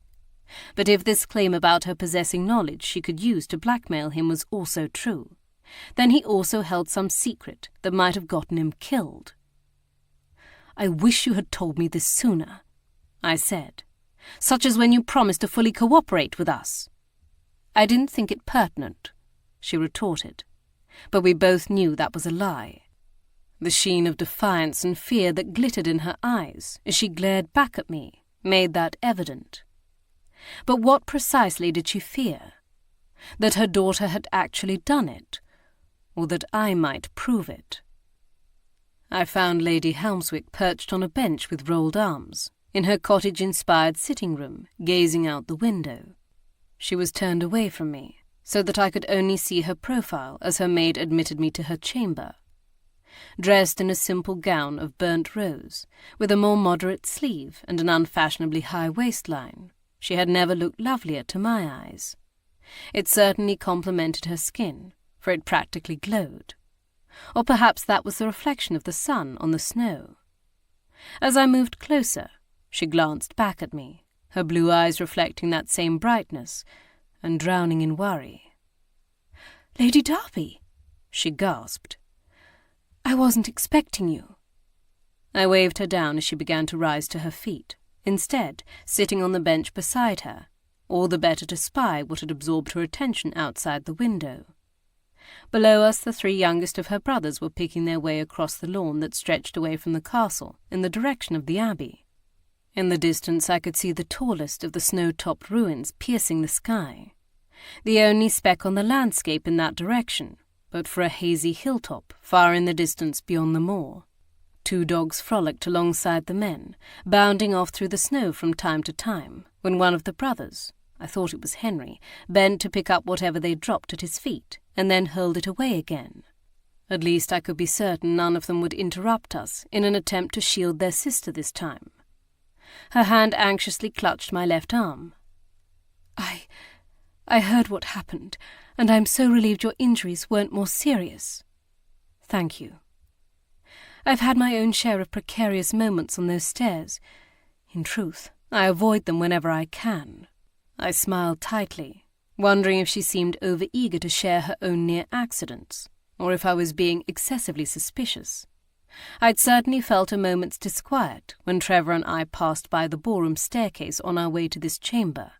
My brother had wisely chosen to take another set of stairs, but we had not been able to avoid passing by them. Even now, he sat on a bench outside waiting for me, so I wouldn't have to traverse past them alone. Lady Helmswick shook her head in bafflement. I don't know why they weren't refurbished long ago, when Mother fell. I frowned. When was that? Oh, years ago, before I was born, before Ned even. Her eyes widened, as if she'd had a sudden thought. She was expecting poor George at the time. She bit her lip uncertainly. The child she lost when he was only 3 weeks old, I replied, recalling what Lord Edward had told me. She nodded. The fall didn't cause her to go into labour, but she worried that it might have contributed to his early death. I finished for her, trying to squash my own concerns about the lasting effects of my near tumble. It was true. I hadn't actually fallen, but my collision with the banister had been rather forceful. Lady Helmswick's face constricted. I suppose that's why she still avoids using it, to this day. I turned to gaze out the window again, pondering Lord Edward's decision to mention his deceased brother, pondering whether it had given him inspiration on how to get rid of a troublesome thorn in his side. Of course, all the Kerr brothers must also know about it, just as their sister did. So in truth, it could have inspired any of them, as well as a number of others. The very idea brought a sick feeling to my stomach. Pushing the disquieting thought away, I focused again on the Countess's face. I have a few more questions for you. Oh? I thought you'd settled on my husband's valet being the most viable suspect. I struggled against the urge to scowl. He is certainly a person we're interested in speaking to, but I thought you weren't sure the body was Helmswick. I'm not, she stammered, colour rising to her cheeks. But if it is... She couldn't seem to finish that sentence, and I chose to ignore it. How great a drinker was Helmswick? I asked, choosing my simplest question first. But this only served to bewilder her. How great a drinker? Yes. Well, I suppose I don't know what you mean. Her brow crinkled in confusion. No greater than average, I should say. Then he didn't drink more at home than he did in public, say at a dinner or soiree. I'd already heard from Gage that he wasn't known to be a baraccio. No. Now it was my turn to be puzzled, for the victim's body had shown liver damage. Of course, heavy drinking wasn't the only cause of such symptoms, simply one of the most common. Perhaps his had been caused by a different condition. Does that mean something? She prodded, when I didn't follow up with another question. Just confirming something. I deflected, before switching tactics. Can you think back on the days and weeks and even months leading up to your husband's departure on December 7th? Can you recall anything odd or unexpected, anything that seemed uncharacteristic of him? I knew this was a broad and almost misleading question, but I wanted to hear what she might say. Would she share with me whatever she'd uncovered that she intended to use for her blackmail? Would she remember another incident, or would she claim to know nothing at all? Each possibility was telling in and of itself. 2 deep furrows appeared between her eyes as she gave the question serious consideration, or at least wanted me to think she was doing so. I don't think so. Her back straightened. No, wait. There was one thing. He attended the funeral of a local woman. I remember it because he wasn't due back to Haddington for another week, and I... She faltered, her voice breaking with strain. I wasn't ready for his return. I was curious what that meant, and whether her not being ready for his return had anything to do with Marsdale. Who was this local woman? I don't recollect her name, but I thought it strange that he should return early for her funeral. You didn't ask him about it? I did, but he brushed my question aside. He seemed annoyed I'd even asked. She shrugged. I assumed she was someone who'd worked on the estate when he was a child, perhaps a nursemaid or a housekeeper, someone he was embarrassed to be seen showing any affection toward. How sad if that were the case, but it was not the Countess's only theory. Her lips twisted into a moue of sardonic displeasure. That, or she was his mistress. That was the first thought that had crossed my mind, but I wasn't about to say so. Whoever she was, she'd obviously been important to Helmswick in some way. As such, it was something to have Gage write to Anderley about and instruct him to look into. I studied her even features, curious if she would say more, but she gazed back at me solemnly, and I knew not another word would pass her lips unless I pressed her. I know about you and Marsdale. Chapter 20. It's silly, really, that the two of you would think we wouldn't learn of it. I tilted my head, glaring at her in exasperation. It only makes you look guilty. Don't you mean more guilty? Lady Helmswick's eyes flashed in challenge. She huffed, turning aside. Of course we knew you would find out. And we knew exactly what you would think when you did. If the body you found in the crypt is my husband, then Marsdale and I must be suspected of putting him there. Would we be very good investigators if we did not question whether you could be the culprits? I countered. You do both have strong motives to have killed him. Although then stashing his body in the crypt made less sense. But perhaps they'd intended to move him, to take his body far from here to a place where it might be found, but not connected to them or Sunlaw's castle. The castle had been bursting with visitors since early December. Maybe they'd been waiting for the right time. Whatever the case, they were definitely suspects. But we didn't, she insisted. And just because I despise my husband and would be only too happy never to see his arrogant, heartless, deceitful face again, does not mean I wish him dead. I noted her emphasis on the word deceitful, wondering if it was somehow telling, but she wasn't finished. And neither does Marsdale.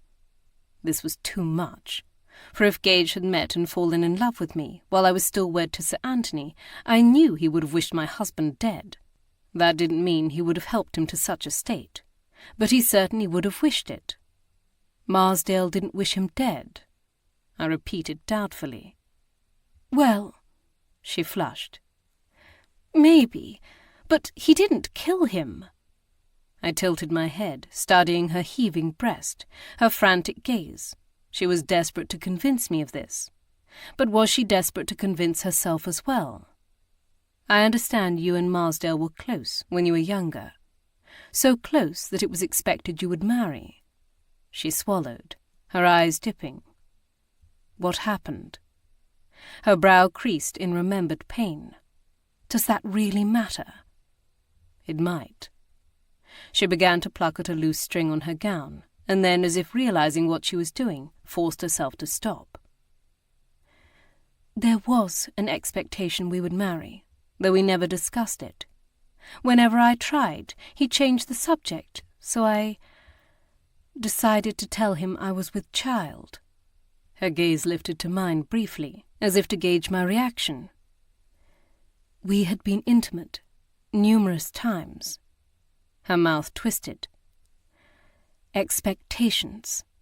She muttered the single word to explain her decision to lie with him before their wedding night. They wouldn't have been the first engaged couple to do so. Many a supposedly 7 or 8 months old fully developed baby had been born into the nobility. But you weren't truly expecting, I guessed. She shook her head. And he figured that out rather quickly. She sighed. I can't blame him for being angry at my deception. She scowled. But I can blame him for topping the barmaid and arranging for me to find him doing so. My eyes flared wide in shock, as I had suspected Marsdale had done something stupid, if not quite so awful as that. The perfect idiot. Her troubled gaze strayed toward the window, though I didn't think she was seeing anything but the past. I told him I hated him, and that I never wanted to see him again. And let me guess, that's when you met Helmswick. She nodded. He seemed so gentlemanly, so polite, 2 things that Wesley has never been. She fell silent. I didn't pause to consider whether Helmswick was feigning it. When did you realize you were still in love with Marsdale? She didn't try to deny it. He came to see me, actually, about 6 months ago. He confessed he was nervous I might turn him away, but I didn't even consider it. I suppose I was curious to hear why he was calling. Helmswick was off on another of his trips, with another of his doxies, and I didn't really care if Wesley's visit led to rumours. I found the timing of Marsdale's visit to be interesting, for it must have been soon after his return from Ireland, soon after the death of a cousin he'd been particularly fond of, soon after I'd noted a change in him. He asked after me and my children, and then he came straight out and apologized. He didn't hem or haw, didn't make any excuses, except to say that, though he was ashamed to admit it now, he'd been a bit terrified of marriage, and afraid I'd been trying to control him, like his father controlled his mother, that the only marriages he'd ever witnessed had made both parties miserable. Her eyes were round, as if still finding it all nearly incomprehensible. But he'd since realized that needn't be true, that marriage could be a wonderful thing when the 2 people involved wanted it to be so, and that his cruel actions toward me had probably been the most foolish thing he'd ever done in his entire life. They were certainly the ones he most regretted, that there hadn't been a day in the past 9 years when he hadn't thought of me and what he'd done, and cursed himself roundly for a fool. She shook her head, smiling softly. He intended to leave then, after offering his regrets. But how could I withstand that, especially when I'd spent the past 9 years doing the same? I couldn't withhold my own gentle smile, finding I wasn't immune to this tale of love lost and found, despite all the complications involved. And so you became lovers? She nodded, some of the happiness fading from her eyes. I knew what I was doing was wrong, that even my mother wouldn't condone it, for I hadn't given Helmswick his spare. Her gaze hardened. It's all quite galling, isn't it? That we should amount to no more than broodmares to most men. But not all, I countered. Her anger faded. No, not all. I shifted, trying to find a comfortable position for my shoulder. The throb deep in the joint told me it would be time for more laudanum soon. Seeing my discomfort, Lady Helmswick pushed to her feet, urging me toward the settee, where I could prop a pillow under my arm. I'm afraid I know about your argument with Helmswick, I told her, as she helped me adjust the pale green bolster. I forced your mother to tell me. She dropped down onto the cushion beside me. Then you know, I told her I wished to leave him. I nodded. She said you claimed you had information that you could use to force Helmswick to allow you to live separately. She sat stiffly, her hands clasped between her legs, staring at the rug on the floor. I didn't know you knew that, she murmured almost to herself. Yes, I replied, not understanding her reaction to this knowledge. What is it? She gazed at me blankly. The information you know, I clarified. Could it have been the reason he was killed? No, She inhaled a swift breath, seeming to gather herself. It was a lie. I sank back in shock. What do you mean? There is no secret, no leverage. I simply... She lifted her hands in a helpless gesture. Made it up. I frowned at her in confusion. Her gaze dropped to her lap.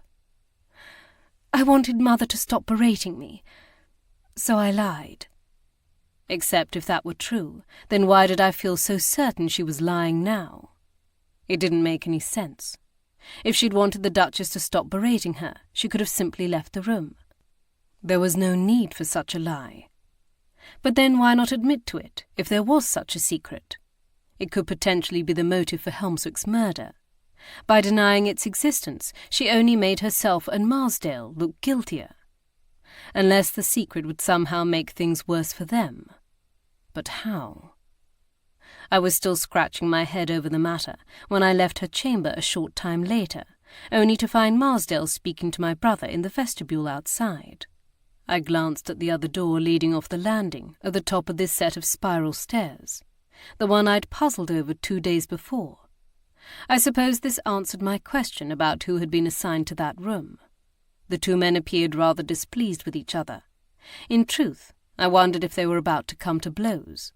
At the sight of me, Marsdale turned away from whatever Trevor had been snarling at him in a low voice to stride toward me. "Finished interrogating Nell?" he demanded angrily.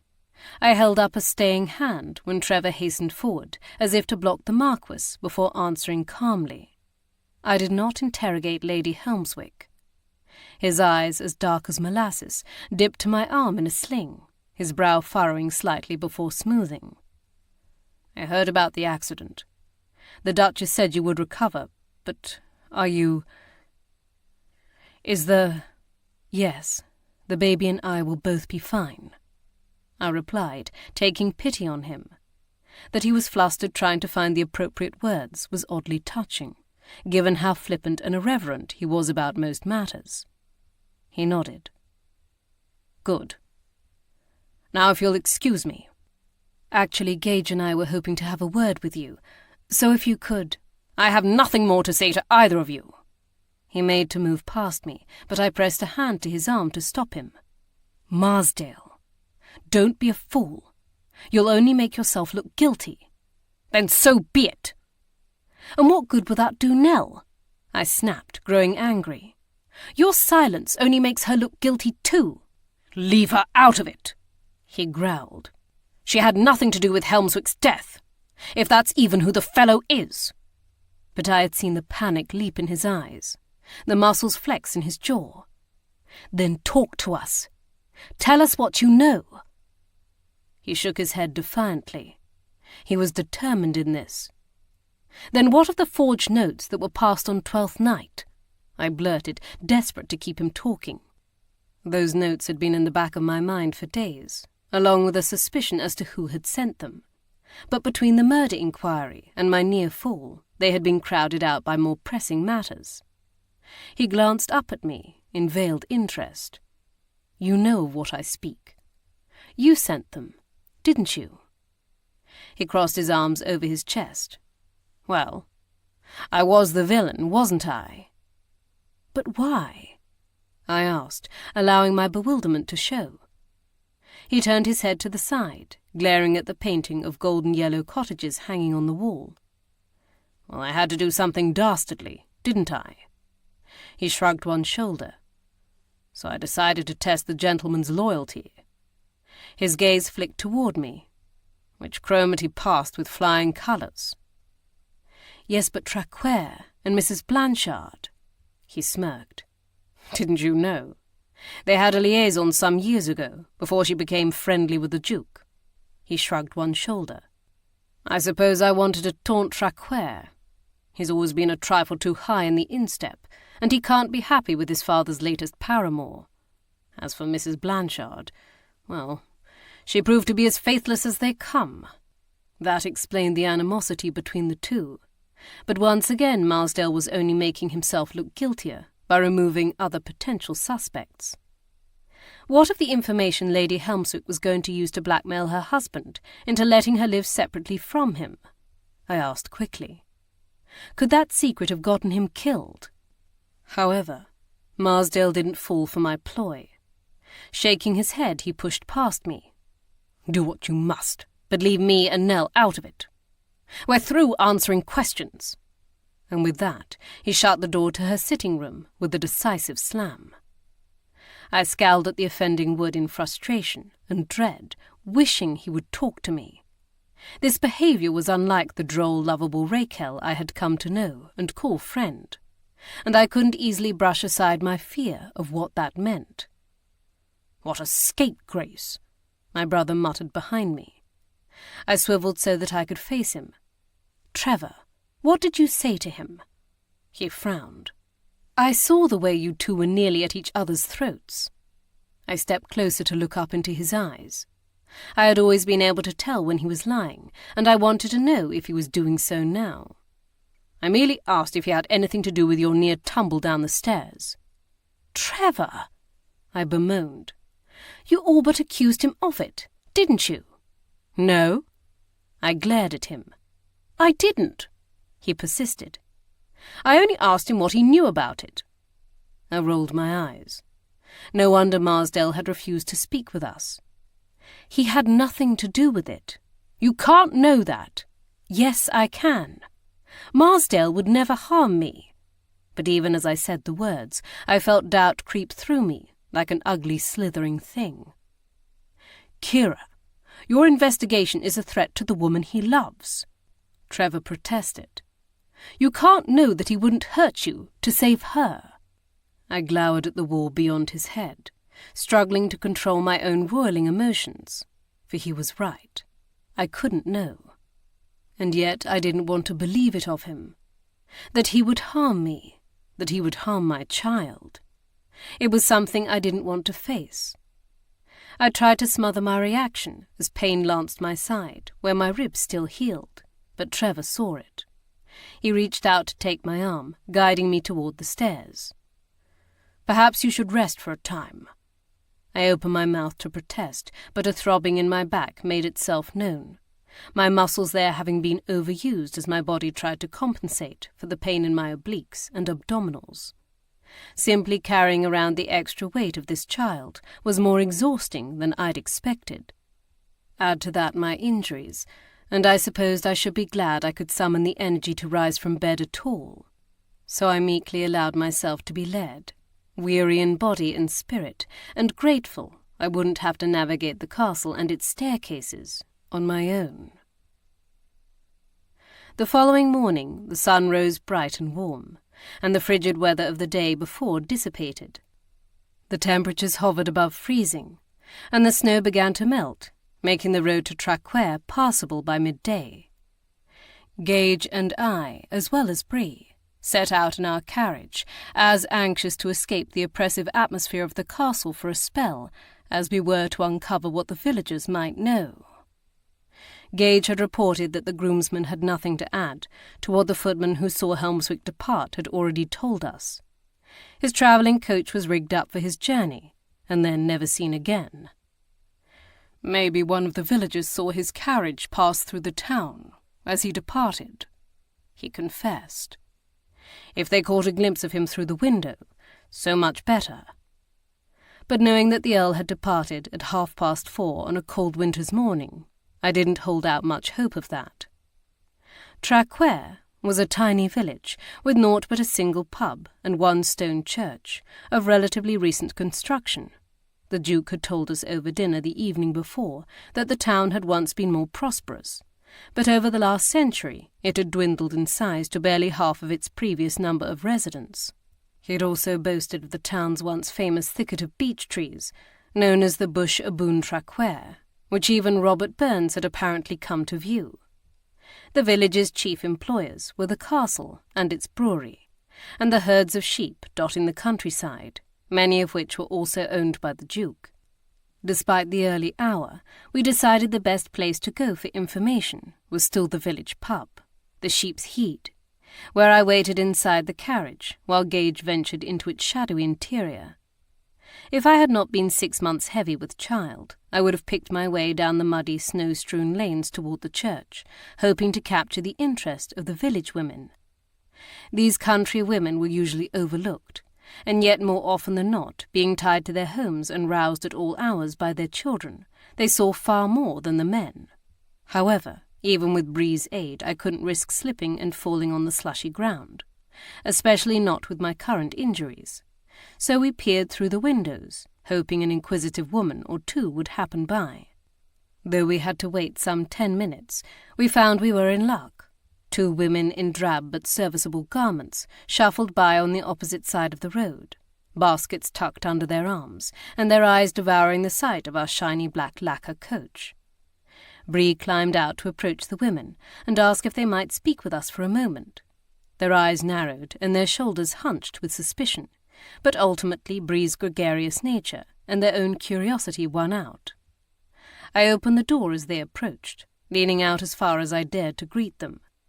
Their gazes dipped to take in the rounded bump, which was accentuated rather than hidden by my close-fitting velvet-trimmed cobalt-blue redingote. At the realization I was with child, their demeanours instantly softened, a circumstance Bree had evidently foreseen when she chose just such an ensemble for me. We conversed about my happy expectation, and one of the women even shared a remedy for bottom rashes, which she claimed had been passed down in her family for generations and never failed to do the trick. Bree declared that her family had a similar recipe, and so they chatted amicably about it for a few moments, while I listened quietly, my hands tucked in my muff. However, the other woman, who had shrewd grey eyes, seemed to recognize I was not there to discuss baby rashes. "You're here about that body that was found in the crypt, aren't you?" I couldn't tell if she was hostile to this fact or merely plain-spoken, but I decided to be honest. In a roundabout way, yes. I'm curious whether anyone saw a nobleman's carriage pass through the village, leaving the castle in the early hours of the morning, about a month ago. The woman narrowed her eyes. "Speaking of that Earl, what married Lady Eleanor, aren't you? The one with the eagle and a helmet on his crest." I hadn't thought to verify what the Helmswick crest was, but what she described sounded correct. "You saw it?" "I've seen it many a times," she hedged, as she and the other woman shared a speaking look. "And that morning," I pressed, "December 7th, did you see it leave Traquair for the toll road?" "Aye." The woman's grey eyes scrutinized me. "But not before he stopped and spoke to Colin Brunton on his way to the brewery first." My gaze met Bree's, neither of us having expected this. "Were you able to hear what was said?" "Nay." She dipped her head toward a tidy house set near the fork in the road that led to Sunlaws to the west and Innerleithen to the northeast. "Saw him through a break in the hedgerow on my way back from milking the goat. I couldn't hear what was said, but his lordship took Braw Colum into his coach, and they set off back in the direction of the castle." "Did they return?" She shrugged. "The coach did. I heard it clatter past no more than a quarter-hour later. Not long enough for Helmswick to have even walked to the Abbey ruins from the nearest lane. But there would have been time enough to carry Colin Brunton to the verge near the castle gates, as the Earl conferred with him on the way. The question was, what about? How long after this? Was it before Mr. Brunton disappeared? I asked. Once again she conferred with her friend. "1." "Closer to 2 weeks." She nodded. "And no one has seen him since?" They shook their heads. But the woman who possessed the ointment recipe seemed less certain of this. I watched her, waiting for her to say more, but she kept her mouth tightly shut. "Did Mr. Brunton act any differently during those weeks before his disappearance?" But it appeared this was more than they were willing to share. "No that I can recall," the grey-eyed woman replied, though I could tell that this was an obvious lie. Realizing we would get no more information from these women, I thanked them before Bree gave them each a sack packed with provisions from the castle. She'd been the one with enough forethought to ask the cook to have them made up. Money could too easily be spent at the pub, to the detriment of the rest of the family. Their relief that I had ceased my questions was evident, but mistrust arose again when I asked which home belonged to Mrs. Brunton, Colum's mother. "She dinna ken any more than we do," the shrewd one insisted. "You'll only upset her." I let them go with a nod, afraid if I pressed them they would only hurry ahead to her house to either warn her or whisk her away. If we were lucky, Gage would obtain directions from someone inside the pub. We waited for perhaps another minute before he emerged from the darkened interior, smelling strongly of ale and peat smoke. Well, it appears young Colum acquired a small windfall shortly before his disappearance. The proprietor claims he bought many a round of drinks for himself and his friends, and started to swagger about the place, as if he owned it. Had to throw him out one night for brawling with another lad, while they were both deep in their cups. Bree and I sat looking at each other as he relayed what he'd uncovered, connecting the pieces with what the women had told us. Noticing our silent communication, Gage turned to us quizzically. "Why do I get the sense that none of this information is new to you?" "It is, but we think we know where Colum got his money." Then I explained what we'd learned about Helmswick taking Colum up into his coach. He listened with interest, rubbing his index finger over his lips, as he did sometimes when he was thinking. "You believe Helmswick bribed him?" "Or hired him to do some sort of task." He nodded, his eyes narrowing at the ceiling. "Yes, I suppose that makes more sense." Perhaps when he saw him walking toward the castle, he deduced that's where he was employed. His decision to hire him could have been spontaneous. But what better way to keep an eye on his wife than to hire an estate worker to do it, and then give him enough blunt to bribe the household staff to share what they knew? Gage said, finishing my thought. "Except he didn't use the money for bribes, or nor much of it," Bree guessed. I frowned at the snow-dotted fields stretching away to the north, toward the forests and braes surrounding the castle. So what happened to make Mr. Brunton disappear?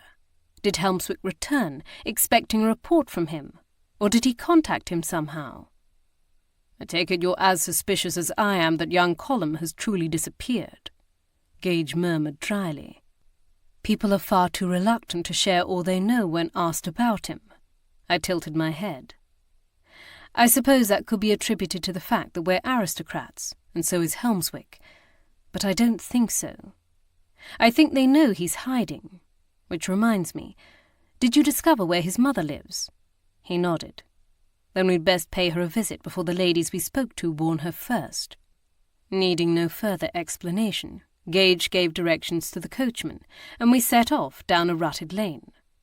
None of the roads in this part of Scotland were well maintained, but this one was particularly bone-rattling. The trek proved not to be worth the discomfort, for Mrs. Brunton did not answer her door. I didn't know whether this meant she was not at home, or she'd been warned not to speak to us, but it was frustrating nonetheless. We didn't care whether Colum had taken a bribe for such an unscrupulous act. We only wanted to know why Lord Helmswick had taken him up into his carriage, and what, if anything, Colum had informed him. "I'll speak to his friends at the brewery again," Gage said, as we jounced our way back down the lane. "Perhaps with a little more encouragement, and the understanding that we already know about Colum's connection to Helmswick, they might be convinced to talk."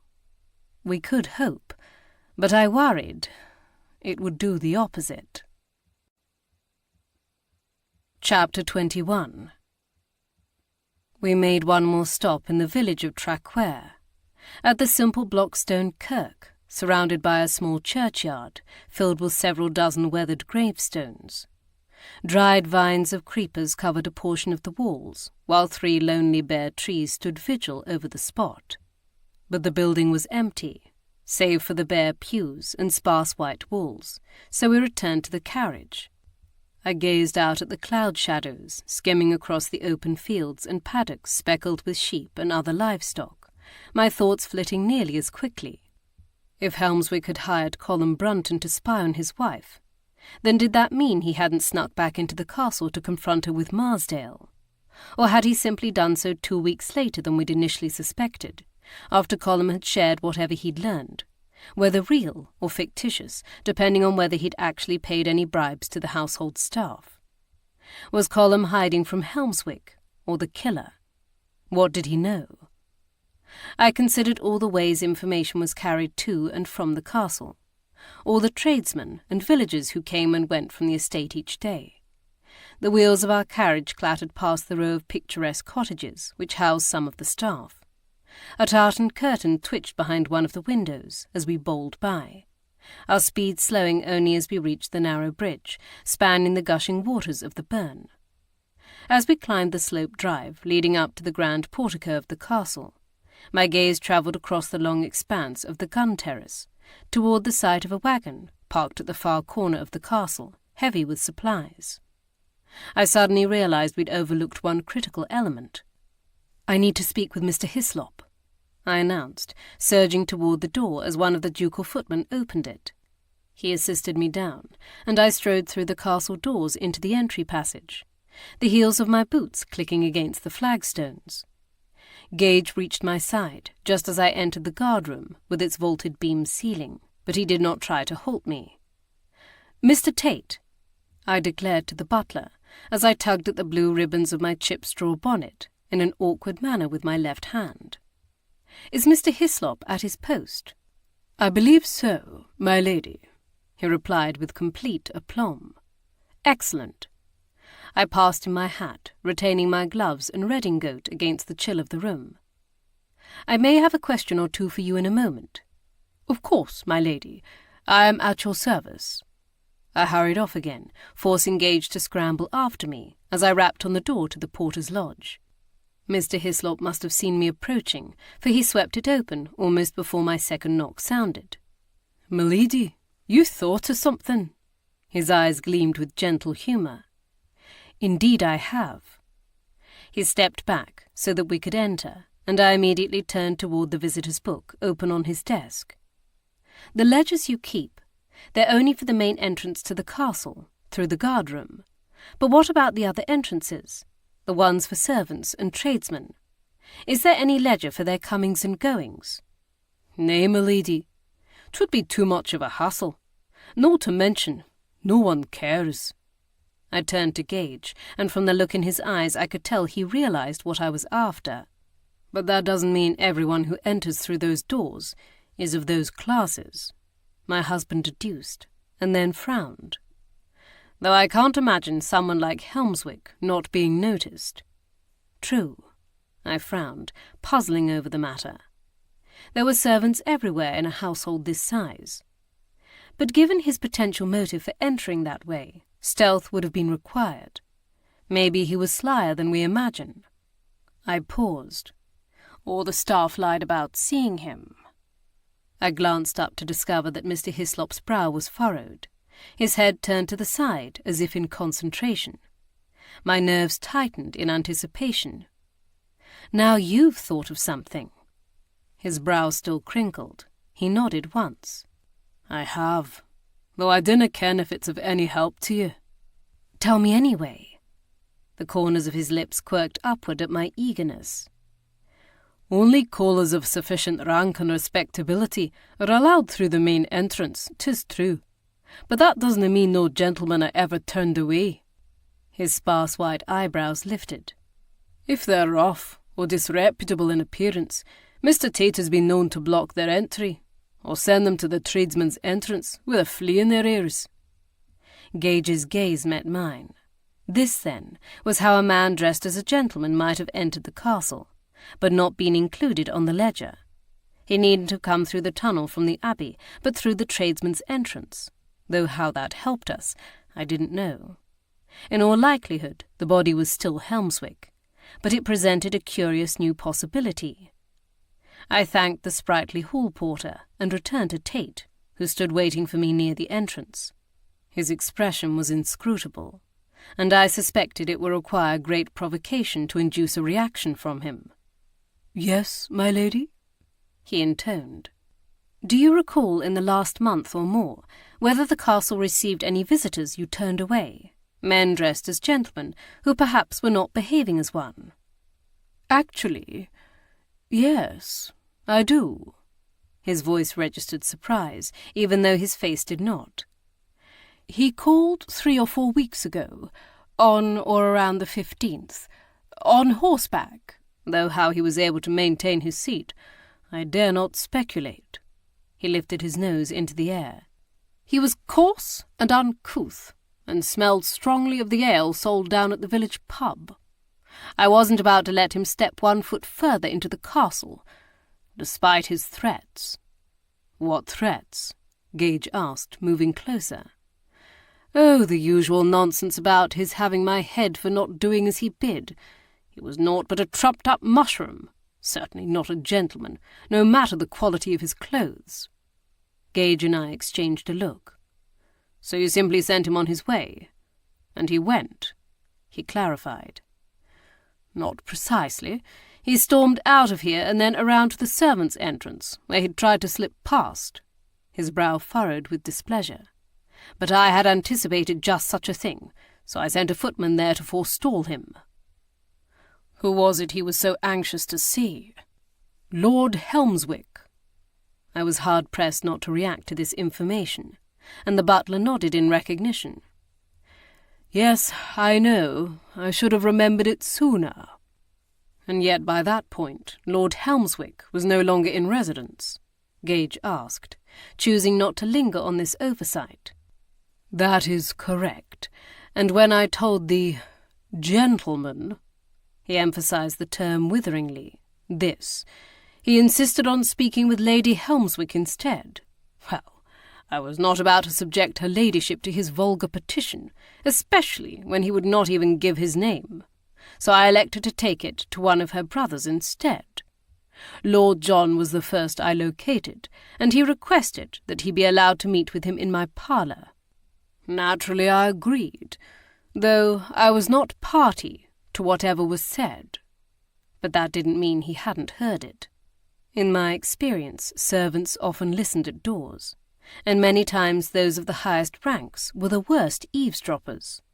To have a tasty morsel of gossip to share around the dinner table was currency almost better than gold. Of course, the senior staff stooped to share only with other senior staff, where they dined in the housekeeper's rooms, while the lower shared with their fellow lower ranks in the servants' hall. But at some point, the chatter would inevitably breach the divide to spread among the others. In this case, I wondered if the butler might be telling the truth, for otherwise I expected Bree would have caught some whiff before now of this mysterious man's visit, and the conversation held in the butler's parlour. Gage propped a hand on his hip, his own expression thoughtful as he examined the butler. When their conversation ended, was he escorted off the premises? Indeed he was, and that was the last I saw of him. That the reserved butler felt the need to add this last statement unprompted seemed out of character. However, he continued to stand unmoved by either my or Gage's regard. My husband thanked him for his assistance, and then asked where we might locate Lord John. "I believe you shall find him in the library. That's usually where he can be found at this hour of the day." True to Tate's word, Lord John was seated in a deep wing-back chair before one of the windows overlooking the courtyard below. Sunlight streamed through the glass, bleaching his blonde hair almost white, and casting a latticed shadow over the pages of the book he held open in his lap. But rather than reading, his dark gaze was trained on the floor before him, his thoughts far away, and not in a happy place. He did not look up until we stood before him, and even then he had to blink several times before he registered our presence. "Lord John, might we have a moment of your time?" Gage asked politely. He hesitated, the pupils of his eyes dilating, but then he seemed to shake himself. "Yes." He glanced down at the open book. "Yes, of course." Closing it with a snap, he set it on the table at his elbow. "What can I do for you?"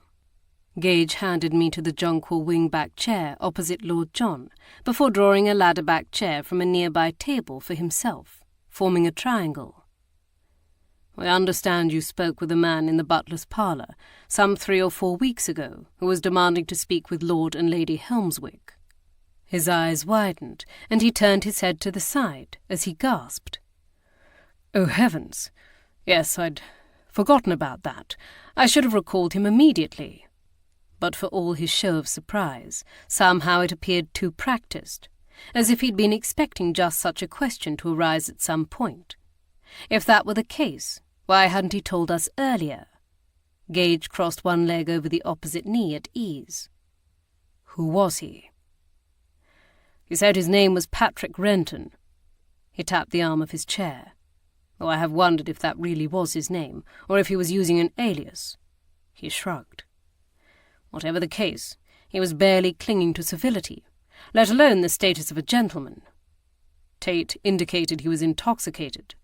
He tipped his head to the side in consideration. More tipsy than fully disguised, but yes, most definitely in his cups. And what did he want with Helmswick? He folded his hands over his abdomen. He said Helmswick owed him money. Gage and I shared a speaking glance, and yet Lord John hadn't thought to mention this before. How much? Lord John named an amount that sent my eyebrows shooting toward my hairline. While not ruining, it was undoubtedly a staggering amount. My husband frowned. Did he explain how the Earl had come to owe him such a large sum? His mouth was tight with disapproval, as I imagine you suspect, on a game of chance. I turned my head toward the window, watching the dust motes dance in the beams of the sun. Helmswick wouldn't be the first nobleman to win and lose large sums of money gambling. It was almost modus operandi for some members of that class. Yet thus far no one had mentioned the Earl being enamoured by such play, or even a regular at any of the Ton's gaming hells. While not a particular patron, Gage was familiar enough with such establishment to know the usual roster. Did Mr. Renton make any threats? Gage asked, trying to grasp how desperate the man was for money. After all, he'd been motivated enough to follow Helmswick here. Oh yes, claimed he was in possession of a secret so damaging that if it became known, it would utterly ruin Helmswick. I stiffened. Lady Helmswick had also claimed to possess a secret that would force her husband to let her live separately from him, and then denied it. Could these secrets be one and the same? But he gave no indication as to what this secret might be. Gage pressed, unaware of my thoughts. I told him he would have to take the matter up with Helmswick when he returned from the continent, that it was none of our affair. His expression hardened. But if he tried to come anywhere near my sister or son-in-law's castle again, the Duke would have him charged with harassment and trespassing. Gage's eyes narrowed slightly. And that's the last you saw of him? Lord John nodded. I suppose you took my words to heart. Did you tell Lady Helmswick any of this? I asked. His gaze flicked to me. No, and I'll thank you not to do so. She doesn't need to be troubled by the matter, not when she can't do anything about it. Gage asked a few more inconsequential questions before we took our leave from him. Ever conscious of spying eyes and attentive ears, I waited until we'd closed the door to our sitting room before speaking. Please tell me you found all of that as suspicious and exasperating as I did, I snapped as I sank down on the sofa, tossing my gloves to the side. His eyes were hard with cynicism as he perched on the arm of the chair opposite me, crossing his arms over his chest. Do you mean the part when Lord John pretended not to have remembered the incident until now? Or the part where he ever so politely refrained from pointing out that this Renton fellow had a clear motive to kill and rob Helmswick? Except all this time, he stringently denied the possibility that the body could be Helmswick's. I sank deeper into the cushions, awkwardly tugging at the buttons running down the length of my redingote to reveal my peacock blue gown beneath. Maybe he's changed his mind. Or maybe... I bit my lip, struggling to puzzle my way through this unforeseen development. Could Lord John be attempting to cast doubts on the identity of the corpse? Gage's gaze dropped from the spot he had been staring at on the ceiling. By introducing Patrick Renton to the equation, a man dressed in gentleman's clothes, who has not been seen in 3 weeks, he frowned. But if Renton is the victim, then who is supposed to have killed him, and then hidden him in the crypt? And why not tell us about him earlier? Why wait for Tate or one of the other servants to mention him? I couldn't answer that, nor could I explain how precisely Mr. Renton fit into all we had learned. Was he involved somehow, or was he merely a distraction? From everything we'd learned, Lord Helmswick appeared to have departed from Sunlaws on December 7th, and yet this Mr. Renton had not come calling until approximately a week later. Had Helmswick returned to the castle unseen? Or was all of this naught but wild supposition? Gage pushed to his feet, crossing the room to gaze out the window at the sun-dappled countryside. "I'll write to Anderley and ask him to look into this Mr. Renton, if that's his name. There's every possibility he visited Helmswick's estate before coming here." His brow was heavy with his ruminations, his muscled frame rippling with the need to do something. "You wish you could travel to Haddington, don't you?" He didn't attempt to deny it. "A great deal of what has been going on here does seem to hinge on whatever Anderley uncovers there." He released his grip on the drapery, stepping back from the window. "But my place is here." "With me, you mean?" I searched his beloved face, seeing the lines of worry. "Trevor is here. If you feel you should go, you could set him as my guard. I'm sure he'd even sleep on that dreadfully uncomfortable sofa in my bedchamber, if you wished." His mouth creased into a brief smile. "I'm glad your brother is still here with us, but no, I don't think that's necessary. Anderley is more than capable." "Maybe so." I took hold of his hand as he sat down beside me. "But I can tell that does not ease your concerns." I lifted my hand to run my finger down the centre of his forehead and over his nose, smoothing out the grooves wrought there. "Or is it merely impatience?" He chuckled in self-deprecation and recaptured my hand, bringing it to his lips. "Let us wait to see what Anderley's first letter reveals." I nodded, a frisson of awareness sweeping down my spine as he turned my hand over to reveal my wrist. His hot breath feathered over my skin there, followed by the light play of his lips, and then the gentle sweep of his tongue. "I thought you intended to revisit the brewery," I managed to say with as much insouciance I could muster. I'm afraid it wasn't very convincing, for he lifted his eyes to gaze at me through the fringe of his lashes, the corners of his lips curling into a roguish grin. "The matter can wait while I devote a few moments of my time to my darling wife." I couldn't help but smile at his words. However, all too swiftly he released his grip on my hand and bent forward. I blinked down at him, as I felt a tug on one of the laces of my half-boots. "What are you doing?" "Removing your shoes." "Well, yes, I suppose that's obvious. But why?" He made quick work of the first, pulling it from my foot, and then bending to the task of untying the other. "Because I've been informed that women in your state appreciate having their feet rubbed."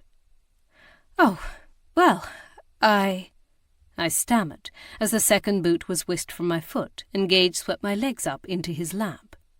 At the feel of his fingers on my bare foot, I giggled and squirmed. "You know, I'm rather ticklish." "Then I shall take extra care." He added more pressure to the arch of my foot, and I gasped at the pleasure, closing my eyes. Though I hadn't complained, my feet were sore, along with my back and the injuries to my shoulder and side, though the latter two pained me less than they had the day before. But I silently thanked whoever had told him to offer to rub my feet, for it was unlikely I ever would have asked him to do so. "Kiera." I stared up at him through half-lidded eyes, noting he'd ceased his ministrations. "If you don't stop making those noises, I won't be able to continue." I recognized then the intensity of his focus, the soft flush of colour in his high cheekbones, the glitter of desire in his eyes. I blushed, realizing I had been rather vocal in my enjoyment. He smiled devilishly. "Remind me to do this when your shoulder is healed." Chapter 22. Fortunately, we did not have to wait much longer for Anderley's first missive. Gage had just returned from his second visit to Column's friends at the brewery, and I was seated before the writing desk in our sitting room, trying to organize all the aspects of this inquest into some semblance of an order, when Trevor burst into the room. From the appearance of his riding clothes, he'd just gone on a hard gallop through the surrounding countryside. "I was striding through the guardroom when Mr. Tate mentioned that the post had arrived. I thought you'd want to see this immediately." He passed Gage the letter before sinking down onto the leather ottoman. "It's from Anderley," my husband declared, and broke open the seal. I hastened over to the door leading to my bedchamber, and upon finding Bree flipping through the dresses in my wardrobe, I gestured for her to join us. Sinking down on the sofa beside my husband, whose gaze seemed to skim quickly over the contents, I urged him, "Read it aloud. I don't want to miss anything, or wait for you to paraphrase." He flicked a glance of mild annoyance at me, but then began to read. He says, "The state of affairs here in Haddington is much as Lady Helmswick feared. The cholera has spread throughout the village and surrounding countryside. So much so that the housekeeper at Lord Helmswick's estate, a diligent but chatty woman named Mrs. Coble, has insisted that everyone wear kerchiefs tied around their faces when they leave the manor, to prevent them from inhaling the bad air. Seeing as Mrs. Gage urged me to take all precautions, I have followed suit. As to Lord Helmswick himself, no one here has seen or heard from him since he departed the estate with his wife and children in the early hours of December 6th. Lord Helmswick's valet, Mr. Warren, is also absent, having accompanied them. The steward is an earnest, if somewhat blundering fellow, and he did mention he'd expected a response to a letter he'd posted to his lordship sometime in mid-December, but he also admitted that the Earl had failed to respond to many such communications in the past. In truth, though they have been gracious about my presence here, thanks to the Duke of Beaumont's letter of introduction, they did not seem altogether concerned about his lordship's absence until I made a point of it. Since then they have begun to come to me with villains behind every corner. Most of them are not worth the ink to record, but I did find one of particular interest. A few days after his lordship's departure, a Mr. Patrick Renton, a gentleman from one of the neighbouring villages, called at the manor and demanded to speak with him. When told his lordship was not in residence, he asked for her ladyship, and when told she was also absent, he seems to have made rather a nuisance of himself, so much so that the staff feared he might become violent. Apparently, Mr. Renton was not unknown to the staff, for he'd called at the manor before. They were not aware of what his business with Lord Helmswick was, but I inferred they were baffled by his lordship's willingness to continue receiving the belligerent fellow. One young maid admitted that she believed it had something to do with the Earl's kept woman, who had lived in a cottage at the edge of the estate, practically beneath his wife's nose, but she couldn't explain why. I can't help but wonder precisely what Lord Helmswick's association with this man was, and whether Renton followed him to Sunlaw's castle. I plan to pay a visit to the gentleman tomorrow at his home in Bolton. I'll also ask about the village to ascertain this Mr. Renton's character and that of the Earl, and inquire into the identity of this mistress in the cottage. I shall write again as soon as I know more. It was dated the day prior, so at least we could be relieved that the Royal Mail moves swiftly between here and Haddington. Well, it appears any missive from me asking for information about Mr. Renton will be unnecessary, Gage remarked, before informing Bree and Trevor about our discovery of the man's visit to Sunlaw's. But what does that mean? Trevor asked, slapping his riding gloves repeatedly into the palm of his opposite hand. Do you think this Renton fellow killed Helmswick? Gage sighed, scraping his hand back through his golden curls. That's one possibility, except the timing of Helmswick's departure and Renton's visit do not align. And there is the matter of the body being found in the catacombs. I suppose it's possible Renton found them on his own, but I doubt it. It's far more likely that if he was involved, then he was directed there. But by who? Helmswick? Gage shook his head in bewilderment. Maybe one of the servants told him, Bree chimed in to say. I turned to look up at where she stood behind the sofa, her gaze still trained over Gage's shoulder, on the letter he continued to hold in his hand. On an estate this size, there's plenty who didn't actually live at the castle. He might have hung about the village pub, bought a drink or two for an odd job man, mole catcher, gameskeeper, or coal hauler. Doesn't matter the post. I'm sure any number of the Duke's staff is aware of the crypt and the tunnel connecting it to the castle. Gage tipped his head. I hadn't considered that. His expression turned grim. I suppose I shall be making another visit to the Sheep's Head tomorrow as well. I can do that, if you like, Trevor offered. It will be good to be put to use somehow. He nodded his thanks and then sighed. I suppose only one thing is clear. Helmswick's whereabouts are still unknown, and as such, he can't be ruled out as the identity of our corpse. There is one other thing, I murmured, having ruminated silently on the matter. I've heard of this woman in the cottage before. They all turned to me in interest. What do you mean? Gage said. During our conversation yesterday, Lady Helmswick mentioned that a few months ago her husband had returned to Haddington, rather unexpectedly, a week before he was scheduled to do so, and solely for the purpose of attending the funeral of a local woman. Bree gave a little gasp at the implication. Now, she didn't know for certain, or didn't admit to it anyway, but she suspected that woman had been his mistress.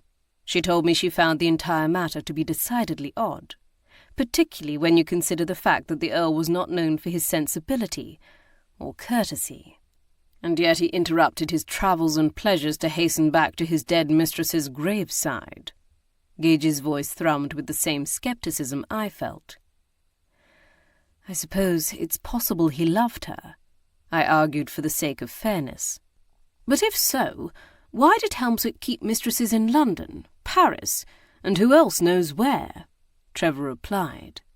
A wife would be one thing, supposing the mistress was of lowly birth, and so not of sufficient rank for a man of such consequence as the Earl of Helmswick to marry. We were all aware of the expectations and snobbery of our class. But to keep other mistresses besides, he scowled. That doesn't sound like a man in love. Whatever the case, I'm beginning to suspect Lord John failed to share everything that Mr. Renton told him on his visit to Sunlaws, Gage declared, his scowl aimed at Anderley's letter. Indeed, I said. Why would Lord Helmswick continue to receive a belligerent Mr. Renton if his only purpose in visiting him was to hound him for the money he owed him? His gaze met mine. Perhaps we need to have another conversation with the Duchess's fourth son. He flinched as a bugle blast suddenly rent the air. After dinner, that is. Trevor surged to his feet. That's our cue to dress for dinner, is it not? I'd best be off so I have time to wash this dust off me, or else Shep will finally follow through on his threats to resign. Just let me know what else I can do, he called over his shoulder. I smiled fondly at my brother's back. Trevor's valet might feel his talents were wasted on my brother, who could care less what was fashionable and what was not, but he was undeniably loyal, and his threats so much blather. Rising myself, I led Bree into my bedchamber. I sank down on the dressing stool, removing the sling cradling my right arm, while she pulled my pale blue gown with white lace overlay at the centre of the skirt and around the hem from the wardrobe. I hadn't the slightest preference for which frock I would wear that night. I supposed in terms of sartorial sense, Trevor and I were much alike. Moving to stand behind me, she began to remove the pins from my coiffure, which, per usual, was already threatening to unravel. Though her gaze remained trained on my unruly tresses, I could see the concern tightening the corners of her mouth, and feel her apprehension in the sharpness of her movements. "You're worried about Anderley, aren't you?" I asked softly, my own anxiety bubbling up in my breast over the news he'd shared about the cholera outbreak. Her gaze lifted briefly to meet mine in the reflection of the mirror, but it was several moments before she spoke. "I do hope he'll take care, my lady." I released a tight breath. "I do too, Bree. I do too." Dinner was served in the less ostentatious family dining room, where we'd gathered just 4 days prior to slice the 12th Night cake and crown the Lord of Misrule and his lady. In some ways, it was a shock to realize such a short time had elapsed, but in others, not. Given all that had happened, I still felt like we were only beginning to uncover the truth. Yet there was a sense that a clock was ticking down, that we were running out of time, and not just to the formal inquest, which Rogers could not delay much longer, but to some other unforeseen event, for which I felt unprepared, and that was probably the most unnerving of all. The Duke and Duchess's entire family was gathered, save the second son, Lord Richard, and his wife, as well as the Duke and Duchess's lovers, and Marsdale, Trevor, Gage, and me. Most of the guests from the Twelfth Night ball had decamped, but there were still 15 of us at the table.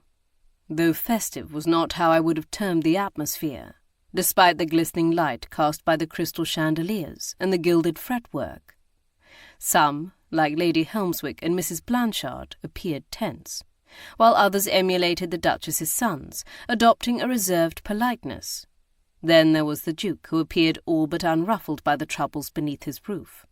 The Duke ate heartily, laughed jovially, and peppered me and Gage with questions. I contemplated whether it was all a show, but then I realized it was genuine. He truly did not fear the consequences of our investigation. This seemed at best foolish, and at worst an indication of a complete lack of remorse or empathy, until I grasped the fact that as a man who had always done whatever he pleased with few, if any, consequences because of the significance of his rank, he had never needed to feel dread over what might come next. As such, he expected the same results from this. Not for the first time I felt the sour taste of disenchantment and mistrust flood the back of my mouth. For all that Gage and I were striving to uncover the truth, I was highly conscious that justice might still not be done.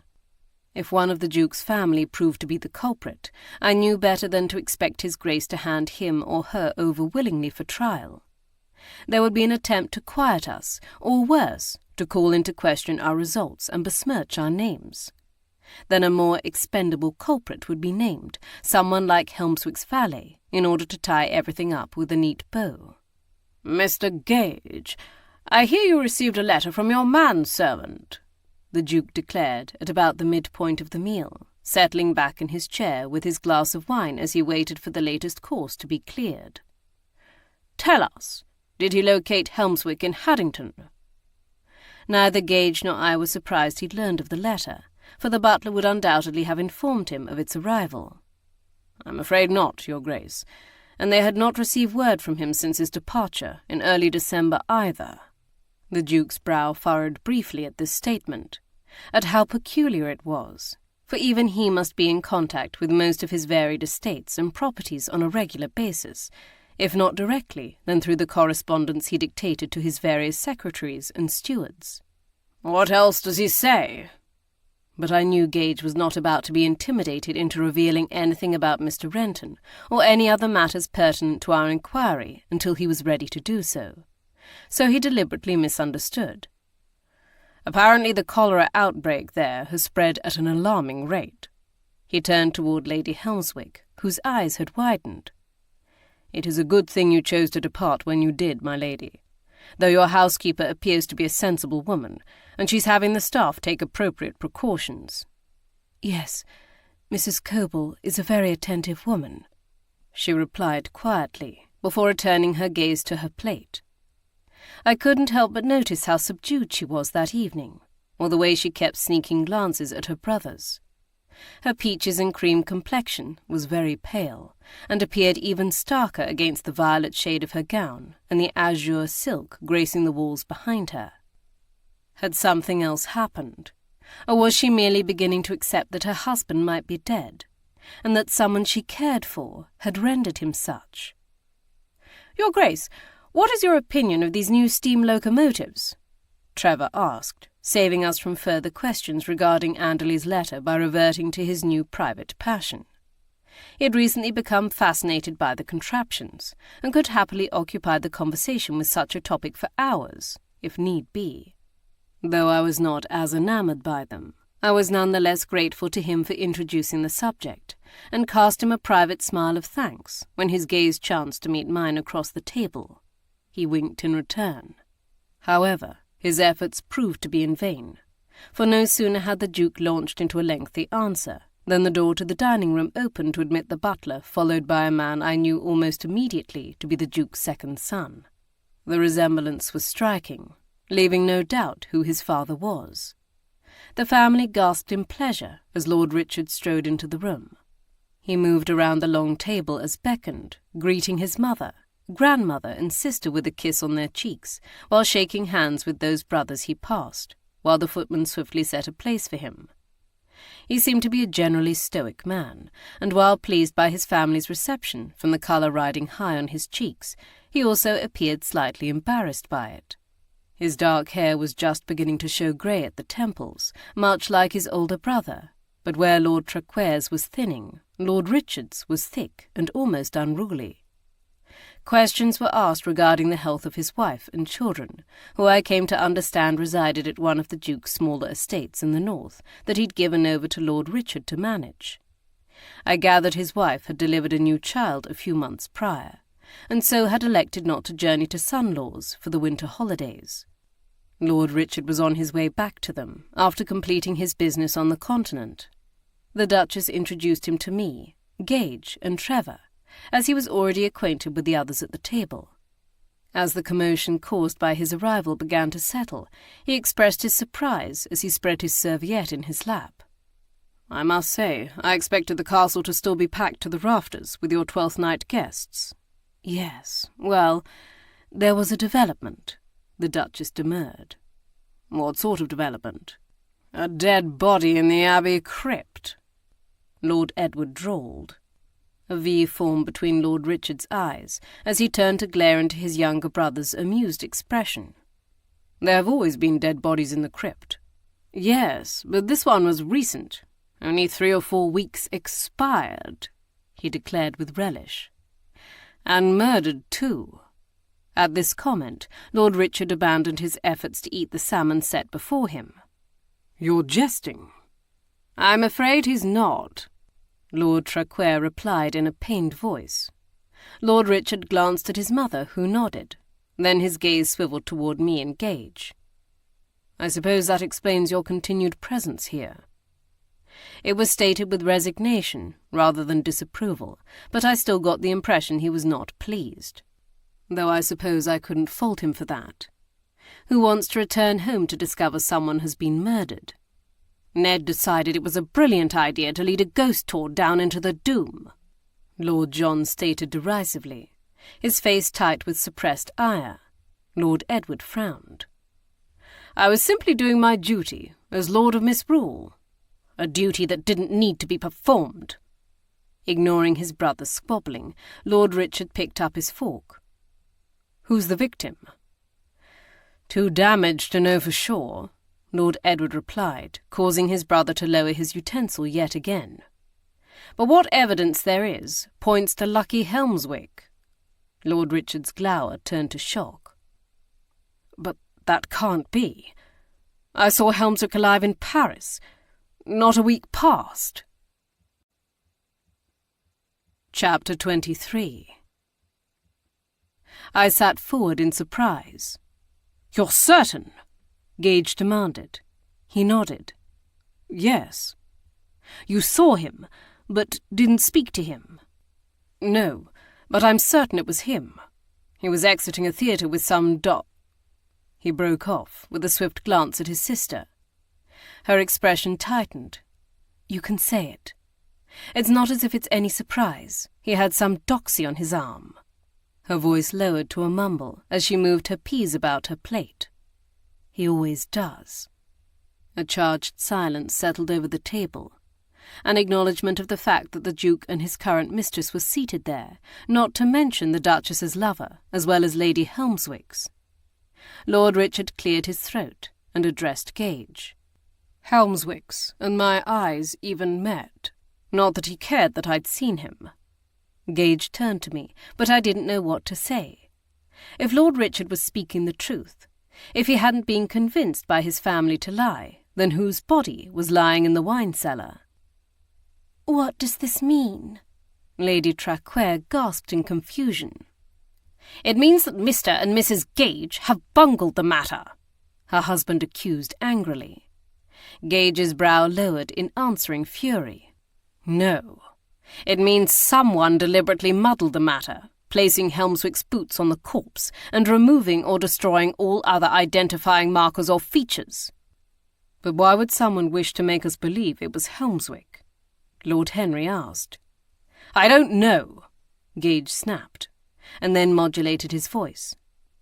All of the evidence will have to be re-examined, as well as the lists and ledgers of visiting gentlemen from December. Someone must be missing. I still think it could be one of those tramps or walkers, the Duchess asserted, though no one truly paid her any heed. It couldn't be a villager, or a member of the staff, Lord Richard posited, unaware of earlier developments. Not unless he was dressed in clothes so fine they could belong to an earl, Gage replied. He nodded in understanding. What if they were the earl's clothing? I said as a notion formed in my mind. The others looked to me to explain. What if they were his cast-offs? My gaze met Gage's. Don't most valets wear some handed-down clothing from their employers, the same as ladies' maids? After all, they weren't called a gentleman's gentleman for nothing, and they certainly dressed the part. Gage turned to Lord Richard, but the Duke's son shook his head. I only saw Lord Helmswick, not his valet. And we hadn't asked specifically whether the staff had seen the Earl's valet leaving the castle on the morning of December 7th. We'd been focused on the Earl, assuming if he and his luggage had departed, then his valet must have as well. Gage's gaze then swung toward Lady Helmswick. My lady, surely you're acquainted with Mr. Warren. She seemed to shake herself out of some sort of brown study, and who could blame her, as she'd just discovered her odious husband was probably still alive. Of course. Can you describe him for us? What does he look like? Well, he's of about average height, I should say. Rather unassuming looking, really. He could fade into the woodwork, if not... She broke off, her lips tightening into a remorseful line. If not for his copper hair. I exhaled the breath I hadn't realized I was holding. Then the body couldn't be his, for the corpse's hair had most definitely been a shade of sandy brown. Well, if not this Mr. Warren, maybe it was another of Helmswick's servants, the Duke suggested. Though what other servant would be dressed as a gentleman and accompany him to his father-in-law's home? I swept my gaze down the length of the table, curious whether any of the others' thoughts would show on their faces, only to be startled when Marsdale's regard met mine. I expected to see irritation, or smug scorn, or even challenge stamped there, but all I could sense was resignation and a slight shade of uncertainty. Perhaps now he would be willing to speak with me, to share what he knew. My gaze shifted toward Lord John, who picked listlessly at the food on his plate. But for now, we still had some questions for the Duchess's third son. Some time later, I slipped from the drawing-room, where the ladies had withdrawn after dinner, while the men lingered over port, and hearing Gage's voice further down the corridor, went to join him. He had pulled Lord John aside into the antechamber, joining the eastern and southern blocks of the castle on this level. Don't pretend not to understand, Gage was telling him in a hard voice. His gaze lifted to meet mine as I slipped through the doorway before fastening on Lord John again. We know Renton didn't come here simply to demand Helmswick repay a debt of honour. So why was he really here? Lord John leaned his head back against the wall behind him to look at the ceiling, almost as if he was imploring God. I don't know why I bothered to lie. It's not as if she doesn't already know what a scoundrel he is. He sighed wearily. Renton intended to blackmail Helmswick. About? His head bowed. He claimed his sister was Helmswick's mistress, that she'd lived in a cottage at the edge of his Haddington estate. But when he got her with child, he refused to support her and the baby as well. That he sent someone to her to... He shifted his feet. To take care of the matter. Except his sister apparently wasn't in good health to begin with, and whatever was done merely precipitated her death. I placed an arm protectively around my abdomen, feeling an acute stab of pity for the woman, even if she was the Earl's mistress. Unlike some, I recognized that women far too often found themselves in such a position through little choice of their own, and regardless of her status, to then be bullied into ridding herself of her child, was horrid. If all this was true, if Helmswick had truly done such a thing to this Miss Renton, then he was even more heartless than I'd imagined. What was he threatening to do? Gage asked with one eye on me, as if he might have to prevent me from crumpling, not recognizing I was growing furious, not weepy. Tell his wife. The scandal sheets. Both, I guess. Even mentioned trying to sue him. No court would hear it. And even the scandal sheets might balk at printing such a story out of fear that Helmswick would sue them for libel. Yes, well, as I said before, I told him he would have to take the matter up with Helmswick, and then ordered him to stay away from my sister. And did he listen? He blanched. As far as I know. Gage's eyes narrowed. What colour was Renton's hair? Light brown. He flicked a glance at me. Sandy even? Maybe. He arched a single eyebrow.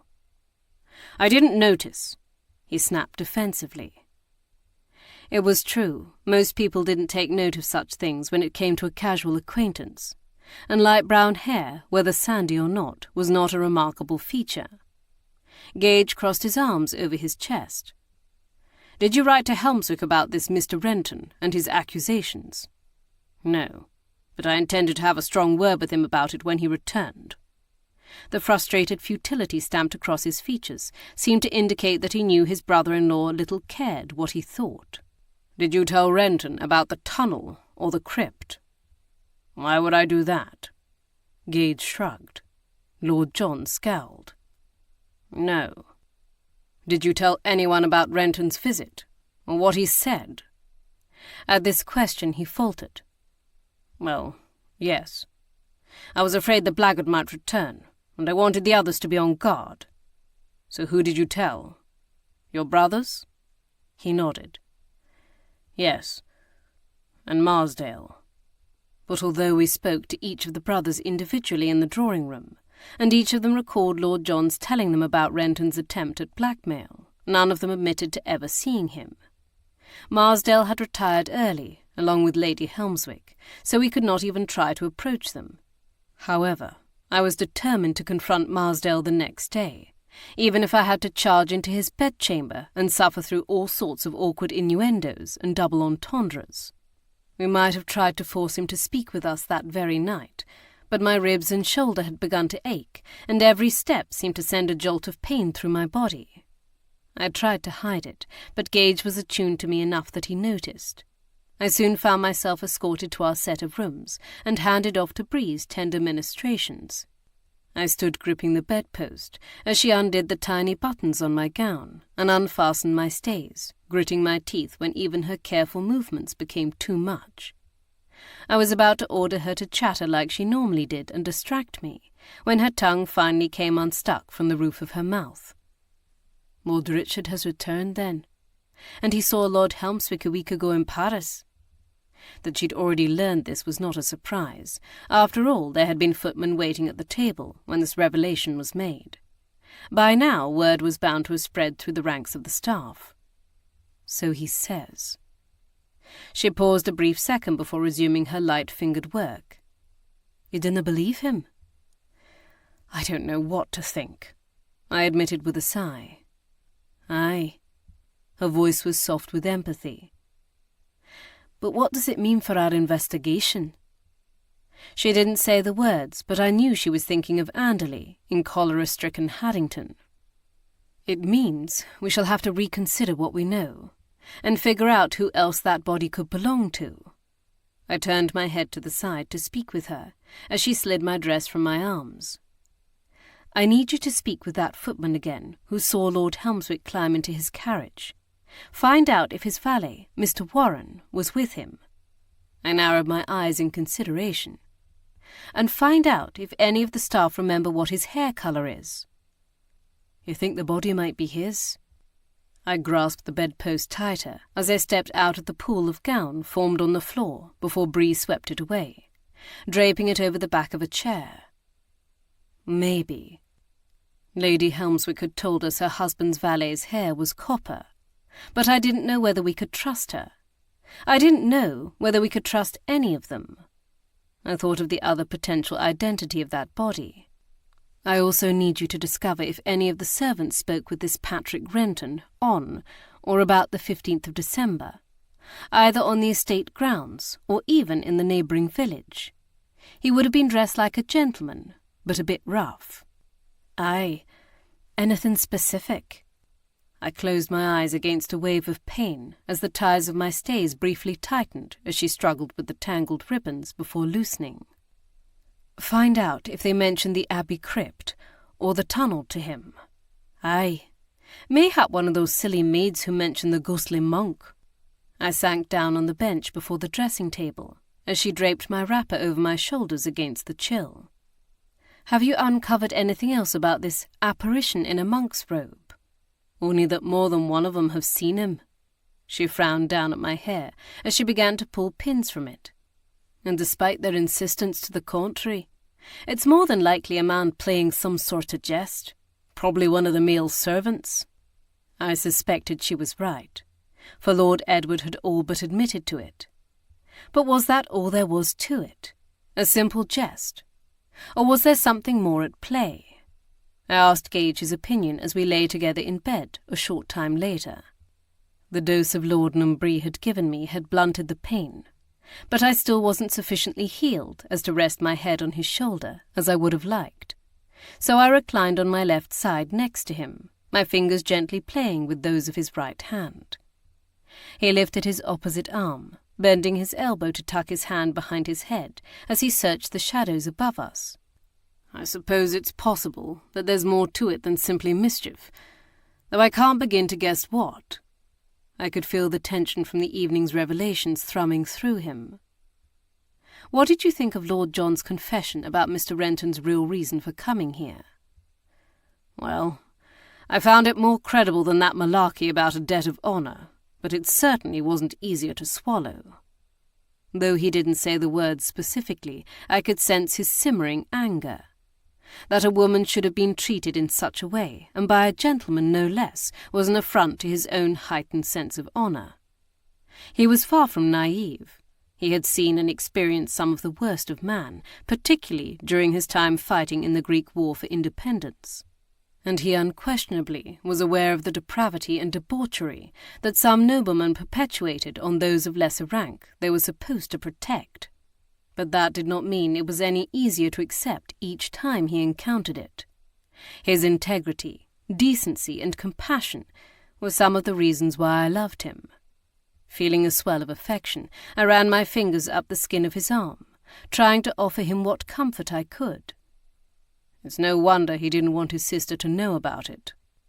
Yes, Lady Helmswick does not strike me as the sort of woman who would wish another to rid herself of her child, simply because her husband was the father. I felt my breath catch in my throat at the words, pressing my hand against the swell of my stomach. Sensing my movement, Gage turned his head on his pillow to look at me, the hollows of his eyes little more than smudges in the darkness. That can't have been easy for you to hear. No, I admitted softly. It's not something I gave a great deal of thought to before, but now that I'm expecting... I inhaled a swift breath, trying to suppress the emotion threatening at the back of my eyes. Gage rolled toward me, and I slid my left hand up along the sheets to touch his jaw, feeling the rough bristles of hair sprouting there. I'm so glad you are the man you are, and that I didn't let my fear keep me from you. He smiled, and then leaned forward to press his warm lips to my forehead. How did I get so fortunate? I asked to no one in particular, as gratitude swelled through me. How different my life would be if Sir Anthony hadn't died. I could be expecting his child, one made out of duty and fear, rather than love and conviction. Because you are who you are, he replied, in a conscious echo of my own words. How you are able to dazzle me with your talent and intellect one moment, make me want to hog-tie you to a chair to keep you safe the next, and then be driven wild with the need to kiss you senseless, all at the same time? I'll never know. Hog-tie? I challenged, not finding that proposition very romantic. He smiled. I never said I would actually do it. His voice turned silky. Though you don't seem to mind when I hold your hands down, while I— Sebastian! I gasped into his mouth as he pressed it to mine. The moment spun out as his lips moved against mine, until he pulled away to whisper, almost in awe, How I love you. My heart swelled, and I pulled his lips back to mine. Given how urgent and unsettled matters were, I was shocked the next morning to discover how late I'd slept. Bree insisted my body had needed it, and there was no shame in that. But still I hurried her along, as she dressed me for the day in a skirt of smoke blue, and a Prussian blue military-style bodice with gold buttons and epaulettes in the two alternating colours. Contrary to my slothful start to the day, Bree had already diligently been about her assigned tasks for several hours. She'd managed to speak with the footman who had seen Helmswick depart, and had confirmed both that his valet had accompanied him, and that he possessed copper-coloured hair. However, she had nothing yet to report on Renton, though she'd chatted with a number of the staff about him. Gage, it appeared, had also risen early, and gone out only to return a short time later with a letter. From Anderley. I attempted to turn my head to ask Bree, but she held fast to the strands of my hair she was plaiting. I dinna think so, but he's waiting for you in the sitting-room. Then I'll take my breakfast there. She finished arranging my hair before following me into the other room, with the tray holding my toast, blackberry jam, eggs, rasher of bacon, and tea. Gage glanced up from the writing desk before the window, where he sat penning a missive. The drapes had been pulled aside to let in what little light there was. The bright sun from the day before was now blocked by a thick pewter-grey blanket of haze. "You've received a letter?" "Yes. One moment." I settled on the sofa in front of the table, where Bree had rested the tray, and I poured out my own tea, having elected to leave my sling off for the moment. Though impatient, I trusted Gage would not leave me waiting if the information contained in that letter was pressing. A few seconds later, he set aside his pen and turned in his chair to face us. "The letter is from the steward at one of Helmswick's minor estates. He confessed he has not received any correspondence from the Earl in over 3 months, but that he possessed the address of the home Helmswick usually rents when he's in Paris. I was just writing to a friend of mine who resides in the city, asking him to pay a call on our elusive Lord Helmswick." I tried not to show how frustrated I felt that the contents weren't more helpful, but obviously I was not successful. He grimaced in sympathy. "I know. I'd also been hoping for more." He sighed. "But we must be patient. With any luck, we'll hear from Anderley again today." He nodded to Bree, who curtsied and returned to my bedchamber, closing the door behind her. "You must be having similar doubts about how trustworthy Lord Richard's claim was." I took a tentative sip of my tea, and then dipped my head toward the desk behind him. "Otherwise you wouldn't be writing to your friend." "Yes, well, it's difficult to tell just who can be trusted in this family, so I decided it would be better to have confirmation from an outside source." "You don't think Helmswick will answer the letter you sent days ago?" I didn't have his exact direction then. His mouth tightened with disapproval. "And the Earl doesn't seem to be much concerned about keeping up with his correspondence." There was a rap on the outer door. "I suspect that's St. Maur," Gage said in answer to my questioning look as he rose to his feet. "I know he went off to the Sheep's Head last night. He figured the pub would be fuller at that hour, and he'd get more answers from the patrons while they were in their cups. Perhaps.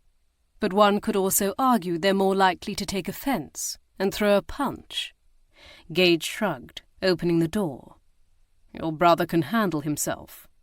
However, it wasn't Trevor who stood on the opposite side of the door, but the Earl of Wansford, the Duchess's lover. Chapter 24.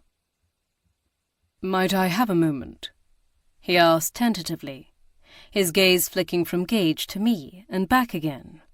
"Of course, Wansford." Gage stepped to the side. "Come in." He moved forward in an uncertain manner, seeming oddly self-conscious, which instantly put me on guard. As a prominent man in politics, and one of the leading arbiters of fashion in his younger days, he was not a figure who was often unsure of himself. Though he was spare with his words, my impression of him was that of a man who commanded the room and attention, when he wished it, without having to do much but breathe. It was that quiet confidence that had first drawn the Duchess to him, I suspected, along with his trim waist and distinguished salt-and-pepper hair. But here before me was not that self-assured man. I gestured toward a chair. "What can we do for you?" "Well, I learned something that I thought might be useful to you." Gage sat beside me. "Oh?" He cleared his throat. "I don't normally encourage my valet to gossip, but in this case—" He cleared his throat again. "He said one of the footmen told him that a gardener had seen two men wandering through the Abbey in the early part of December, that he didn't recognize them, but he knew the Duke didn't mind allowing people to view the old ruins. He returned to his task, and when he looked up again, they were gone. Into the crypt. That was meant to be his implication, but I wasn't going to follow the bait, and neither was Gage, it appeared." "I see," he stated succinctly. "Well, thank you for telling us. We'll look into it." Wansford nodded, his gaze darting between us as the corners of his lips pulled downward.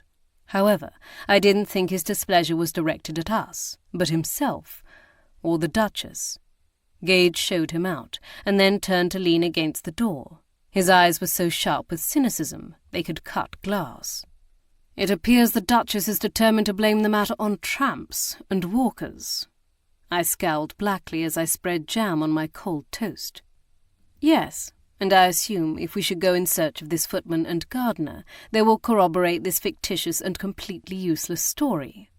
I took a savage bite, speaking around it as I chewed. "They might even add in a few details, just to create the right atmosphere, free of charge." So much for the Duchess's promise not to interfere or impose on her staff's loyalty. There was a knock on the door at Gage's back, and I scoffed, expecting Wansford to have returned with some forgotten particular. This time when he opened it, my brother strode through. "Good morning," he declared, but after taking one look at our faces, stumbled to a stop. "What is it? Have I committed some infraction?"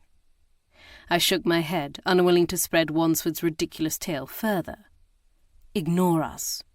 Taking a sip of tea, I narrowed my eyes, scrutinizing his countenance. "You seem to have escaped your visit to the Sheep's Head without injury." He arched his eyebrows. "O ye of little faith!" Bending forward, he stole 2 slices of bacon from my tray. "And I come bearing information." Given this, I chose to overlook his petty larceny. "Well then, out with it." Renton did indeed visit the Sheep's Head. Gage sank down beside me, leaning over to steal his own slice of bacon. I resisted the urge to roll my eyes. The truth was, I'd begun asking Bree to bring extra bacon with my breakfast trays for this very reason. The gentlemen of my acquaintance seemed to have bottomless appetites, and yet the cravings of a woman with child were all that anyone commented on. In fact, Trevor leaned back, squeezing this revelation for all it was worth. He spent 2 evenings there, in the taproom. Did anyone know where he was staying? Gage asked. Or see him leave town? No. Said he came and went in the dark. But he did ask the proprietor if he'd ever been down in the crypt of the Abbey ruins. So he did know, I exclaimed, nearly spilling my tea. Someone must have told him. But who? And why? Gage frowned.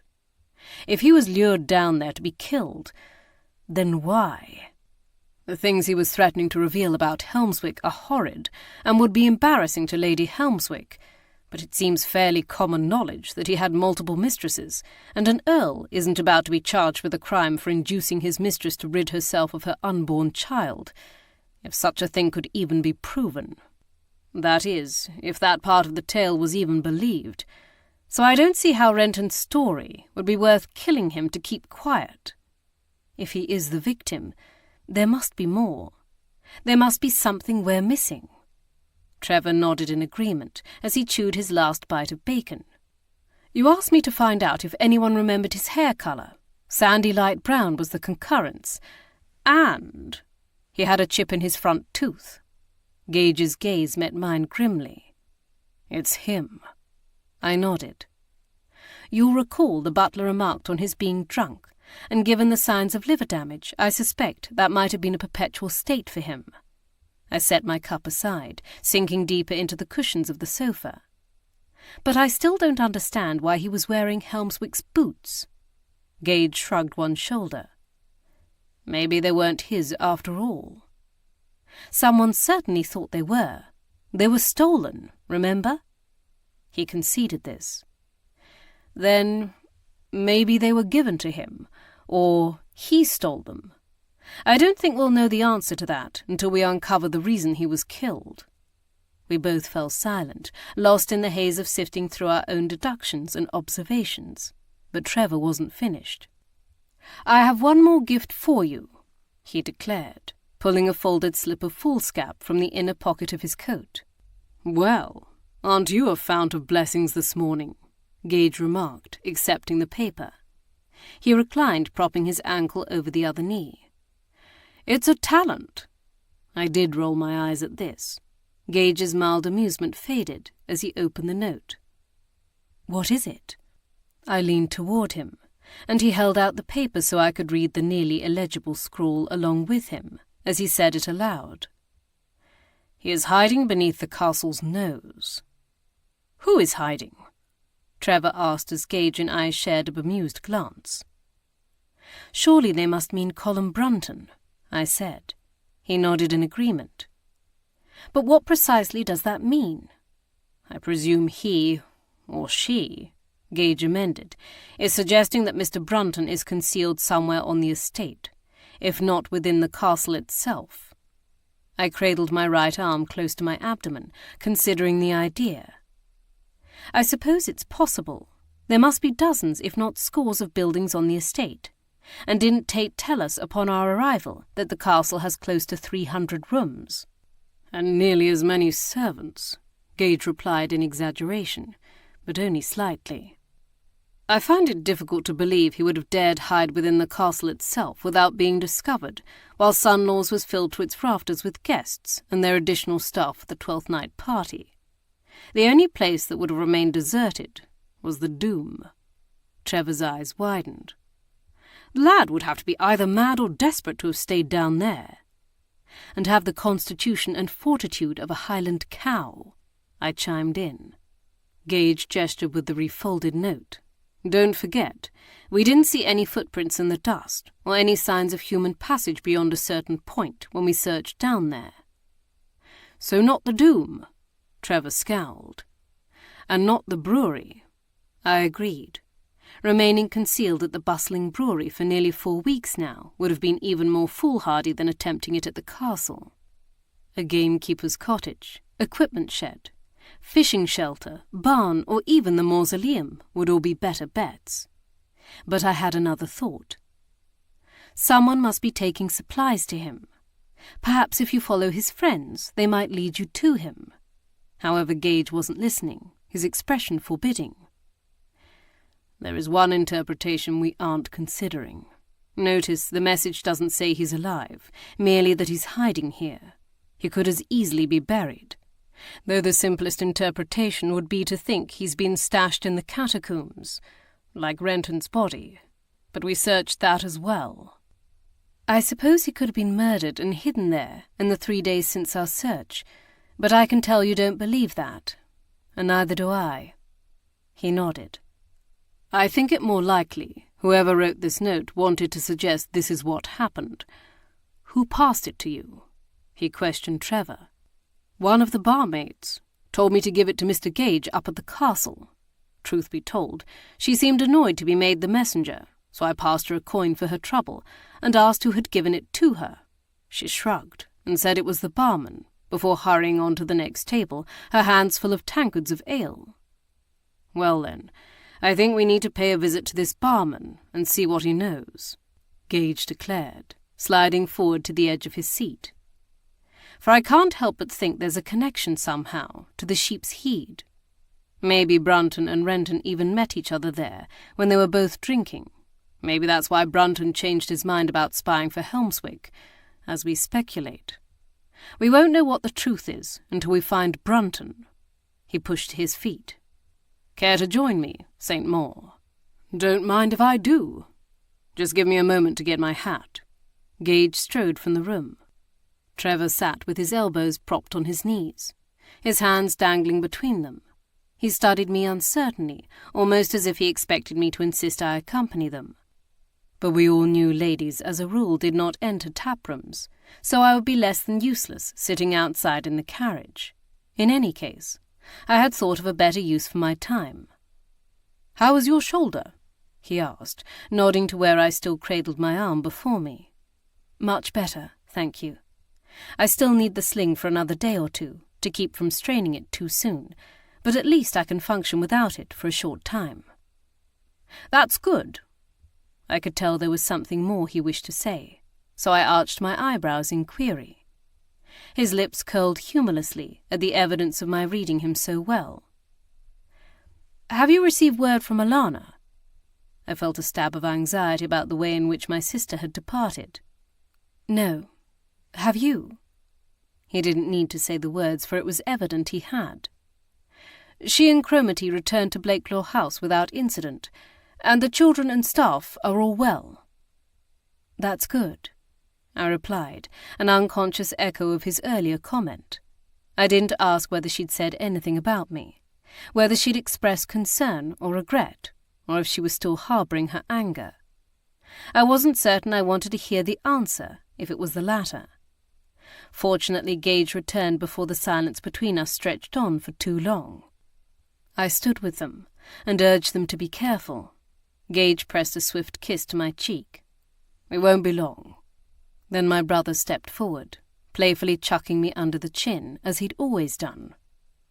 "Cheer up, old thing. I'll keep him safe." I arched a single eyebrow. "I suspect it's more likely to be the other way around." Gage cast a smile back over his shoulder, while Trevor chuckled good-naturedly.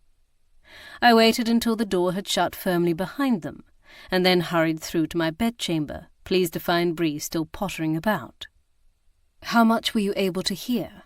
I asked, having no patience to pretend our voices hadn't carried. She looked up uncertainly as I reached for my sling draped over the dressing table. "I suspect most of the pertinent parts," she finally answered, as she helped me pull the sling over my head without damaging my coiffure. "Then you understand Renton is probably our victim, which means it's not Helmswick." I swung to face her. "I need you to escort me to Lord Marsdale's chamber." If this statement startled her, or if she felt any qualms about escorting me somewhere that she knew my husband would not approve of, she kept her feelings to herself.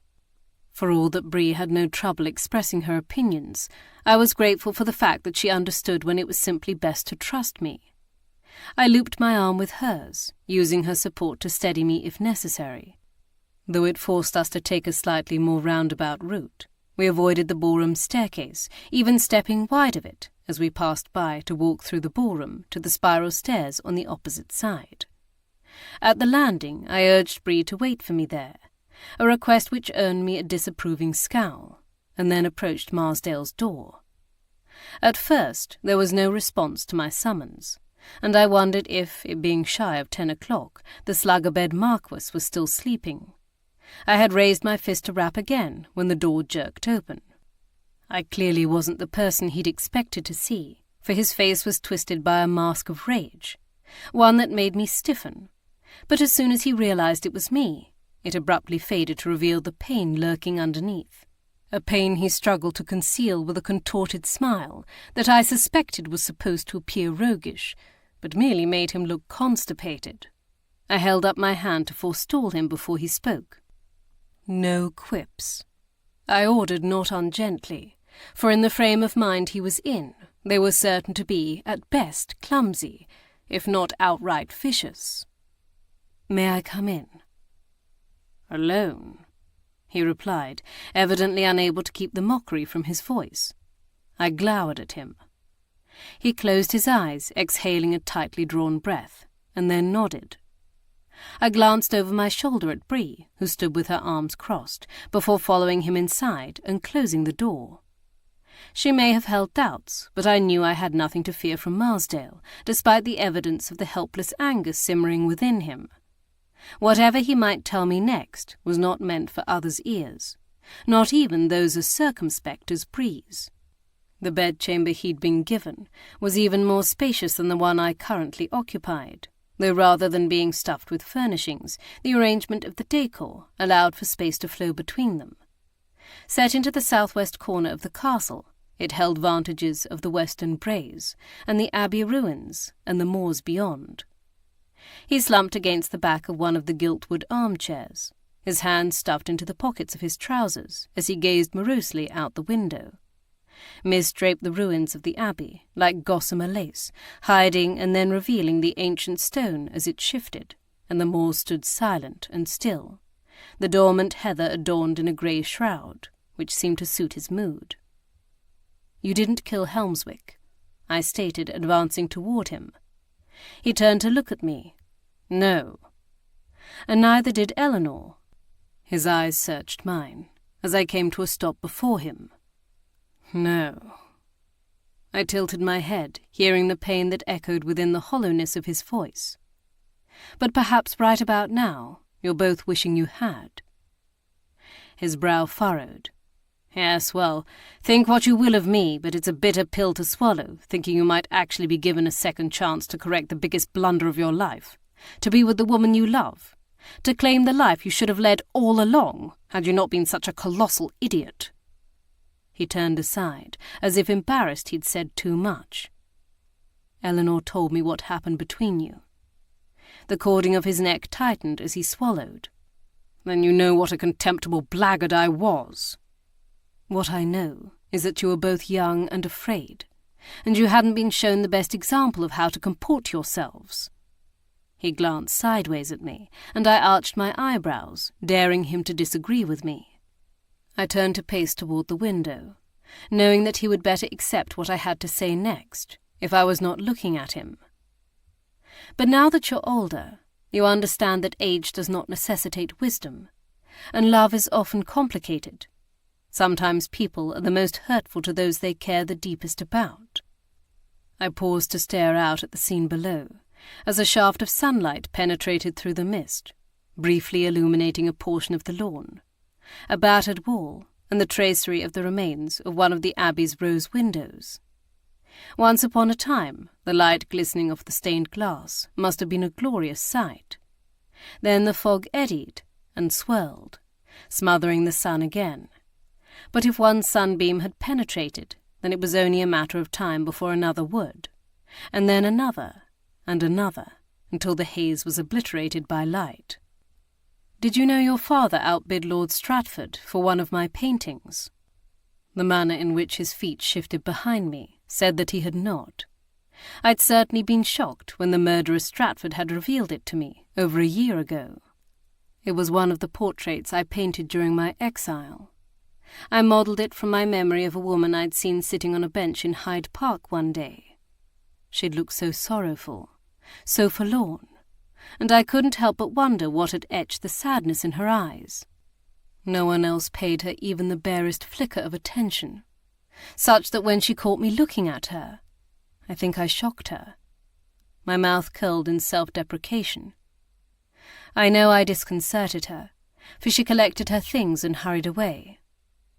I called the painting Portrait of a Forgotten Woman, and I wonder if, maybe, your father was willing to pay so dearly for it because it reminded him of your mother, of what he'd done to her.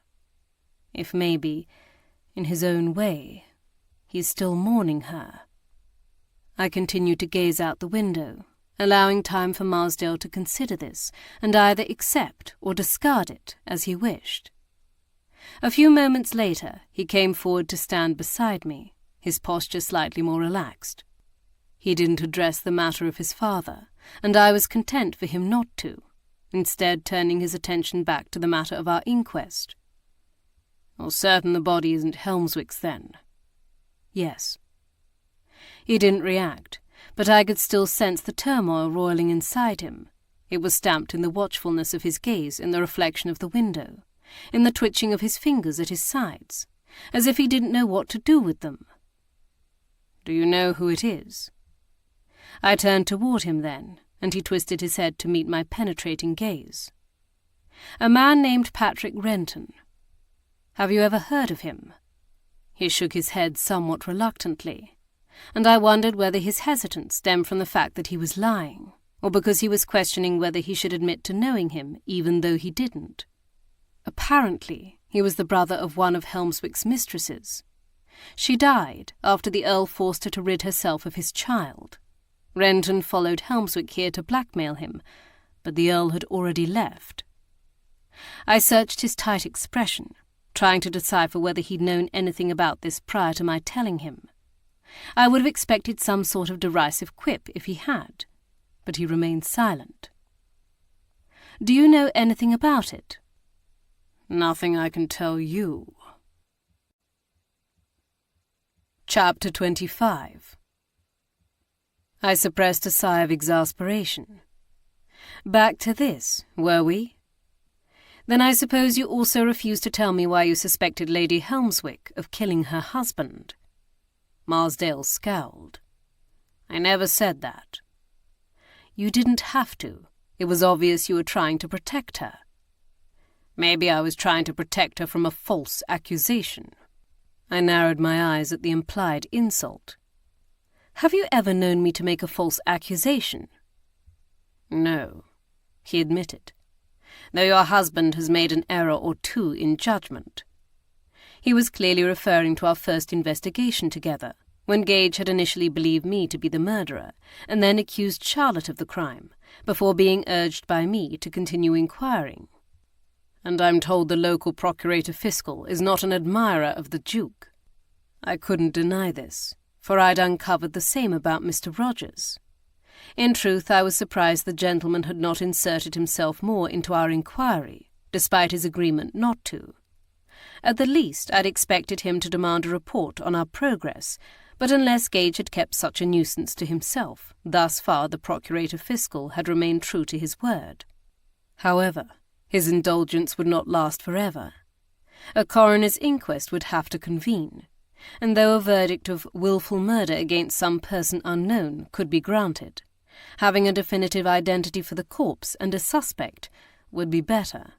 Otherwise they might decide it was easier to ascribe the entire incident to some nameless tramp falling and hitting his head, despite all the evidence to the contrary. Particularly now that Helmswick was almost certainly not the victim. Well, I'm not about to let that happen. Not if it's within my power, I promised. And if it's not, he countered, then it will be within the Duke's. Besides, I hastened to say before he could dispute that as well, from everything we know thus far, Eleanor didn't even know Renton had followed her husband to Sunlaw's, let alone have any motive to want to kill him. I could see the thoughts flitting through his dark eyes as he tried to figure out what I knew and what he didn't, and whether it was worth finding out. Regardless, I still don't know anything. "Stop being so obstinate," I finally snapped. "You can better help her by talking to me than by feigning ignorance."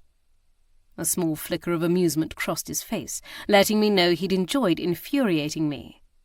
A trace of the Marsdale I knew and ludicrously felt a fondness for. "Why do you keep insisting I know something? And for that matter, why does the villain of this piece have to be from the castle? Why can't it be someone from the village, or a passing tramp?" My scowl turned black. "Because someone tried to push me down the stairs." Marsdale blanched, acknowledging the unsettling nature of that statement. His gaze trailed over my injuries before stopping on the swell of my abdomen. His brow furrowed. "Are you sure about that?" I stumbled back a step at the insinuating tone of his voice, feeling as if I'd been slapped. "Yes," I bit out between angry breaths. Harbour whatever delusions you wish to, but don't insult me." Whirling away, I stormed toward the door. "Kiera," he pleaded, though I'd never given him leave to use my given name. I turned to glare at him. He lifted his arms, palms upward. "I can't." Seeing the wretched look on his face, I relented, but only slightly. "To choose now of all times to turn noble," I scolded. "And foolishly so!" I frowned up at the ceiling, for my voice had sounded unexpectedly loud. Then I realized I wasn't the only one deriding someone for a fool. "You bloody, bloody fool! What have you done? I'll never be free!" The woman shrieked before breaking into sobs, her voice lowering to a mumble as it carried through the wood and stone. I opened the door to find Lord John, being driven from his sister's room, her face twisted with desperation and fury. At the sight of me, their eyes both widened in alarm before Lady Helmswick turned away and Lord John fled toward the stairs. Marsdale charged past me to grasp her shoulders. "Nell, what is it?" But she merely shook her head, refusing to answer as she wept into her hands. He glanced back at me, and I took a step toward them, but he shut the door in my face, turning the lock with a decisive click. "Fiend, seize it!" I growled, using one of Gage's more creative curses. I stood glaring at the offending piece of wood, and for half a second considered picking the lock, but they would hear me doing so. Even if they didn't, my forcing my way into Lady Helmswick's chamber would not convince them to tell me anything. Blowing out an exasperated breath, I swiveled to grasp Bree's arm. "Come on." She understood what I was about without needing further explanation, and we hurried down the spiral staircase as fast as we dared. We could hear Lord John's footsteps pounding rapidly against the stones below us as he descended, and so were able to judge he'd most likely exited on the ground floor. Except at that level, there were 2 openings in the base of the stairwell, one leading toward the wine cellars and larders, and further along to the kitchens and to the stairwell down into the doom, and another opening onto a long corridor. The voices of servants drifted down the passage from the direction of the kitchens, and knowing one of them might have seen something if he'd passed that way, I elected to try the long corridor first. If stealth had been Lord John's aim, this was a quieter passage. The walls on both sides were spaced evenly with windows, and I realized why when I spied the stubby shrubs of the courtyard planted beyond the glass on our left. The corridor spanned the entire length of the open-air enclosure at the heart of the castle, all without boasting a single doorway, but for one at the end, which led to a small vestibule lined with a few cloaks and an odd assortment of boots and pattens. On the left, there was an outer door that led out to the courtyard. I wanted to stamp my foot in exasperation, but instead I backed up to peer through the window at the man seated on the bench, tucked against the wall by the door. He wasn't the man I sought, but there was something in his expression, something deeply troubled, and I wondered if in this solemn place he might confess it to me. "Go in the direction of the kitchens, and find out if anyone saw Lord John pass that way," I told Bree. Inferring my intentions, she glanced from me to the courtyard, noticeably conflicted about whether she should obey. However, I didn't feel the slightest qualm about being alone with Lord Henry. I never had, though I couldn't understand precisely why. "Go," I told her gently. Her warm brown eyes searched mine a moment longer before she nodded and hastened down the corridor. I glanced back at Lord Henry, but he gave no indication he'd noticed me. Then I returned to the vestibule to grab a cloak dyed the shade of deepest claret and pulled it around my shoulders before stepping through the door. The ground in the courtyard was still coated in patchy mounds of snow, the fault of the high walls surrounding it, no doubt, which made it impossible for direct sunlight to penetrate here, except for a scant 2 or 3 hours a day. I suspected that was why Lord Henry had settled on the bench nearest the door, for he wore soft leather shoes rather than boots. He didn't speak when I moved forward to join him, but he did clear the bench on his right of further snow and slid over so that I might have the warmer, drier seat. Once I was seated next to him, with the sleeve of his coat brushing against my shoulder, I found I didn't know what to say, or if I should say anything at all. Perhaps it would be best to allow him to supply the conversational gambit. Maybe that would reveal more than my interrogating him ever could. So I settled back to study the play of the sunlight over the snow and the windows overlooking us above. The courtyard was thick with the scents of damp and stone, and the earthy scent of moss and lichen, which sprouted along the southern face.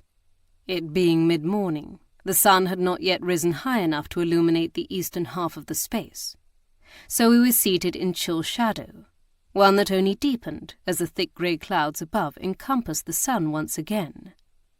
"You and your husband have caused me a great deal of strife, Mrs. Gage," he finally said, his voice low and unhappy. I huddled deeper into my borrowed cloak and turned to him to reply, but the subtle "oh" of inquiry I'd planned to utter came out more like a strangled gasp, for with his face tinted with shadow, his brow furrowed in discontent, I'd suddenly realized why he seemed so familiar to me. The cleft in his chin, the strong jawline and high cheekbones, the unruly twist of curls that had fallen over his forehead. I traced just such a profile in bed every night, and I'd noted it a little more than a month before, as I rode in a darkened carriage beside my father-in-law. Lord Henry turned to me, his gaze sharp with confusion. Even the shade of his grey eyes was the same as the man who must be his real father, even if his auburn hair had clearly been inherited from his mother. "What's the matter? You look as if you've seen a ghost," he demanded, as I struggled to find my voice, his face contorted with disdain. "Or do you think I'm the killer?" "No," I finally managed to pant. "No, I'm sorry. I pressed a hand to my chest. I had something caught in my throat." It was a ridiculous excuse, and we both knew it, and yet I could hardly state the truth, or allow him to believe what he'd assumed. "You said, 'We've caused you strife'?" I queried a shade too brightly. It was then that comprehension seemed to dawn, sharp and swift, transforming his expression from chary to diffident. "Ah," he breathed, confirming my suspicions without ever truly saying a word. Once again I didn't know what to say. The truth about his paternity was not his fault, and yet I knew it would hurt Gage terribly. Henry was perhaps 28, 6 years younger than Gage, which meant that Henry had been conceived while Lord Gage was wed to Gage's mother, who had been ill for much of Gage's childhood, and lucky to see her husband 2 weeks out of the year while the war with Napoleon was on. Lord Gage's liaison with the Duchess must have occurred on one of his trips to London. As a naval captain, he would have been required to report to the Admiralty from time to time when in port throughout the duration of the war with France. Whether it was merely a brief fling or an affaire de cœur didn't matter. Either way, Lord Gage had still been unfaithful to the woman he professed to love, and I knew my husband well enough to know that he would see it as a betrayal of the worst kind. All the good that had been done during our most recent visit to London, all the strides that had been made to heal the rift between father and son and reconcile my father-in-law to my place as his son's wife, would be undone. "I told Mother you would notice," Henry stated, his lips curling in a self-deprecating smirk. "I suppose I can't blame you for being unhappy." "I'm not unhappy," I protested, swiveling to press my left hand to his arm. "Not with you, in any case," I added for the sake of honesty. If ever I should have dreamed of choosing a brother-in-law, well, I don't think I could find one I like better. I offered him a tentative smile. But as for my father-in-law, I scowled. "I can't say I'm best pleased with him, or your mother, for that matter." I sighed, my shoulders drooping. "But I suppose wishing away their dalliance would also wish you out of existence." I glanced up at him. "And I don't wish that." His eyes glinted with gratitude, and I realised why it had taken me so long to perceive the resemblance to Lord Gage. While my father-in-law's grey eyes were so often sharp and critical, like cold granite, his mouth twisted with scorn, Henry's features were softer. His eyes kindled like graphite warmed in my hand, ready to sweep across the page. "How long have you known who your father is?" I asked, suddenly conscious of what a burden this must be for Henry. He tipped his head back to look at the sky. "Since I turned 20. Mother doesn't believe in keeping secrets from the people whom they affect, so she told each of the younger 4 of us who our real fathers were when we reached that age. Not that we didn't already know we were conceived on the other side of the blanket, or have our own suspicions about our parentage, but she explained it to us, once we were of sufficient age, that she believed we could accept it." "Does Lord Gage know?" "Oh, yes." "Have you met him?" His jaw tightened. "Once. He didn't seem much interested in repeating the experience." I gave him a sympathetic smile. "I often think he feels the same about me, and he's not much more welcoming of Gage either."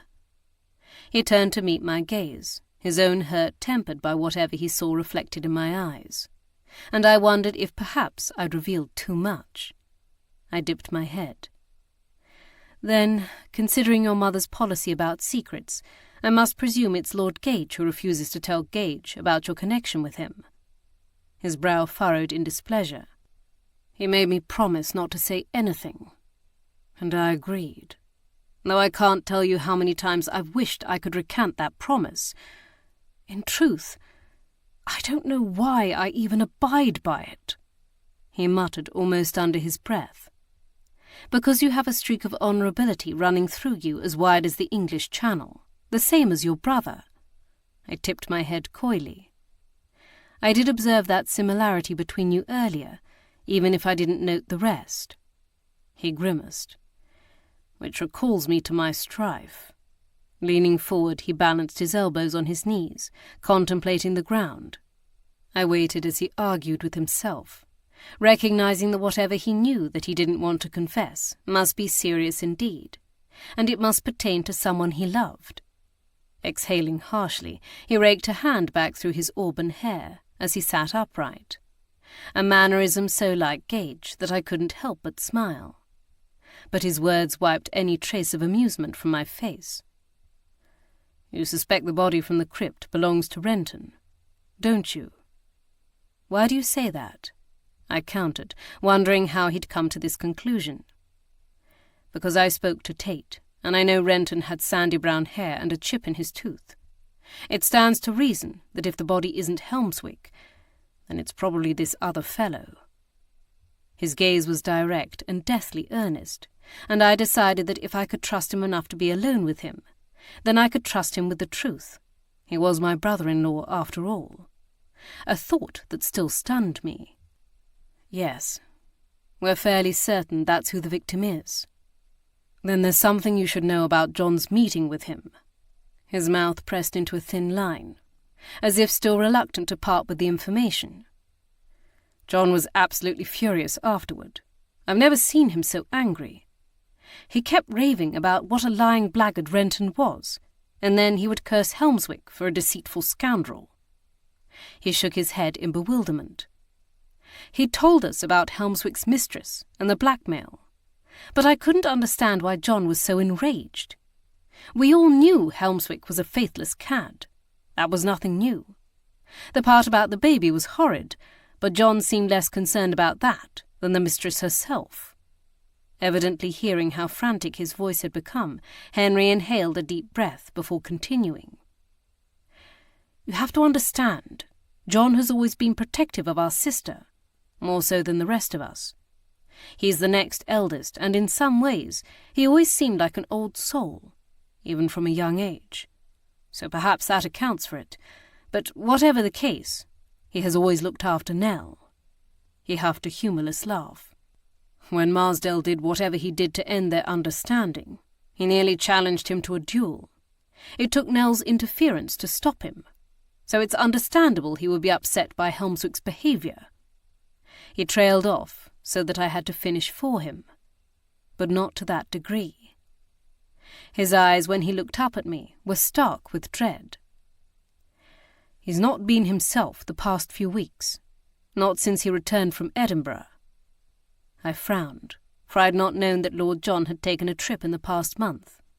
It had likely been notated in the ledger, but I had been interested not in who was absent, but who was in residence. When was that? Henry tilted his head in thought. A day or two after he met with Renton, actually. I don't think it was planned. At least, I knew nothing about it beforehand. I considered everything he'd told me, trying to slot it into the pieces we already knew. The trouble was, it all seemed to hinge on whatever Renton had truly been here to blackmail Helmswick for. What had infuriated Lord John so? And how had he lured Renton into the tunnel, if that was in fact what happened?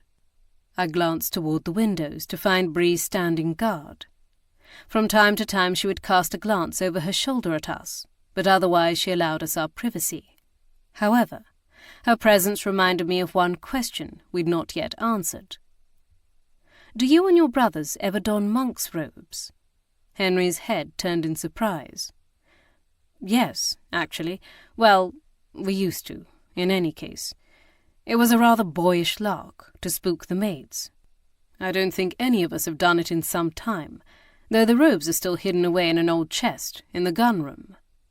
"Would you show me where?" If he found this request odd, he didn't show it, perhaps already guessing why I was interested. "Of course." He helped me to my feet, and then led me out into the corridor where Bree waited. I nodded at her to follow us, and we set off the short distance to the gun-room. The servants who bustled past us eyed us with interest but did not speak. Once we'd reached the door, Henry excused himself for a moment to slip into the storeroom adjacent, where I presumed he'd fetched the key when he emerged with it from its place of concealment. He slid it into the lock for the gun-room door and pushed it open. I'd seldom seen so many armaments in one place: muskets, blunderbusses, musketoons, carbines, and pistols of all stripes. Dueling, pepper-box, flintlock, and percussion lined the walls in cases with their various accoutrements. The chest Henry had spoken of sat beside the door. He reached down to open it, revealing a pool of muddy brown wool, the shade so often associated with monks' frocks. "Are they all accounted for?" I asked. "Let's see." He ruminated as he began to pull them out. "There used to be 4. He draped each over his arm, counting to 3, but there wasn't a 4th. He lifted aside a dark blanket at the bottom of the trunk and then turned to survey the room. However, the 4th monk's robe was nowhere to be found. "Perhaps it was removed or misplaced long ago. One of my brothers might have used it for a costume." But I could tell from his expression he was no more convinced of that than I was. That 4th frock could have been worn by the murderer when he confronted Renton and later destroyed to conceal the fact it was stained with blood. In truth, I'd hoped to find it here with the evidence of its wearer's gruesome attack still apparent. The killer had been too smart for that. Just as Henry had pointed out, the robe's absence was not proof of its use. It was merely suggestive. I stifled a grunt of vexation. It was past time we tracked down Lord John and demanded some answers. With any luck, Gage and Trevor had returned, so we could seek him out together. I thanked Henry and turned to go, but he stopped me by pressing his hand gently to my arm, below my injured shoulder. His eyes darted toward Bree, and then back to me, clearly wishing we had some privacy. "You won't tell Gage what we discussed, will you?" I stared up at him, uncertain what to do. The thought of keeping such a secret from my husband seemed like compounding betrayal upon betrayal. My chest grew tight at the very thought of it, but then, it also wasn't my secret to tell. "I can't keep it from him forever," I murmured in an agonized voice. "But perhaps you'd like the chance to do so first." His eyes filled with a mixture of alarm and doubt. "It wouldn't be breaking a promise. Not when he's about to be told anyway." He swallowed and nodded. But not now. Not until this is over. I agreed, hoping I wouldn't later regret it. Chapter 26. I clung tightly to Bree's arm as we climbed the stairs toward my chambers, leaning close lest I be overheard. Had any of the staff seen Lord John? Nay, least none who'd admit it. I blinked at her in surprise. Then did they hear anyone? She shook her head. This was unfortunate news. Do you think they're lying? I couldn't see for sure. None of 'em seemed to be purposely deceitful, and I did discover there's another passage off that corridor which leads to the butler's rooms and beyond, as well as a servant's stair tucked into the corner. Oh yes, I'd forgotten about that. It was where I'd hidden when Gage and I were leaving the wine cellar after examining the body, and we'd heard footsteps approaching, not realizing at first that they belonged to Anderley. So he may have scurried in one of those two directions. I frowned. Had he heard us following him? Was that what had made him flee, or had it been the words his sister had yelled at him? We gained the second floor just as Gage and Trevor appeared in the doorway to the library. One look at their faces told me their visit to the Sheep's Head had not been fruitful. But Gage brandished a letter, shaking his head before I could ask if it was from Anderley, wary of eavesdroppers. My heart leapt in anticipation of its contents as Gage took Bree's place at my side, guiding me up the last flight of stairs. Once we were safely ensconced in our sitting room, with the door shut firmly behind us, I couldn't remain silent a moment longer. "Is that from Anderley?" "Yes," he replied, breaking the seal. "Where were you and Miss McAvoy coming from?" I was not fooled by his indifference when he asked the question, but I had little patience to explain it all now, particularly with Anderley's letter in his hands and the uneasy knowledge I was keeping Henry's secret from him. Later. "What does it say?" I demanded as I sank down in one of the foliot chairs. He glanced back at the unfolded letter. "Let's see. He sends his greetings, and he's still in fine health," he summarized, skimming down to what he'd uncovered in the village of Bolton. "As to this Patrick Renton, he has not been seen about the village in some weeks. His neighbour, who seems to have looked after him rather like a son, told me that he sometimes flits off to Edinburgh for a fortnight or two, particularly after paying a visit to Helmswick's Manor. She also informed me that the kept woman in the cottage who died was Mr. Renton's sister, and that she did indeed have some sort of clandestine relationship with the Earl. Several of the other villagers confirmed this, letting their disapproval be known. I gather Miss Renton did not receive many visitors. What a lonely way to live. But perhaps she preferred it that way. As for Lord Helmswick, the villagers were fairly close-mouthed about their opinions of him. I gather he is not well liked, but they're all too afraid of him to say so aloud. I don't know what further information can be gotten here. I'll wait to receive your next letter, and if nothing pertinent is raised, I'll return to son-laws." My shoulders slumped. Then he has nothing new to add that we haven't already uncovered. But Gage suddenly straightened as he turned over the letter. "Wait, there's a postscript, and it's been hastily scrawled. Renton's neighbour just came to call on me. Apparently, she's no fool. She recognizes something is amiss. She claims that Renton told her that if anything ever happened to him, it would be Lord Helmswick's doing, that he would be silencing him from revealing the fact that his sister is not simply Helmswick's mistress, but his wife, that their marriage occurred years before he wed the current countess. I don't know whether any of this is to be believed, but I'm off to search the parish church records at first light." I pressed my left hand to my mouth at the rightness of such a revelation. So much of what had made little sense before now fell into place. The reason Lord Helmswick was willing to receive Renton and apparently continue to pay his blackmail.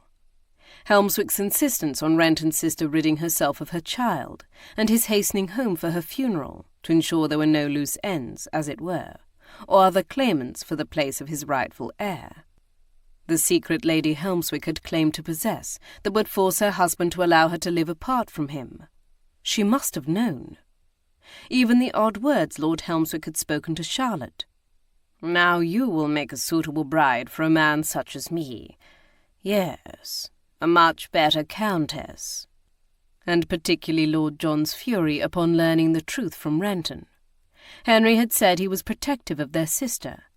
If someone had threatened to reveal such a secret, one that would render Helmswick's second marriage as invalid and disinherit the son Eleanor had bore him, then what would Lord John be willing to do to silence the man? How far would he go? Trevor sank down on the settee opposite, with a low whistle. "Do you think it's true? Is Helmswick a bigamist?" "Yes," I stated with such certainty that it seemed to startle the others. "Yes," I repeated, perching on the edge of my seat, "and we need to find Lord John before he does something drastic." I briefly explained the outburst we'd heard from Lady Helmswick, and how Lord John had fled. I could read from Gage's expression that he was not pleased I'd gone to speak with Marsdale without him, but we didn't have time to address that now. He seemed to agree, though the look he cast my way told me he would not forget it. "Trevor, begin a search of the upper floors. Try the bachelor's tower first. Maybe Lord John has simply retreated to his bedchamber." My brother leapt to his feet. "On my way." Gage's gaze flicked to Bree, where she stood quietly near the window. "Miss McAvoy, organize what servants you can, and spread out through the ground floor, working your way upward. Be as vague as possible, but convince them of the urgency that Lord John be found. Invoke my name for authority, if need be." She nodded, hastening off to do as he bid. He reached for my hand, helping me to my feet and threading my arm through his. "You and I are going to pay another visit to Lady Helmswick." His face was stern. "Perhaps if we confront her with what we now know, she'll finally agree to reveal what she knows instead of hedging and demurring." His arm flexed beneath mine. "And if Marsdale should attempt to impede us, he shall find my charm and wits are not the only skills I have to boast of as an inquiry agent." Minutes later, we knocked on both Lady Helmswick and Lord Marsdale's chamber doors. When neither answered, we even went so far as to barge inside, startling her ladyship's maid. But neither the Countess nor the Marquis were in their rooms. The astonished maid thrust an undergarment she had been mending the lace on behind her back, and protested she had no idea where her employer had gone. But I'd already seen what she did not wish me to see. I left Gage to continue interrogating her, if he so wished, and retreated to the landing to contemplate this new discovery. Lady Helmswick was with child. I'd briefly considered the possibility over the past few days, given her luminous skin, the slight shift in her posture, and her aversion to the unfashionably high-waisted style of gowns from a decade prior. Now I knew, for those stays the maid had tried to conceal were specially structured to accommodate such a condition, or to conceal it for as long as possible. I knew because I wore such a garment myself, though I'd never tightened it enough to flatten my abdomen as it began to swell. This led to one important question. Who was the father? Considering her desire to hide her condition, I could only assume it was Marsdale. If so, I wondered how Helmswick would react. Or did she intend to try to brazen her way through this and convince him it was his, if such a thing was even possible? I stared up at the landscape painting on the wall opposite, at the row of pretty yellow stone cottages glistening in the summer sun. The leaves of the trees were flush with life, and the dirt on the road shone almost quartz-like in the brilliance of the afternoon, as it wound its way toward a small stone bridge in the background. Lost in my contemplation of the Countess's conundrum, I almost turned away from it, as I had done several times before, but something about it captured my eye, some faint familiarity. I stilled in recognition, realizing this picture had been painted on the estate. If the vantage shifted but 3 or 4 steps closer, the castle would be seen looming in the distance, beyond the bridge. These cottages were inhabited by some of the staff, and they lined the road leading to Traquair village. I found myself moving closer, almost as if I could peer through the tiny painted windows to what lay inside them. That was how Gage found me examining the subtle brushstrokes. "Kiera, is this really the time?" he began, having become accustomed to my absorption in studying the techniques of other artists, but he broke off as I turned to him with wide eyes. "I know where Colin Brunton is hiding." His gaze trailed from me to the painting, scrutinizing it as I had done. I saw the moment comprehension dawned. "Of course!" If any part of the castle could be termed its nose, it would be the grand portico which jutted from its eastern face and directly overlooked the cottages. Gage glanced down at the kid-leather half-boots on my feet, then stepped back into Lady Helmswick's sitting room, emerging with the sable-brown cloak lined with ermine I'd seen thrown over the back of one of the chairs. Evidently he'd decided I should borrow it.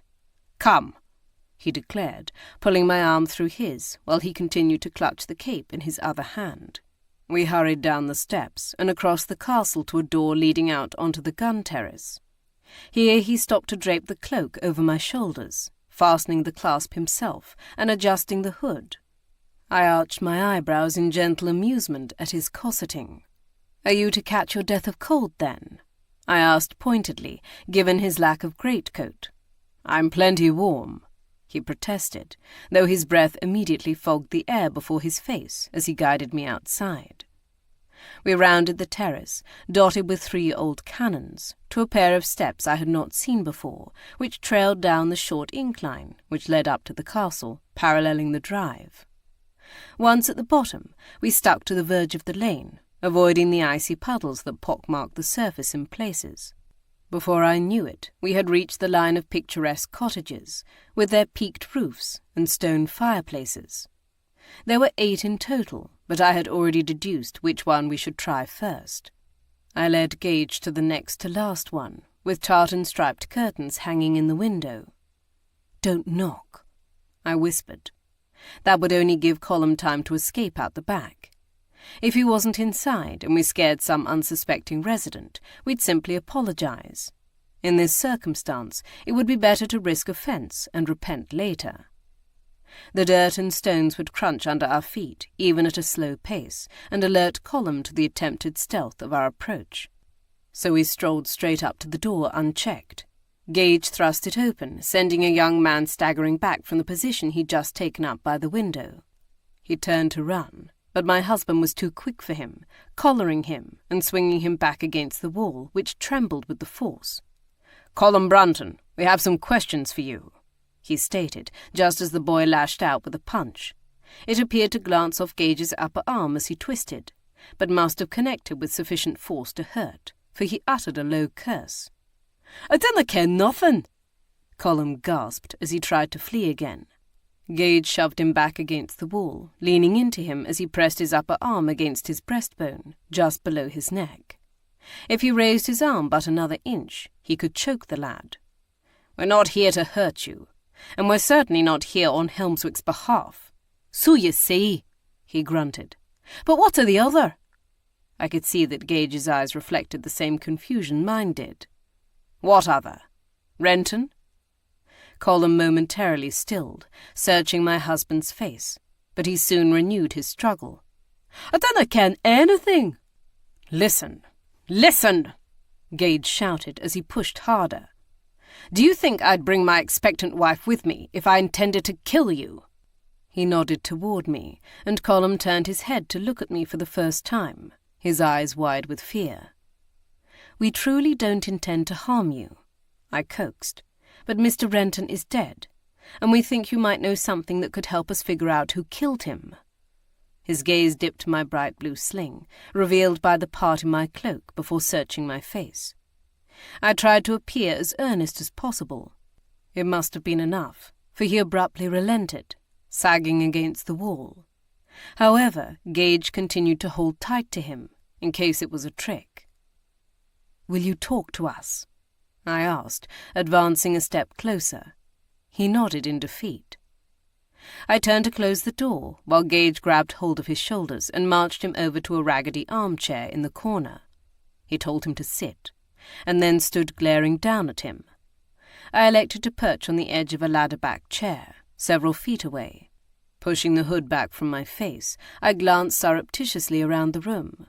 It was neat and tidy, save for a pile of walnut shells beneath the chair where Colin slumped, and decorated in faded chintz and rose-printed fabrics.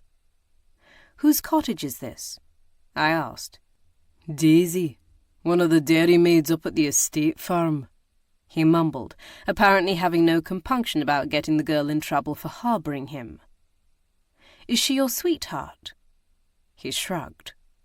I fought a frown, not finding his behaviour thus far to be in any way commendable. "We know you took a bribe from Lord Helmswick."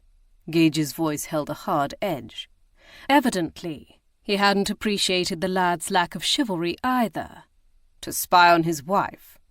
"Aye. So what of it?" Now that he'd been caught, he had lapsed into a belligerent sulk, one I would have liked to slap him out of. "And what did you report to him?" The V between his brows deepened. "Well, nothing. I took the blunt, I admit, but then I had second thoughts." He'd had second thoughts, or he'd spent all the money without doing the deed for which he'd been paid. "So you hid," Gage surmised. "Well, no because of that." Gage glanced at me, but I kept my eyes trained on Colm. "Then why?" "Well, I met that other fellow you mentioned, Renton, up at the Sheep's Head. We got to talking about Lord Helmswick. I didn't ken what a rotten varlet his lordship was." I would have thought his asking a stranger to spy on his wife would have alerted him to such, but I must have higher standards. "Did you ken he made Renton's sister into a harlot, forced her, and then ne'er honoured his promises to her? Practically killed her with his own hands in the end." He scowled, crossing his arms in front of him, when this failed to inspire a reaction from us. "But maybe you dinna care, when it's no your own kind." So Renton hadn't told Colm that Helmswick had married his sister. Did that mean it wasn't true? Or had Renton realised that the moment he blabbered the truth, he lost his ability to blackmail Helmswick? "We already know how Mr. Renton's sister died, and we know the part Lord Helmswick played in it," Gage replied in an exasperated voice. "And we're no more impressed than you are. Is that why you went into hiding?" "No, exactly." Gage arched an imperious eyebrow, telling him to hurry his tale along. He blanched. "He said he needed to get into the castle, without being seen. That if he could speak with the Countess, then he could warn her." "Warn her of what? That her husband was a lying bigamist, or that if she didn't pay him what he wanted, he'd tell the world about it?" Colm's chin sank to his chest. "So I told him about the crypt and the tunnel leading into the castle." "How did you know about it?" Gage demanded to know. He scoffed. "We all ken about it. I dinna ken why their lordships think it so very great a secret."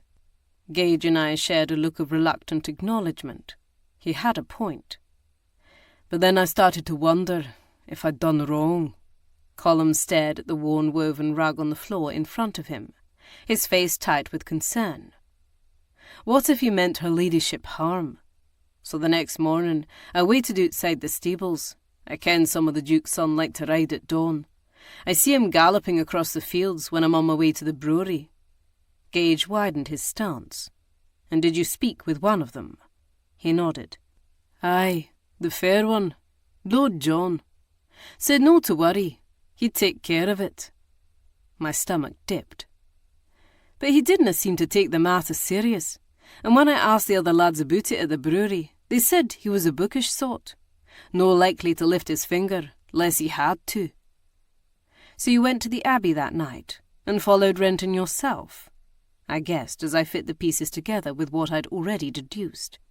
The full horror of Colm's situation began to become clear. He swallowed and nodded. "But no too close. I didn't want him to ken I was there. 'Twasn't hard with him carrying a lantern." "What did you see?" Gage prodded. His face turned pale, and his next words tumbled out in a jumble. I didn't see it happen, but I saw a man in a monk's robe standing over Renton's body. I started to back away, but then he turned. 'Twas Lord John, and his eyes were wild, and there was blood splattered across his cheek. He seemed to look straight at me." He swallowed. I I thought he was going to come for me next, so when he bent over the body, I turned and ran as fast as I could in all that darkness." He leaned forward, pressing a hand to his forehead. "I suppose he thought I'd keep quiet, or else he could find me later, but I wasn't going to give him the chance." I thought it was more likely that Lord John's eyes had been blinded by the lantern Renton had carried, and unable to see far enough into the dark tunnel to spy Colm watching him. He'd probably never even known he was there. "And that's why you hid," Gage finished, his voice stilted as he grappled with the same ramifications I did. Lord John, the Duke of Bowmont's son, had killed Renton. Perhaps Colm hadn't seen the actual attack, but the implication was clear. The only question that remained was whether Lord John had gone down there intending to kill him, or whether there had been another purpose for the mace and the monk robe. We had to find Lord John. With any luck, Trevor or Bree had already located him, but somehow I didn't think it would be so simple. "What are you planning to do with me?" Colm asked, his chin arching upward in bravado, though his voice shook. "Nothing for the moment," Gage replied, "so long as you don't flee Selkirkshire. I suggest you go home to your mother, though you should probably steer clear of Lord Helmswick when he returns." "Nay, I saw his carriage pass by no more than half an hour ago, and I'm no taking the chance of running into him." Chapter 27. I stiffened in shock, leaping to my feet as Gage rounded on Colm. "You saw Helmswick's carriage go by on its way to the castle?" He shrank backward. "Aye. Why didn't you tell us this before?" "I thought you already ken. It went by about a quarter an hour afore you came barging through the door." Except we'd come across the gun terrace, not through the grand portico. Gage grabbed my hand and hurried me toward the door, pausing only long enough to yell back at Colm, "Stay here!" Then we set off up the drive as quickly as I could manage. We'd nearly reached the portico when the sound of cantering hooves fast approaching behind us made Gage draw me toward the side of the lane. I pressed a hand to my side, panting, as we watched the gentleman approach. I squinted as he drew nearer, and then exclaimed in delight as I recognized him. "Anderley!" He reined in at the sight of us. "Well, I never expected such a welcome as this," he quipped before flashing us a grin. His teeth shone white against his dirt-flecked olive-hued skin. "Am I ever glad to see you," Gage declared as Anderley dismounted, offering him his hand in a hearty shake. I lurched forward to hug him, heedless of the impropriety and the mud splattering his attire. I was simply that relieved he was safe. Clearly shocked by my embrace, he awkwardly accepted my display of affection. "I'm pleased to see you as well, my lady." I sniffed back a sudden wave of emotion as I stepped back to gaze up at the bemused expressions on both of their faces. "Oh, just blame it on my being in the family way," I retorted, dashing wetness from the corners of my eyes. "Aren't women supposed to be maudlin in such a condition?" Gage's face softened with affection, and he pressed his arm to my lower back in support. "Is your condition also to be blamed for this?" Anderley asked, his brow scored with concern as he gestured to my sling. "No," I replied, my voice tight with the awareness that Lord John may also have been the one to push me down the ballroom stairs. Anderley looked to Gage for an explanation. He shook his head as we resumed our steps toward the portico. "Later. Tell us first, is it true? Was Miss Renton Lord Helmswick's lawful wife? You received my letter, then?" He nodded, leading his horse. "I'm afraid so, though I had to use some strong persuasion to convince the local vicar to finally admit it." The two men shared a significant look, letting me know I didn't want to ask too many questions about what that method of persuasion might have been. I trusted Anderley hadn't done real harm. Gage would never have stood for such tactics.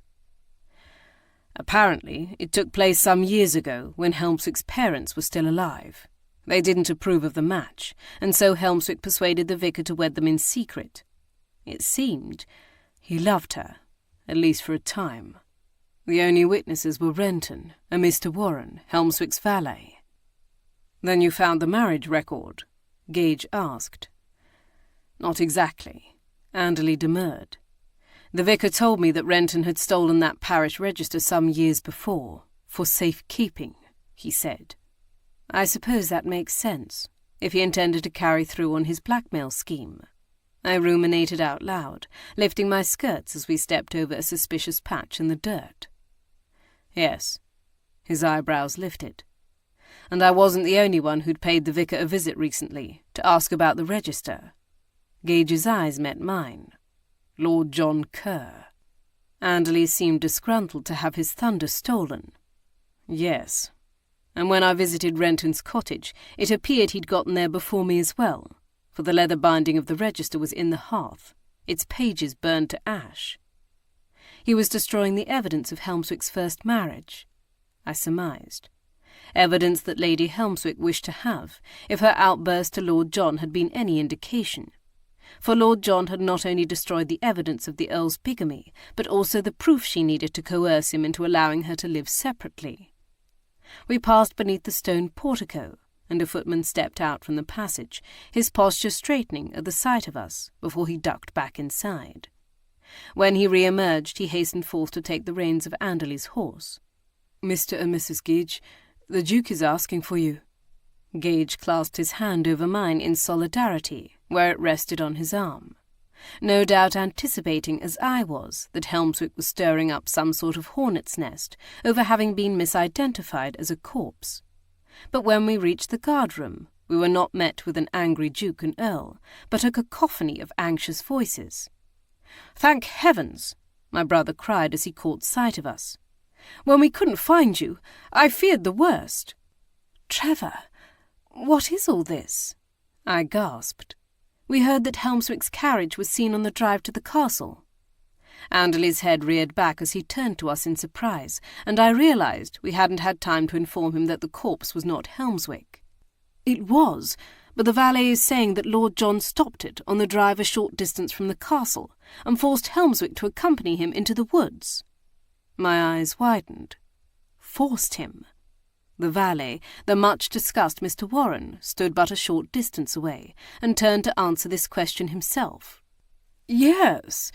He told him he knew about Renton, that he had proof, and demanded that he come with him, or he would publish it all in the Times." He gasped, his voice an affected upper-class tone. "Proof of what?" the Duke demanded to know. "Did he have a pistol, or some other weapon?" Gage asked Mr. Warren.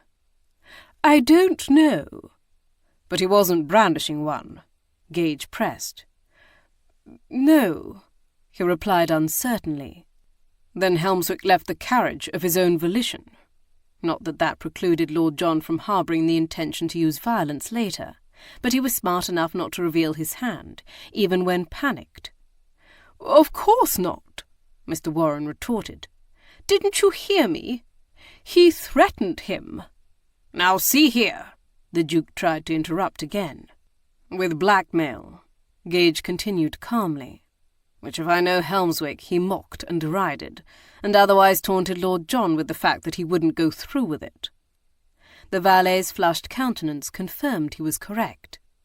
If Helmswick had climbed out of his carriage and gone with Lord John, then it was only for the opportunity to heap more scorn upon his head. But that didn't mean Lord John couldn't be goaded past his point of endurance. After all, if he'd killed once, he could do so again. "Which way did they go?" "To the south, into the trees," Mr. Warren replied meekly. Gage turned to look for someone who might have some sense of where they were going, and his gaze fell on Henry, who had stepped forward. My pulse throbbed anxiously in my neck at the sight of them standing next to each other. "There's a trail that cuts through those woods, and across some stepping stones over the burn to the Abbey ruins," Henry explained. Gage nodded once in thanks. "Then that may be where they're going. I need whatever men can be spared to search the woods, the grounds around the Abbey, and the lower level of the castle into the tunnel and crypt." He glanced at the Duke, who had fallen into stunned silence, seeming to grasp the implications of what was happening even if he didn't know everything we did. When he didn't object, Gage continued issuing directives. Trevor and Traquair volunteered to lead a group to search the Abbey grounds, while Gage, Lord Edward, and Lord Richard would take another contingent down into the Doom. Lord Henry agreed to guide a few men, including Anderley, into the woods where Lord John had coerced Helmswick into coming with him. Gage gripped my left arm. "Kiera, I need you to stay here." "Of course," I replied, knowing when it was best not to interfere, especially in my current condition. He smiled down at me, with the same concern he always exhibited whenever one of us was about to embark on a potentially dangerous engagement, and then pressed a swift kiss to my temple. As the men gathered to set off, Bree emerged from the small door to the left of the great hearth. "M'lady," she puffed, but her words faltered as she caught sight of something beyond my shoulder, or rather someone. Her eyes glinted with elation and relief, and she took an uncertain step forward before stumbling to a stop. I turned to follow her gaze, discovering she was looking at Anderley, who stood halfway across the room, absorbed in earnest conversation with Henry. Perhaps recognizing how much she'd exposed, she inhaled a swift breath, pressing her hands together at her waist. "I'm thankful to see he doesn't appear to have suffered from his journey." "I am as well," I replied, not wanting her to feel discomforted. And he confirmed what Renton's neighbour claimed. Anderley looked up at that moment, as if sensing we were discussing him, and his eyes riveted on Bree. Though he gazed at her for only a moment, and nodded his head but once in acknowledgement, I could tell he was far from indifferent to the sight of her. She turned her head to the side, as if to compose herself, and then swiveled to face me again. "I found Lady Helmswick." I straightened. "You did? Where?" "She's in the chapel." Why this should surprise me given the circumstances I didn't know, but I was momentarily robbed of speech. "Show me the way," I finally managed to request. Bree led me through the side door into the servants' domain, and through a series of turns to a small staircase which fed almost directly into the chapel. I had yet to enter this sanctuary, so I had not been awed by the vaulted ceilings, which rose 3 stories to the full height of the castle. Muted, almost hallowed light filtered down from the windows set high in the rafters of the northern wall, tempered by the lattice of circular muntins separating the panes of glass. With its white walls and black marble floor, the chamber seemed stark and unforgiving. Even the stone coffins that lined the floor along one wall, the effigies of their inhabitants resting atop them with their hands clasped in prayer, seemed more of a mortal accusation than a divine comfort. I realized then that Lady Helmswick had not gone there to seek refuge, but rebuke. I spied her through the archway, leading into the inner chapel, on her knees on the cold floor in the large open area before the spare altar. I lifted my hand, urging Bree to allow me to go to her alone. A heavy stillness filled the air. The sound of my footsteps swallowed by the enormous tapestries of scenes from the Bible that covered the lower walls. The scent of must, wax, and recently extinguished candles tickled my nostrils. When I reached her side, I could hear that she was quietly sobbing, her shoulders heaving with each breath.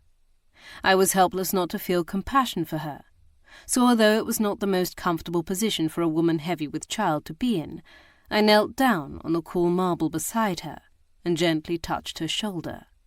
She glanced up at me with tear-stained cheeks, and I pulled her into my embrace.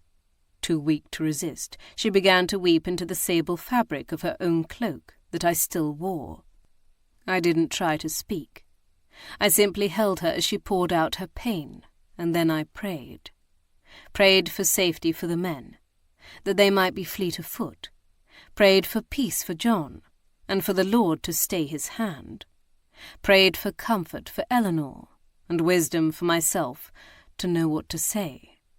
When her sobs lessened and her breaths came more evenly, she pulled back, sniffling as she searched the folds of her blush-pink gown for the handkerchief she'd dropped.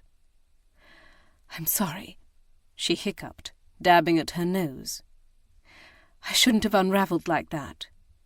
"There's no need to apologize," I told her, still keeping a firm grip on her elbow. "Besides, I'm the one who intruded on your privacy, not the other way around. She offered me a weak smile. Thank you. I don't know what came over me. Don't you? I replied, not ungently. Her lip began to wobble, but she inhaled a swift breath, forcing the sob back down. She pushed to her feet, while I still clung to her arm. Would you mind? I began. She gasped in realization. Of course. I grunted as she helped me to my feet, guiding me toward a bench to the side of the chapel. There. I exhaled. Much better. My back and knees aching, I glanced about me. This draughty place was meant for penance, wasn't it? She gave a strangled laugh.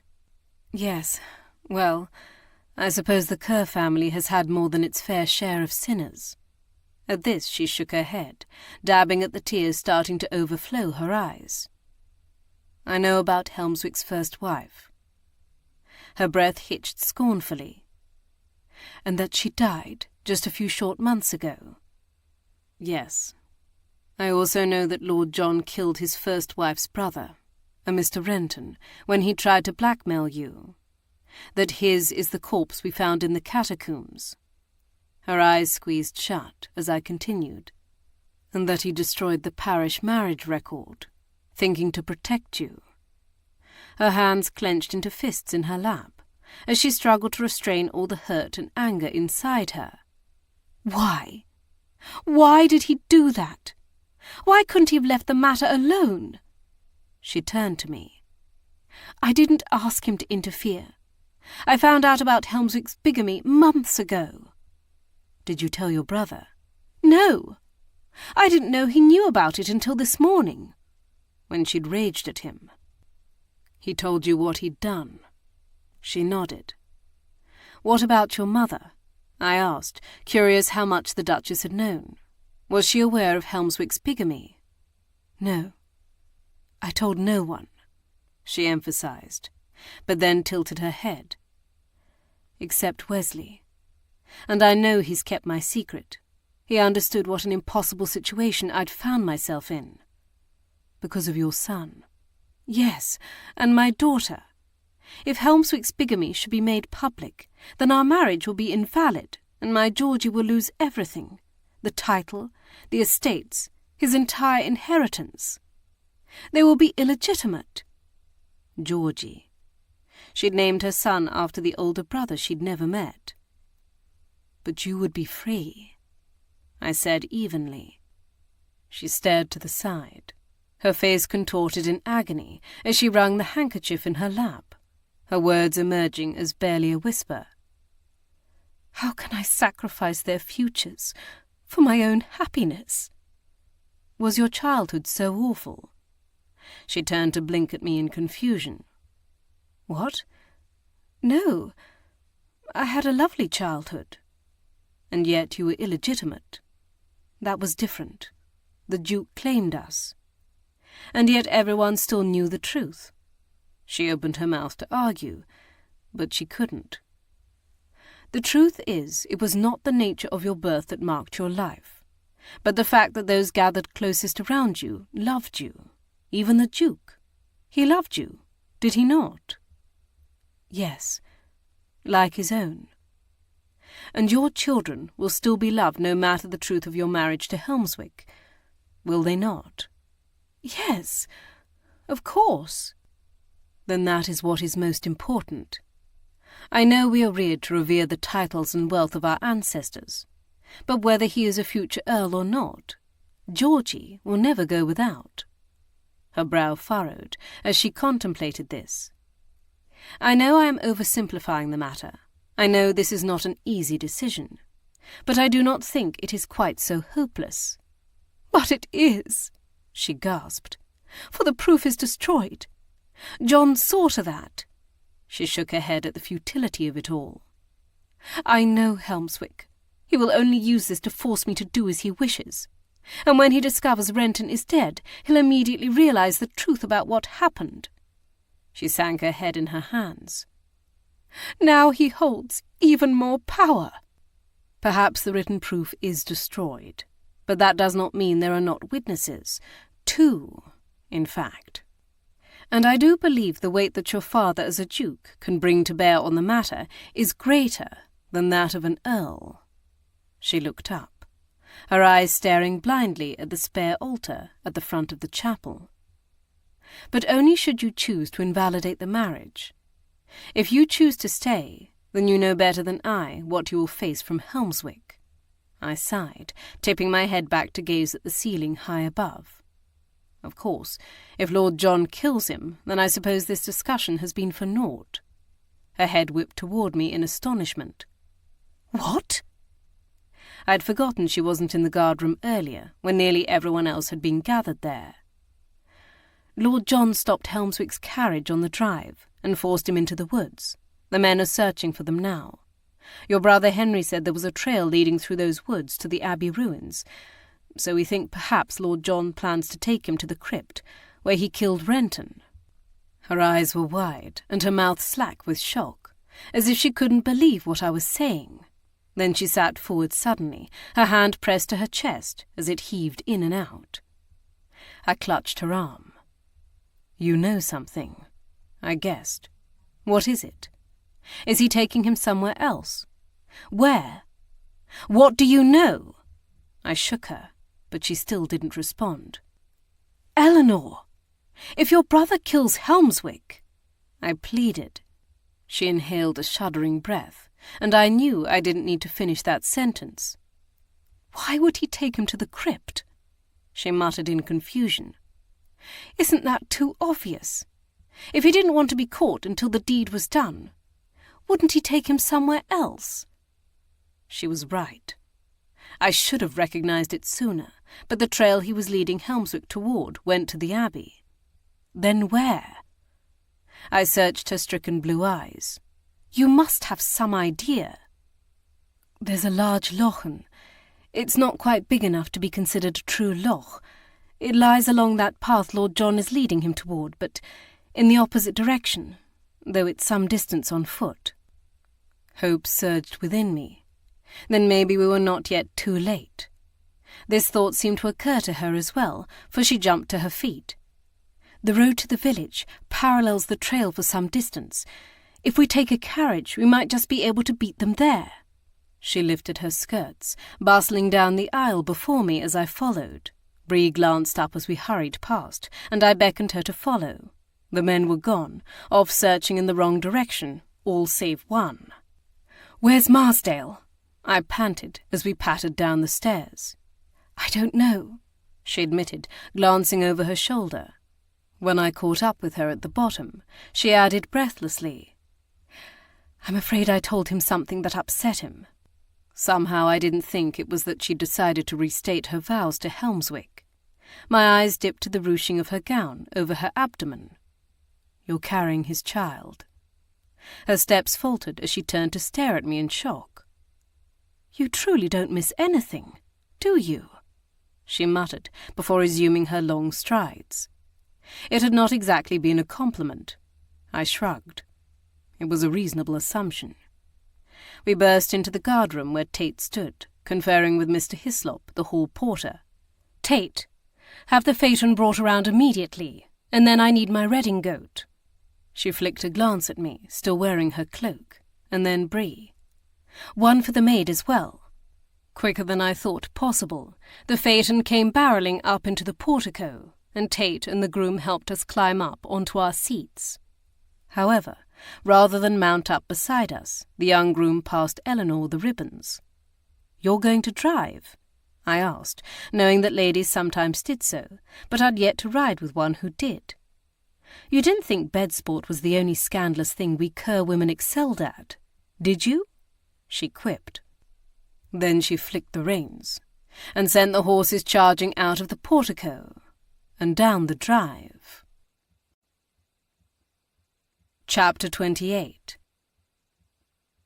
I soon abandoned the effort to keep my hood over my head, instead gripping the seat to keep myself from being jounced out of the carriage. Not that Eleanor was a poor driver. No, indeed. She seemed to be perfectly competent, handling the ribbons with an expert's ease. However, the road was rough in patches and clearly not meant to be taken at such speeds. But time being of the essence, I was not about to tell her to slow down, even if my ribs and shoulder protested the treatment they were receiving. The icy wind lashed my cheeks and tugged strands of my hair from their pins to whip them around my face. I could almost hear Bree audibly groaning behind me at the tangled state of my tresses, but one glance over my shoulder showed that if she had groaned at all, it was from fear for her life, not from my coiffeur.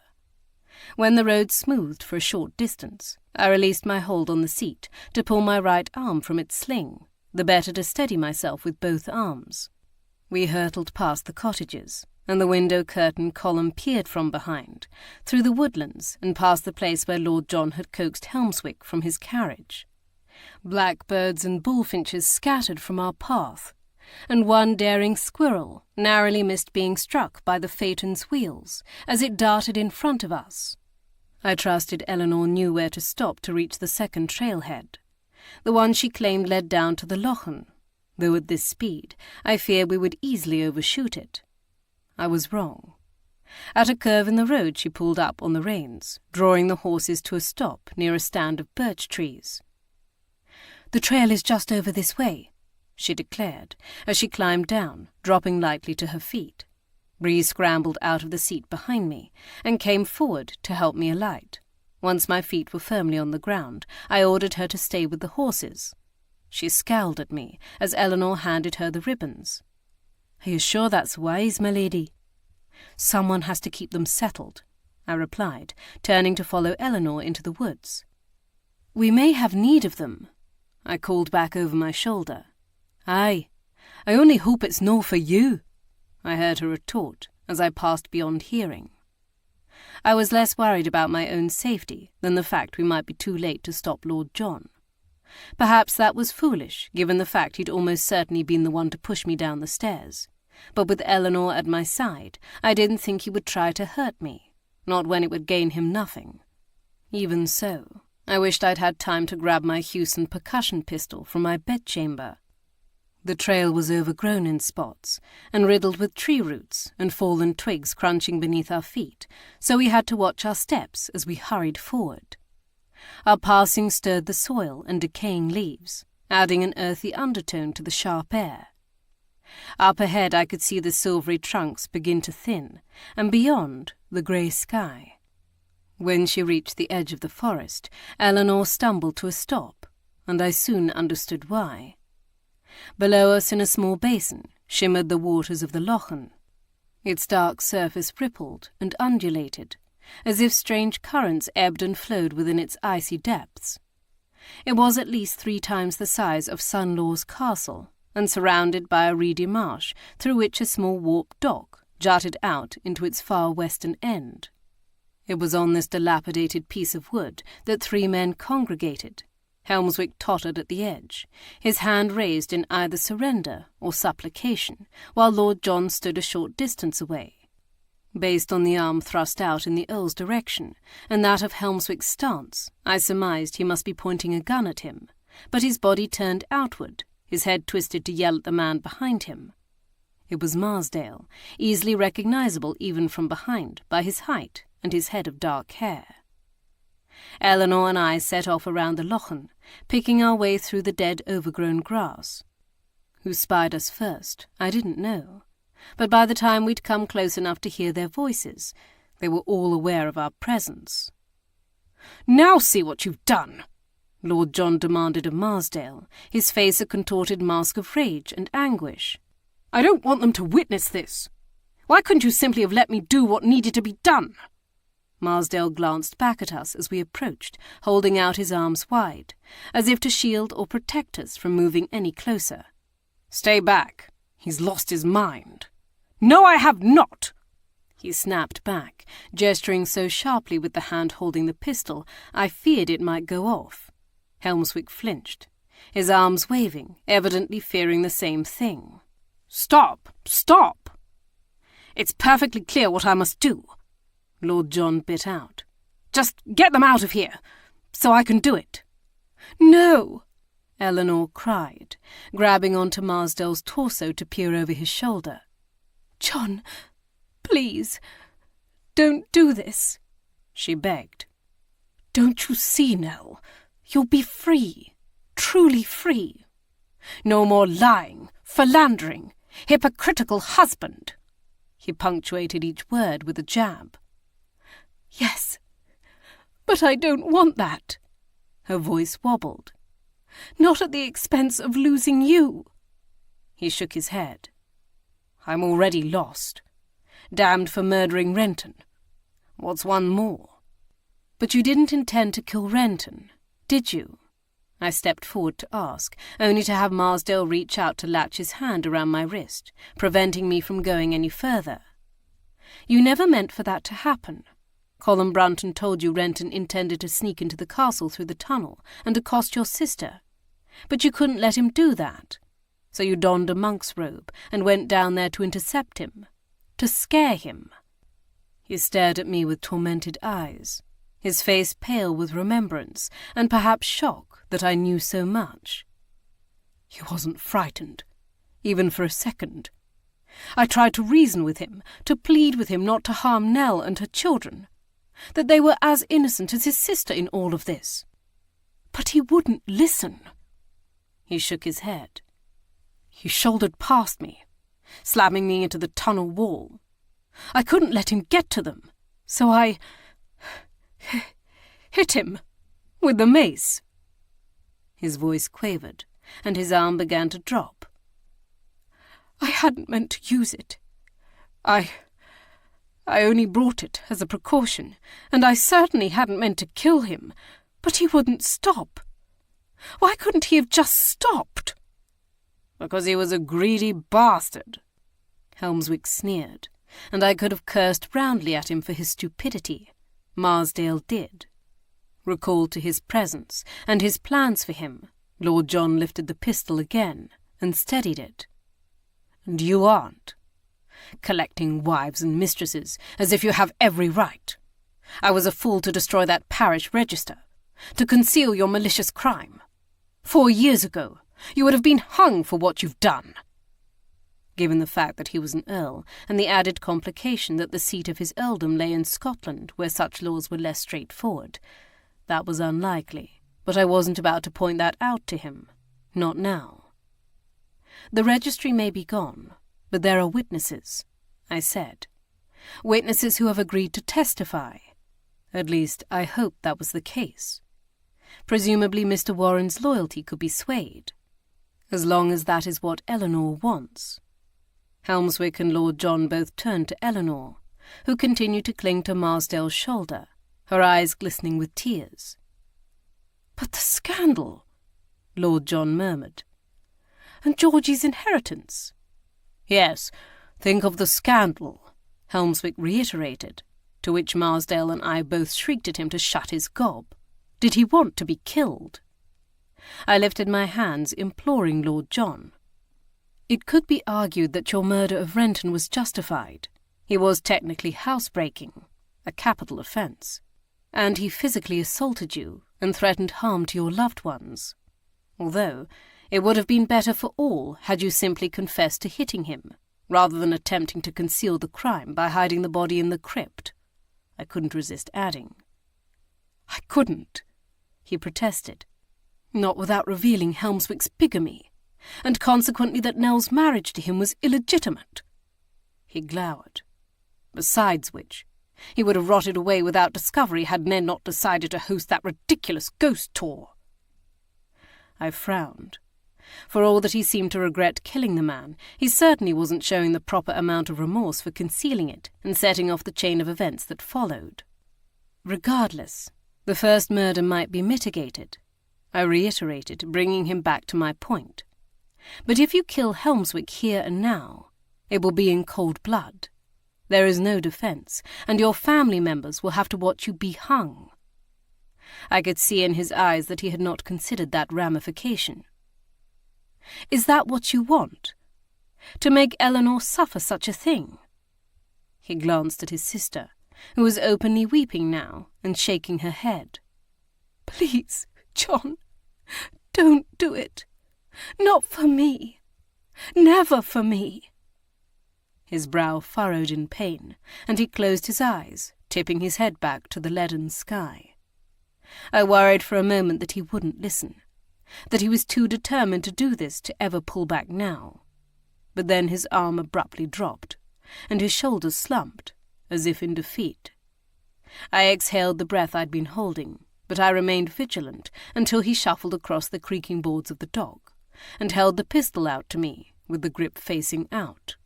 His eyes, stark with shadows, searched mine as I reached up to take it from him. "It was me, on the stairs," he clarified, and I felt a sharp pang in my chest at the admission. I overheard you speaking to Lady Stratford, and I thought you knew. I'm sorry. I regretted it the moment I did it. And I'm glad." His voice broke, and he swallowed before continuing on a whisper. "I'm glad there will be no lasting harm." I nodded once in acceptance of his apology, though it would be some time before I could forgive. He turned as Eleanor broke away from Marsdale to throw herself into his arms. The brother and sister clung to each other as she wept in ugly, shuddering sobs. Marsdale watched as Lord John began to lead her away from the Lochen, their arms intertwined, and then he turned to me. I offered him my hand and a commiserating smile, as suffering still swelled in the depths of his eyes. "Thanks to God you got here when you did. How did you know where he'd gone?" "I was strolling in the woods, licking my wounds." His mouth creased into a humourless smile. "When I saw him marching Helmswick down a trail with a gun pointed at his back, I decided I'd better follow." He'd stated it simply enough, but I understood the unspoken struggle he must have fought with himself. After all, Helmswick had betrayed the woman he loved, and unless Eleanor decided to make the Earl's crime of bigamy public, for all intents and purposes she would be forced to remain married to him. It must have been a great temptation to pretend he hadn't seen Lord John, to allow him to carry through with his plans to kill him. "Well, I'm grateful you did," I told him earnestly, letting him know his quiet heroics had not gone unnoticed. He nodded, flicking a glance sideways at Helmswick as the man carefully picked his way toward us over the worn boards. He tugged at his jacket and pushed a hand through his dishevelled sandy brown locks. However, just because Marsdale had decided not to allow his rival to be murdered didn't mean he wished him well. As the Earl stepped behind him to pass us by, Marsdale flung his arm out, shoving him off the dock into the icy muck at the edge of the water. Helmswick howled in outrage. I raised a hand to my mouth to stifle my shock, and then my laughter at the sight of the Earl seated up to his rib-cage in cold, slimy water. For the crimes he'd committed and the pain he'd caused, I decided it was the least of what he deserved. Marsdale's eyes flashed with vicious enjoyment as he politely offered me his arm. "My lady." I accepted, and we strolled off toward the forest, for all the world like a couple embarking on a stroll through Hyde Park, albeit with a percussion pistol clutched at my side. Chapter 29.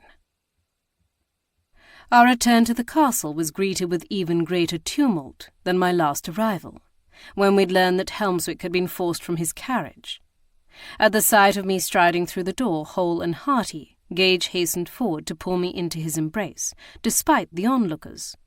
Such was his evident relief that Marsdale couldn't resist making a quip. "Your wife is the one holding the weapon, Gage. I would think you would be more concerned about me." Gage's cool gaze raked his features. "I trust she only used it out of necessity." "Stop it, you two," I chastised, as I passed Tate my cloak. No one was shot. I inhaled past the tightness that still lingered in my chest at the memory of what had almost happened.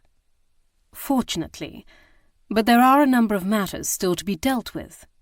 Helmswick followed behind us, protesting loudly at his ill treatment as he dripped murky water across the floor. The Duke flicked one derisive glance at him before ordering a footman to remove him from our sight, and lead him up to a bedchamber different from his usual room attached to Eleanor's. The footman would see to his needs, so that we would question Mr. Warren, who was likely to find himself unemployed in short order. But I trusted the Duke to give him a reference, so long as he cooperated. Meanwhile, Lord John was marched off to his room in the Bachelor's Tower, where his brother, Lord Richard, agreed to remain with him until a decision could be made about what to do with him. But not before he answered my query about what he'd done with Renton's possessions. As I'd suspected, he'd burned Renton's greatcoat and the monk's robe he'd worn to confront him, and then discarded Renton's dented pocket-watch and leather purse in a lochen somewhere between the castle and Haddington. The remainder of us gathered in the Regency Gallery, while Bree and Anderley disappeared below stairs with the other servants to finish preparations for a rather informal dinner. After briefly explaining the events of the afternoon and the discoveries made over the course of our investigation, including Helmswick's bigamy, we sat down to interview Mr. Warren. The Duke continued to pace up and down the chamber, under the watchful eyes of the marble busts mounted on the pillars circling the room, still fuming about the Earl's deceit. His mother, the Dowager Duchess, perched on an armchair in the corner, harumphing at each new infraction laid bare. The Duchess hastened over to the settee where her daughter sat, staring unseeing out one of the tall windows. She wrapped her arms around her, and Eleanor turned into her embrace, resting her head on her shoulder, in the same way I imagined she had as a child. It caused me a twinge of remembrance, for I used to do the same to my own mother before she died. Gage had already explained to the cowering Mr. Warren why it behooved him to abandon his misguided loyalty to Helmswick and tell us the truth. His gaze flicked from one angry male's face to another, surrounded as he was by the Duke, Marsdale, 3 of Eleanor's brothers, and Gage, communicating his understanding without the need for words. "Now tell us about Helmswick's marriage to Mr. Renton's sister," Gage ordered, settling back in his chair in an affectedly languid posture. I don't know much," he stammered. "I just come to work for him, you see, but I know his parents disapproved, forbade it, even. She was a gentlewoman, I believe, but one without fortune or connections." He shook his head. "However, Helmswick has always been one to get his way." His features tightened, perhaps with thoughts of other such instances. "So he wed her anyway, in secret." "You were a witness?" "Yes, me and Renton. From what I could tell, though, I didn't have much to do with her. She was a lovely lass, gentle and meek, like his lordship's mother. He promised to set her up proper as his countess as soon as his father died, which he knew wouldn't be long, given his weak heart." "But something made him change his mind." "Yes." He seemed to shrink inside himself. "I don't know the truth of it, only what I heard Helmswick say, but he despised Renton, claimed he'd tricked him. I don't know how, but I know she conceived and lost a number of children before they were born, that she had some sort of physical ailment."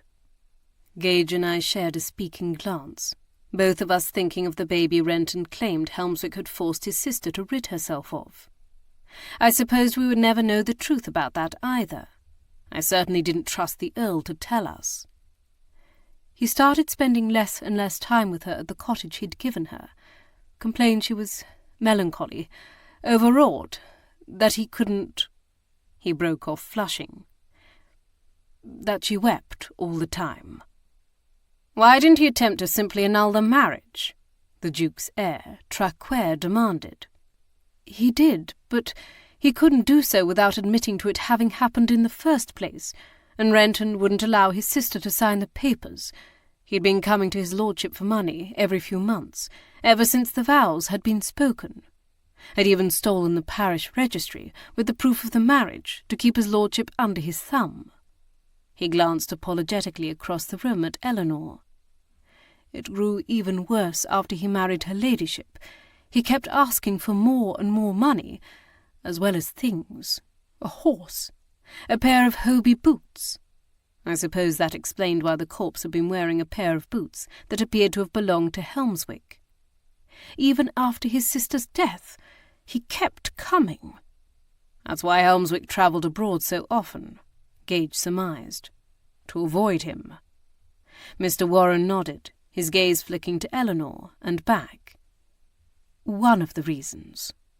The other being his mistress's. Gage swivelled so that he could see Eleanor. He approached you then, didn't he? This seemed to surprise everyone, including Mr. Warren. Everyone except Marsdale, who perched on the edge of a chair across the room, leaning forward to brace his arms on his knees, as if the weight of everything that had been revealed was too much for him to bear and remain upright. She heaved a weary sigh and nodded. A few months ago. I thought of everything that meant. The reason her brother had been so desperate to stop Renton from speaking to her, desperate enough to kill him, and yet she already knew. She had already spoken to him and paid his blackmail. "Why didn't you tell me?" her mother implored. "I didn't want to burden you. But I could have helped. How? At that point, I didn't even know what to think, let alone what to do." She closed her eyes against the humiliation she must still feel. The man I'd wed, the man I'd come to loathe, was a bigamist, and my marriage to him wasn't even legal. Our children, his supposed heir, weren't legitimate. "The way I see it, you have two options, my dear," the Duke declared, suddenly grasping the reins of the conversation as everyone fell silent. "Do you want to hear them?" She gazed up into his earnest face. "Yes, father." He nodded, clasping his hands behind his back.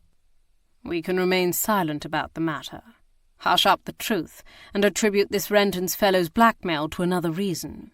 You'll remarry Helmswick in a private ceremony. Your children will continue to be presumed legitimate, and young Georgie will one day inherit the earldom."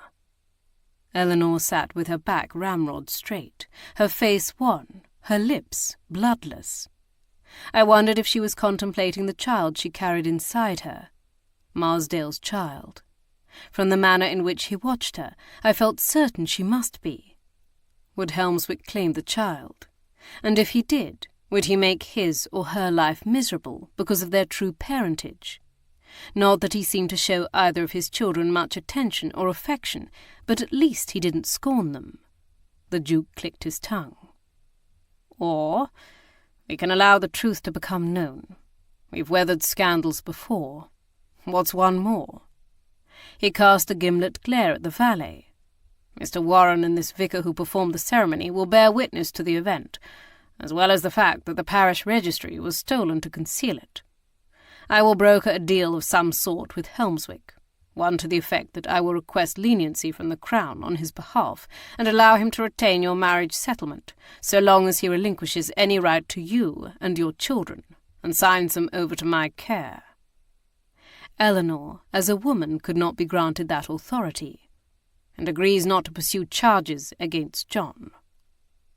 He paused in front of her, his eyes warm with the same mixture of love and firmness I remembered my own father exhibiting whenever I'd come to him asking for his help with something I'd bungled, well-intentioned or not. "You will be free, then, to wed again, to whomever you please." He arched his eyebrows at Marsdale, who straightened from his slouch. "I assume you will come up to scratch this time." "Yes, Your Grace," he replied, though his eyes were only for Eleanor. The Duke nodded once decisively, a promise of swift retribution should Marsdale not honour his word. Then he offered his daughter a regretful smile. "In that instance, I'm afraid there is nothing I can do to salvage Georgie's inheritance. And not being Marsdale's son, he won't be able to inherit his dukedom, but he will be loved and cared for, as will young Selina." He glanced around at all his children who were present. "As you and your brothers have always been. As all my children are." His gaze resettled on Eleanor, sincere and affectionate. The choice is yours." I studied her face, the way her gaze continued to be drawn to Marsdale's hopeful one, and I knew which way the wind was blowing. For Marsdale's sake, I was happy, but I knew the road forward would not be paved with roses. The Duke turned to Gage. "Now, about John." Having already relayed all the pertinent facts I'd gathered, I elected to leave the debate over the Duke's son's fate in Gage's more than capable hands, excusing myself to retreat to our chambers, from which I had no intention of emerging for dinner. I trudged up the stairs without the aid of anyone, too tired to feel anxious, though careful to mind my step, and staggered through the sitting-room door. Anderley and Bree, who had been standing very close to each other near the windows, suddenly leapt apart. However, I was too exhausted to care what sort of romance was blossoming between them, and whether it spelled trouble. I passed them by with barely a glance, raising my hand in dismissal. "Carry on." A few short moments later, Bree joined me in my bedchamber, finding me partially reclined on the chaise longue. She gazed down at me in fond scolding, a faint tinge of a blush still cresting her cheeks. "You've run yourself ragged." "I have," I agreed. There was no point in refuting the fact or defending my actions. They spoke for themselves. She smiled softly. "Let's get you changed into something more comfortable."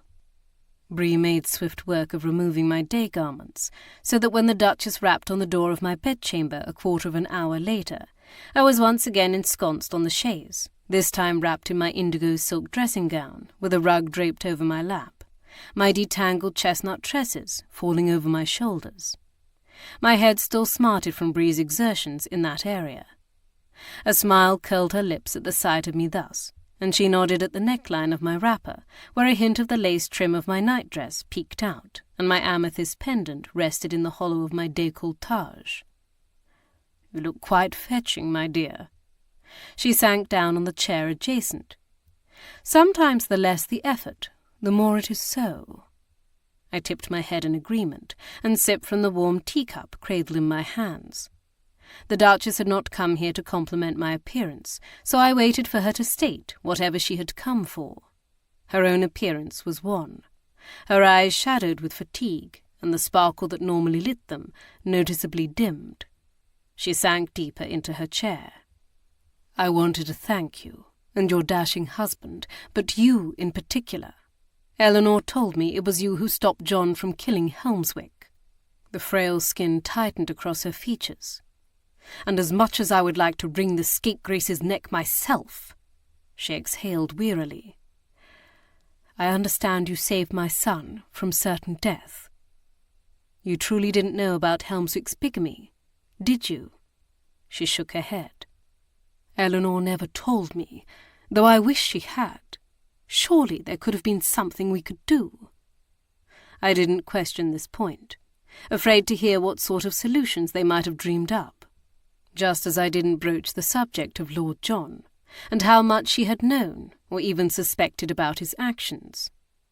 There were some things it was better not to know, but there was one topic I was interested in hearing her answer to. "I know who Henry's father is. His real father," I clarified, lest she attempt to wriggle out of the truth. She gave a tense huff of laughter. "He said you would figure it out. Henry did, not Stephen." She tilted her head. "I received the impression your father-in-law underestimates you a great deal. You must have known I was married to Henry's half-brother when we met." Though I was careful to keep my voice and expression neutral, she must have apprehended the emotions roiling beneath. "Yes, of course. I admit, I'd taken an interest in you from afar, as soon as I learned of Sebastian Gage's attachment to you. How could I not? But I did not contrive our introduction. That was all my goddaughter, Lorna. When she asked me to hire you to paint my portrait, to help salvage your reputation after the revival of your scandal following the discovery of those Burkers, well, I jumped at the chance." She stretched an elegant hand out toward me. "And not simply because of your connection to Mr. Gage. You are quite the gifted artist, my dear, but given the other, I would have been a fool and a coward to say no. I tapped my fingernail against the porcelain of my cup, unable to fault her logic, though that didn't ease my mistrust entirely. Did you hope Gage and Henry would meet? I suspected she was not aware they'd already done so, if briefly, during one of our previous investigations. I did. I've wanted them to meet for some time. Her eyes slid to the side, her brow furrowing as she seemed to search for her words. Henry is different from his brothers and sisters. She lifted a hand. Well, they're all different in their own ways. What I mean is that Henry doesn't seem content with the aristocrat's normal life. He might have gone into the church, but I don't think that is the life for him either. Perhaps the military, but then he would most likely be dispatched to India or Africa, and I don't think that's what he truly wants. She cast a distressed look my way.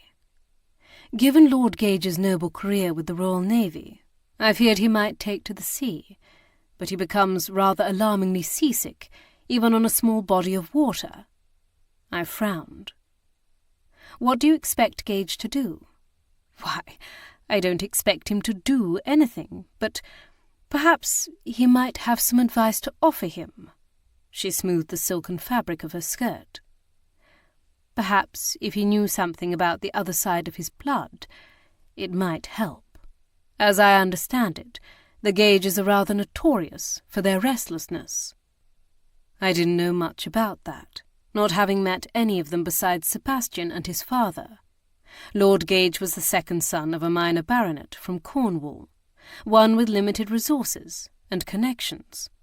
Beyond that, he was rather tight-lipped about his family, other than one slip when he'd mentioned that his mother's family, the Ross Carracks, were rather infamous smugglers and rogues. Henry said Lord Gage forbade the two of you from telling Sebastian. She nodded. I told him he needed to do so before his son realized it on his own, that Sebastian was no fool, and he would see it eventually. But he refused. You could have ignored his wishes. Her expression turned resigned.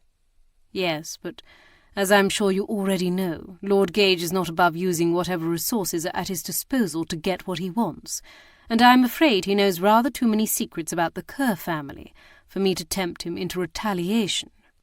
My lips tightened in commiseration. After all, it was Lord Gage, my own father-in-law, who had leaked a rather distressing excerpt from my late husband's journals, simply to help turn the tide of society's opinion in my favour and elicit their sympathy. Her brown eyes scoured my features. Are you going to tell him? Henry has asked me to allow him to do it. I admitted. She inhaled a tight breath. Then I'd best be prepared in case Stephen believes I put him up to it. Given the serious nature of the criminal charges her son John currently faced, I found her priorities to be muddled. But then, I didn't know all the secrets the Duchess might hold. I lurched upright, blinking my eyes as I searched the firelit confines of my chamber. I must have fallen asleep after the Duchess left, but something had woken me. The loud footsteps and terse words coming from the sitting-room told me it had come from that direction. Gage had returned, and he was not pleased. I could guess why. A moment later he appeared in the doorway, silhouetted by the brighter light of the room beyond. I take it the Duke is insisting on dealing with matters his way, I murmured. He strode closer to stare down at me, his brow furrowed and eyes glittering with residual anger as his gaze swept me from head to toe, lingering over the liberal amount of lace now displayed by the gap in my dressing gown. I surmised his question before he even asked it. I'm weary of the Duchess and her family. The depths of my empathy have been plumbed. They can send a tray to me here, for I have absolutely no intention of joining them for dinner. In that case... He pulled his loose neckcloth from the collar of his shirt and dropped it on the chair before urging me to sit forward, so that he could slide into the space behind me. I happily obliged, leaning back against his chest as he settled. He draped his arm around me and sank his head back against the cushion as he gave a long sigh. Yes, the Duke does not see why his son needs to appear at the coroner's inquest, he finally said, his voice tinged with mockery. He killed a man. Even if they intend to argue it was justified, he still killed a man. I reiterated, though in truth I was not surprised. The Duke was, after all, a duke. He would not only expect but demand special dispensation for his son.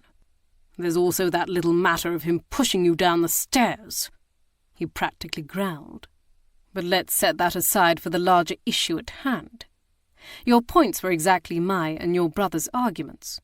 Allow the justice system to perform as it should, and show good faith by having Lord John testify like any other upstanding citizen. Ultimately, the Duke agreed. But I don't hold much hope Lord John will still be here come dawn. And short of standing guard outside his door all night, I don't know how I'm going to keep him here. Perhaps not even then, if his brothers take the Duke's part in this. I turned my head to the side, lifting my hand so that my fingers could play over the buttons at the top of his shirt. It's rather disheartening, isn't it? Here we are in pursuit of truth and justice, and yet there is little hope for that when a member of the nobility is found to be the culprit, unless the victim is of the same class. His hand had curled into a fist where it lay against his lap, and then released, as if acknowledging the futility. But the rules have always been different for aristocrats, and why should they change them when they work in their favour? Careful, darling. You're sounding rather like a Jacobin. I jested, the term that had been bandied about a great deal recently by opponents of the Reform Bill that Parliament had been attempting to pass. He chuckled lowly. Heavens, what would my father think? Though it was no laughing matter, it was easier to joke about it than dwell on our dismay and disenchantment. But his mention of Lord Gage unsettled me in a different way. I could only hope Henry intended to speak with him soon. He leaned forward to rest his chin against the top of my head. Perhaps we should take a respite from these inquiries for a time, he said, misunderstanding the reason for my silence. Not because of the child, he hastened to add, lest I take offence that he was falling in line with my sister's wishes, but because, frankly, I do not think I can stand to be manipulated by one more pampered aristocrat. It's not as if we have a choice much of the time. We do have a tendency to trip over murdered corpses and befriend people who find themselves in trouble, I remarked wryly, and then sighed. But I agree, so long as we can help it. His fingers combed through my tresses, making my scalp prickle with awareness. Don't think I've forgotten you spoke to Marsdale alone this morning when I asked you not to. I bit my lip as he gently grasped my jaw, tilting my head back. His gaze seemed to become snagged on my mouth for a moment before meeting my eyes. But given the circumstances, I suppose that's all that needs to be said. His gaze softened as he looked down at me, and I lifted my hand to his chin, fitting my thumb to the small cleft there. I hope he and Lady Eleanor will finally be happy. Though she had not publicly made her choice, Gage seemed to be of the same opinion I was. I do too, and her children as well. I nodded. His gaze flicked toward the swell draped by my dressing gown. What of little Cos Warren? Cos Warren, I repeated incredulously. His eyes twinkled. Another family name. We are not naming our child Cos Warren, or Mary Asic, or any other of your bizarre Cornish great-grandfathers' names. This was not the first time he'd suggested such a thing. Mary Asic, he corrected. I bit back a smile. We're still not naming our child that. He leaned closer, so that his mouth hovered above mine. So you think? I laughed. So I know. He kissed me then, leaving some doubt as to who had won the argument, if that's what it could be called. More like a playful disagreement.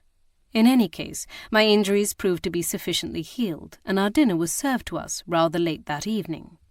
But I was glad we'd taken the respite. for sunrise heralded both a new day and also a great deal of frustration. Lord John had indeed disappeared by dawn, and although the family claimed to have no idea of his whereabouts, we knew better.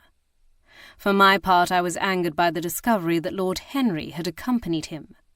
Even his note of apology and plea for forgiveness, as well as his promise to pay a call on us in Edinburgh as soon as he returned from the task of seeing his brother settled abroad, could not entirely assuage my irritation, particularly as I had no idea how far abroad he intended to accompany him. Given this development, part of me was determined I should tell Gage about his half-brother immediately, but Gage's foul temper and necessary attendance at the coroner's inquest in Yarrow impelled me to remain silent. The verdict of accidental death was to be expected, considering the pressure the Duke brought to bear, and the Procurator Fiscal's surprising capitulation. What the Duke had to promise him to gain this, we did not know, but it must have been substantial. Still, I expected Lord John to remain abroad for at least a year or two, until people's memories of the event were overshadowed by other scandals. We departed for Edinburgh the next day, only too eager to be quit of Sunlaw's castle. Whether I would ever complete the Duchess's portrait, I hadn't decided. However, it would not be done within these walls, that I was certain of. Given the cholera outbreak, we had considered returning to my childhood home in Elwick, just over the River Tweed in England. But Newtown, where our townhouse was located, was reported to have escaped the worst of the disease, and Edinburgh was where Dr. Fenwick practiced medicine. I trusted the physician accoucheur who delivered Alana's fourth child, and I wanted him to deliver mine. Given the reticence I felt toward most medical men, this was no small thing, so to Edinburgh we went. However, cholera was not the only danger infesting the city, and as resolved as our intentions were to avoid mortal mysteries for a time, their tenacity in befalling our friends was stronger. With the birth of our child fast approaching, the stakes of our investigations were growing ever higher, and this time our lives were not the only things at risk. This concludes A Stroke of Malice by Anna Lee Huber, narrated by Heather Wilds. Copyright 2020 by Anna Aycock. This unabridged audiobook is recorded by arrangement with Berkeley, an imprint of Penguin Publishing Group, a division of Penguin Random House, LLC, and was produced in the year 2020 by Tantor Media Incorporated, a division of Recorded Books, which holds the copyright thereto. Please visit tantor.com for more information on our growing library of unabridged audiobooks.